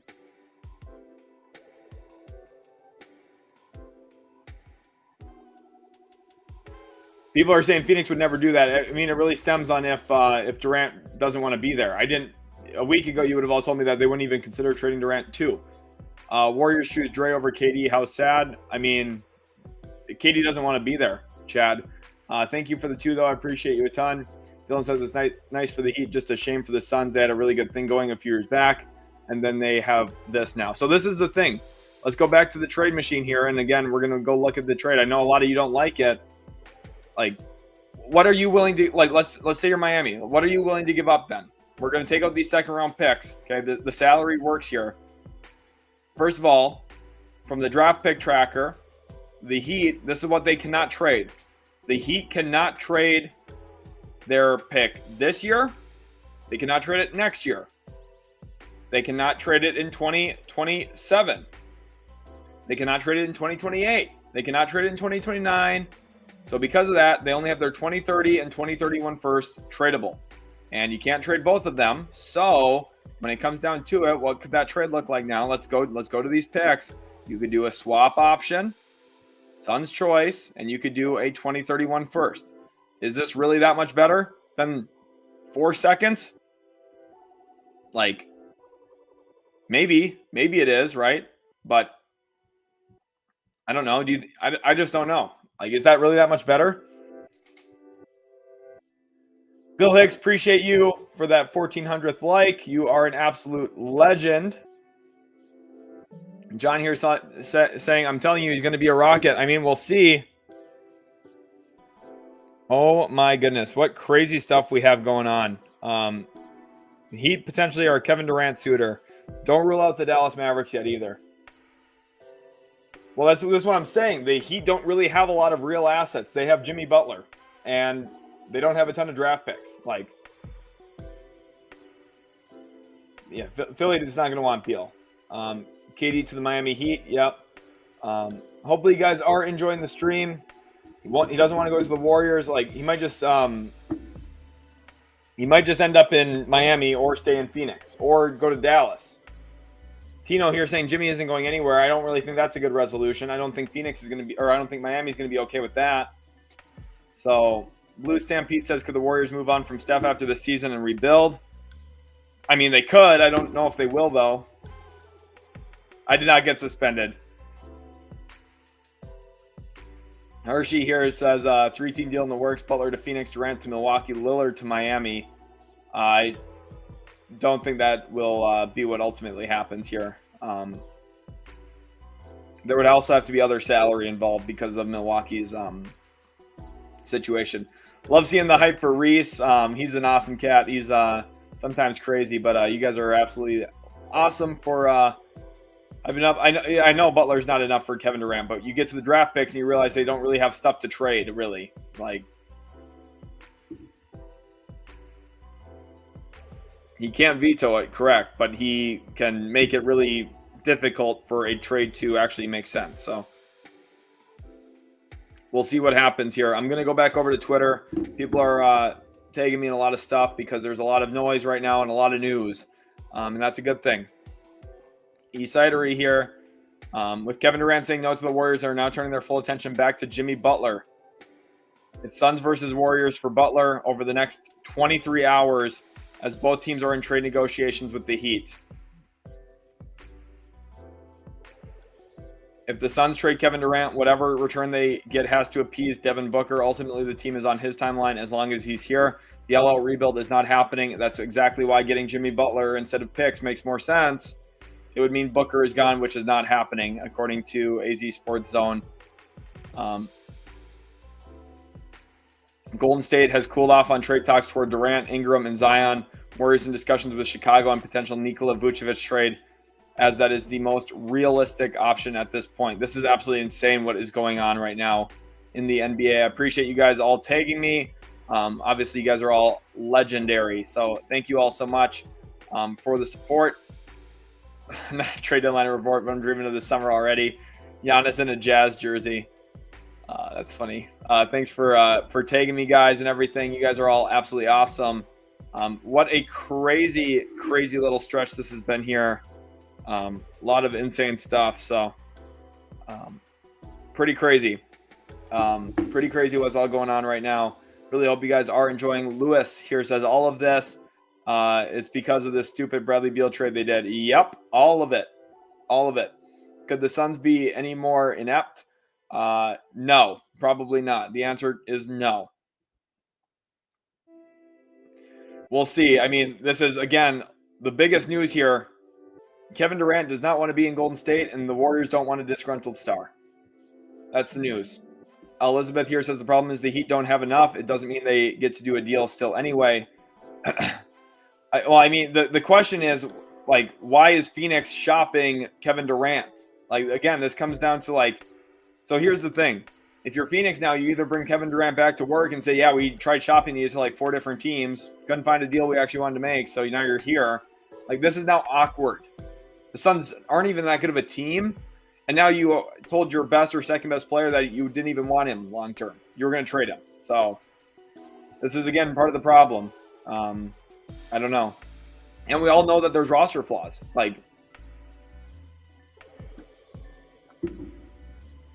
Exactly. This is what Pat Riley will do. He doesn't even care about Jimmy Butler. He doesn't care. Pat Riley, unlike the members of Phoenix's front office and organization, Pat Riley is a living legend. Nothing matters to him at this point. He doesn't care. He's got the court named after him in Miami. Anything he does will be accepted, and it will be okay for the Heat organization. They will be okay with whatever he decides. Dave Rowe here says Houston from the top rope to get KD would be exciting. It would be really exciting for Suns fans. That's what Phoenix Suns fans should be hoping for right now. Jimmy and Jovic would be useful for Suns in a Durant trade. If you're Miami though, giving up, I don't know, giving up Jovic just seems weird. He's been starting. Crypto says you were live the whole time I was in school. Now school's done. Yeah, I put in the work today. Put in the hours. We're at almost 7 hours. Here's the amount of time I've streamed the last 3 days. I streamed 8 hours on Monday. I streamed 8 hours on Tuesday, and then an extra 40 hours last night. So about 17 hours in before today, and now I have streamed another 7 hours. So 24 hours in, and I'm going to be live all day tomorrow. And I streamed on Saturday night and Sunday night too. So this week's going to be like a true 40-hour week of streaming. Troy wants to know where we're at on the race to 200. We are at, let me do the math on it here. So this is where we were. We were at, I think 70, was it 79? So we're at 81, 83, 88, 93, 98, 103, 105. So we're at 105 out of the 200 for the Dallas trip. So if you weren't in here in chat earlier, the viewers decided to come up with an idea that we would try and get to $200 so that I have to go to Dallas. I didn't even get to really agree or disagree. It's just what's happened here now. So, which is funny. Steph's championship window. That's pretty funny here.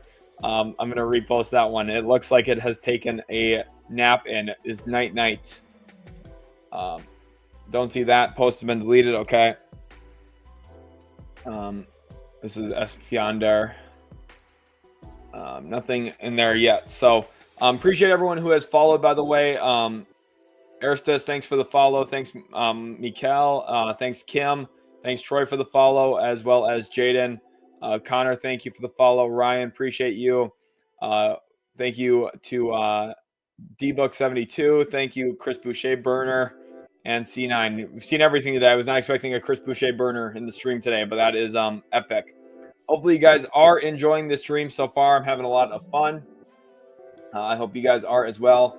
Can't imagine that Miami will keep Rozier simply because they had hoped for more from him. I don't know if the team's trading for him now with all the off the court questions, like with the investigation and the affecting his performance for betting reasons stuff. Like, what's more likely in your opinion, KD to Warriors or Jimmy to the Suns?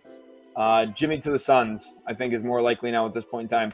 J.R. Glenn, thank you for the 5. Says you think my Spurs make another trade before the deadline.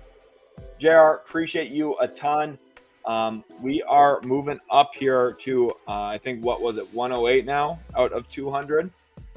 JR, you are an absolute legend. I think the Spurs very well could. Cam Johnson and or a big man from Detroit, or from Brooklyn, we will see. Fogu de Great, appreciate you. I don't know if you're a Fogu de Chao fan, the restaurant, but I appreciate you.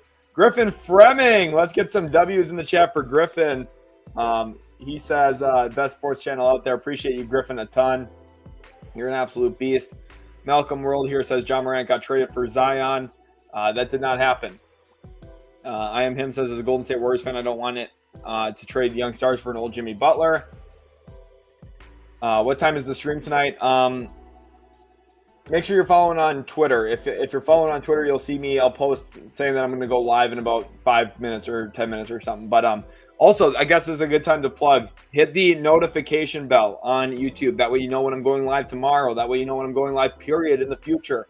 Hit that notification bell. You'll get all the updates that you need for all of that kind of stuff. Haunted Kiwi says Mavs don't have anything. PJ Washington. PJ Washington's solid, but a trade for you guys want to look at a Durant Dallas trade? Let's take a look here. Matthew here says I think it'll end up Beal for Butler. Miami just doesn't want to accept the fact that he wants out.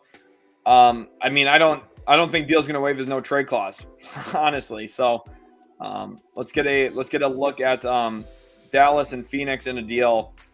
We talked about this yesterday. We do need a third team in this. So we're going to get, again, Utah on the phone here. But this overall deal would be something like PJ Washington to Phoenix, Klay Thompson to Phoenix, Daniel Gafford to Phoenix, or Kevin Durant. Now, salary-wise, this is where things get really, really tight and really tough, and it's almost impossible to really get a good trade done. But what we're going to do in this is also send Dante Exum to the Suns. And here, this is where we're running out of salary pretty quickly. But for Dallas, we would trade Dwight Powell to the Jazz. Mavericks give up the second-round pick to Utah to eat Powell's contract. And then they give up not one, not two, but 3 first-round picks for Kevin Durant. This kind of trade is the trade that does have some serious limitations. Dallas's depth would be significantly hurt, but they would have a big three of Kevin Durant, Anthony Davis, and Kyrie Irving. I appreciate you guys so much. And Sidy says Suns owner actually thinks he's playing 2K. Honestly, he does. This trade, by the way, right here, this Thompson, PJ, Gafford, Exum picks trade would save the Phoenix Suns, I think. This is the type of trade that I think makes a ton of sense for Phoenix long term and would work out really, really well for them. Am Edits here says, I wish Jimmy or LeBron would come to Golden State. That would be super sweet if they did, obviously, but nothing like that is going to happen, I don't think. Well, Jimmy will. Jimmy could. Not ruling Jimmy out yet. The Suns and Warriors are still possibly bidding on them. Really hope you guys do enjoy. We're at 109 out of 200. We're at 109. Appreciate everybody. Love seeing the W Griffin in there. Fogo de Chao is S tier food. It from everything, I have never even had it. I used to live right next to one, and I never had it. But Keldon plus Malachi Branham plus picks for Cam Dayron would work money-wise if Spurs really wanted to put the chips in now. Yes, it would. That's the kind of trade that I could see them maybe pushing for. Here, Reese is being funny. Keanu says, yeah, but Bradley Beal got no trade clause. I don't know how they're going to work with that. They probably can't. That's the flaw here. Will says, you think Lakers will aim for Robert Williams in a trade? I think that's a real possibility. Yes. Here, Rowan saying Dallas doesn't have the assets. We do have more news. Got to go back over to Twitter. This is something we talked about earlier today. This is not the most surprising news. We've discussed this at length already, but it is still news and important news nonetheless. So here's news. Brandon Ingram sweepstakes is coming down to the Toronto Raptors and the Atlanta Hawks per at the Stein line. This is, again, absolutely crazy what's all happening right now. A lot of stuff going down. But again, the biggest news here, we got to go to Tim Bontemps of ESPN. Does great work. I should be following him. I don't know why I wasn't already. The Knicks are expected to move center Jericho Sims in a deal before tomorrow's trade deadline. Sims, 26, is on a $2 million expiring contract and could end up on one of several teams that have expressed interest in acquiring him. Lakers could be a real fit. Sims is an athletic big that could at least be a tiny Band-Aid for this season. Otherwise, expect the deal to be based upon other salary involvements from the other team, I think. We'll see. We'll see what happens. But again, good work here from Tim Bontemps. Jericho Sims, we did talk about as a guy who's very likely to get traded. Appreciate you guys all a ton. Really do appreciate you. Everything. We're getting close to 4,000 followers over on Twitter, by the way. So everyone go give a follow over there. I'm about to send the link to the Twitter down below. It's at _utility sports. But make sure you guys do hit that follow button. Appreciate everyone who's watching here from whether it be Australia or all over the world. Really do appreciate you guys a ton. Absolutely crazy.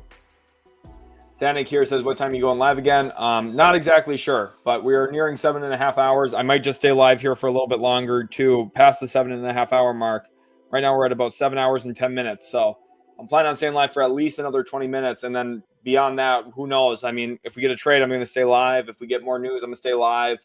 Right now it's kind of crazy what's going on. Brandon here says, thank God Detroit is out on Ingram. I do want to go back to that news here too.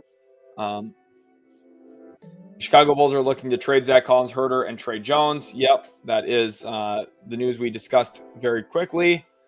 Jim is right here, but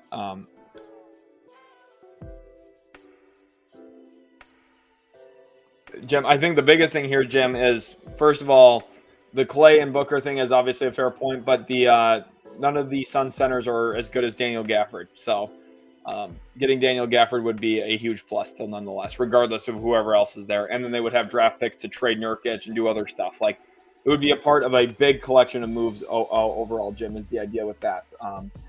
Tomas, thank you for the 2. He says, would you prefer BI to Toronto or Atlanta? That's what I want to talk about right now with the news. Brandon Ingram, let me see if we can find the top latest news. Where is per Steinline? Pelican sources said have held on to ongoing dialogue with both Toronto and Atlanta about acquiring Ingram. There would seem to be a realistic pathway for Toronto to match the bulk of Ingram's salary with Bruce Brown's expiring contract. If you've been watching, you know I've mentioned that every single time. But the Raptors and Pelicans have discussed various scenarios for Ingram, sources said. And remember, I talked about 3-team trades and why there's a variety of things that could make sense. Now, here is a funny picture, well, not a funny picture, a good jersey swap of Brandon Ingram, which I think would be, that's your first look at him if he goes there. So we'll see. We'll see what ultimately happens. But we're at a pretty crazy spot right now where things will go insane if something breaks. We're in a spot now where we're expecting, obviously, a Jericho Sims trade. This is insane. A lot of crazy stuff. Mason, welcome to the stream. Says Dallas most definitely has the assets and could put up a much better package than the Heat. I think so too. Dallas is in a situation where they have the picks, they have the players to formulate a trade. Tank, thank you for the follow. Official Faded, thank you for the follow. Latin Grinder, thank you. Garrett, appreciate you a ton as well. If you guys go follow right now on Twitter, I will show your profile up on the stream. 2,500 people watching. Lipstick on a pig here. It's funny. Hello there, says OMG, 7 hours live. You're still streaming. Yep, we are still rolling. Okay, and we're not stopping for at least a little bit here yet because there is a lot of crazy stuff going on. I don't get the Ingram angle, says Terance. I don't really understand. We're going to go over to the trade machine here. I just don't know if I understand it for Atlanta specifically. I just don't know if Ingram is the fit or the guy that I would be going after. If I was the Atlanta Hawks, I think Cam Johnson would be way better. I think a variety of players I think would be way more useful for Atlanta than Brandon Ingram. Health-wise, long-term, building around Jalen Johnson and both Tre Young. I know Jalen Johnson's out this year, but I just don't understand Ingram for them long-term with Jalen Johnson. So Darren here says you got a new subscriber from the UK here. Thoughts on any Knicks moves? Mitchell Robinson's salary, $14.3 million. That is the movable contract. That is the contract that you need to watch for in any potential big trades. Otherwise, Jericho Sims to Los Angeles, to the Lakers, or to maybe the Clippers in a deal. Otherwise, involvement with the Spurs could make some sense as a backup big man there. There's plenty of different possibilities. Babu says, greetings from Mongolia. Maybe some ideas for the Timberwolves. Trying to find a Julius Randle salary dump would be the best way to go, I think, for them. But going back to this Ingram thing, like, you look at this roster, I just don't know. Like, are we really moved by Ingram? Are we moved? Like, what do the Hawks go from losing in the first round to losing in the first round? I just don't get it. I don't know what the long-term plan would be with Brandon Ingram. Is he a talented player? Yes. Is he a good player? Yes. Is Brandon Ingram and Tre Young good enough to win a championship or even get close to that? Probably not. And this is why I'm not a fan of Brandon Ingram. I think Tre Young is an awesome player. Tre Young's a guy who, if he's your 1B, would be fantastic and brilliant. Brandon Ingram's not your 1A, though. And this is the problem here. So you're going to trade Clint Capella, I'm sure. And again, when it comes to salaries, like, does Larry Nance get retraded from Atlanta to New Orleans in this deal? I mean, possibly, right? Like, is this the beginning framework of a trade? And, the Hawks, I mean, what are the Hawks sending? Are they sending this Lakers first? I would hope not. Like, maybe. Protect the lottery or something? I mean, I don't know. This kind of trade, I don't love it. And then this doesn't even work financially for the Hawks, it looks like. Let me have the financial breakdown here. The Larry Nance rule, yep. So then you're looking at another salary, and this is even worse. Like Bogdanovich, this might be what it is. This is probably what it is. And Javonte Green. Looking at it now, this is probably going to be what the deal is like. Pelicans need to send out a little bit more money, though. Well, actually, this is still factoring Daniel Tice being on their team, so this actually works.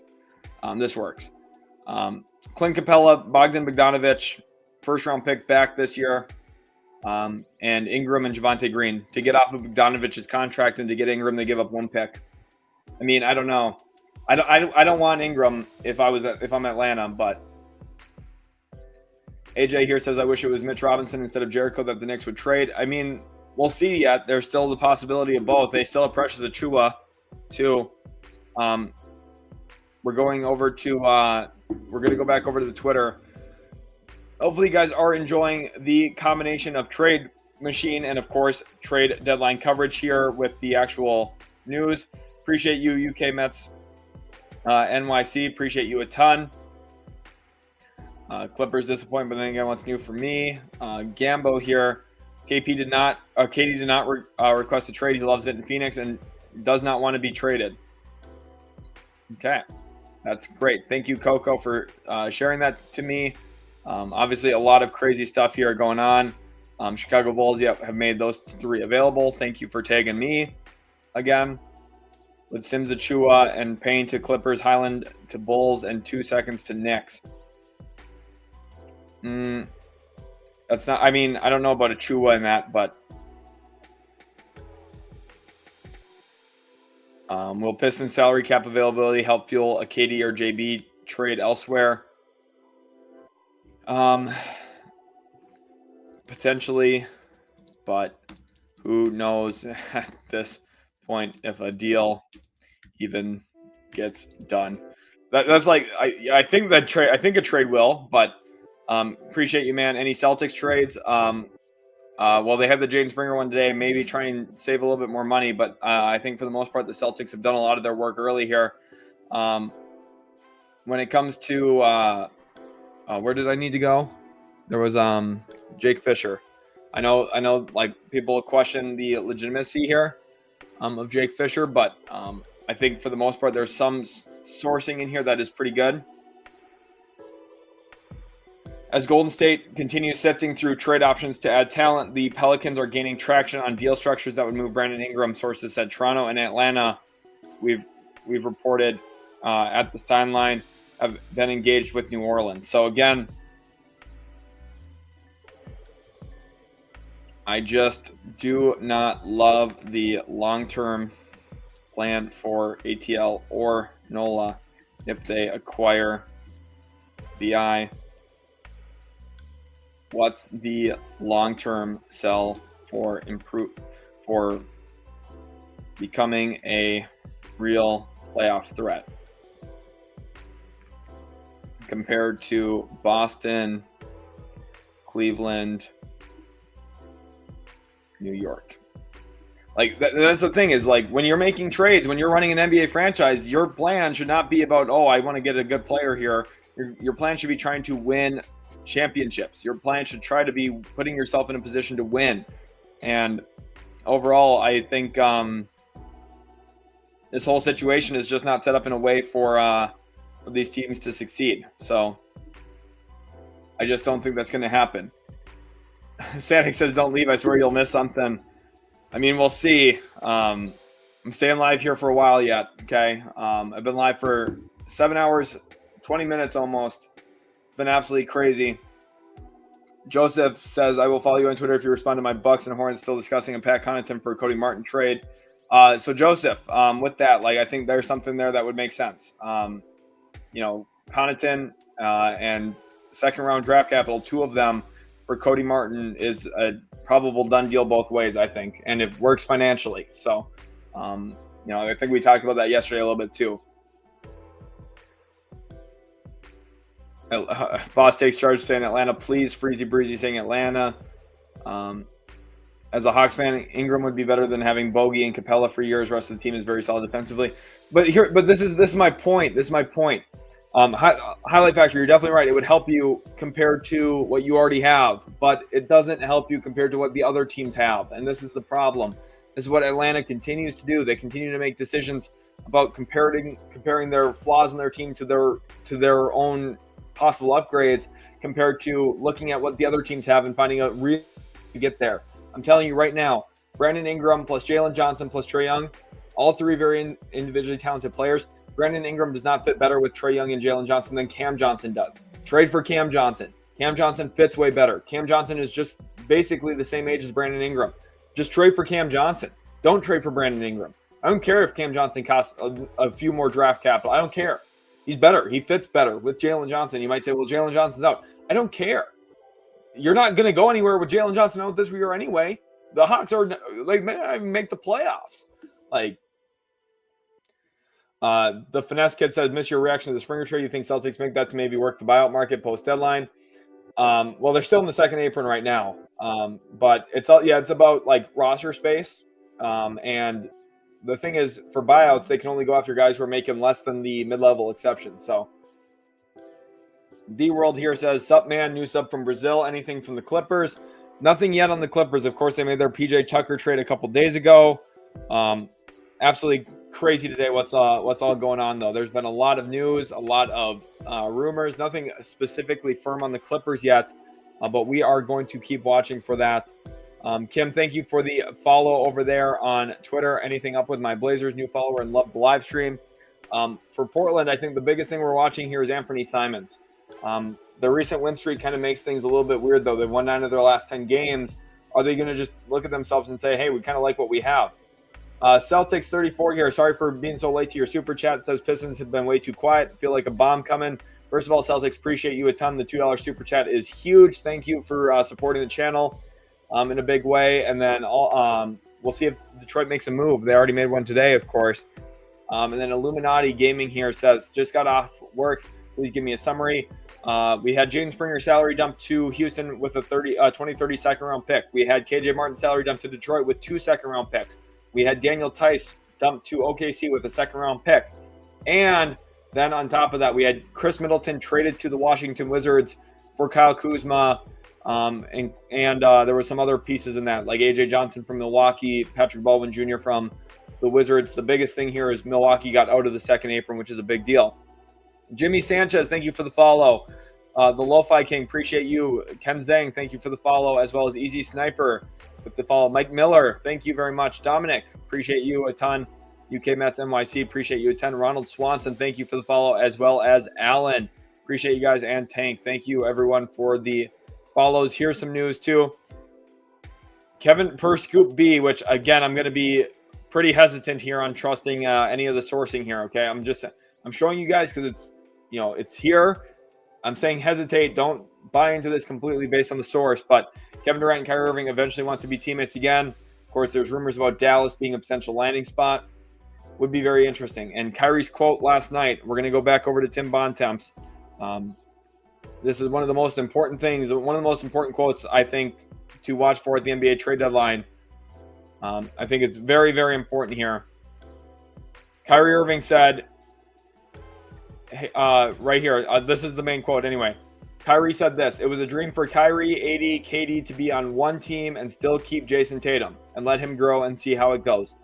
Kyrie Irving said he wanted to play with AD and Durant together in Boston. Did not happen, unfortunately, but we'll see. Chris here says, just got one new follower. Thank you for the 5, Chris. Appreciate you a ton for supporting the channel. Says, Lakers make any big man moves. I think Nick Claxton is the dream move for the Los Angeles Lakers, although I could see Daron Sharp in a more cheap trade variant.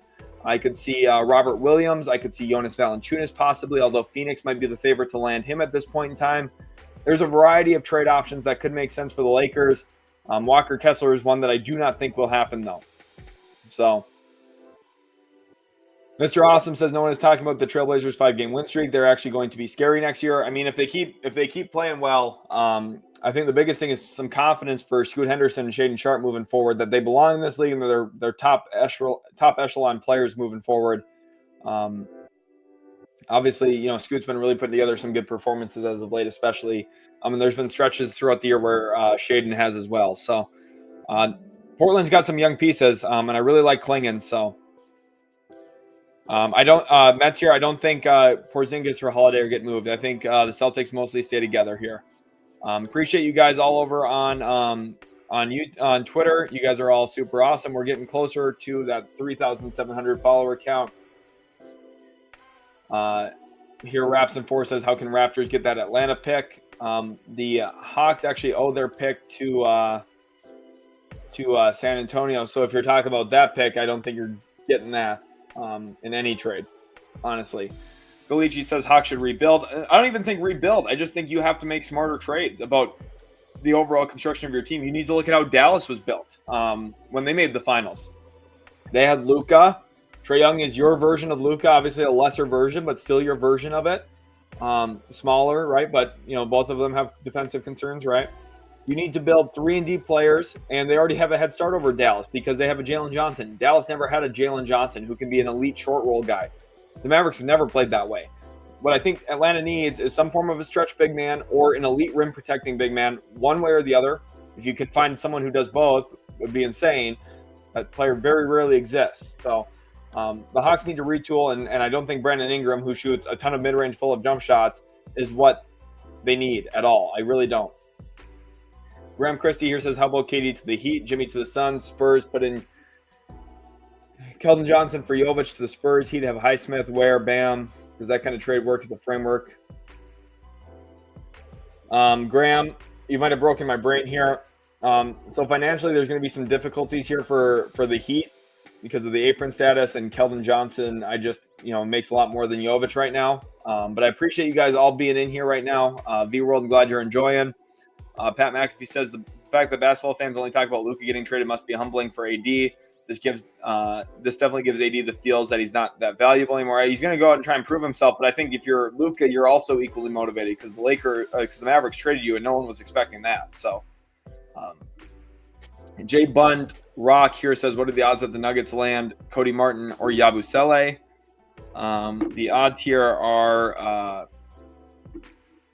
pretty low, I think, for Denver. Cody Martin's not impossible, though, because of Zeke Najee's contract, so should keep that in mind. Yabusele is probably not happening. Eli Davis says, as a Hawks fan, what do you think about us acquiring Claxton? Because I have faith in that making over another brash decision like DeJounte Murray. I just think trading for Brandon Ingram makes very little sense. The Pelicans and Hawks don't have direction. Those two teams don't know what they're doing. Those two teams will never win a title with the way that they're being operated right now. And I hate to say that, and if you're a Hawks fan, Pelicans fan, don't be mad at me. I want you guys to win. I want the Pelicans to win playoff series. I want the Hawks to win playoff series. I really do. It would be so much fun seeing those teams go deep again. The teams just they don't figure it out, though. They don't know what they're doing. They don't have a long-term plan, and whatever long-term plan they have, they don't execute. So it's frustrating, honestly. Realistic options for Anthony Simons. I think the most realistic one is Orlando. Orlando has Denver's first-round pick this year, which could be used. Orlando has all of their own picks. They have a bevy of second-rounders as well, and they have some salaries, whether it be, Cole Anthony plus Gary Harris, or you could go the route of KCP, which I don't think either Portland or Orlando would want to do yet. But we'll see. Chris says, thanks, of course, Chris. Glad to have you in here, my man. Saber says, Trailblazers. They've been winning games. The real slow jam says, Orlando, please do something. We'll see. Eric here says, do you think Jalen Wells was the steal of the 2024 NBA draft? Yes. And I misevaluated him. I was too low on him. Blockhead says, Zach Collins plus Jericho Sims is a tandem big man duo on Lakers. What do you think? Zach Collins isn't good, so that's not going to move the needle enough for LA come playoff time.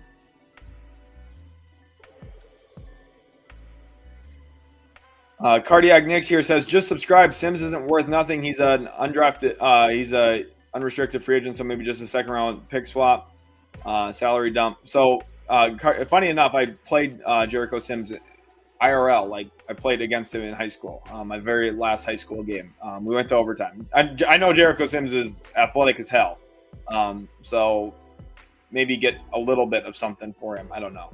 It'll be interesting to see how that all plays out. But I think the Lakers are a real Jericho Sims option, by the way.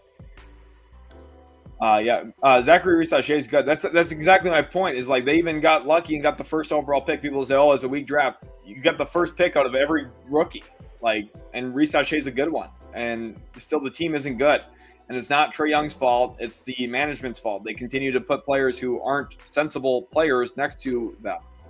Just put shooters and put guys who can guard a bit on the it's really not that complex for Atlanta, I don't think. So Rissache fits that. Rissache can guard and he can shoot, and that's what I'm happy about. They need to do more of that. Ice Trey here says, do you think the Wolves will trade Randall off to get some sort of trade? I think 5% chance, maybe. I don't think he's going to get dealt. Elizabeth here says, oh yeah, they agree he should be trading the vets. It just isn't a priority on any of them. If you're talking about Portland, here's the thing. I would love for Portland to trade Jeremy Grant. I don't think Jeremy Grant's tradable. I would love for Portland to trade Ayton. I don't know who wants DeAndre Ayton. That's kind of the issue I see with Portland, if that's what you guys are asking about here. Trust me, I want the young guys to have all the minutes and play, and I like the young guys that they have. I love Toumani Camara. I'm a Dayton Flyers fan, so I really like him. I'm happy he's succeeding the way that he is. I really like Scoot Henderson. I like Shaedon Sharpe. I think there's a lot of tools there. So Dave here says the Hawks are quietly building a nice team. JJ and Dyson look like young stars. I promise you right now, Dave, if this team makes it to the playoffs, nobody is guarding Dyson Daniels outside of 12 feet. They're going to leave him wide open for an entire playoff series. This is, again, the problem. How did Boston win a title? They made more threes than everybody. How did Dallas get out of the West? They made more threes than everybody they played in the West. It's really simple. You need to be able to shoot, and it's the most simple thing in all of basketball. The guys who are good at putting the ball in the hoop are the best players. The Hawks don't have a lot of good players. They don't have a lot of guys who are good at putting the ball in the basket. Clint Capella needs someone to spoon-feed him every bucket he gets for his entire career. He has no post moves. His touch is okay, but it's he's just a standard big man. He's just a lob threat. And it's only worked because he played with Harden and Trae Young. The team isn't talented. Jalen Johnson's a good player. Trae Young's a good player. Rissache can shoot. Valuable.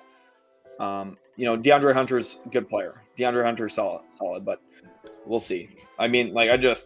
Atlanta has not put together a good team, and if they get another non-3-point shooter in Brandon Ingram, I just don't know.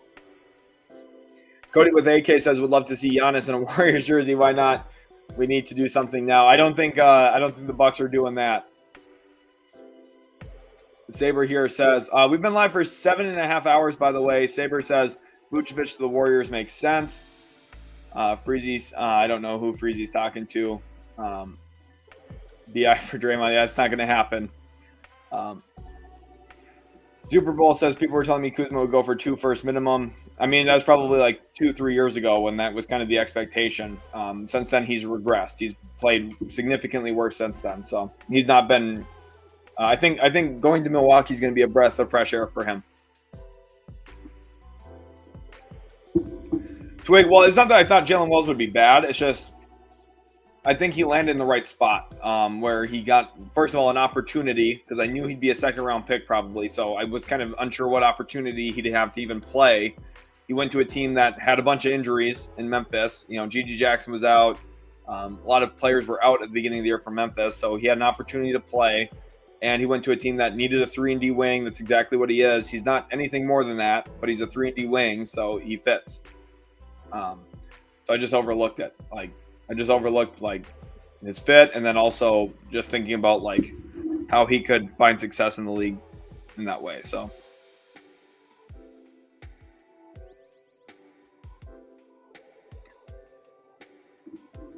appreciate you guys a ton.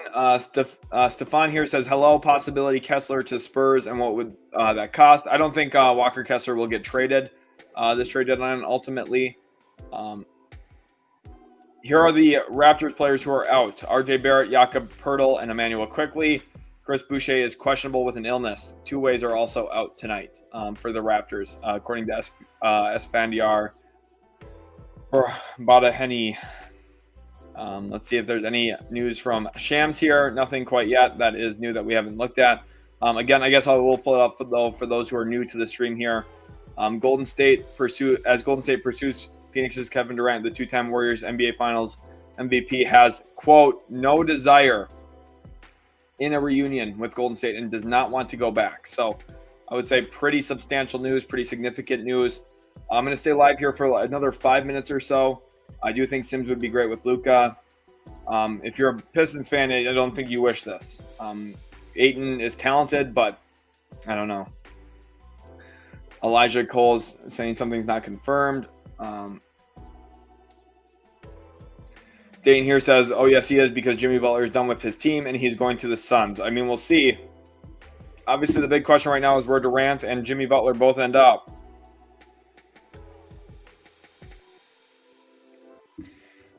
We'll see. Paul George, I don't know. I mean, there's a lot of crazy stuff that could happen here.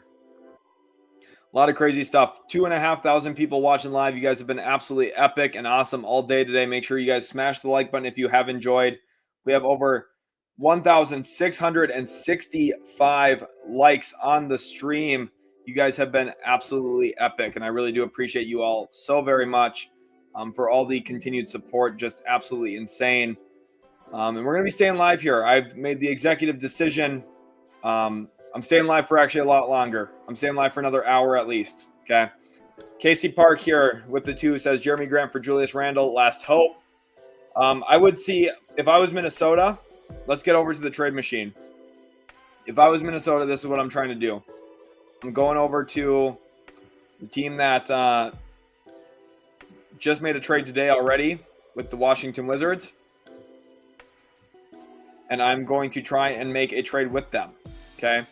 Ultimately, what this deal was, I'm going to add the Bucks in. This is not updated quite yet on Fanspo. I'm sure it will be soon. I'm trying to get Khris Middleton in this.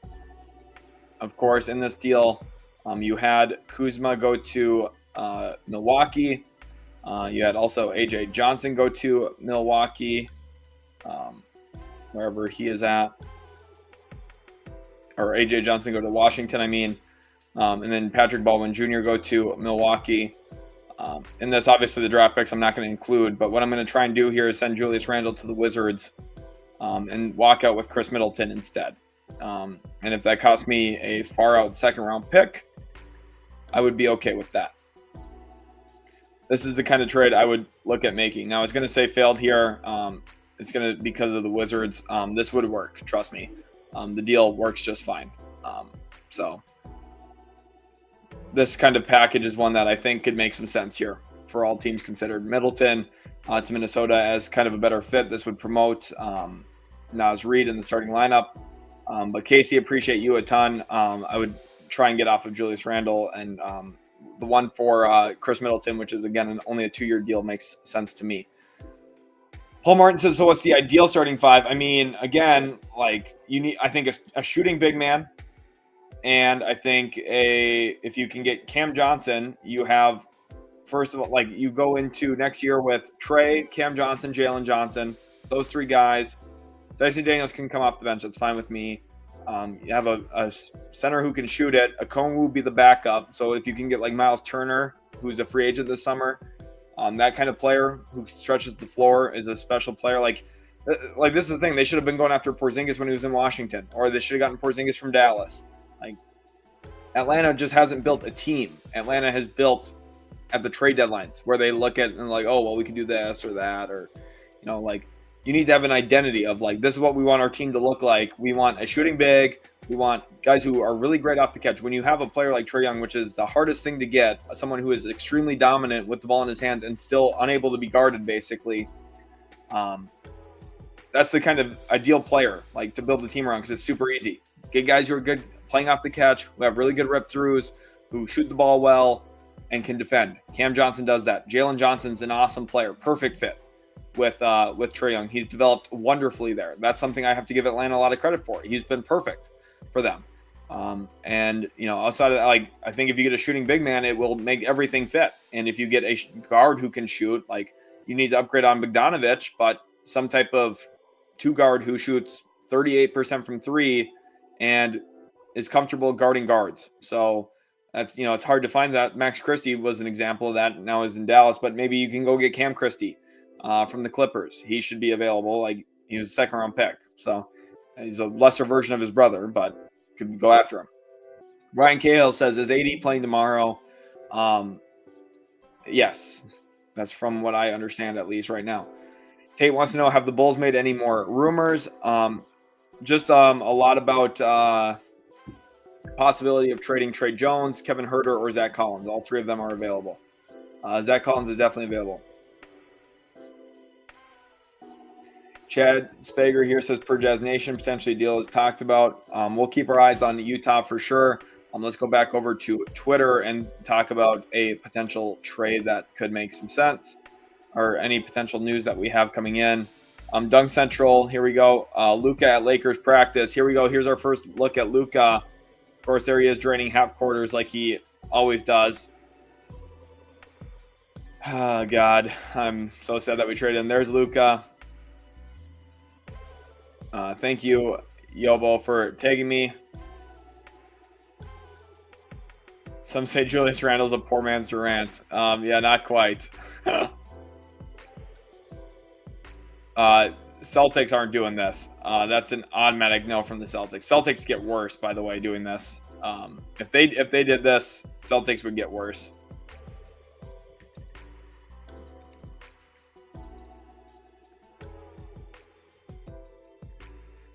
I don't understand that at all. That I don't get that trade in any way.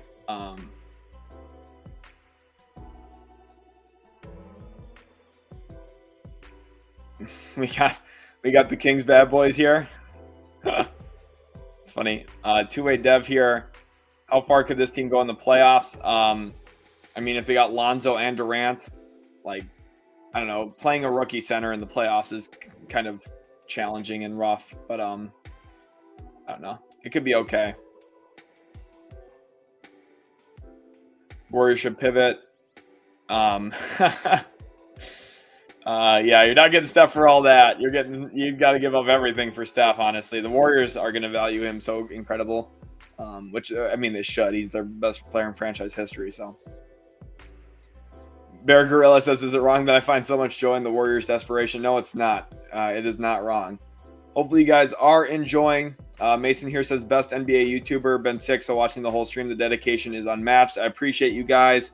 Remember, we're going to have another live stream tonight as well, a 2-hour special for hitting 30,000 subscribers on the channel, which I'm extremely excited about.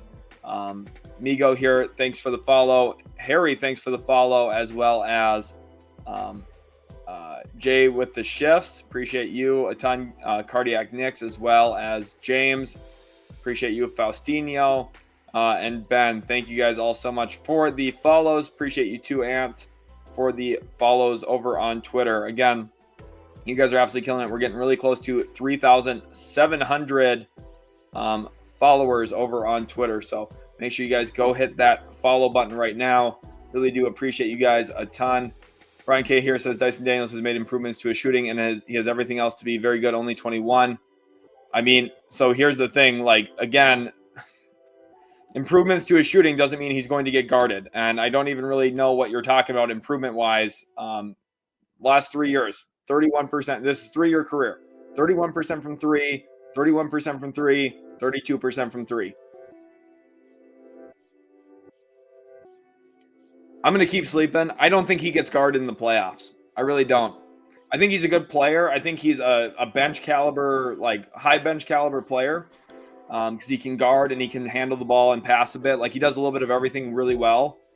He can't shoot, though. And that's the most important skill for a guy who is primarily an off-ball guard. So I don't think Dyson Daniels is going to have a lot of problems in the playoffs, I think. Michael Grange here.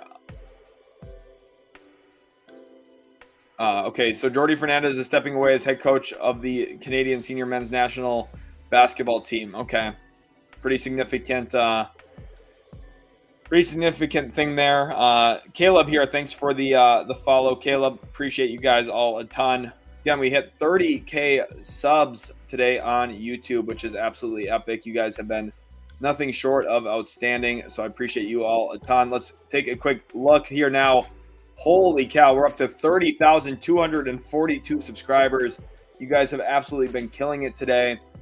This is not a rerun. This is live, Ray. So I appreciate you.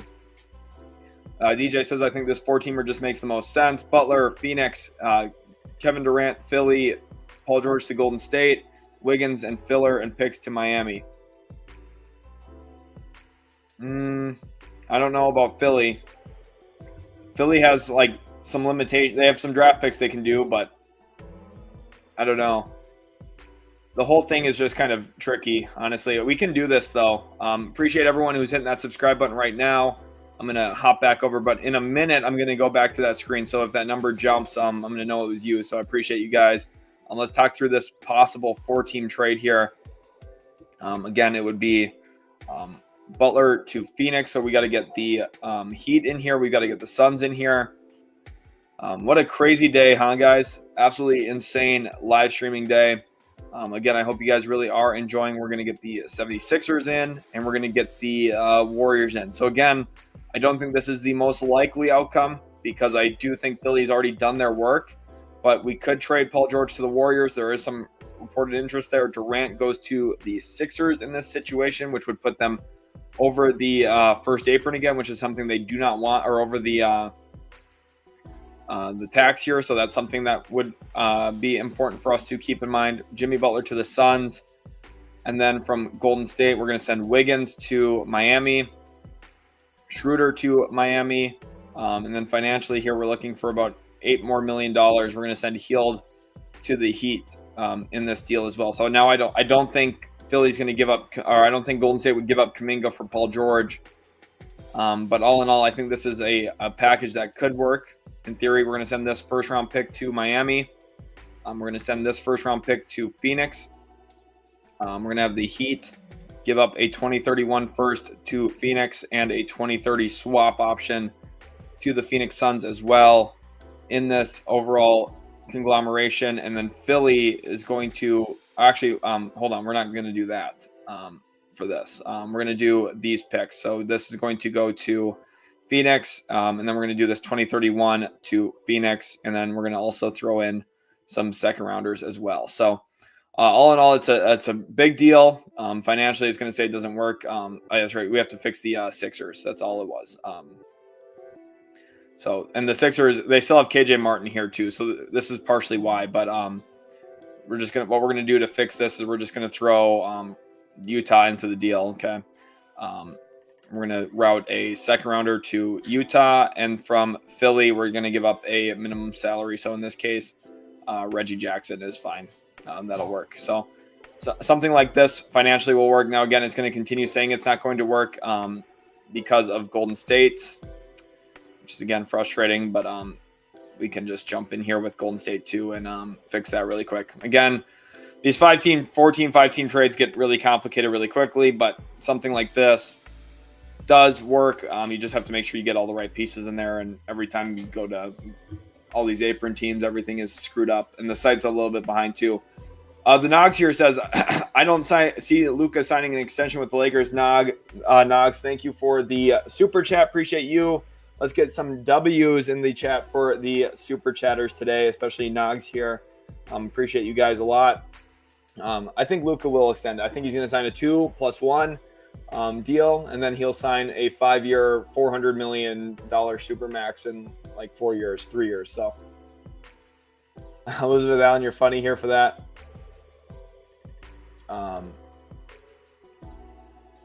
Rashad here says, just subscribe, loving your coverage. Appreciate you, Rashad. You guys are all absolute legends. Just like I said here too, we're going to go back over to the screen here, to the subscriber screen. Let's see how many it jumped since that time. So it's going up a little bit, which I like to see. So you guys keep it up. Leo says, bro, I've not heard you say a single word about Orlando. This is a team that needs to make a trade the most. I have talked about Orlando, Leo. I've talked about Anthony Simons. I've talked about Kobe White as landing spots. They have the contracts of course, Cole Anthony to trade $12.9 million. They have the $7.5 million Gary Harris contract. They have the Nuggets first this year. They have all of their own future first this year. If you guys want to see something, how much work I put into these streams, this was all my own preparation, all my own work to set up for the streams this year. Here's Orlando's draft picks. This is the Utility Sports draft pick tracker. When you see these light blue boxes, that means this pick cannot be traded because of the Stepien rule. Look at that. No light blue boxes here in Orlando. Orlando has not one, but 2 first-round picks this year. They have a collection of second-round picks moving forward as well. I don't know why I have it say Magic there, but all in all, here is their collection of picks and assets. So this situation here is, the Magic have flexibility. I've talked about the Magic quite a bit. Obviously, you probably have been in and out a little bit. I'm a Mavericks fan, so unfortunately, the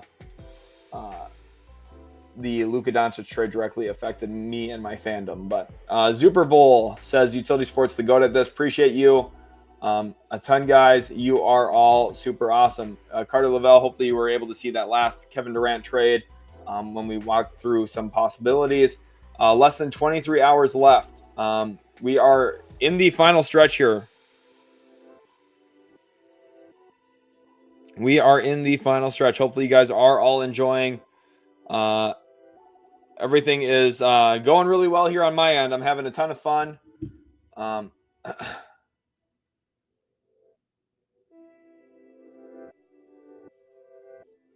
Brian, Sohan's also a power forward. That's the kind of the difference here. I think like Sohan's going to be setting screens and rolling. You're going to have Dyson Daniels do that. There's a significant difference. There's a very significant difference. And I think, Brian, you'd also point that Sohan maybe has some playoff concerns offensively himself too. So comparing those two guys is not a positive, especially when one's a guard and one's a power forward that you're not going to guard in the playoffs to begin with too. So I think you're overlooking the importance of shooting. I mean, go look at go watch how, like teams guard Rudy Gobert. It's any non-shooter in the playoffs.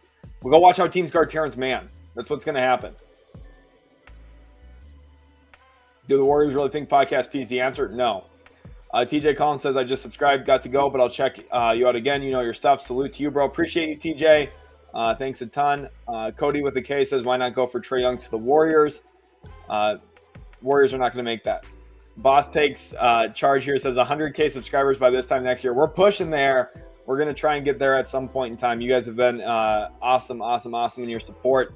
Brian here says, is there anything stopping Luka from playing out his contract and then coming back to Dallas? No, technically not, but I think probably the whole organization, him calling him fat, lazy, that he can't defend, and that the team's way better off without him probably prevents any of that to begin with. So Big Cap here says, this is my own personal opinion, but I want Lauri Markkanen to Golden State sooner than later, and I don't know why. Lauri cannot be traded this year. Lauri Markkanen is not trade eligible, so...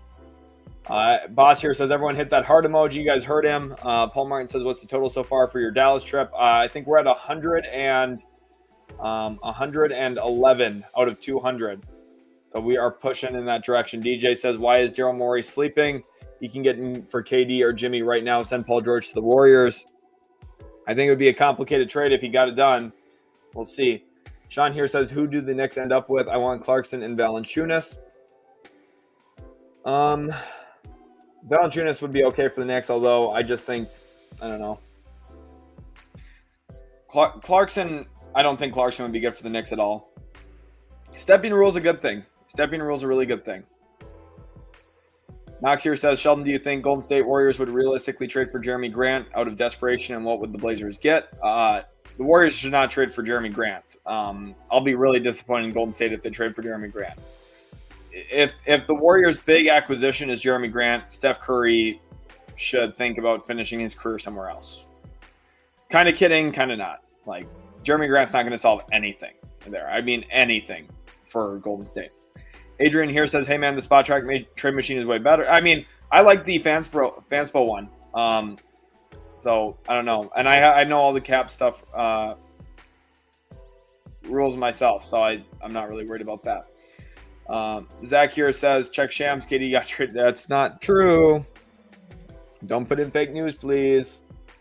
I'm going to put your account in timeout here, so you can't comment for like 5 minutes now. Just don't put in fake news. It makes the whole stream complicated for no reason. Brandon Lee here says, if Brandon Ingram lands in Toronto and signs a deal, does RJ get traded this offseason? I don't really know. Again, talking about a team that doesn't build with a long-term plan, it's Toronto. They don't know what they're trying to build. They're opportunistic, but being opportunistic is bad. Brian K says, calling Daniels a bench player is just wrong. We don't need to argue. Daniels is 6'7", one of the – I mean, again, though, it's not that – again, I'm not treating him as – I'm just saying I don't trust that he will be able to shoot. He has not developed a shot in 3 years or 4 years. If you go back to his G League Ignite tape, if you go back to his high school tape before that, we could go 5 or 6 years. I've been watching Dyson Daniels for about 5 or 6 years.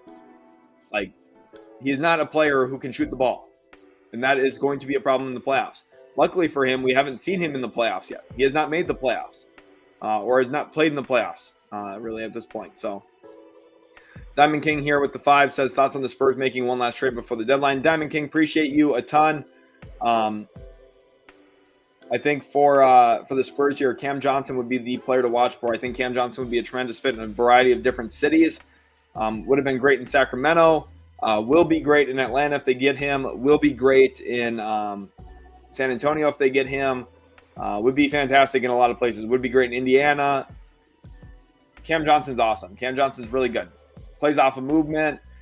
Spaces the floor well. Buddy says you're making history today. You set yourself a goal and surpassed that, brother. Appreciate you, my man.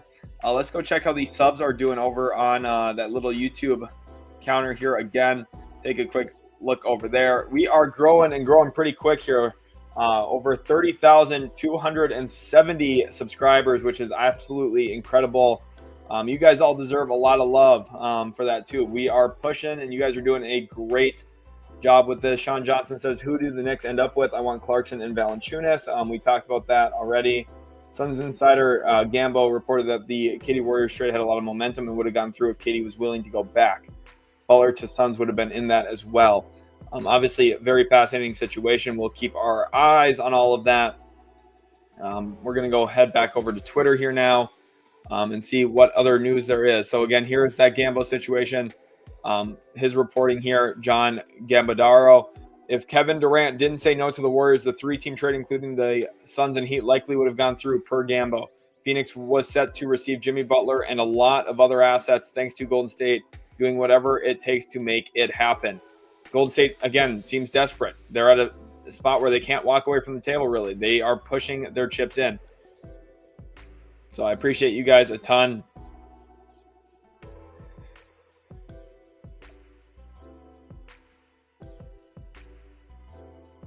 Very crazy what we've got going on now in the NBA here. A lot of stuff, a lot of news. Again, Tomas, thank you for the comments here. Appreciate him as well.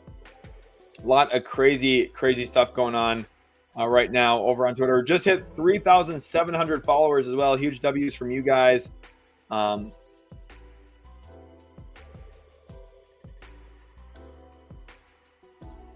Brian, there's nothing wrong with disagreeing, but I'm trying to explain why I'm disagreeing with you, and it's just because I'm very worried about Dyson Daniels shooting. The reason I think he's a bench contributor is because if you have someone above him who can shoot, you can work your lineups around when other guys are on the floor, off the floor for other teams. Like if they take their rim protector off, Daniels becomes way more valuable, for example. Joel here says, how long until Spurs are in the finals? 2 years, 2-3 years, probably. Not this year, not next year, maybe in the 2027 finals. I don't think that's ridiculous. It wouldn't even, to be honest, the 2026 finals aren't a no-go for sure either. But Vocal Study says, hi, just joined the stream. Any news about the Warriors yet? Not quite yet. Not anything official, although there are reports that they would have been willing to make a variety of different deals to facilitate a trade and everything like that. So we've had a lot of crazy stuff going on. Appreciate you all a ton. You've been all super epic. Today in the live. It's just been an incredible time, and you guys have been absolutely awesome. We are nearing the most likes we've ever had on the channel, by the way. We are getting really, really close to that number. Let me pull that up for you guys now here. Let me sort by likes and dislikes if I can.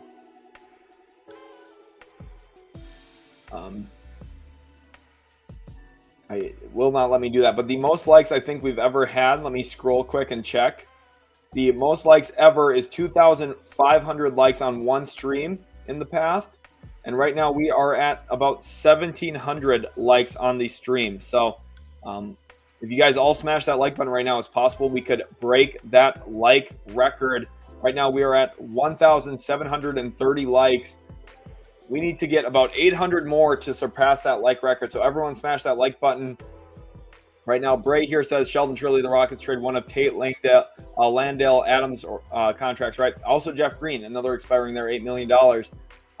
You would think that they would. I still am kind of assuming that some other deal materializes here. Remember, though, we've had an active day already. There's been 4 NBA trades today. Typically, from my experience doing this, Joel, by the way, thank you again for the super chat. My experience doing this, typically Tuesday, Wednesday is about 1 or 2 trades each. We had some trades yesterday. We had 4 trades today, so it's already been a very active deadline. Think about how long this is extended to. Saturday night, huge blockbuster Luka Doncic trade. Sunday night, De'Aaron Fox, another big blockbuster kind of trade with Zach LaVine to Sacramento as well in that. Very big deal. All in all, like the trade deadline's already performing, and I think this year specifically, we're going to see a lot of movement, a lot of trades, a lot of salary manipulations. I'm saying 17.5. That's the line I keep setting for tomorrow. A lot of crazy stuff, but vocal study when it comes to news on the Warriors. Again, we're just looking at possibly the whole Durant saga and what's going to actually happen here. Carter wants to know any trades for the 76ers. I did ask this, but it's been a couple of days. So the Sixers did trade KJ Martin today. They could still be a team to watch for an Andre Drummond trade potentially. Steve here, thank you for the 2. He says, do you have any early predictions for tomorrow? I do think Jimmy Butler ends up in Phoenix. Man, I don't know. I kind of take that back. I don't know. Early predictions for tomorrow.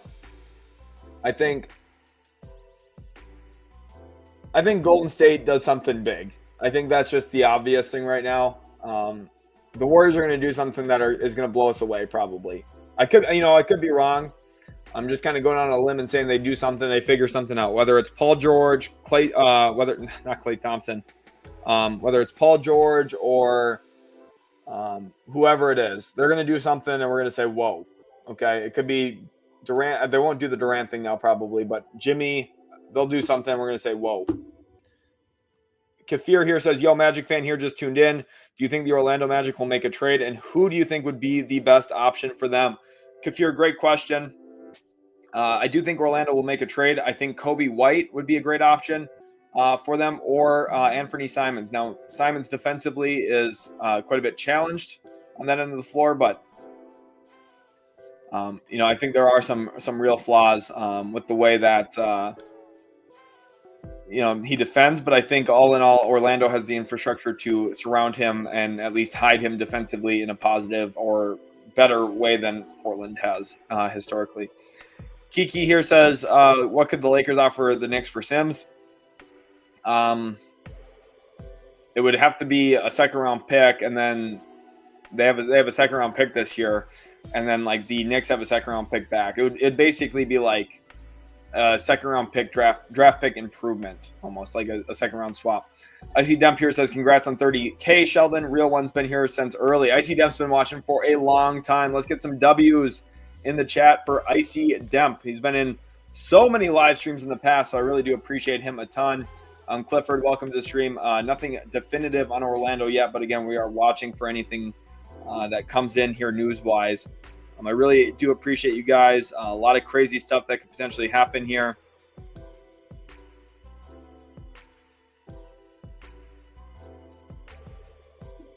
Let's go back over to I'm going to update the I'm going to go back over here quick. We're going to hit update. We're going to see how many likes we're at now. 1,800 likes. Again, we have to climb up to 2,500.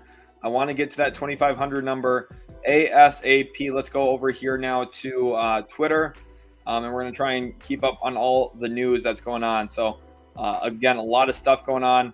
Here's one of the rumors for the Chicago Bulls. The Bulls are looking to trade Zach Collins, Kevin Huerter, and Tre Jones.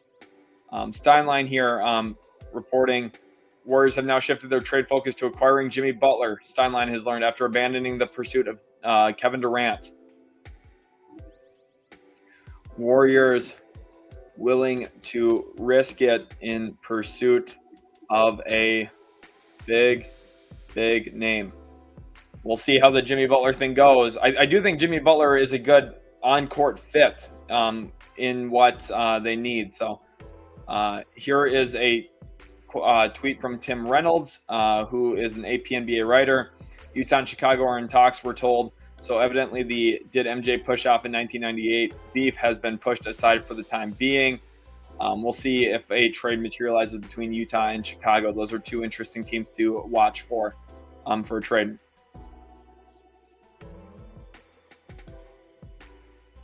Warriors are desperate. I mean, this is what we've been saying. The Warriors look very desperate. So we'll see if something actually materializes or not. Thank you to everyone who is tagging me trying to get the attention over here. Appreciate you guys a ton.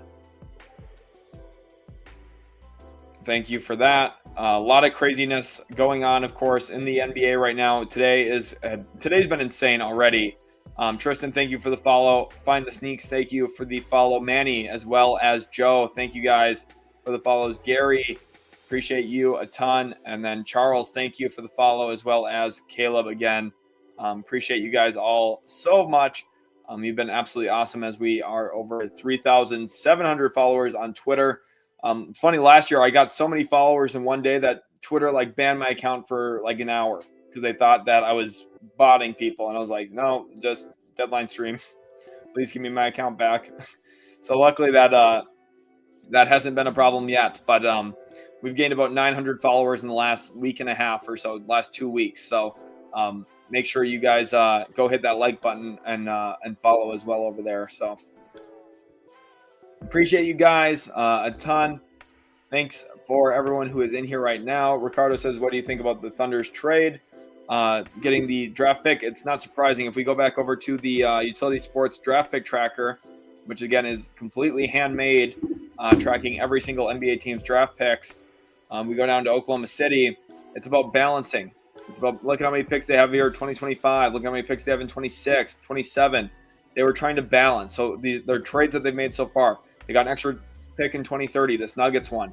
They got an extra pick in 2031. This less favorable of Pelicans Magic.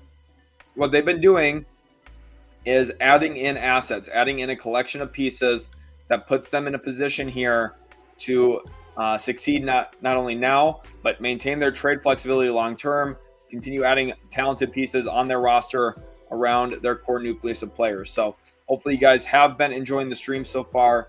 Again, I'm having a ton of fun. Skidit here wants to know about Lakers and new center. Nothing definitive here, no news. But again, for players that I could see being sensible fits, the one that specifically comes to mind a ton is Nick Claxton. Let's go back over to the Twitter. You guys are doing a great job tagging me in information so that way we get it on the stream. Here is some news. This is, again, the Warriors shifting their trade focus from acquiring Jimmy Butler to acquiring Jimmy Butler from Kevin Durant. They do not want Kevin Durant at this point in time. Durant's strong reservations about a Warriors return sent them in a new direction. Crazy stream today. We've been live for over 8 hours and 7 minutes at this point. You guys have been absolutely killing it. Jim says, Sheldon, I'm back. Any new news on the Kings? Nothing definitive yet on the Kings. They do have that trade exception, though. They could definitely work. Saber here says, like the video, guys. Make sure you guys all smash that like button. Really helps support me at the channel here a ton. You guys have been nothing short of spectacular. I really do appreciate you all so very much. Today's been an incredible day for Utility Sports, perhaps the best day in Utility Sports history so far. And we still have tomorrow yet to go. Tomorrow is going to be an absolute movie. So I am extremely excited for that. Thank you all so much for watching. You guys are all super awesome and deserve a lot of love. You guys have been absolutely sweet. 3.7 thousand on Twitter, which is awesome. It's not. I'm not. No. I'm saying like off the bench player. Like I'm saying like top 7 in your rotation. Like that's not a bad thing, Brian. I think you're missing. You might be misinterpreting what I'm saying. Like I'm not saying he sits on the bench and doesn't play. I'm saying he's coming off the bench. If that makes sense. Like I'm just saying like, I'm just saying like I think the offense is going to be a problem in the playoffs. I think he's a playoff contributor though for sure. So I just want to make sure you understand what I'm saying. Brian here says Dennis Schroeder compares the NBA trade deadline to slavery. Yeah. So this is to me this is something that's honestly like this shows me you're out of touch with reality. This kind of take is insane. I get it. Yeah, you don't have control. He's acting like this is the military draft. Okay. He's acting like the government's sending him to go fight a war. You're getting paid millions of dollars. In fact, Dennis Schroeder's making $13 million this season. I'm sure many of us would be willing to trade our careers with him if we could be professional basketball players. If I could be a professional basketball player, I would. And it's nothing like slavery because no one is forcing him to do it.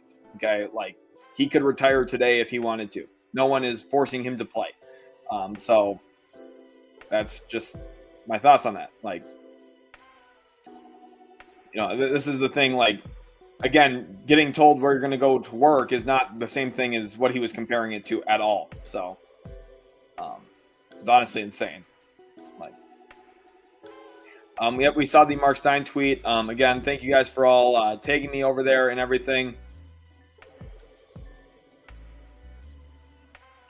Let's see what's going on here. This is Dennis Schroeder is a name to watch in a potential trade talk centered around Jimmy Butler. So thank you for tagging me over there on Twitter. Appreciate you guys all a ton. Of course, a lot of crazy news has been going down. Let's go over to the trade machine. And actually, let's go back to my profile here first quick.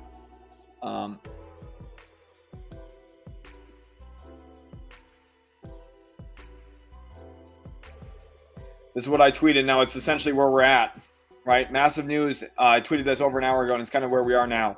Mavericks news: if Kevin Durant, or massive news. Why am I saying Mavericks? Massive news: if Kevin Durant essentially forces the Warriors to not trade for him, which is now seemingly like what's going to happen, it shuts down Jimmy to Phoenix, more than likely, which means Wiggins plus picks plus stuff for Jimmy Butler, and that's exactly what we're going to go talk about right now. Let's go over here to the trade machine and talk about a potential trade here. Is KD worth a trade? I mean, Kevin Durant's a really damn good basketball player. Is he going to get traded? I don't know. We'll see. But let's get some of these other teams out of here. We're going to get Philly out. We're going to get Phoenix out. We're going to keep Utah as our third team. You guys know what the deal is with that. This salary right here, $48 million of salary, is a very, very good starting point in a trade for Jimmy Butler. The biggest thing here, the Warriors cannot take in more salary than they send out because of the hard cap to the first apron and how close to the first apron they are, $330,000 away from it. This kind of trade actually opens up a little bit of flexibility for them, but you could also argue that they need to find a way to send out more salary so that they have more room. I also think a trade like this does make sense for them to consider buyout options. They might want to trade Gary Payton II instead so that they can fit in more salaries into, this opens up more room for them. See, this even would get them below the tax, which I think would be fascinating. Now, we're going to ultimately not stay below the tax here because in return, we're going to get Johnny Juzang, or let's do Svi Mikhailuk actually to the Warriors here. This kind of deal, we're going to send the second round pick to the Jazz. Jazz here are getting, actually, they're already getting a second round pick. That's fine. For the expiring contract that is Gary Payton II. And they're trading 3 other rotation players here, Wiggins, Schroeder, Hield, to Miami. Miami, it's important. They stay below the outgoing salary number. They have that here, $48.0 million for $48.7 million. This kind of trade works. Now, you can argue what kind of draft compensation needs to be in here. We're going to go back to that and throw in this one here. Miami gets swap options in 2026. We're going to trade this 2027 one to Miami as well. This is an aggressive, desperate trade, but this also gives there's a couple reasons for this. One, you get Jimmy Butler, who is the best player in this trade by a quite significant margin still at this point in time. I think Wiggins is an okay player, okay starter. Jimmy Butler is still a near all-star caliber player, I would say. Hasn't been an all-star this year, of course. But I think there's reasons for that.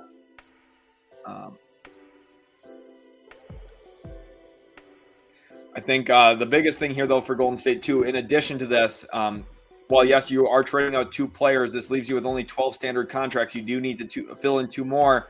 This opens up about $5 million of space against the apron, which means they could bring in 2 buyout players.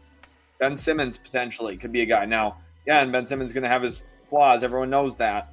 But if you're looking at replenishing depth, is Dennis or, is Gary Payton II irreplaceable? No, I really don't think so. So, Juicy World here says, I'm a Blazers fan from Germany. Do you know why Thibault doesn't play and how long will he be out? Let me check out on Thibault's situation here, if I can get an update.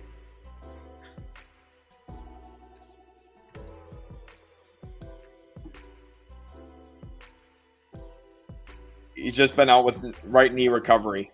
He's just, I don't know. There's nothing like definitive on it. And right ankle sprain. So I don't know. There's no clear timetable. So I'm not sure. I don't know how long he'll be out. It might just be a Portland thing.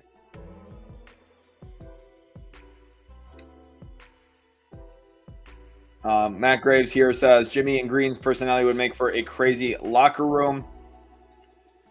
Yeah, I mean, it would be insane, but the one thing is they all want to win, so I do think that would be beneficial. If I was Boston, I don't think I would trade for Kevin Durant, especially not if I have to include Porzingis and all this other stuff. I just wouldn't be interested. Mike says Kevin Huerter is a nice reclamation project if you don't have to give up much. Shooters don't forget to shoot in their 20s.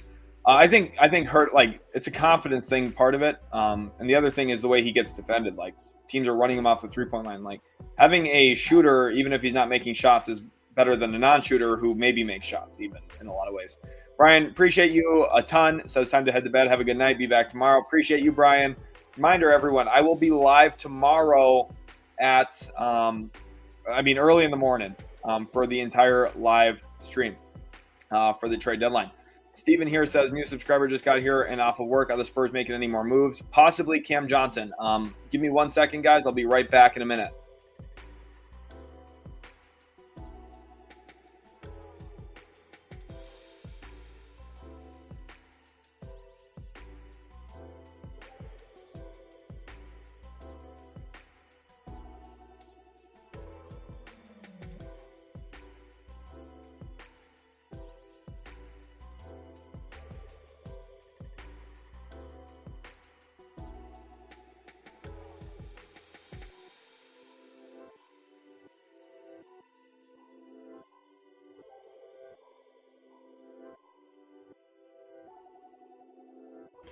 All right, we are back. Thanks, everyone, for holding on for just 1 second there. Obviously, a lot of crazy news that we need to keep our eyes on. We're watching for all of the news. Situation is crazy with how everything is playing out. But I hope you guys are enjoying. If you are, make sure to go subscribe to the channel if you haven't already. I'm sure a lot of you have. And then also, make sure to go follow over on Twitter. I do think I will be wrapping up the stream here. Remember, we're getting a 2-hour live stream yet tonight. Okay, that is guaranteed. That is part of the 30K special. There'll be a 2-hour live stream tonight. Do appreciate you guys a ton. Thank you all so much for watching. A lot of crazy stuff going on.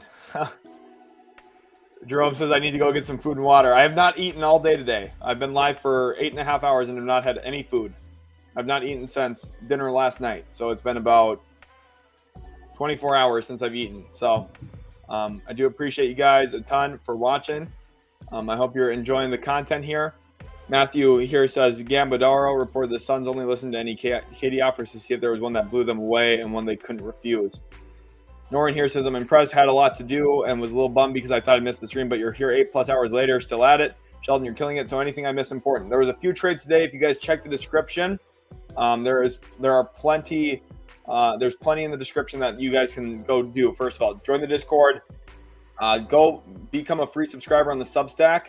That would be the best way. Honestly, what I want you guys all to do right now, if you really want to support the channel and it's completely free to you, this is, again, completely free, does not take any money, which is my favorite part. I don't want you guys to have to use up a lot of money or pay to support me. What I want you guys to do right now, I'm going to send a link right in the chat here. This is the best way to support me. Go be a part of the Substack. Go be a free subscriber over there. I've got an awesome team working together on writing a ton of great articles and pieces on the NBA draft, trade deadline stuff, a whole bunch of stuff. So this is the best place to be. Remember, I will be streaming again tonight. I am going to take a little bit of a break here. I'm at kind of my breaking point, about 8 hours, 20 minutes. I'm going to be live for probably 9 hours tomorrow, roughly. At least 8 hours, but probably 9. So my voice is kind of nearing death. You guys are all awesome right now, by the way, hopping in as free subscribers over on the Substack, which I really do appreciate a ton. So please, everyone, go hit that subscribe button. You've been absolutely awesome. Just really, really great stuff today. Today's been a huge win. You guys have been nothing short of spectacular. So again, go hit up that Substack link. Links in the description for that. Go follow on Twitter. Again, I'm kind of at my wit's end here a little bit, but you guys are all super, super sweet. Thank you all. James says next time bring a snack. I don't know. I'm a little self-conscious about eating on stream. I barely like drinking on stream. Tycoon here saying I lost 5 pounds with this. I don't know how much weight I'm going to lose here at the deadline, but it might be a lot. So I really do appreciate you guys a ton. I want to get some W's flying in. Everyone spam some W's here as well for such an awesome trade deadline live stream. You guys have been nothing short of fantastic. Remember, here's the key things. If something happens tonight, I'm going live immediately. I'm also going live later tonight, okay? For 2 hours, like I promised. So let's get some balloons in here for 2-hour live stream as well.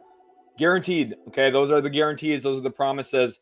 I will make sure to stand by those and abide by those. I really respect you guys. I really appreciate all of your love and support that you've shown me today and all week long, too. A lot of you have been in here all week long. So I really do appreciate you guys a ton. Let's smash that like button on the way out. Let's see if we can get to 2,000 likes. Again, the W's, I love seeing those fly in. Just sit here for a second, click on some of these so that your profile gets on the screen because you guys all deserve that love and respect. So appreciate you guys a ton. You guys have all been super awesome. Dennis, big-time Kings fan. Appreciate you. Sugarball says, I need to see Fox and Wemby take the floor for the first time. Yes, they play tonight, which is awesome. Let me check the time of that game, too, because maybe I'll try and center my stream around that. 7 p.m. tonight. So it's on ESPN. So we'll try and catch that. They faced the Atlanta Hawks, which will be a lot of fun. So Utility Sports headed to the buffet now. I'm not going far. I've locked myself in my house this whole week in case a trade happens. So I'm not allowed to go anywhere. Can't do anything. So what time am I streaming tonight? Sanic wants to know. Let's plan on right now it's 5. Let's plan on 7 p.m. Eastern time. Okay, let's plan on 7 p.m. Eastern. So I'm going to take a 2-hour break and I will stream at 7 p.m. again, okay?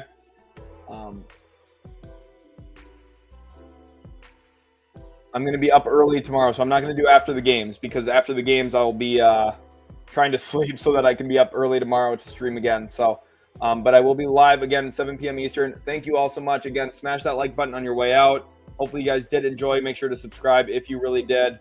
You guys are all awesome. You guys are all legends. Let's get some lasers in here. I'm going to go full screen for this too. We got some balloons coming. Let's get some lasers in here too. Oh, there's some confetti and some lasers as well. There you go. Hopefully you guys did enjoy. Appreciate you all so much. And we'll catch you in the very next Utility Sports video.